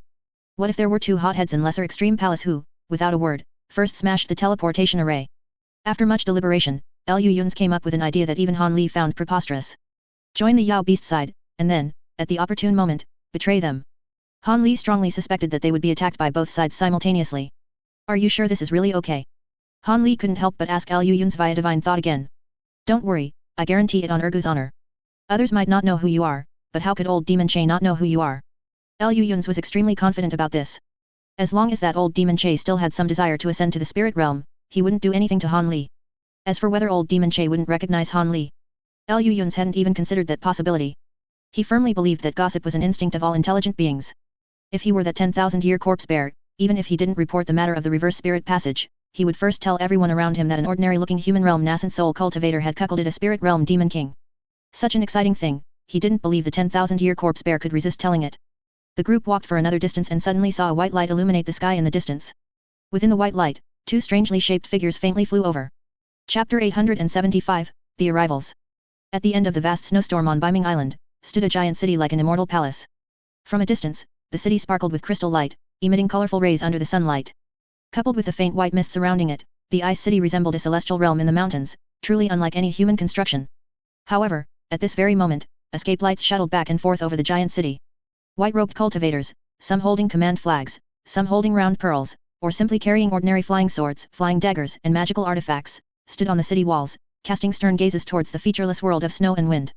Behind this city, stood an even larger mountain. This mountain was as straight as a colossal pillar reaching the heavens, its surface sparkling and covered by an ice layer of unknown thickness.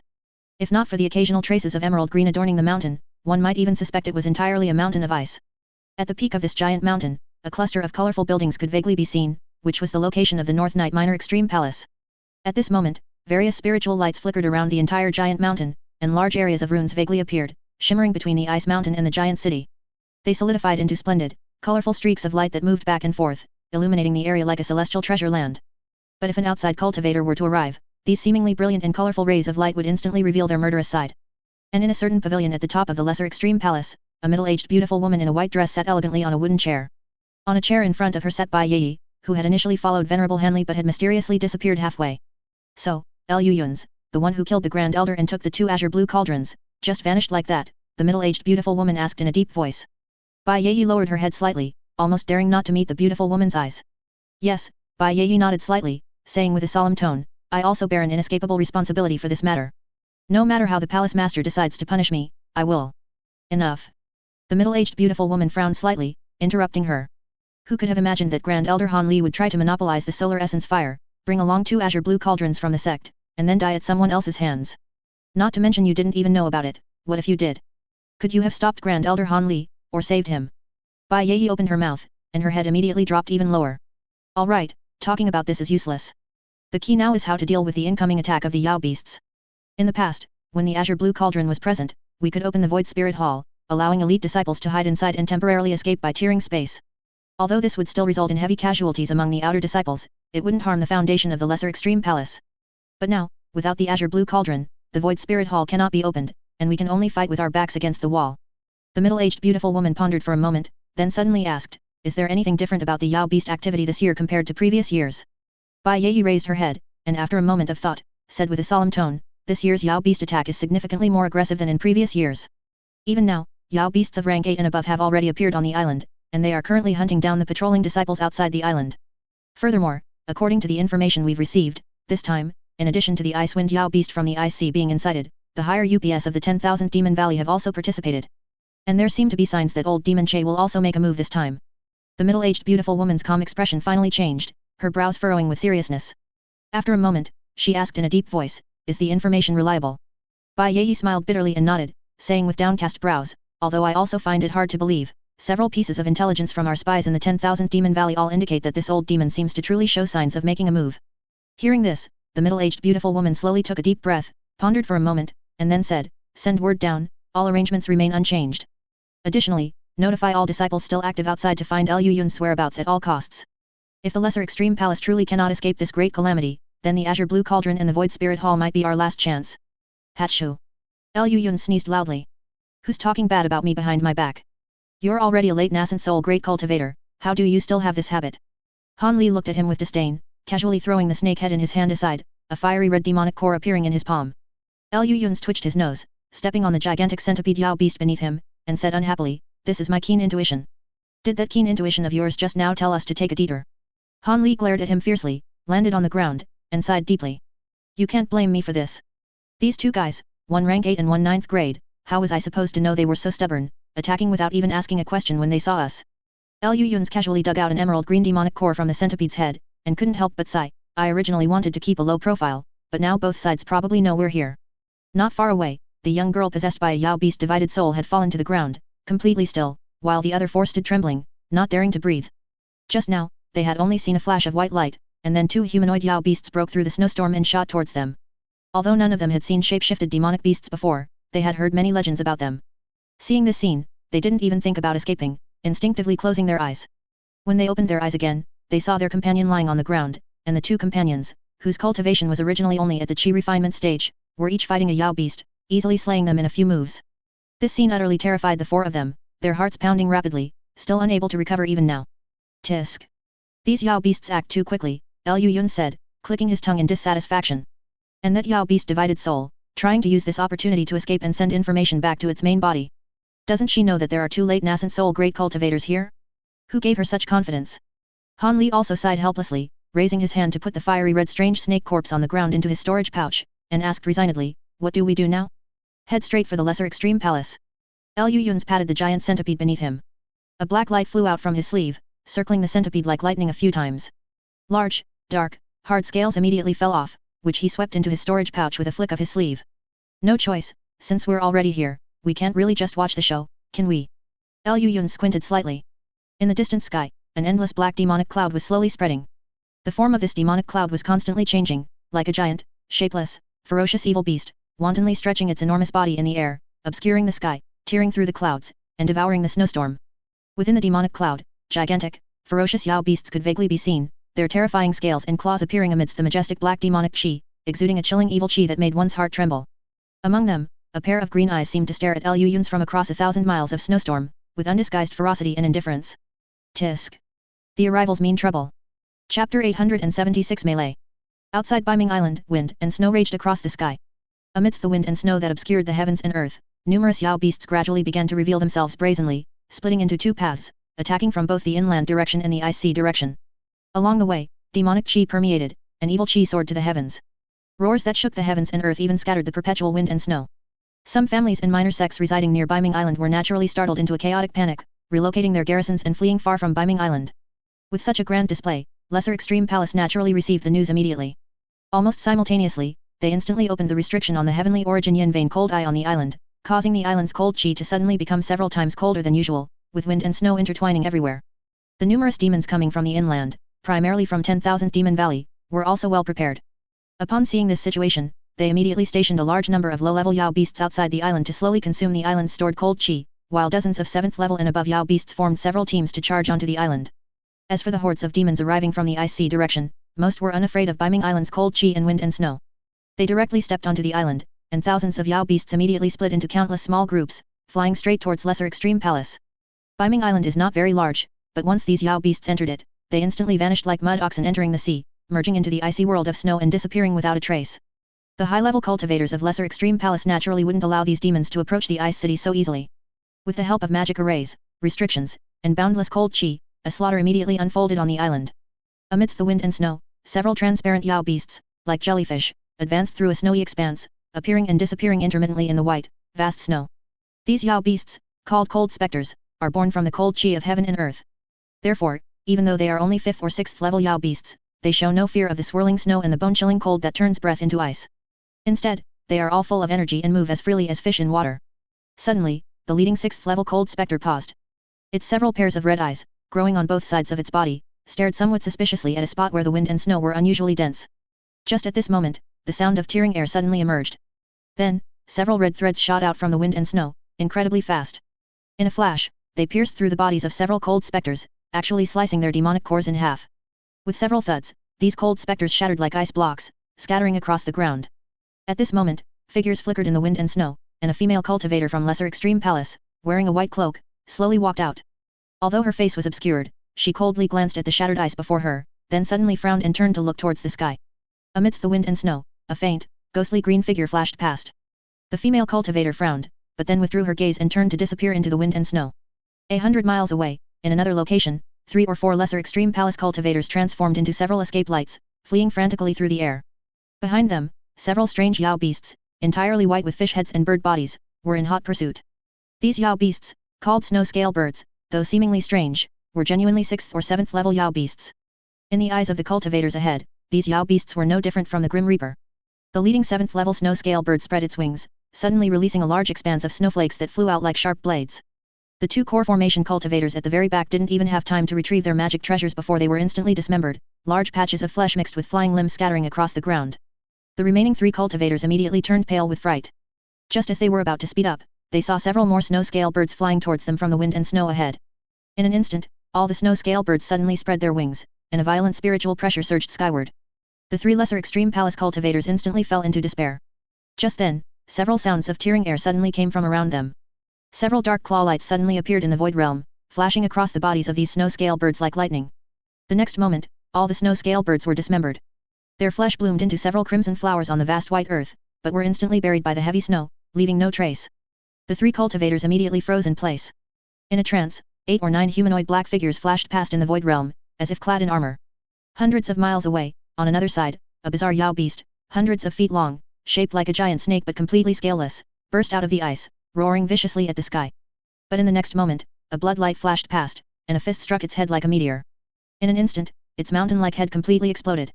Its massive, mountain range-like body collapsed to the ground, unable to rise again. The blood light dimmed, and a tall figure in dark battle armor flashed past in the air, then disappeared, leaving only a middle-aged man on the ground, his eyes wide with shock. In the sky, hundreds of white-plumed giant birds almost obscured the heavens, breaking through the wind and snow as they flapped their wings. Ice shards condensed around them, like a storm of ice rain, covering the sky and shooting down towards the ground. Hundreds of Lesser Extreme Palace cultivators were firmly suppressed. Any cultivator who showed even a slight weakness would be instantly pierced by the ice shards. The leading Lesser Extreme Palace elders gritted their teeth fiercely, their bodies shimmering with spiritual light. They were about to risk severe damage to their origin chi to break through the air and charge into the flock of birds, disrupting their formation. Just then, a giant-like existence suddenly appeared in the air. He wielded a huge wolf-tooth club, and streaks of bloody lightning bloomed from it, rapidly leaping across every giant bird, instantly transforming the entire sky into a crimson thunderous net. Thunder rumbled through, and hundreds of giant birds were turned into charcoal, leaving no bones. The giant-like figure glanced down, its hideous face covered in green bristles twisting, then it leaped into the void realm and vanished from its original spot. The leading lesser extreme palace elder on the ground stared with disbelief, muttering to himself, "A corpse king? Where did a corpse king come from?" Above the ice, a magnificent, giant crimson peacock spread its wings, and the crimson glow around its body transformed into a sky-filling rain of fire, instantly piercing through the ice layer and reducing a mountain-like giant beast beneath the ice to ashes. Amidst the wind and snow, a glass-like giant turtle opened its huge mouth, and deep purple light burst forth, transforming into several purple fire dragons, bearing their fangs and brandishing their claws, continuously circling the giant turtle, freezing large swaths of translucent flying fish that were swimming in the air. 100 miles outside Lesser Extreme Palace, a shape-shifting demon, almost identical to a human except for black carapaces covering its hands, fled in a panic. Behind it, golden threads suddenly shot out from the wind and snow, instantly piercing its body and quickly pulling it back. During this process, the shape-shifting demon transformed into a giant black pangolin-like Yao beast, then rapidly dissolved, finally becoming a yellow demonic core, which was swallowed whole by a 3-jong-long giant scorpion. The giant scorpion grumbled a few times, still somewhat unsatisfied, then spread its wings and transformed into a black streak of light, quickly disappearing into the wind and snow, heading straight for another Yao beast. Similar scenes were constantly unfolding across various parts of Biming Island. Initially, both sides were unaware, but as time passed, clues and intelligence gradually converged. Both the Yao beasts and Lesser Extreme Palace suddenly realized that a third force had intruded into the wind and snow, and was heading directly for Lesser Extreme Palace. Chapter 877 A mighty army presses in. Hundreds of miles away from Ice City, large groups of high-level Yao beasts all arrived at the same location and landed their escape lights on a small ice mountain. Ahead was the area covered by the Lesser Extreme Palace's protective array. Looking at the vast expanse of white, misty cold fog, all shape-shifted demonic beasts showed solemn expressions. These Yao beasts were clearly divided into two groups. One group had only 7 or 8 members, surrounding a tall and a short figure, an old man and a young child. The other group had nearly 20 Yao beasts, clustered around a slender silver-robed woman. Strangely, the smaller group of Yao beasts were all neatly dressed. Aside from their somewhat peculiar appearances, their demeanor and actions were no different from human cultivators. Moreover, their gazes towards the other group of Yao beasts carried a hint of disdain. The more numerous group of Yao beasts, on the other hand, all had fierce and sinister expressions. Most of them wore simple clothing made of fur, and some were even bare-chested. They carried weapons like swords, sabers, axes, and halberds, either on their backs or directly in their hands. Although they also had storage pouches made from beast hide at their waists, for some reason, they did not put these weapons inside. Each Yao beast in this group exuded a brutal chi, and their gazes towards the other group of Yao beasts were not at all friendly. These two groups of Yao beasts stood on opposite sides of the ice mountain's peak, their boundaries clearly defined, appearing to be utterly incompatible. If any cultivator passed by here and saw these two groups of Yao beasts, they would likely be scared into scurrying away with their heads in their hands. 20 to 30 shape-shifted demonic beasts of rank 8 and above, plus the old man, the young child, and the silver-robed woman, 3 Yao beasts of up to rank 10. Such a formidable force would be capable of overpowering most of the top 10 sects of the Great Jin's righteous and demonic factions, not to mention that high-level Yao beasts were inherently stronger than cultivators of the same stage. Among the Yao beasts, the old man in the black robe had a square, dignified face, bright, piercing eyes, and a full head of grey hair faintly tinged with green light, giving him an air of authority without anger. The boy, who appeared to be only 6 or 7 years old, had delicate features, like a celestial jade child, yet his eyes were slightly reddish, as if a layer of blood covered his pupils, though a faint smile always played on his lips. As for the silver-robed woman on the other side, she possessed an elegant demeanor and skin like snow, truly a peerless beauty of captivating charm. However, with just a slight shift of her gaze, the fiercely powerful high-level Yao beasts clustered around this delicate beauty all lowered their heads, not daring to look directly at her, each appearing fearful and apprehensive. "Fairy Feng, it seems this time, your subordinates have suffered considerable losses," the old man said with a chuckle, his gaze sweeping over the many Yao beasts behind her. A flash of evil chi flickered in the silver-robed woman's eyes. Her gaze circled the other group of Yao beasts, and she sneered, 10,000 Demon Valley seems to have suffered significant losses as well. Those familiar fellow deists haven't arrived yet, I presume they won't be able to. Upon hearing this, the black-robed old man's expression also turned grim. Ha ha ha ha. It seems the Lesser Extreme Palace is quite lively this time. This old man didn't come in vain. At this moment, the child suddenly burst into laughter. Although his appearance was youthful, his words were ancient, like those of a 70-year-old man, completely at odds with his appearance, extremely bizarre. The silver-robed woman glanced at the child and also smiled, saying, "This matter concerns ascension to the spirit realm, fellow deist, I'm afraid you couldn't afford not to come. Isn't fellow deist Feng here as well? I heard that 2,000 years ago, Fairy had already entered seclusion and would never leave Ice Abyss Island again," the child said with a smile, completely unbothered by the silver-robed woman's pointed remarks. The silver-robed woman's eyes flickered as she looked at the lesser extreme palace, shrouded by restrictions, and said with a cold glint in her eyes, "In the past, Fairy Ice Soul, before her ascension, used a great divine ability to freeze Ice Abyss Island for 100 years, forcing our lineage to give 3 points of deference to the cultivators of the lesser extreme palace. But now, so many years have passed, and it involves ascension to the spirit realm, so we may have no choice but to act. However, Brother Che, you've invested a great deal of effort in cultivating this incarnation. Aren't you afraid of suffering a loss if it's damaged?" The child, upon hearing this, let out a strange laugh before calmly saying, "This journey is of great importance. Who would have thought that the human realm's most likely surviving spatial node from ancient times would be located within the spatial rift torn in the void spirit hall of the lesser extreme palace? If I hadn't sent people to investigate multiple times and finally confirmed it, I wouldn't have acted rashly." The silver-robed woman nodded and said, "That's not surprising. It's likely that only within a spatial rift capable of accommodating a behemoth like the void spirit hall could a spatial node remain stable until now. Hehe. Yes, fellow Daoist Feng, our time is running out. If we hadn't used a secret technique to seal our true bodies to extend our lifespans, our time limit would likely have already arrived. Even so, it's merely burying our heads in the sand, it won't last much longer." The child first chuckled a few times, then his expression became serious, and he spoke in a grave tone. Upon hearing this, the silver-robed woman's expression also darkened, and a hint of confusion flashed in her eyes. "A few days ago, I received news from 5 Dragon Sea that the old monster Bai Lu has already passed away. He was also a descendant of a heaven and earth spirit beast, and likewise, he cultivated to major achievement since the ancient war. Normally, he would never use his true body unless his life was in peril. Yet, even so, he merely managed to cling to life until now, and he still couldn't escape returning to the reincarnation of heaven and earth." At this point, the silver-robed woman sighed abruptly and said softly, "If it is truly as fellow Daoist says, then the spatial node within this void spirit hall might be our only chance." A sharp glint flashed in the child's eyes, and he chuckled softly, "Fellow Daoist's words are exactly what I was thinking. However, fellow Daoist need not worry too much. In the past, our 10,000 Demon Valley attacked the lesser extreme palace alone several times, breaking through their ice city and forcing the human cultivators to retreat into the void spirit hall. As long as they dare to open the void spirit hall this time, with the help of fellow Daoist Feng's innate divine ability to tear space, we can also drive straight in and occupy the void spirit hall in one fell swoop." The child's voice inevitably grew excited, and the silver-robed woman's eyes also showed a fervent look. Clearly, they were unaware that the current lesser extreme palace had already lost the ability to open the void spirit hall. The only 2 keys capable of opening the void spirit hall were now in someone's possession. And this certain someone, quite obviously, had no intention of returning the items. Tisk tisk tisk. There are truly many Yao beasts here. Hundreds of miles outside the ice mountain where the Yao beasts gathered, Lu Yun's and Han Li concealed themselves, hidden amidst the swirling snow. One had white light flickering in his eyes, the other blue light, both clearly seeing the gathered shape-shifted demonic beasts. Behind Lu Yun's, the third and fourth stood suspended in the air, followed by the armored corpse king and 18 Tiando corpse puppets. The Li turtle and Hao Angbird floated above everyone's heads, faintly carrying the sound of ice and fire intermingling. The flying purple-striped scorpion king stopped beside Lu Yun's, chirping impatiently. And behind Han Li, the silver moon, who had already advanced to rank 8, stood with a smiling, restrained posture. The late nascent soul stage puppet held the 4-flame fan, silently suspended in the air. The lion rock beast let out an uneasy roar, glanced at the chirping flying purple-striped scorpion king, and silently moved closer to Han Li's direction. Amidst the swirling snow behind them, faint outlines of puppets appeared and disappeared. The 2 foremost puppets, one green and one red, resembled malevolent spirits, exuding powerful spiritual pressure no weaker than a peak middle stage nascent soul cultivator. If that group of Yao beasts was a formidable force that surpassed most of the 10 righteous and demonic sects of the Great Jin, then these demons, ghosts, and monsters following the 2 individuals were an irresistible, terrifying force that completely surpassed the Great Jin's 10 righteous and demonic sects. A full 10 late nascent soul great cultivator level existences, this force alone was enough to easily annihilate any one of the Great Jin's 10 righteous and demonic sects. And behind them, the army of over 100 puppets, the weakest of which were equivalent to middle core formation stage existences, was enough to make any sect feel despair from the bottom of their hearts. "Get ready," Lu Yun said with a smile, "let's go."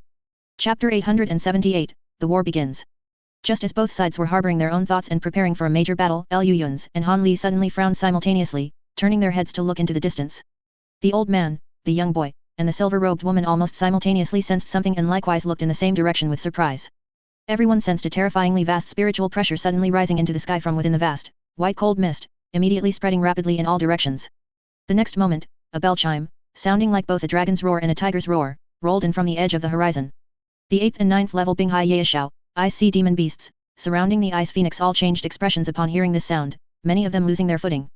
The shape-shifted demonic beasts from 10,000 Demon Valley, however, were unharmed and looked at the Binghai Yaeshao, Ice Sea Demon Beasts, with puzzled expressions. The silver-robed woman, being a 10th level Yao beast, was not bothered by the bell sound, but upon hearing it, she let out a voice filled with shock and anger. The sea-suppressing bell. Our Binghai race's clan-suppressing treasure. It truly fell into Fairy Ice Soul's hands back then. The old man and the young boy exchanged glances upon hearing this, a hint of surprise appearing on both their faces. However, the bell's effect on these 8th and 9th level Yao race of Binghai was clearly only momentary. After the group of Yao beasts, who had suffered a minor setback, released their demonic chi and conjured magic treasures to protect themselves, the bell's influence immediately diminished to its lowest. Aside from some dizziness, it was almost negligible. Liu Yun's was also somewhat surprised, but then, seeing the reactions of those Yao beasts, he suddenly realized something. His body flashed with black flames, and thousands of illusionary flame moths silently emerged from him, instantly disappearing into the void realm. Liu Yun's closed his eyes, silently sensing for a moment, then opened his eyes and chuckled. It seems Lesser Extreme Palace was well prepared. They just dispatched a large number of cultivators to slaughter the low-level Yao beasts of Binghai, and they've already achieved considerable results. Upon hearing this, Han Li's face immediately showed a thoughtful expression. After a moment, he said with a solemn tone, "It seems Lesser Extreme Palace was already prepared for a siege by Yao beasts. This battle still has a long way to go." Yunyu, standing behind Han Li, shook her head slightly upon hearing this. "Master, unless Lesser Extreme Palace has hidden soul transformation cultivators within, this great calamity cannot be avoided, no matter what." Everyone immediately looked at her in surprise, and Han Li quickly asked, "Why do you say that?" With Lesser Extreme Palace's foundation, even after several unfortunate encounters with Liu Yun's, it shouldn't be so easily destroyed, right? Yunyu lowered her head slightly, smiling helplessly. "Back then, no, Long Meng.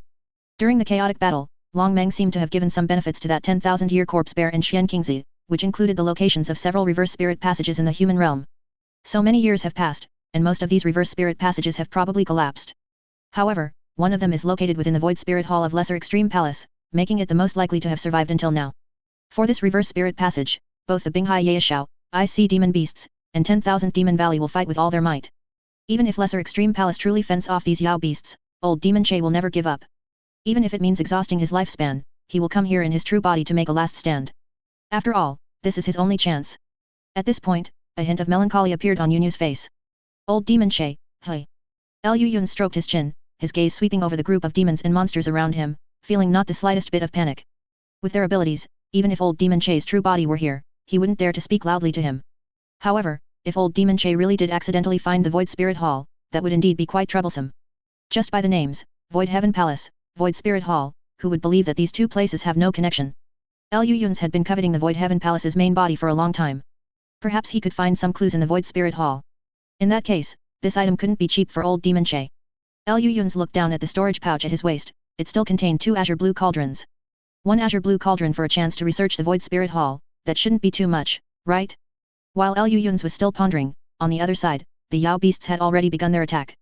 Among the many Yao beasts, the young boy chuckled, then opened his mouth, and a ball of black chi spewed out, immediately transforming into a hazy grey banner that appeared before him. The small banner was only 5 or 6 inches in size, enveloped by a hazy grey light. Despite its palm-sized banner face, it was teeming with phantom Yao beasts, as if countless monstrous creatures filled it. Yet, the banner was eerily silent, with no strange sounds emanating from it. 10,000 Demon Banner. Liu Yun's pupils constricted slightly at the sight, but then he suddenly frowned. As a heaven-reaching spirit treasure of the space element, the power of this 10,000 Demon Banner seemed much weaker than he had imagined. Even the Black Wind Banner from back then seemed far superior to this 10,000 Demon Banner. But then, Liu Yun's eyes flashed with white light, and he instantly understood everything. So it's just a clone. This old monster is quite cautious, Liu Yun said, smacking his lips. Han Li also breathed a slight sigh of relief beside him. The 10,000 Demon Banner, a legendary existence whose power was said to be no less than that of its main body, the Heaven Demon Banner, was already a genuine heaven-reaching spirit treasure. If such an item were to be deployed in its main body, controlled by old Demon Che's incarnation, that would indeed be quite a terrifying prospect. As the two's thoughts raced, the young boy suddenly rubbed his hands together, striking the banner with a grey magic incantation. Immediately, grey light flickered, and the small banner spun rapidly. The various Yao beast phantoms on it swayed wildly, appearing even more dense and innumerable. Seeing this, the silver-robed woman nodded, then gave an order. Immediately, the surrounding Yao beasts took to the air, some spewing clouds and mist, others conjuring their demonic artifacts and magic treasures. The old man also issued commands with an expressionless face. The Yao beasts from 10,000 Demon Valley likewise transformed into various escape lights, shooting into the sky and performing similar magic to control their treasures. For a time, demonic whines howled, almost covering half the sky. Seeing this, the young boy let out a burst of wild laughter, then his small face suddenly tensed, and he began chanting an obscure incantation. The 10,000 Demon Banner before him actually swelled rapidly in midair amidst the incantation. This chanting sound lasted for a full quarter of an hour.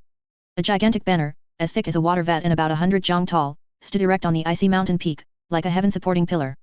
The Yao beast phantoms on this banner also appeared to be life-sized, circling and dancing on the banner face, eager to move. Go! The young boy let out a thunderous roar, urging the magic incantation in his heart.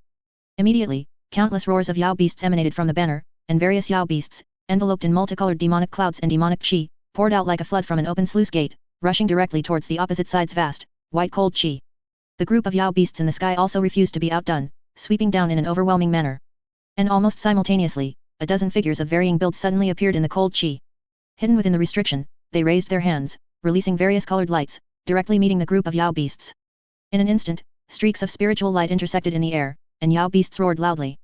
The sound of spiritual light exploding, mixed with the shrill roars of beasts, resounded between heaven and earth. However, despite the extraordinary divine abilities of these dozen figures and the formidable outer restriction, they gradually fell into a disadvantage against the overwhelming demonic phantoms. One by one, the phantom Yao beasts formed from demonic chi broke through the figures' blockade, crashing squarely into the restriction. In a flash, deafening explosions boomed. All the phantom Yao beasts directly self-destructed upon the restriction. Chapter 879 Invasion. Amidst the sounds of explosions, a grayish-white demonic chi rapidly spread over the light shield formed by the restriction. In an instant, the spiritual light on this restriction began to dim, and the pressure faced by the numerous Yao beasts suddenly eased. They began to free their hands and feet, wildly bombarding the greatly weakened restriction. For a time, divine abilities and magic treasures rained down like a downpour, overwhelmingly striking the restriction. The entire restriction, along with the ice mountain behind it, trembled slightly from the impact. Several more figures flew out from within the restriction and, together with the dozen or so people from before, fully resisted the attacks of the Yao beasts from outside. However, as the restriction grew weaker, the attacks of the numerous Yao beasts also grew stronger, until the silver-robed woman leaped into the air, her body radiating a brilliant silver light. A beautiful and dazzling giant beast, accompanied by blinding silver light, appeared amidst the swirling snow. It was a phoenix, pure white and flawless. Its body was only about 10 zhang long, not particularly large among Yao beasts, but it possessed an innate aura of beauty, elegance, splendor, and brilliance. It seemed that every descriptor of beauty in this world could be applied to this ice phoenix. It spread its wings, and accompanied by the blinding silver light, the swirling snow instantly paused. The next moment, the vast expanse of flying snow was forcibly driven away by an unknown power. The wind stopped, the snow ceased, and the world fell silent. At this moment, it was as if all sounds had vanished, leaving only that beautiful exotic beast, seemingly from primeval antiquity, looking up and letting out a phoenix cry that pierced the 9 heavens. The next moment, a layer of misty white cold flames ignited on its body. The ice phoenix shook its wings, and large swaths of white cold flames shot out, like a rain of fire that froze the heavens and earth, striking the restriction. The figures within the restriction tried to block them, but whether it was spells, divine abilities, magic treasures, or ancient treasures, as soon as they touched the white cold flames, they would be instantly frozen, directly turning into shattered ice fragments and dissipating into the air. For a time, the giant restriction trembled wildly. The boy seized this opportunity, laughing as he activated the 10,000 demon banner. Several times more Yao beast phantoms than before instantly surged out, solidifying in the air, and pounced like a raging tide towards the already tottering restriction. The entire restriction instantly trembled even more violently, and finally, with a crisp cracking sound, the entire light shield suddenly flickered and instantly cracked open. Dozens of shape-shifted demonic beasts let out excited roars, and even the Yao beasts in the 10,000 demon valley stopped imitating humans, roaring similarly as they pounced towards the lesser extreme palace. The foremost defensive line was instantly torn apart. The boy laughed and, along with the old man and the ice phoenix beside him, transformed into 3 escape lights and rushed into the lesser extreme palace. In the distance, an even more resonant and chaotic chorus of beast roars faintly echoed across the sky.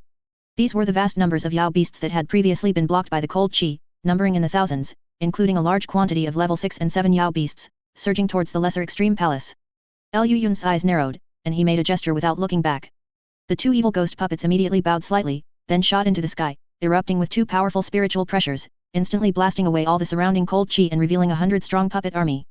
7 or 8 golden-furred giant ape puppets bared their fangs, their fur shimmering with golden light, their thick arms braced on the ground, their 10 zhang tall bodies like the mountain-moving giant apes of myth and legend, displaying an incredibly terrifying sense of power. Behind these golden-furred giant apes were nearly 100 middle-core formation stage giant turtle puppets and tiger demon puppets, interspersed with some eagle-headed puppets, all exuding powerful spiritual pressure no less than that of a core formation peak cultivator. Such an army was not too large for Liu Yun's, but for those Yao beasts, whose highest level was only 7 and who possessed little intelligence, it was an insurmountable chasm. Go! Stop them! At Liu Yun's command, 100 puppets immediately shot out, led by the 2 evil ghost puppets, fiercely pouncing on the tide of thousands of Yao beasts. Han Li glanced at him and couldn't help but ask, why do you have to say things out loud when you are clearly controlling them with divine sense? Because it makes me look cool. Liu Yun said without hesitation. Then he instantly transformed into an escape light and flew towards the interior of the lesser extreme palace.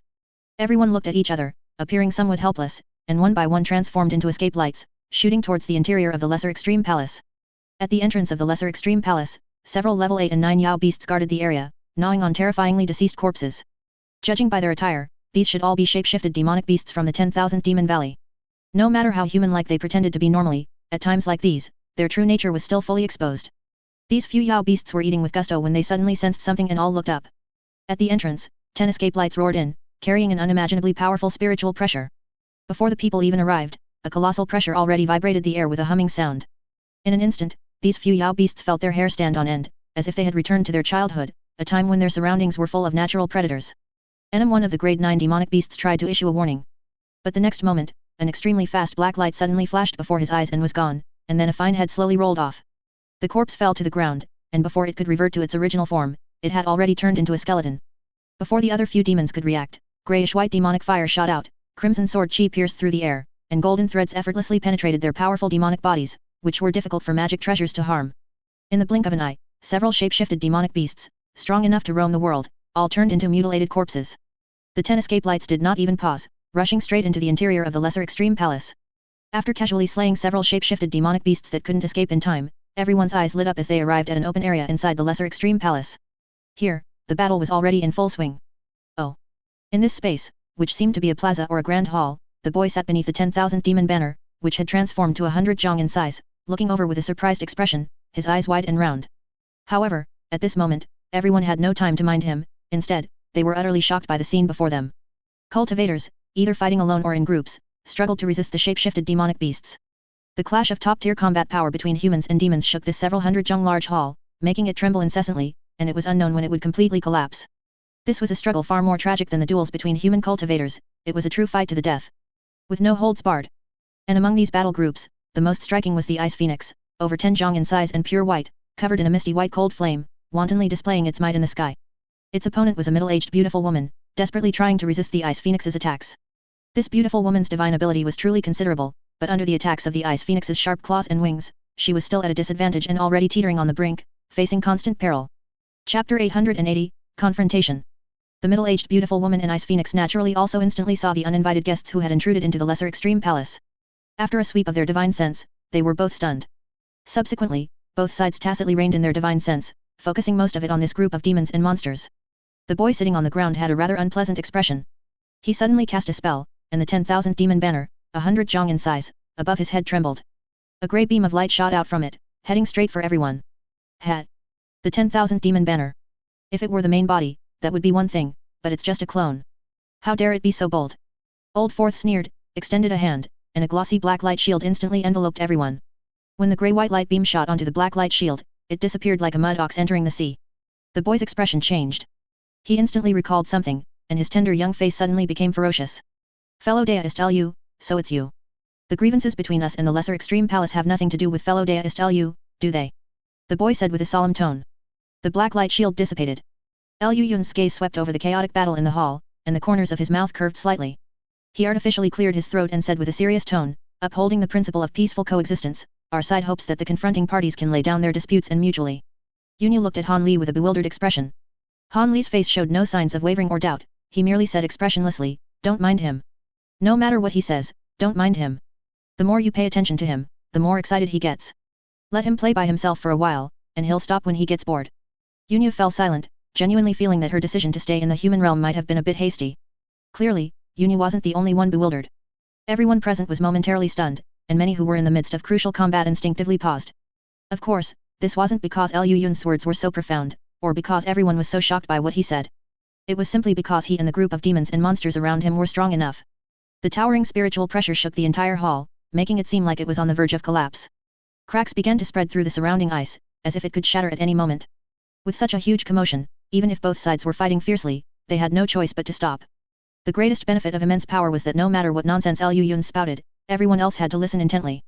The only unfortunate ones were the people around him, but fortunately, these guys were either not human or were Lu Yuns, so they had no objections. Old Fourth even started clapping along for Lu Yuns. In the sky, the Ice Phoenix spread its wings, forcing the middle-aged beautiful woman back. Then, its gem-like eyes instantly locked onto Lu Yun's position. It slashed its sharp claws through the air, directly tearing open a spatial rift in the void realm, and then flashed into it. The next moment, a spatial rift appeared beside the boy, and the Ice Phoenix's figure flew out. Its beautiful eyes glanced at the boy and asked impatiently, who is this person? He can make Senior Chase so wary.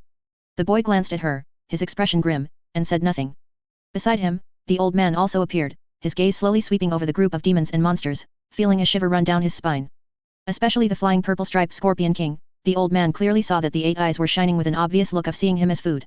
When was the last time he was treated as food by another Yao beast? As the old man's thoughts churned, he instinctively took half a step back. No one noticed his small movement.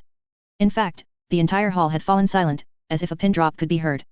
Cultivators and Yao beasts scattered, grouping together, watching this group of people with vigilance and fear. Liu Yun spoke some standard diplomatic rhetoric for a while, and seeing that no one responded, he immediately found it uninteresting. He pouted and stopped, then suddenly waved his hand backward. A 5-colored spiritual light shot out, directly flying out of the Lesser Extreme Palace. I still have a bunch of puppets under my command, currently intercepting the Yao beasts outside. I've already told them to stop, but if your Yao beasts aren't well behaved, then you can't blame me. Liu Yun rolled his eyes and waved his hand casually. The old man's expression suddenly changed, green light flickering in his eyes. His gaze seemed to cross 1,000 miles, seeing the puppet army blocking the front of the Yao beast tide. The old man immediately let out a long howl to the sky. The desolate and distant wolf howl instantly spread 1,000 miles away, and the fierce glint in all the Yao beasts' eyes simultaneously turned into fear, making them instinctively stop in their tracks. And those hundreds of puppets just stood there, motionless, like a natural city wall. Old Demon Che's boy incarnation's face was extremely grim. If only these demons and monsters had broken in, it would be unclear what they intended. But now, sending out a puppet army to block the Yao beasts, his stance was very clear. But unfortunately, old Demon Che simply didn't dare to act. With the formation on the other side, even his main body wouldn't fare well and would eventually be worn down to death, let alone this incarnation. Everyone, I came here this time to be a peacemaker. Seeing that no one was humoring him, Liu Yun's was too lazy to cause any more trouble. His expression became serious as he got to the point. The middle-aged beautiful woman, leading the Lesser Extreme Palace cultivators, stood far away on the other side. Upon hearing this, her eyes immediately sharpened, revealing a hint of sharpness. A peacemaker? This one is probably here to take everything. Senior Che, Liu Yun's cupped his hands towards the boy and said, regardless of age, cultivation, or seniority, you are worthy of being called senior. However, this junior has one thing I don't understand. With senior's cultivation, you have been transformed for who knows how long, and have had sentience for who knows how long, so why do you still act like a wild beast? The boy's mood had improved slightly when Liu Yun's called him senior, and his gaze had softened considerably. But upon hearing the latter half of the sentence, the corner of his mouth immediately curled up, and he sneered, are you saying I shouldn't have come to snatch it? Senior Che, let's be frank. You all have made such a grand display, all for the reverse spirit passage in the Void Spirit Hall. Liu Yun's was a bit helpless, but he continued, for Senior Che, the Lesser Extreme Palace is simply not important. To be honest, even if Senior killed all the cultivators of the Lesser Extreme Palace and occupied Biming Island, what good would it do? Can the Yao beasts of 10,000 Demon Valley adapt to this icy and snowy land? Will killing these people help Senior in the slightest with your ascension to the spirit realm? The thoughts in Liu Yun's mind became clearer and his voice became more confident. So, Senior Che, this junior doesn't understand.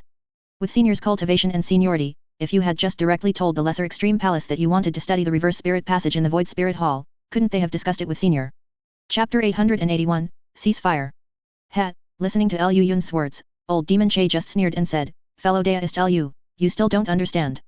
You say my actions are like those of a wild beast, but are your cultivators' actions any better than a wild beast's? How can others snore in one's own bed?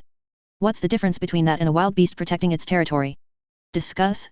Fellow Daoist, why don't you ask them who would dare let me step into this Lesser Extreme Palace? Liu Yun's gaze swept over the people of Lesser Extreme Palace, and he said with a smile, so, aren't we here now? Old Demon Che and everyone else were stunned.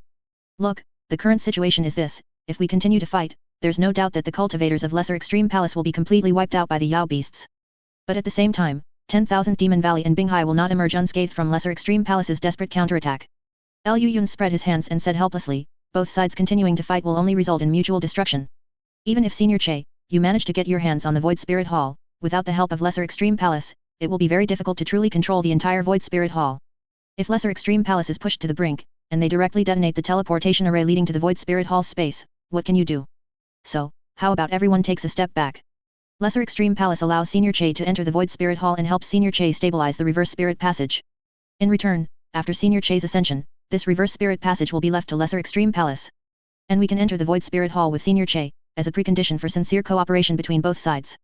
What do you all think of this idea? The people of Lesser Extreme Palace and the Yao Beast side both fell silent. Frankly, many Yao Beasts didn't want to retreat just like that. After all, while old Demon Che could indeed ascend to the spirit realm, the Yao Beasts under him wouldn't gain any benefits. As for Lesser Extreme Palace, allowing such a group of people into their main base was naturally something they were unwilling to do. But both sides had a common problem, the decision-making power was not in their hands. The only ones who could truly decide this matter were Liu Yun's, old demon Che, and... Then what about our Binghai, IC, clan? Fairy Eye Soul said with a cold voice. The karma created by Fairy Eye Soul back then. It's time to repay it now, isn't it? Liu Yun's glanced at her, pursed his lips somewhat helplessly, and asked, so what do you mean? Lesser Extreme Palace must pay the price. Fairy Bingpo's voice became incredibly sharp, as if she was about to act the next second. Liu Yun's, however, just dug his ear, with a hint of disdain in his eyes. Just tell me, what exactly do you want? Liu Yun's asked a bit impatiently. Liu Yun's knew these bastards too well. Every single one of them was a standard creature of self-interest. Revenge or gratitude-driven actions might occur, but these things were utterly insignificant in the face of true benefits. Now, old demon Che was clearly tempted, and Liu Yun's side had powerful martial suppression. Fairy Bingpo jumping out at this moment clearly meant she wanted a piece of the pie. The reverse spirit passage will be jointly researched by me and fellow deist Che.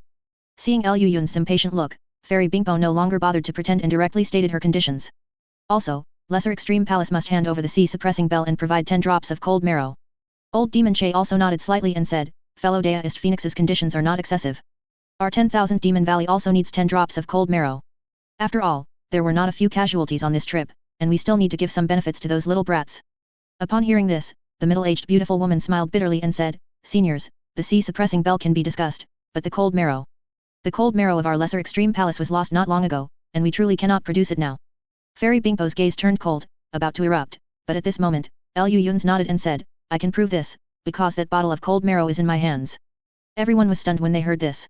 Liu Yun's even kindly took out the bottle containing the cold marrow, shook it around, and then put it back without changing his expression. Old demon Che's eyes flickered, and he asked in confusion, does fellow deist mean to provide this cold marrow on behalf of Lesser Extreme Palace? Their problem, why should my cold marrow solve it? These words were too reasonable, so much so that old demon Che didn't know how to respond. Fairy Bingpo then slowly took a deep breath and said, since that's the case, I can forego the cold marrow, but I must take the sea-suppressing bell. Additionally, after stabilizing the reverse spirit passage, Lesser Extreme Palace must allow the Yao beasts from our Binghai, IC, who break through to the soul transformation stage to use this passage. The middle-aged beautiful woman's brows moved slightly upon hearing this. After a moment of contemplation, she suddenly realized that this proposal seemed to also benefit Lesser Extreme Palace. Once the Yao beasts of Binghai, IC, break through to the soul transformation stage, they would become a huge threat to Lesser Extreme Palace. In comparison, happily sending them to the spirit realm was undoubtedly the best outcome. Old demon Che also slowly nodded and said, fellow deist Phoenix's words are reasonable. Our 10,000 Demon Valley is the same. The middle-aged beautiful woman breathed a slight sigh of relief. She had originally thought this would be a disaster leading to the destruction of their sect, but unexpectedly, things had taken a turn for the better. However, she gave a bitter smile and said to everyone, fellow deists. To be frank, the current Lesser Extreme Palace no longer has the ability to open the Void Spirit Hall. The 2 sect-guarding treasures originally used to open the Void Spirit Hall have already. As the middle-aged beautiful woman spoke, she looked at Liu Yun's. Everyone else's gaze also followed to Liu Yun's, and their expressions gradually began to turn strange. This matter is quite coincidental, Liu Yun's grinned, flipped his hand, and a miniaturized azure blue cauldron immediately appeared in his palm. This treasure also happens to be in my hands. Everyone was silent. They didn't know what to say. Anyway, swearing was definitely inappropriate in this situation. But this bastard was too much of a bastard. Everyone, if you don't mind, please let the other Yao beasts disperse first.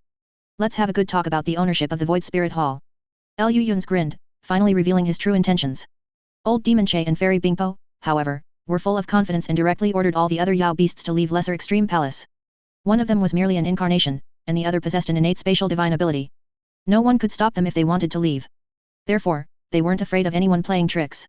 The few people discussed the details. After the general plan was proposed, everyone discussed it very smoothly. After all, Lesser Extreme Palace, as the host, had no say. The final decision was that Fairy Bingpo, Old Demon Che, the palace mistress of Zaiji Palace, and Liu Yun's group would enter the Void Spirit Hall to stabilize the reverse spirit passage. Of the 3 Void Spirit Halls, 2 would be allocated to the Binghai Yaeshao, IC Demon Beasts, and 10,000 Demon Valley. Within 100 years, these 2 Void Spirit Halls could serve as the residences of Fairy Bingpo and Old Demon Che. After 100 years, regardless of whether the 2 Yao beasts ascended to the upper realm through the reverse spirit passage, they would have to move out of the Void Spirit Hall, and other Yao beasts would then garrison it. After that, the reverse spirit passage would be jointly managed by Lesser Extreme Palace, Binghai, IC, and 10,000 Demon Valley. Each party would bear the responsibility of guarding the reverse spirit passage. At the same time, if any soul transformation stage existence appeared within any of the 3 parties, the other 2 parties would unconditionally help him ascend to the spirit realm. And after these 3 parties' interests were satisfied, Liu Yun's finally obtained the power he had longed for to research the restrictions of the Void Spirit Hall, plus the secret research materials from within Lesser Extreme Palace. a portion of which was directly passed down from Fairy Ice Soul herself. Chapter 882 The Void Spirit Palace. Although an agreement was reached verbally, in reality, none of the three parties had any trust in each other. A large number of shape-shifted demonic beasts remained outside the Lesser Extreme Palace, ready to invade again at any moment, and facing them, the cultivators of the Lesser Extreme Palace had once again organized their defenses, blocking the main gate. Between the two sides, the third brother, clad in black armor, sat on the ground like a 1,000-pound boulder, suppressing all the tension. The malevolent chi emanating from his body made the Yao beasts and cultivators standing at the very front weak in the knees, and for a time, no one dared to move an inch. Inside the Lesser Extreme Palace, however, the atmosphere among everyone was surprisingly friendly, especially after the middle-aged beautiful woman handed the sea-suppressing bell to the Ice Phoenix. Everyone immediately got along as if they were long-lost close friends. Old Demon Che, in a great mood, even offered guidance on everyone's cultivation, and with just a few words, he greatly inspired everyone present. He truly lived up to his reputation as an old monster who had lived from the ancient era until now. Of course, although everyone chatted animatedly, their steps were not slow at all. They talked and laughed with their upper bodies while walking quickly with their lower bodies, and they didn't even strain their backs. One could only say that profound cultivation was indeed good. Everyone almost walked side by side through this icy passage.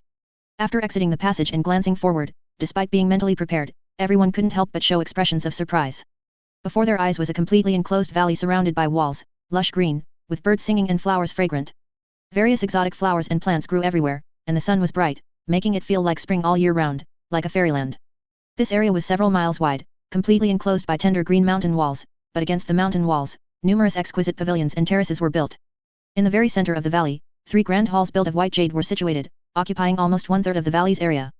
That is the Void Spirit Hall. Lu Yun's and Han Li exchanged glances and nodded simultaneously. These 3 white jade palaces, apart from their differing sizes, were identical in style to the Void Heaven Palace that appeared in the chaotic Star Sea.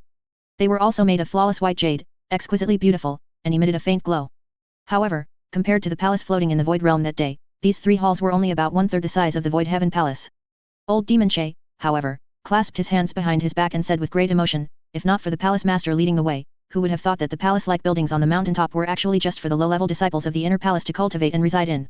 The true high-level disciples all live in this cold jade secret realm. It seems this must be the true location of the Lesser Extreme Palace. The middle-aged beautiful woman bowed her head slightly and said with a smile, Senior Che speaks the truth. The falseness between the two of them was almost choking even from several feet away, enough to cause a strong, even fatal, allergic reaction in anyone with a basic sense of morality and shame. Fortunately, none of those present possessed either of those things, so they all escaped unscathed. These 3 Void Spirit Halls appear to be just 3 buildings, but in reality, they are 3 small interfaces that can break through the Void Realm at any time. If the information Senior Che obtained is accurate, then the reverse spirit passage should be in one of these 3 Void Spirit Halls, the middle-aged beautiful woman said with a smile, silently looking at Lu Yun's. Lu Yun's raised an eyebrow, flipped his hand, and the azure blue cauldron immediately flew into the middle-aged beautiful woman's hand. To be safe, none of the 3 Void Spirit Halls are entered through their main doors. Instead, the azure blue cauldron is required as a key to open a passage elsewhere before one can enter. This azure blue cauldron is also a legacy treasure of our Lesser Extreme Palace. It was unfortunately lost before, but fortunately, fellow deist Lu generously helped, and I am deeply grateful. Seeing only one azure blue cauldron, the middle-aged beautiful woman's eyes dimmed slightly but quickly recovered. She thanked Lu Yun's with a smile. This scene surprised everyone, and they secretly praised this palace master as a remarkable individual. The palace master walked to the front, leading everyone around several buildings, and arrived at a stone door built into the mountain wall. This stone door was not very large, about 5 or 6 jong high, but it emitted a faint yellow light and flickered with runes, seemingly having a very powerful restriction placed upon it. Looking at the stone door, a complex expression flashed in the middle-aged beautiful woman's eyes. Then, with a wave of her single hand, the faint yellow light on it instantly extinguished. The door automatically opened, revealing a crystalline passage. The walls of this passage were all covered with a thick layer of frost, like the entrance to an ice cave. Everyone entered it, and after turning a few corners, they all felt the cold chi within the passage grow even colder, and it suddenly began to descend. Fortunately, everyone present was a cultivator of profound cultivation, and with their internal magical power circulating, they easily dispersed the cold chi. Everyone walked for a full tea's time. The surrounding temperature had almost reached the point where breath turned into ice. Finally, they reached the end of the passage, a hazy white hall. This hall was entirely constructed from a translucent jade stone. Its surface emitted faint cold light, and it was actually built from 10,000-year profound ice. Only the Lesser Extreme Palace could have such a grand scheme to find so much 10,000-year profound ice and construct a hall from it. Old Demon Che sighed slightly. The middle-aged beautiful woman's expression remained unchanged. She walked alone to the side, chanted incantations, and with a raised hand, a blue magic spell struck the azure blue cauldron. The azure blue cauldron immediately emitted a buzzing sound, radiating blue light. Its size rapidly shrunk, transforming into the size of a fist in an instant, suspended in mid-air. Beneath the cauldron, on the ground, a dark hole mysteriously appeared, and at the same time, a crystalline ice ladder slanted downwards, leading to an unknown destination. Seeing this, everyone frowned slightly. The previous passage had already descended very deep, and now it seemed they were going even deeper. Where were they going? The middle-aged beautiful woman clearly noticed everyone's apprehension and said with a calm smile, as the greatest and final trump card of the entire Lesser Extreme Palace, the Void Spirit Hall can only be opened by successive generations of Lesser Extreme Palace Masters when the palace is on the verge of great disaster and unable to repel enemies. To prevent previous elders of the Lesser Extreme Palace from secretly opening the Void Spirit Hall and causing irreversible events, the opening of the Void Spirit Hall has been set up to be extremely stringent. Her words did not clearly explain why the entrance to the Void Spirit Hall was set so deep, but everyone exchanged glances and nodded silently. Although not explicitly stated at this time, everyone present, except for the middle-aged beautiful woman, had already formed an alliance. If the middle-aged beautiful woman dared to play any tricks, they would immediately join forces to kill her. Seeing this, the middle-aged beautiful woman could only give a wry smile. Normally, opening the Void Spirit Hall would not be so troublesome, after all, it was an emergency retreat route, so how could there not be a quick entry method? However, that required having 2 azure blue cauldrons in hand simultaneously. And now, she could only obtain one. Chapter 883 The Transaction. Everyone descended the ladder and walked along an ice path. Whether intentional or not, everyone subtly surrounded the middle-aged beautiful woman, implicitly sealing off all her possible escape routes. However, the middle-aged beautiful woman seemed completely unaware, continuing to chat with old Demon Che beside her with a smile. After walking for the time it takes to eat a meal, everyone finally exited the ice path and emerged into an underground hall. This hall was constructed of ordinary green jade, appearing extremely ancient, as if it had existed for a very long time. However, at the end of the hall facing the crowd, there was not a wall, but a massive, milky white stone gate, 20 to 30 jong high. It was covered in layers of runes, magic arrays, and some unknown, strange patterns, and glowed with various colors of spiritual light. What surprised everyone even more was that a group of cultivators stood before the stone gate, numbering 16 or 17, each possessing nascent soul cultivation. Although most were in the early nascent soul stage, such a large quantity was still astonishing. Ice Phoenix and old Demon Che were utterly shocked. They never expected that Lesser Extreme Palace would still have reserves of strength after being jointly besieged by the Yao beasts from both sides. Junior brothers, prepare to open the seal, the middle-aged beautiful woman said calmly to the cultivators. None of the Lesser Extreme Palace elders raised any objection. They each took out a similarly styled jade pendant, offered it up into the air, and caused it to emit spiritual light of various colors. Bursts of incantations came from the mouths of the cultivators. Immediately, the jade pendants began to shine brightly, transforming into spheres of light, large and small. Driven by the incantations, these light spheres shot toward the same spot high in the air, then condensed, stretched, and deformed, manifesting a 5-colored female phantom image. The woman had a slender figure and blurry features, but her bright eyes sparkled, clear and cool like the stars in the sky, making her unforgettable. As soon as this phantom image appeared, all the Lesser Extreme Palace cultivators, including the middle-aged beautiful woman, bowed slightly toward it, their faces solemn and respectful. Old Demon Che and Ice Phoenix reacted differently. One showed a look of nostalgia and recollection, while the other's face suddenly twisted. A powerful spiritual pressure uncontrollably leaked from her body, vaguely transforming into burning white cold flames. Ice Phoenix's resentment toward this woman was so profound that merely seeing a phantom image caused her internal spiritual power to nearly spiral out of control. Fairy Ice Soul. Lu Yun's murmured to himself as he gazed up at the phantom image. He was extremely curious about this cultivator from the upper realm, whose movements spanned both Great Jin and the chaotic Star Sea, and who left behind a legacy in both places. Now was the first time he had seen her true appearance. While everyone was caught up in their emotions, the female phantom image, urged on by the group of cultivators, slowly flew toward the stone gate. With a puff, the moment the phantom image touched the stone gate, it instantly burst open, and the various spiritual lights vanished from the stone gate in a flash. The runic spiritual light on the massive stone gate began to fade, becoming plain and unadorned in the blink of an eye, containing not a trace of spiritual chi. At that moment, a sudden series of crackling sounds erupted in the void realm. Numerous jade pendants appeared from the top of the stone gate, dropping down lifelessly one by one. The cultivators of Lesser Extreme Palace swiftly beckoned, retrieving their jade pendants into their hands.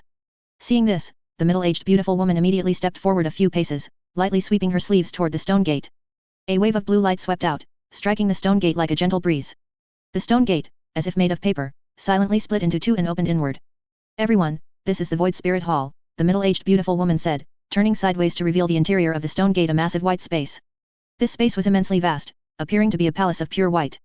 White stone pillars stood all around, carved with dragons and phoenixes, incredibly lifelike, like works of art. Everyone slowly walked inside, their gazes toward the surroundings filled with an unspeakable fervor. After a moment, old Demon Che was the first to calm down. He nodded placidly and said, "The intelligence only marks the approximate location of the reverse spirit passage. In other words, the reverse spirit passage could appear in any corner of the Void Spirit Hall. We still need to search carefully to determine its exact location." The middle-aged beautiful woman's expression did not change. She nodded slightly and said, "Senior Che speaks reasonably. Please feel free to look around. I hope we can find the location of the reverse spirit passage as soon as possible." Old Demon Che glanced at her, smiled, and nodded, saying, then I thank fellow Deist Lu. You all can search slowly, that has nothing to do with me, Liu Yun suddenly interjected. My mission is simply to stay here and ensure none of you turn hostile. The rest is irrelevant to me. However, Palace Master Lu, shouldn't you give me what you promised? The middle-aged beautiful woman nodded calmly and said, naturally. Fellow Deist Liu, please follow me. Those materials are also stored in a certain location within the Void Spirit Hall, we need to go retrieve them. Everyone exchanged glances. Fourth brother and Han Li remained where they were. Liu Yun's followed the middle-aged beautiful woman alone, passing through the massive white palace and walking along a long, narrow bluestone corridor. Liu Yun's recognized immediately that the architectural style of this bluestone corridor was almost identical to that inside the Void Heaven Palace. It could basically be confirmed that they were built by the same group, or even the same person. The middle-aged beautiful woman walked silently ahead. After a long while, when they had passed through most of the corridor and could vaguely see the light at the end, Liu Yun's finally heard her quietly ask, fellow Deist, do you truly believe old Demon Che and Ice Phoenix will keep their promises? Liu Yun's glanced at her, somewhat surprised, and asked helplessly, what does it matter whether I believe them or not? Old Demon Che's lifespan is approaching its limit, if he doesn't achieve ascension to the spirit realm, he doesn't have many years left to live. I don't believe you can't see that. As for Ice Phoenix, judging by her anxious demeanor, she probably doesn't have much time left either. Why, can't you even endure these few years? The middle-aged beautiful woman shook her head and sighed deeply. I am not worried about those two. I am worried about the 10,000 Demon Valley and the IC Demon Beasts. Fellow Deist Liu, since you haven't dealt with them much, you naturally wouldn't know. No matter how much they look like humans on the surface, they are beasts at their core. With old Demon Che and Ice Phoenix suppressing them, they naturally won't cause trouble. But once the lifespan of these two demons is reached, or they achieve ascension to the spirit realm, a major war between humans and demons will immediately break out within Lesser Extreme Palace. The current Lesser Extreme Palace cannot withstand a second major war. Liu Yun's gaze slightly sharpened. He swept his eyes over her and asked calmly, so? Therefore, I wish to make a trade with fellow Deist Liu. The middle-aged beautiful woman instantly stopped walking, turned around, and stared intently at Liu Yun's. I will trade the activation command for the Void Heaven Palace restriction for a single intervention from fellow Deist Liu in the future.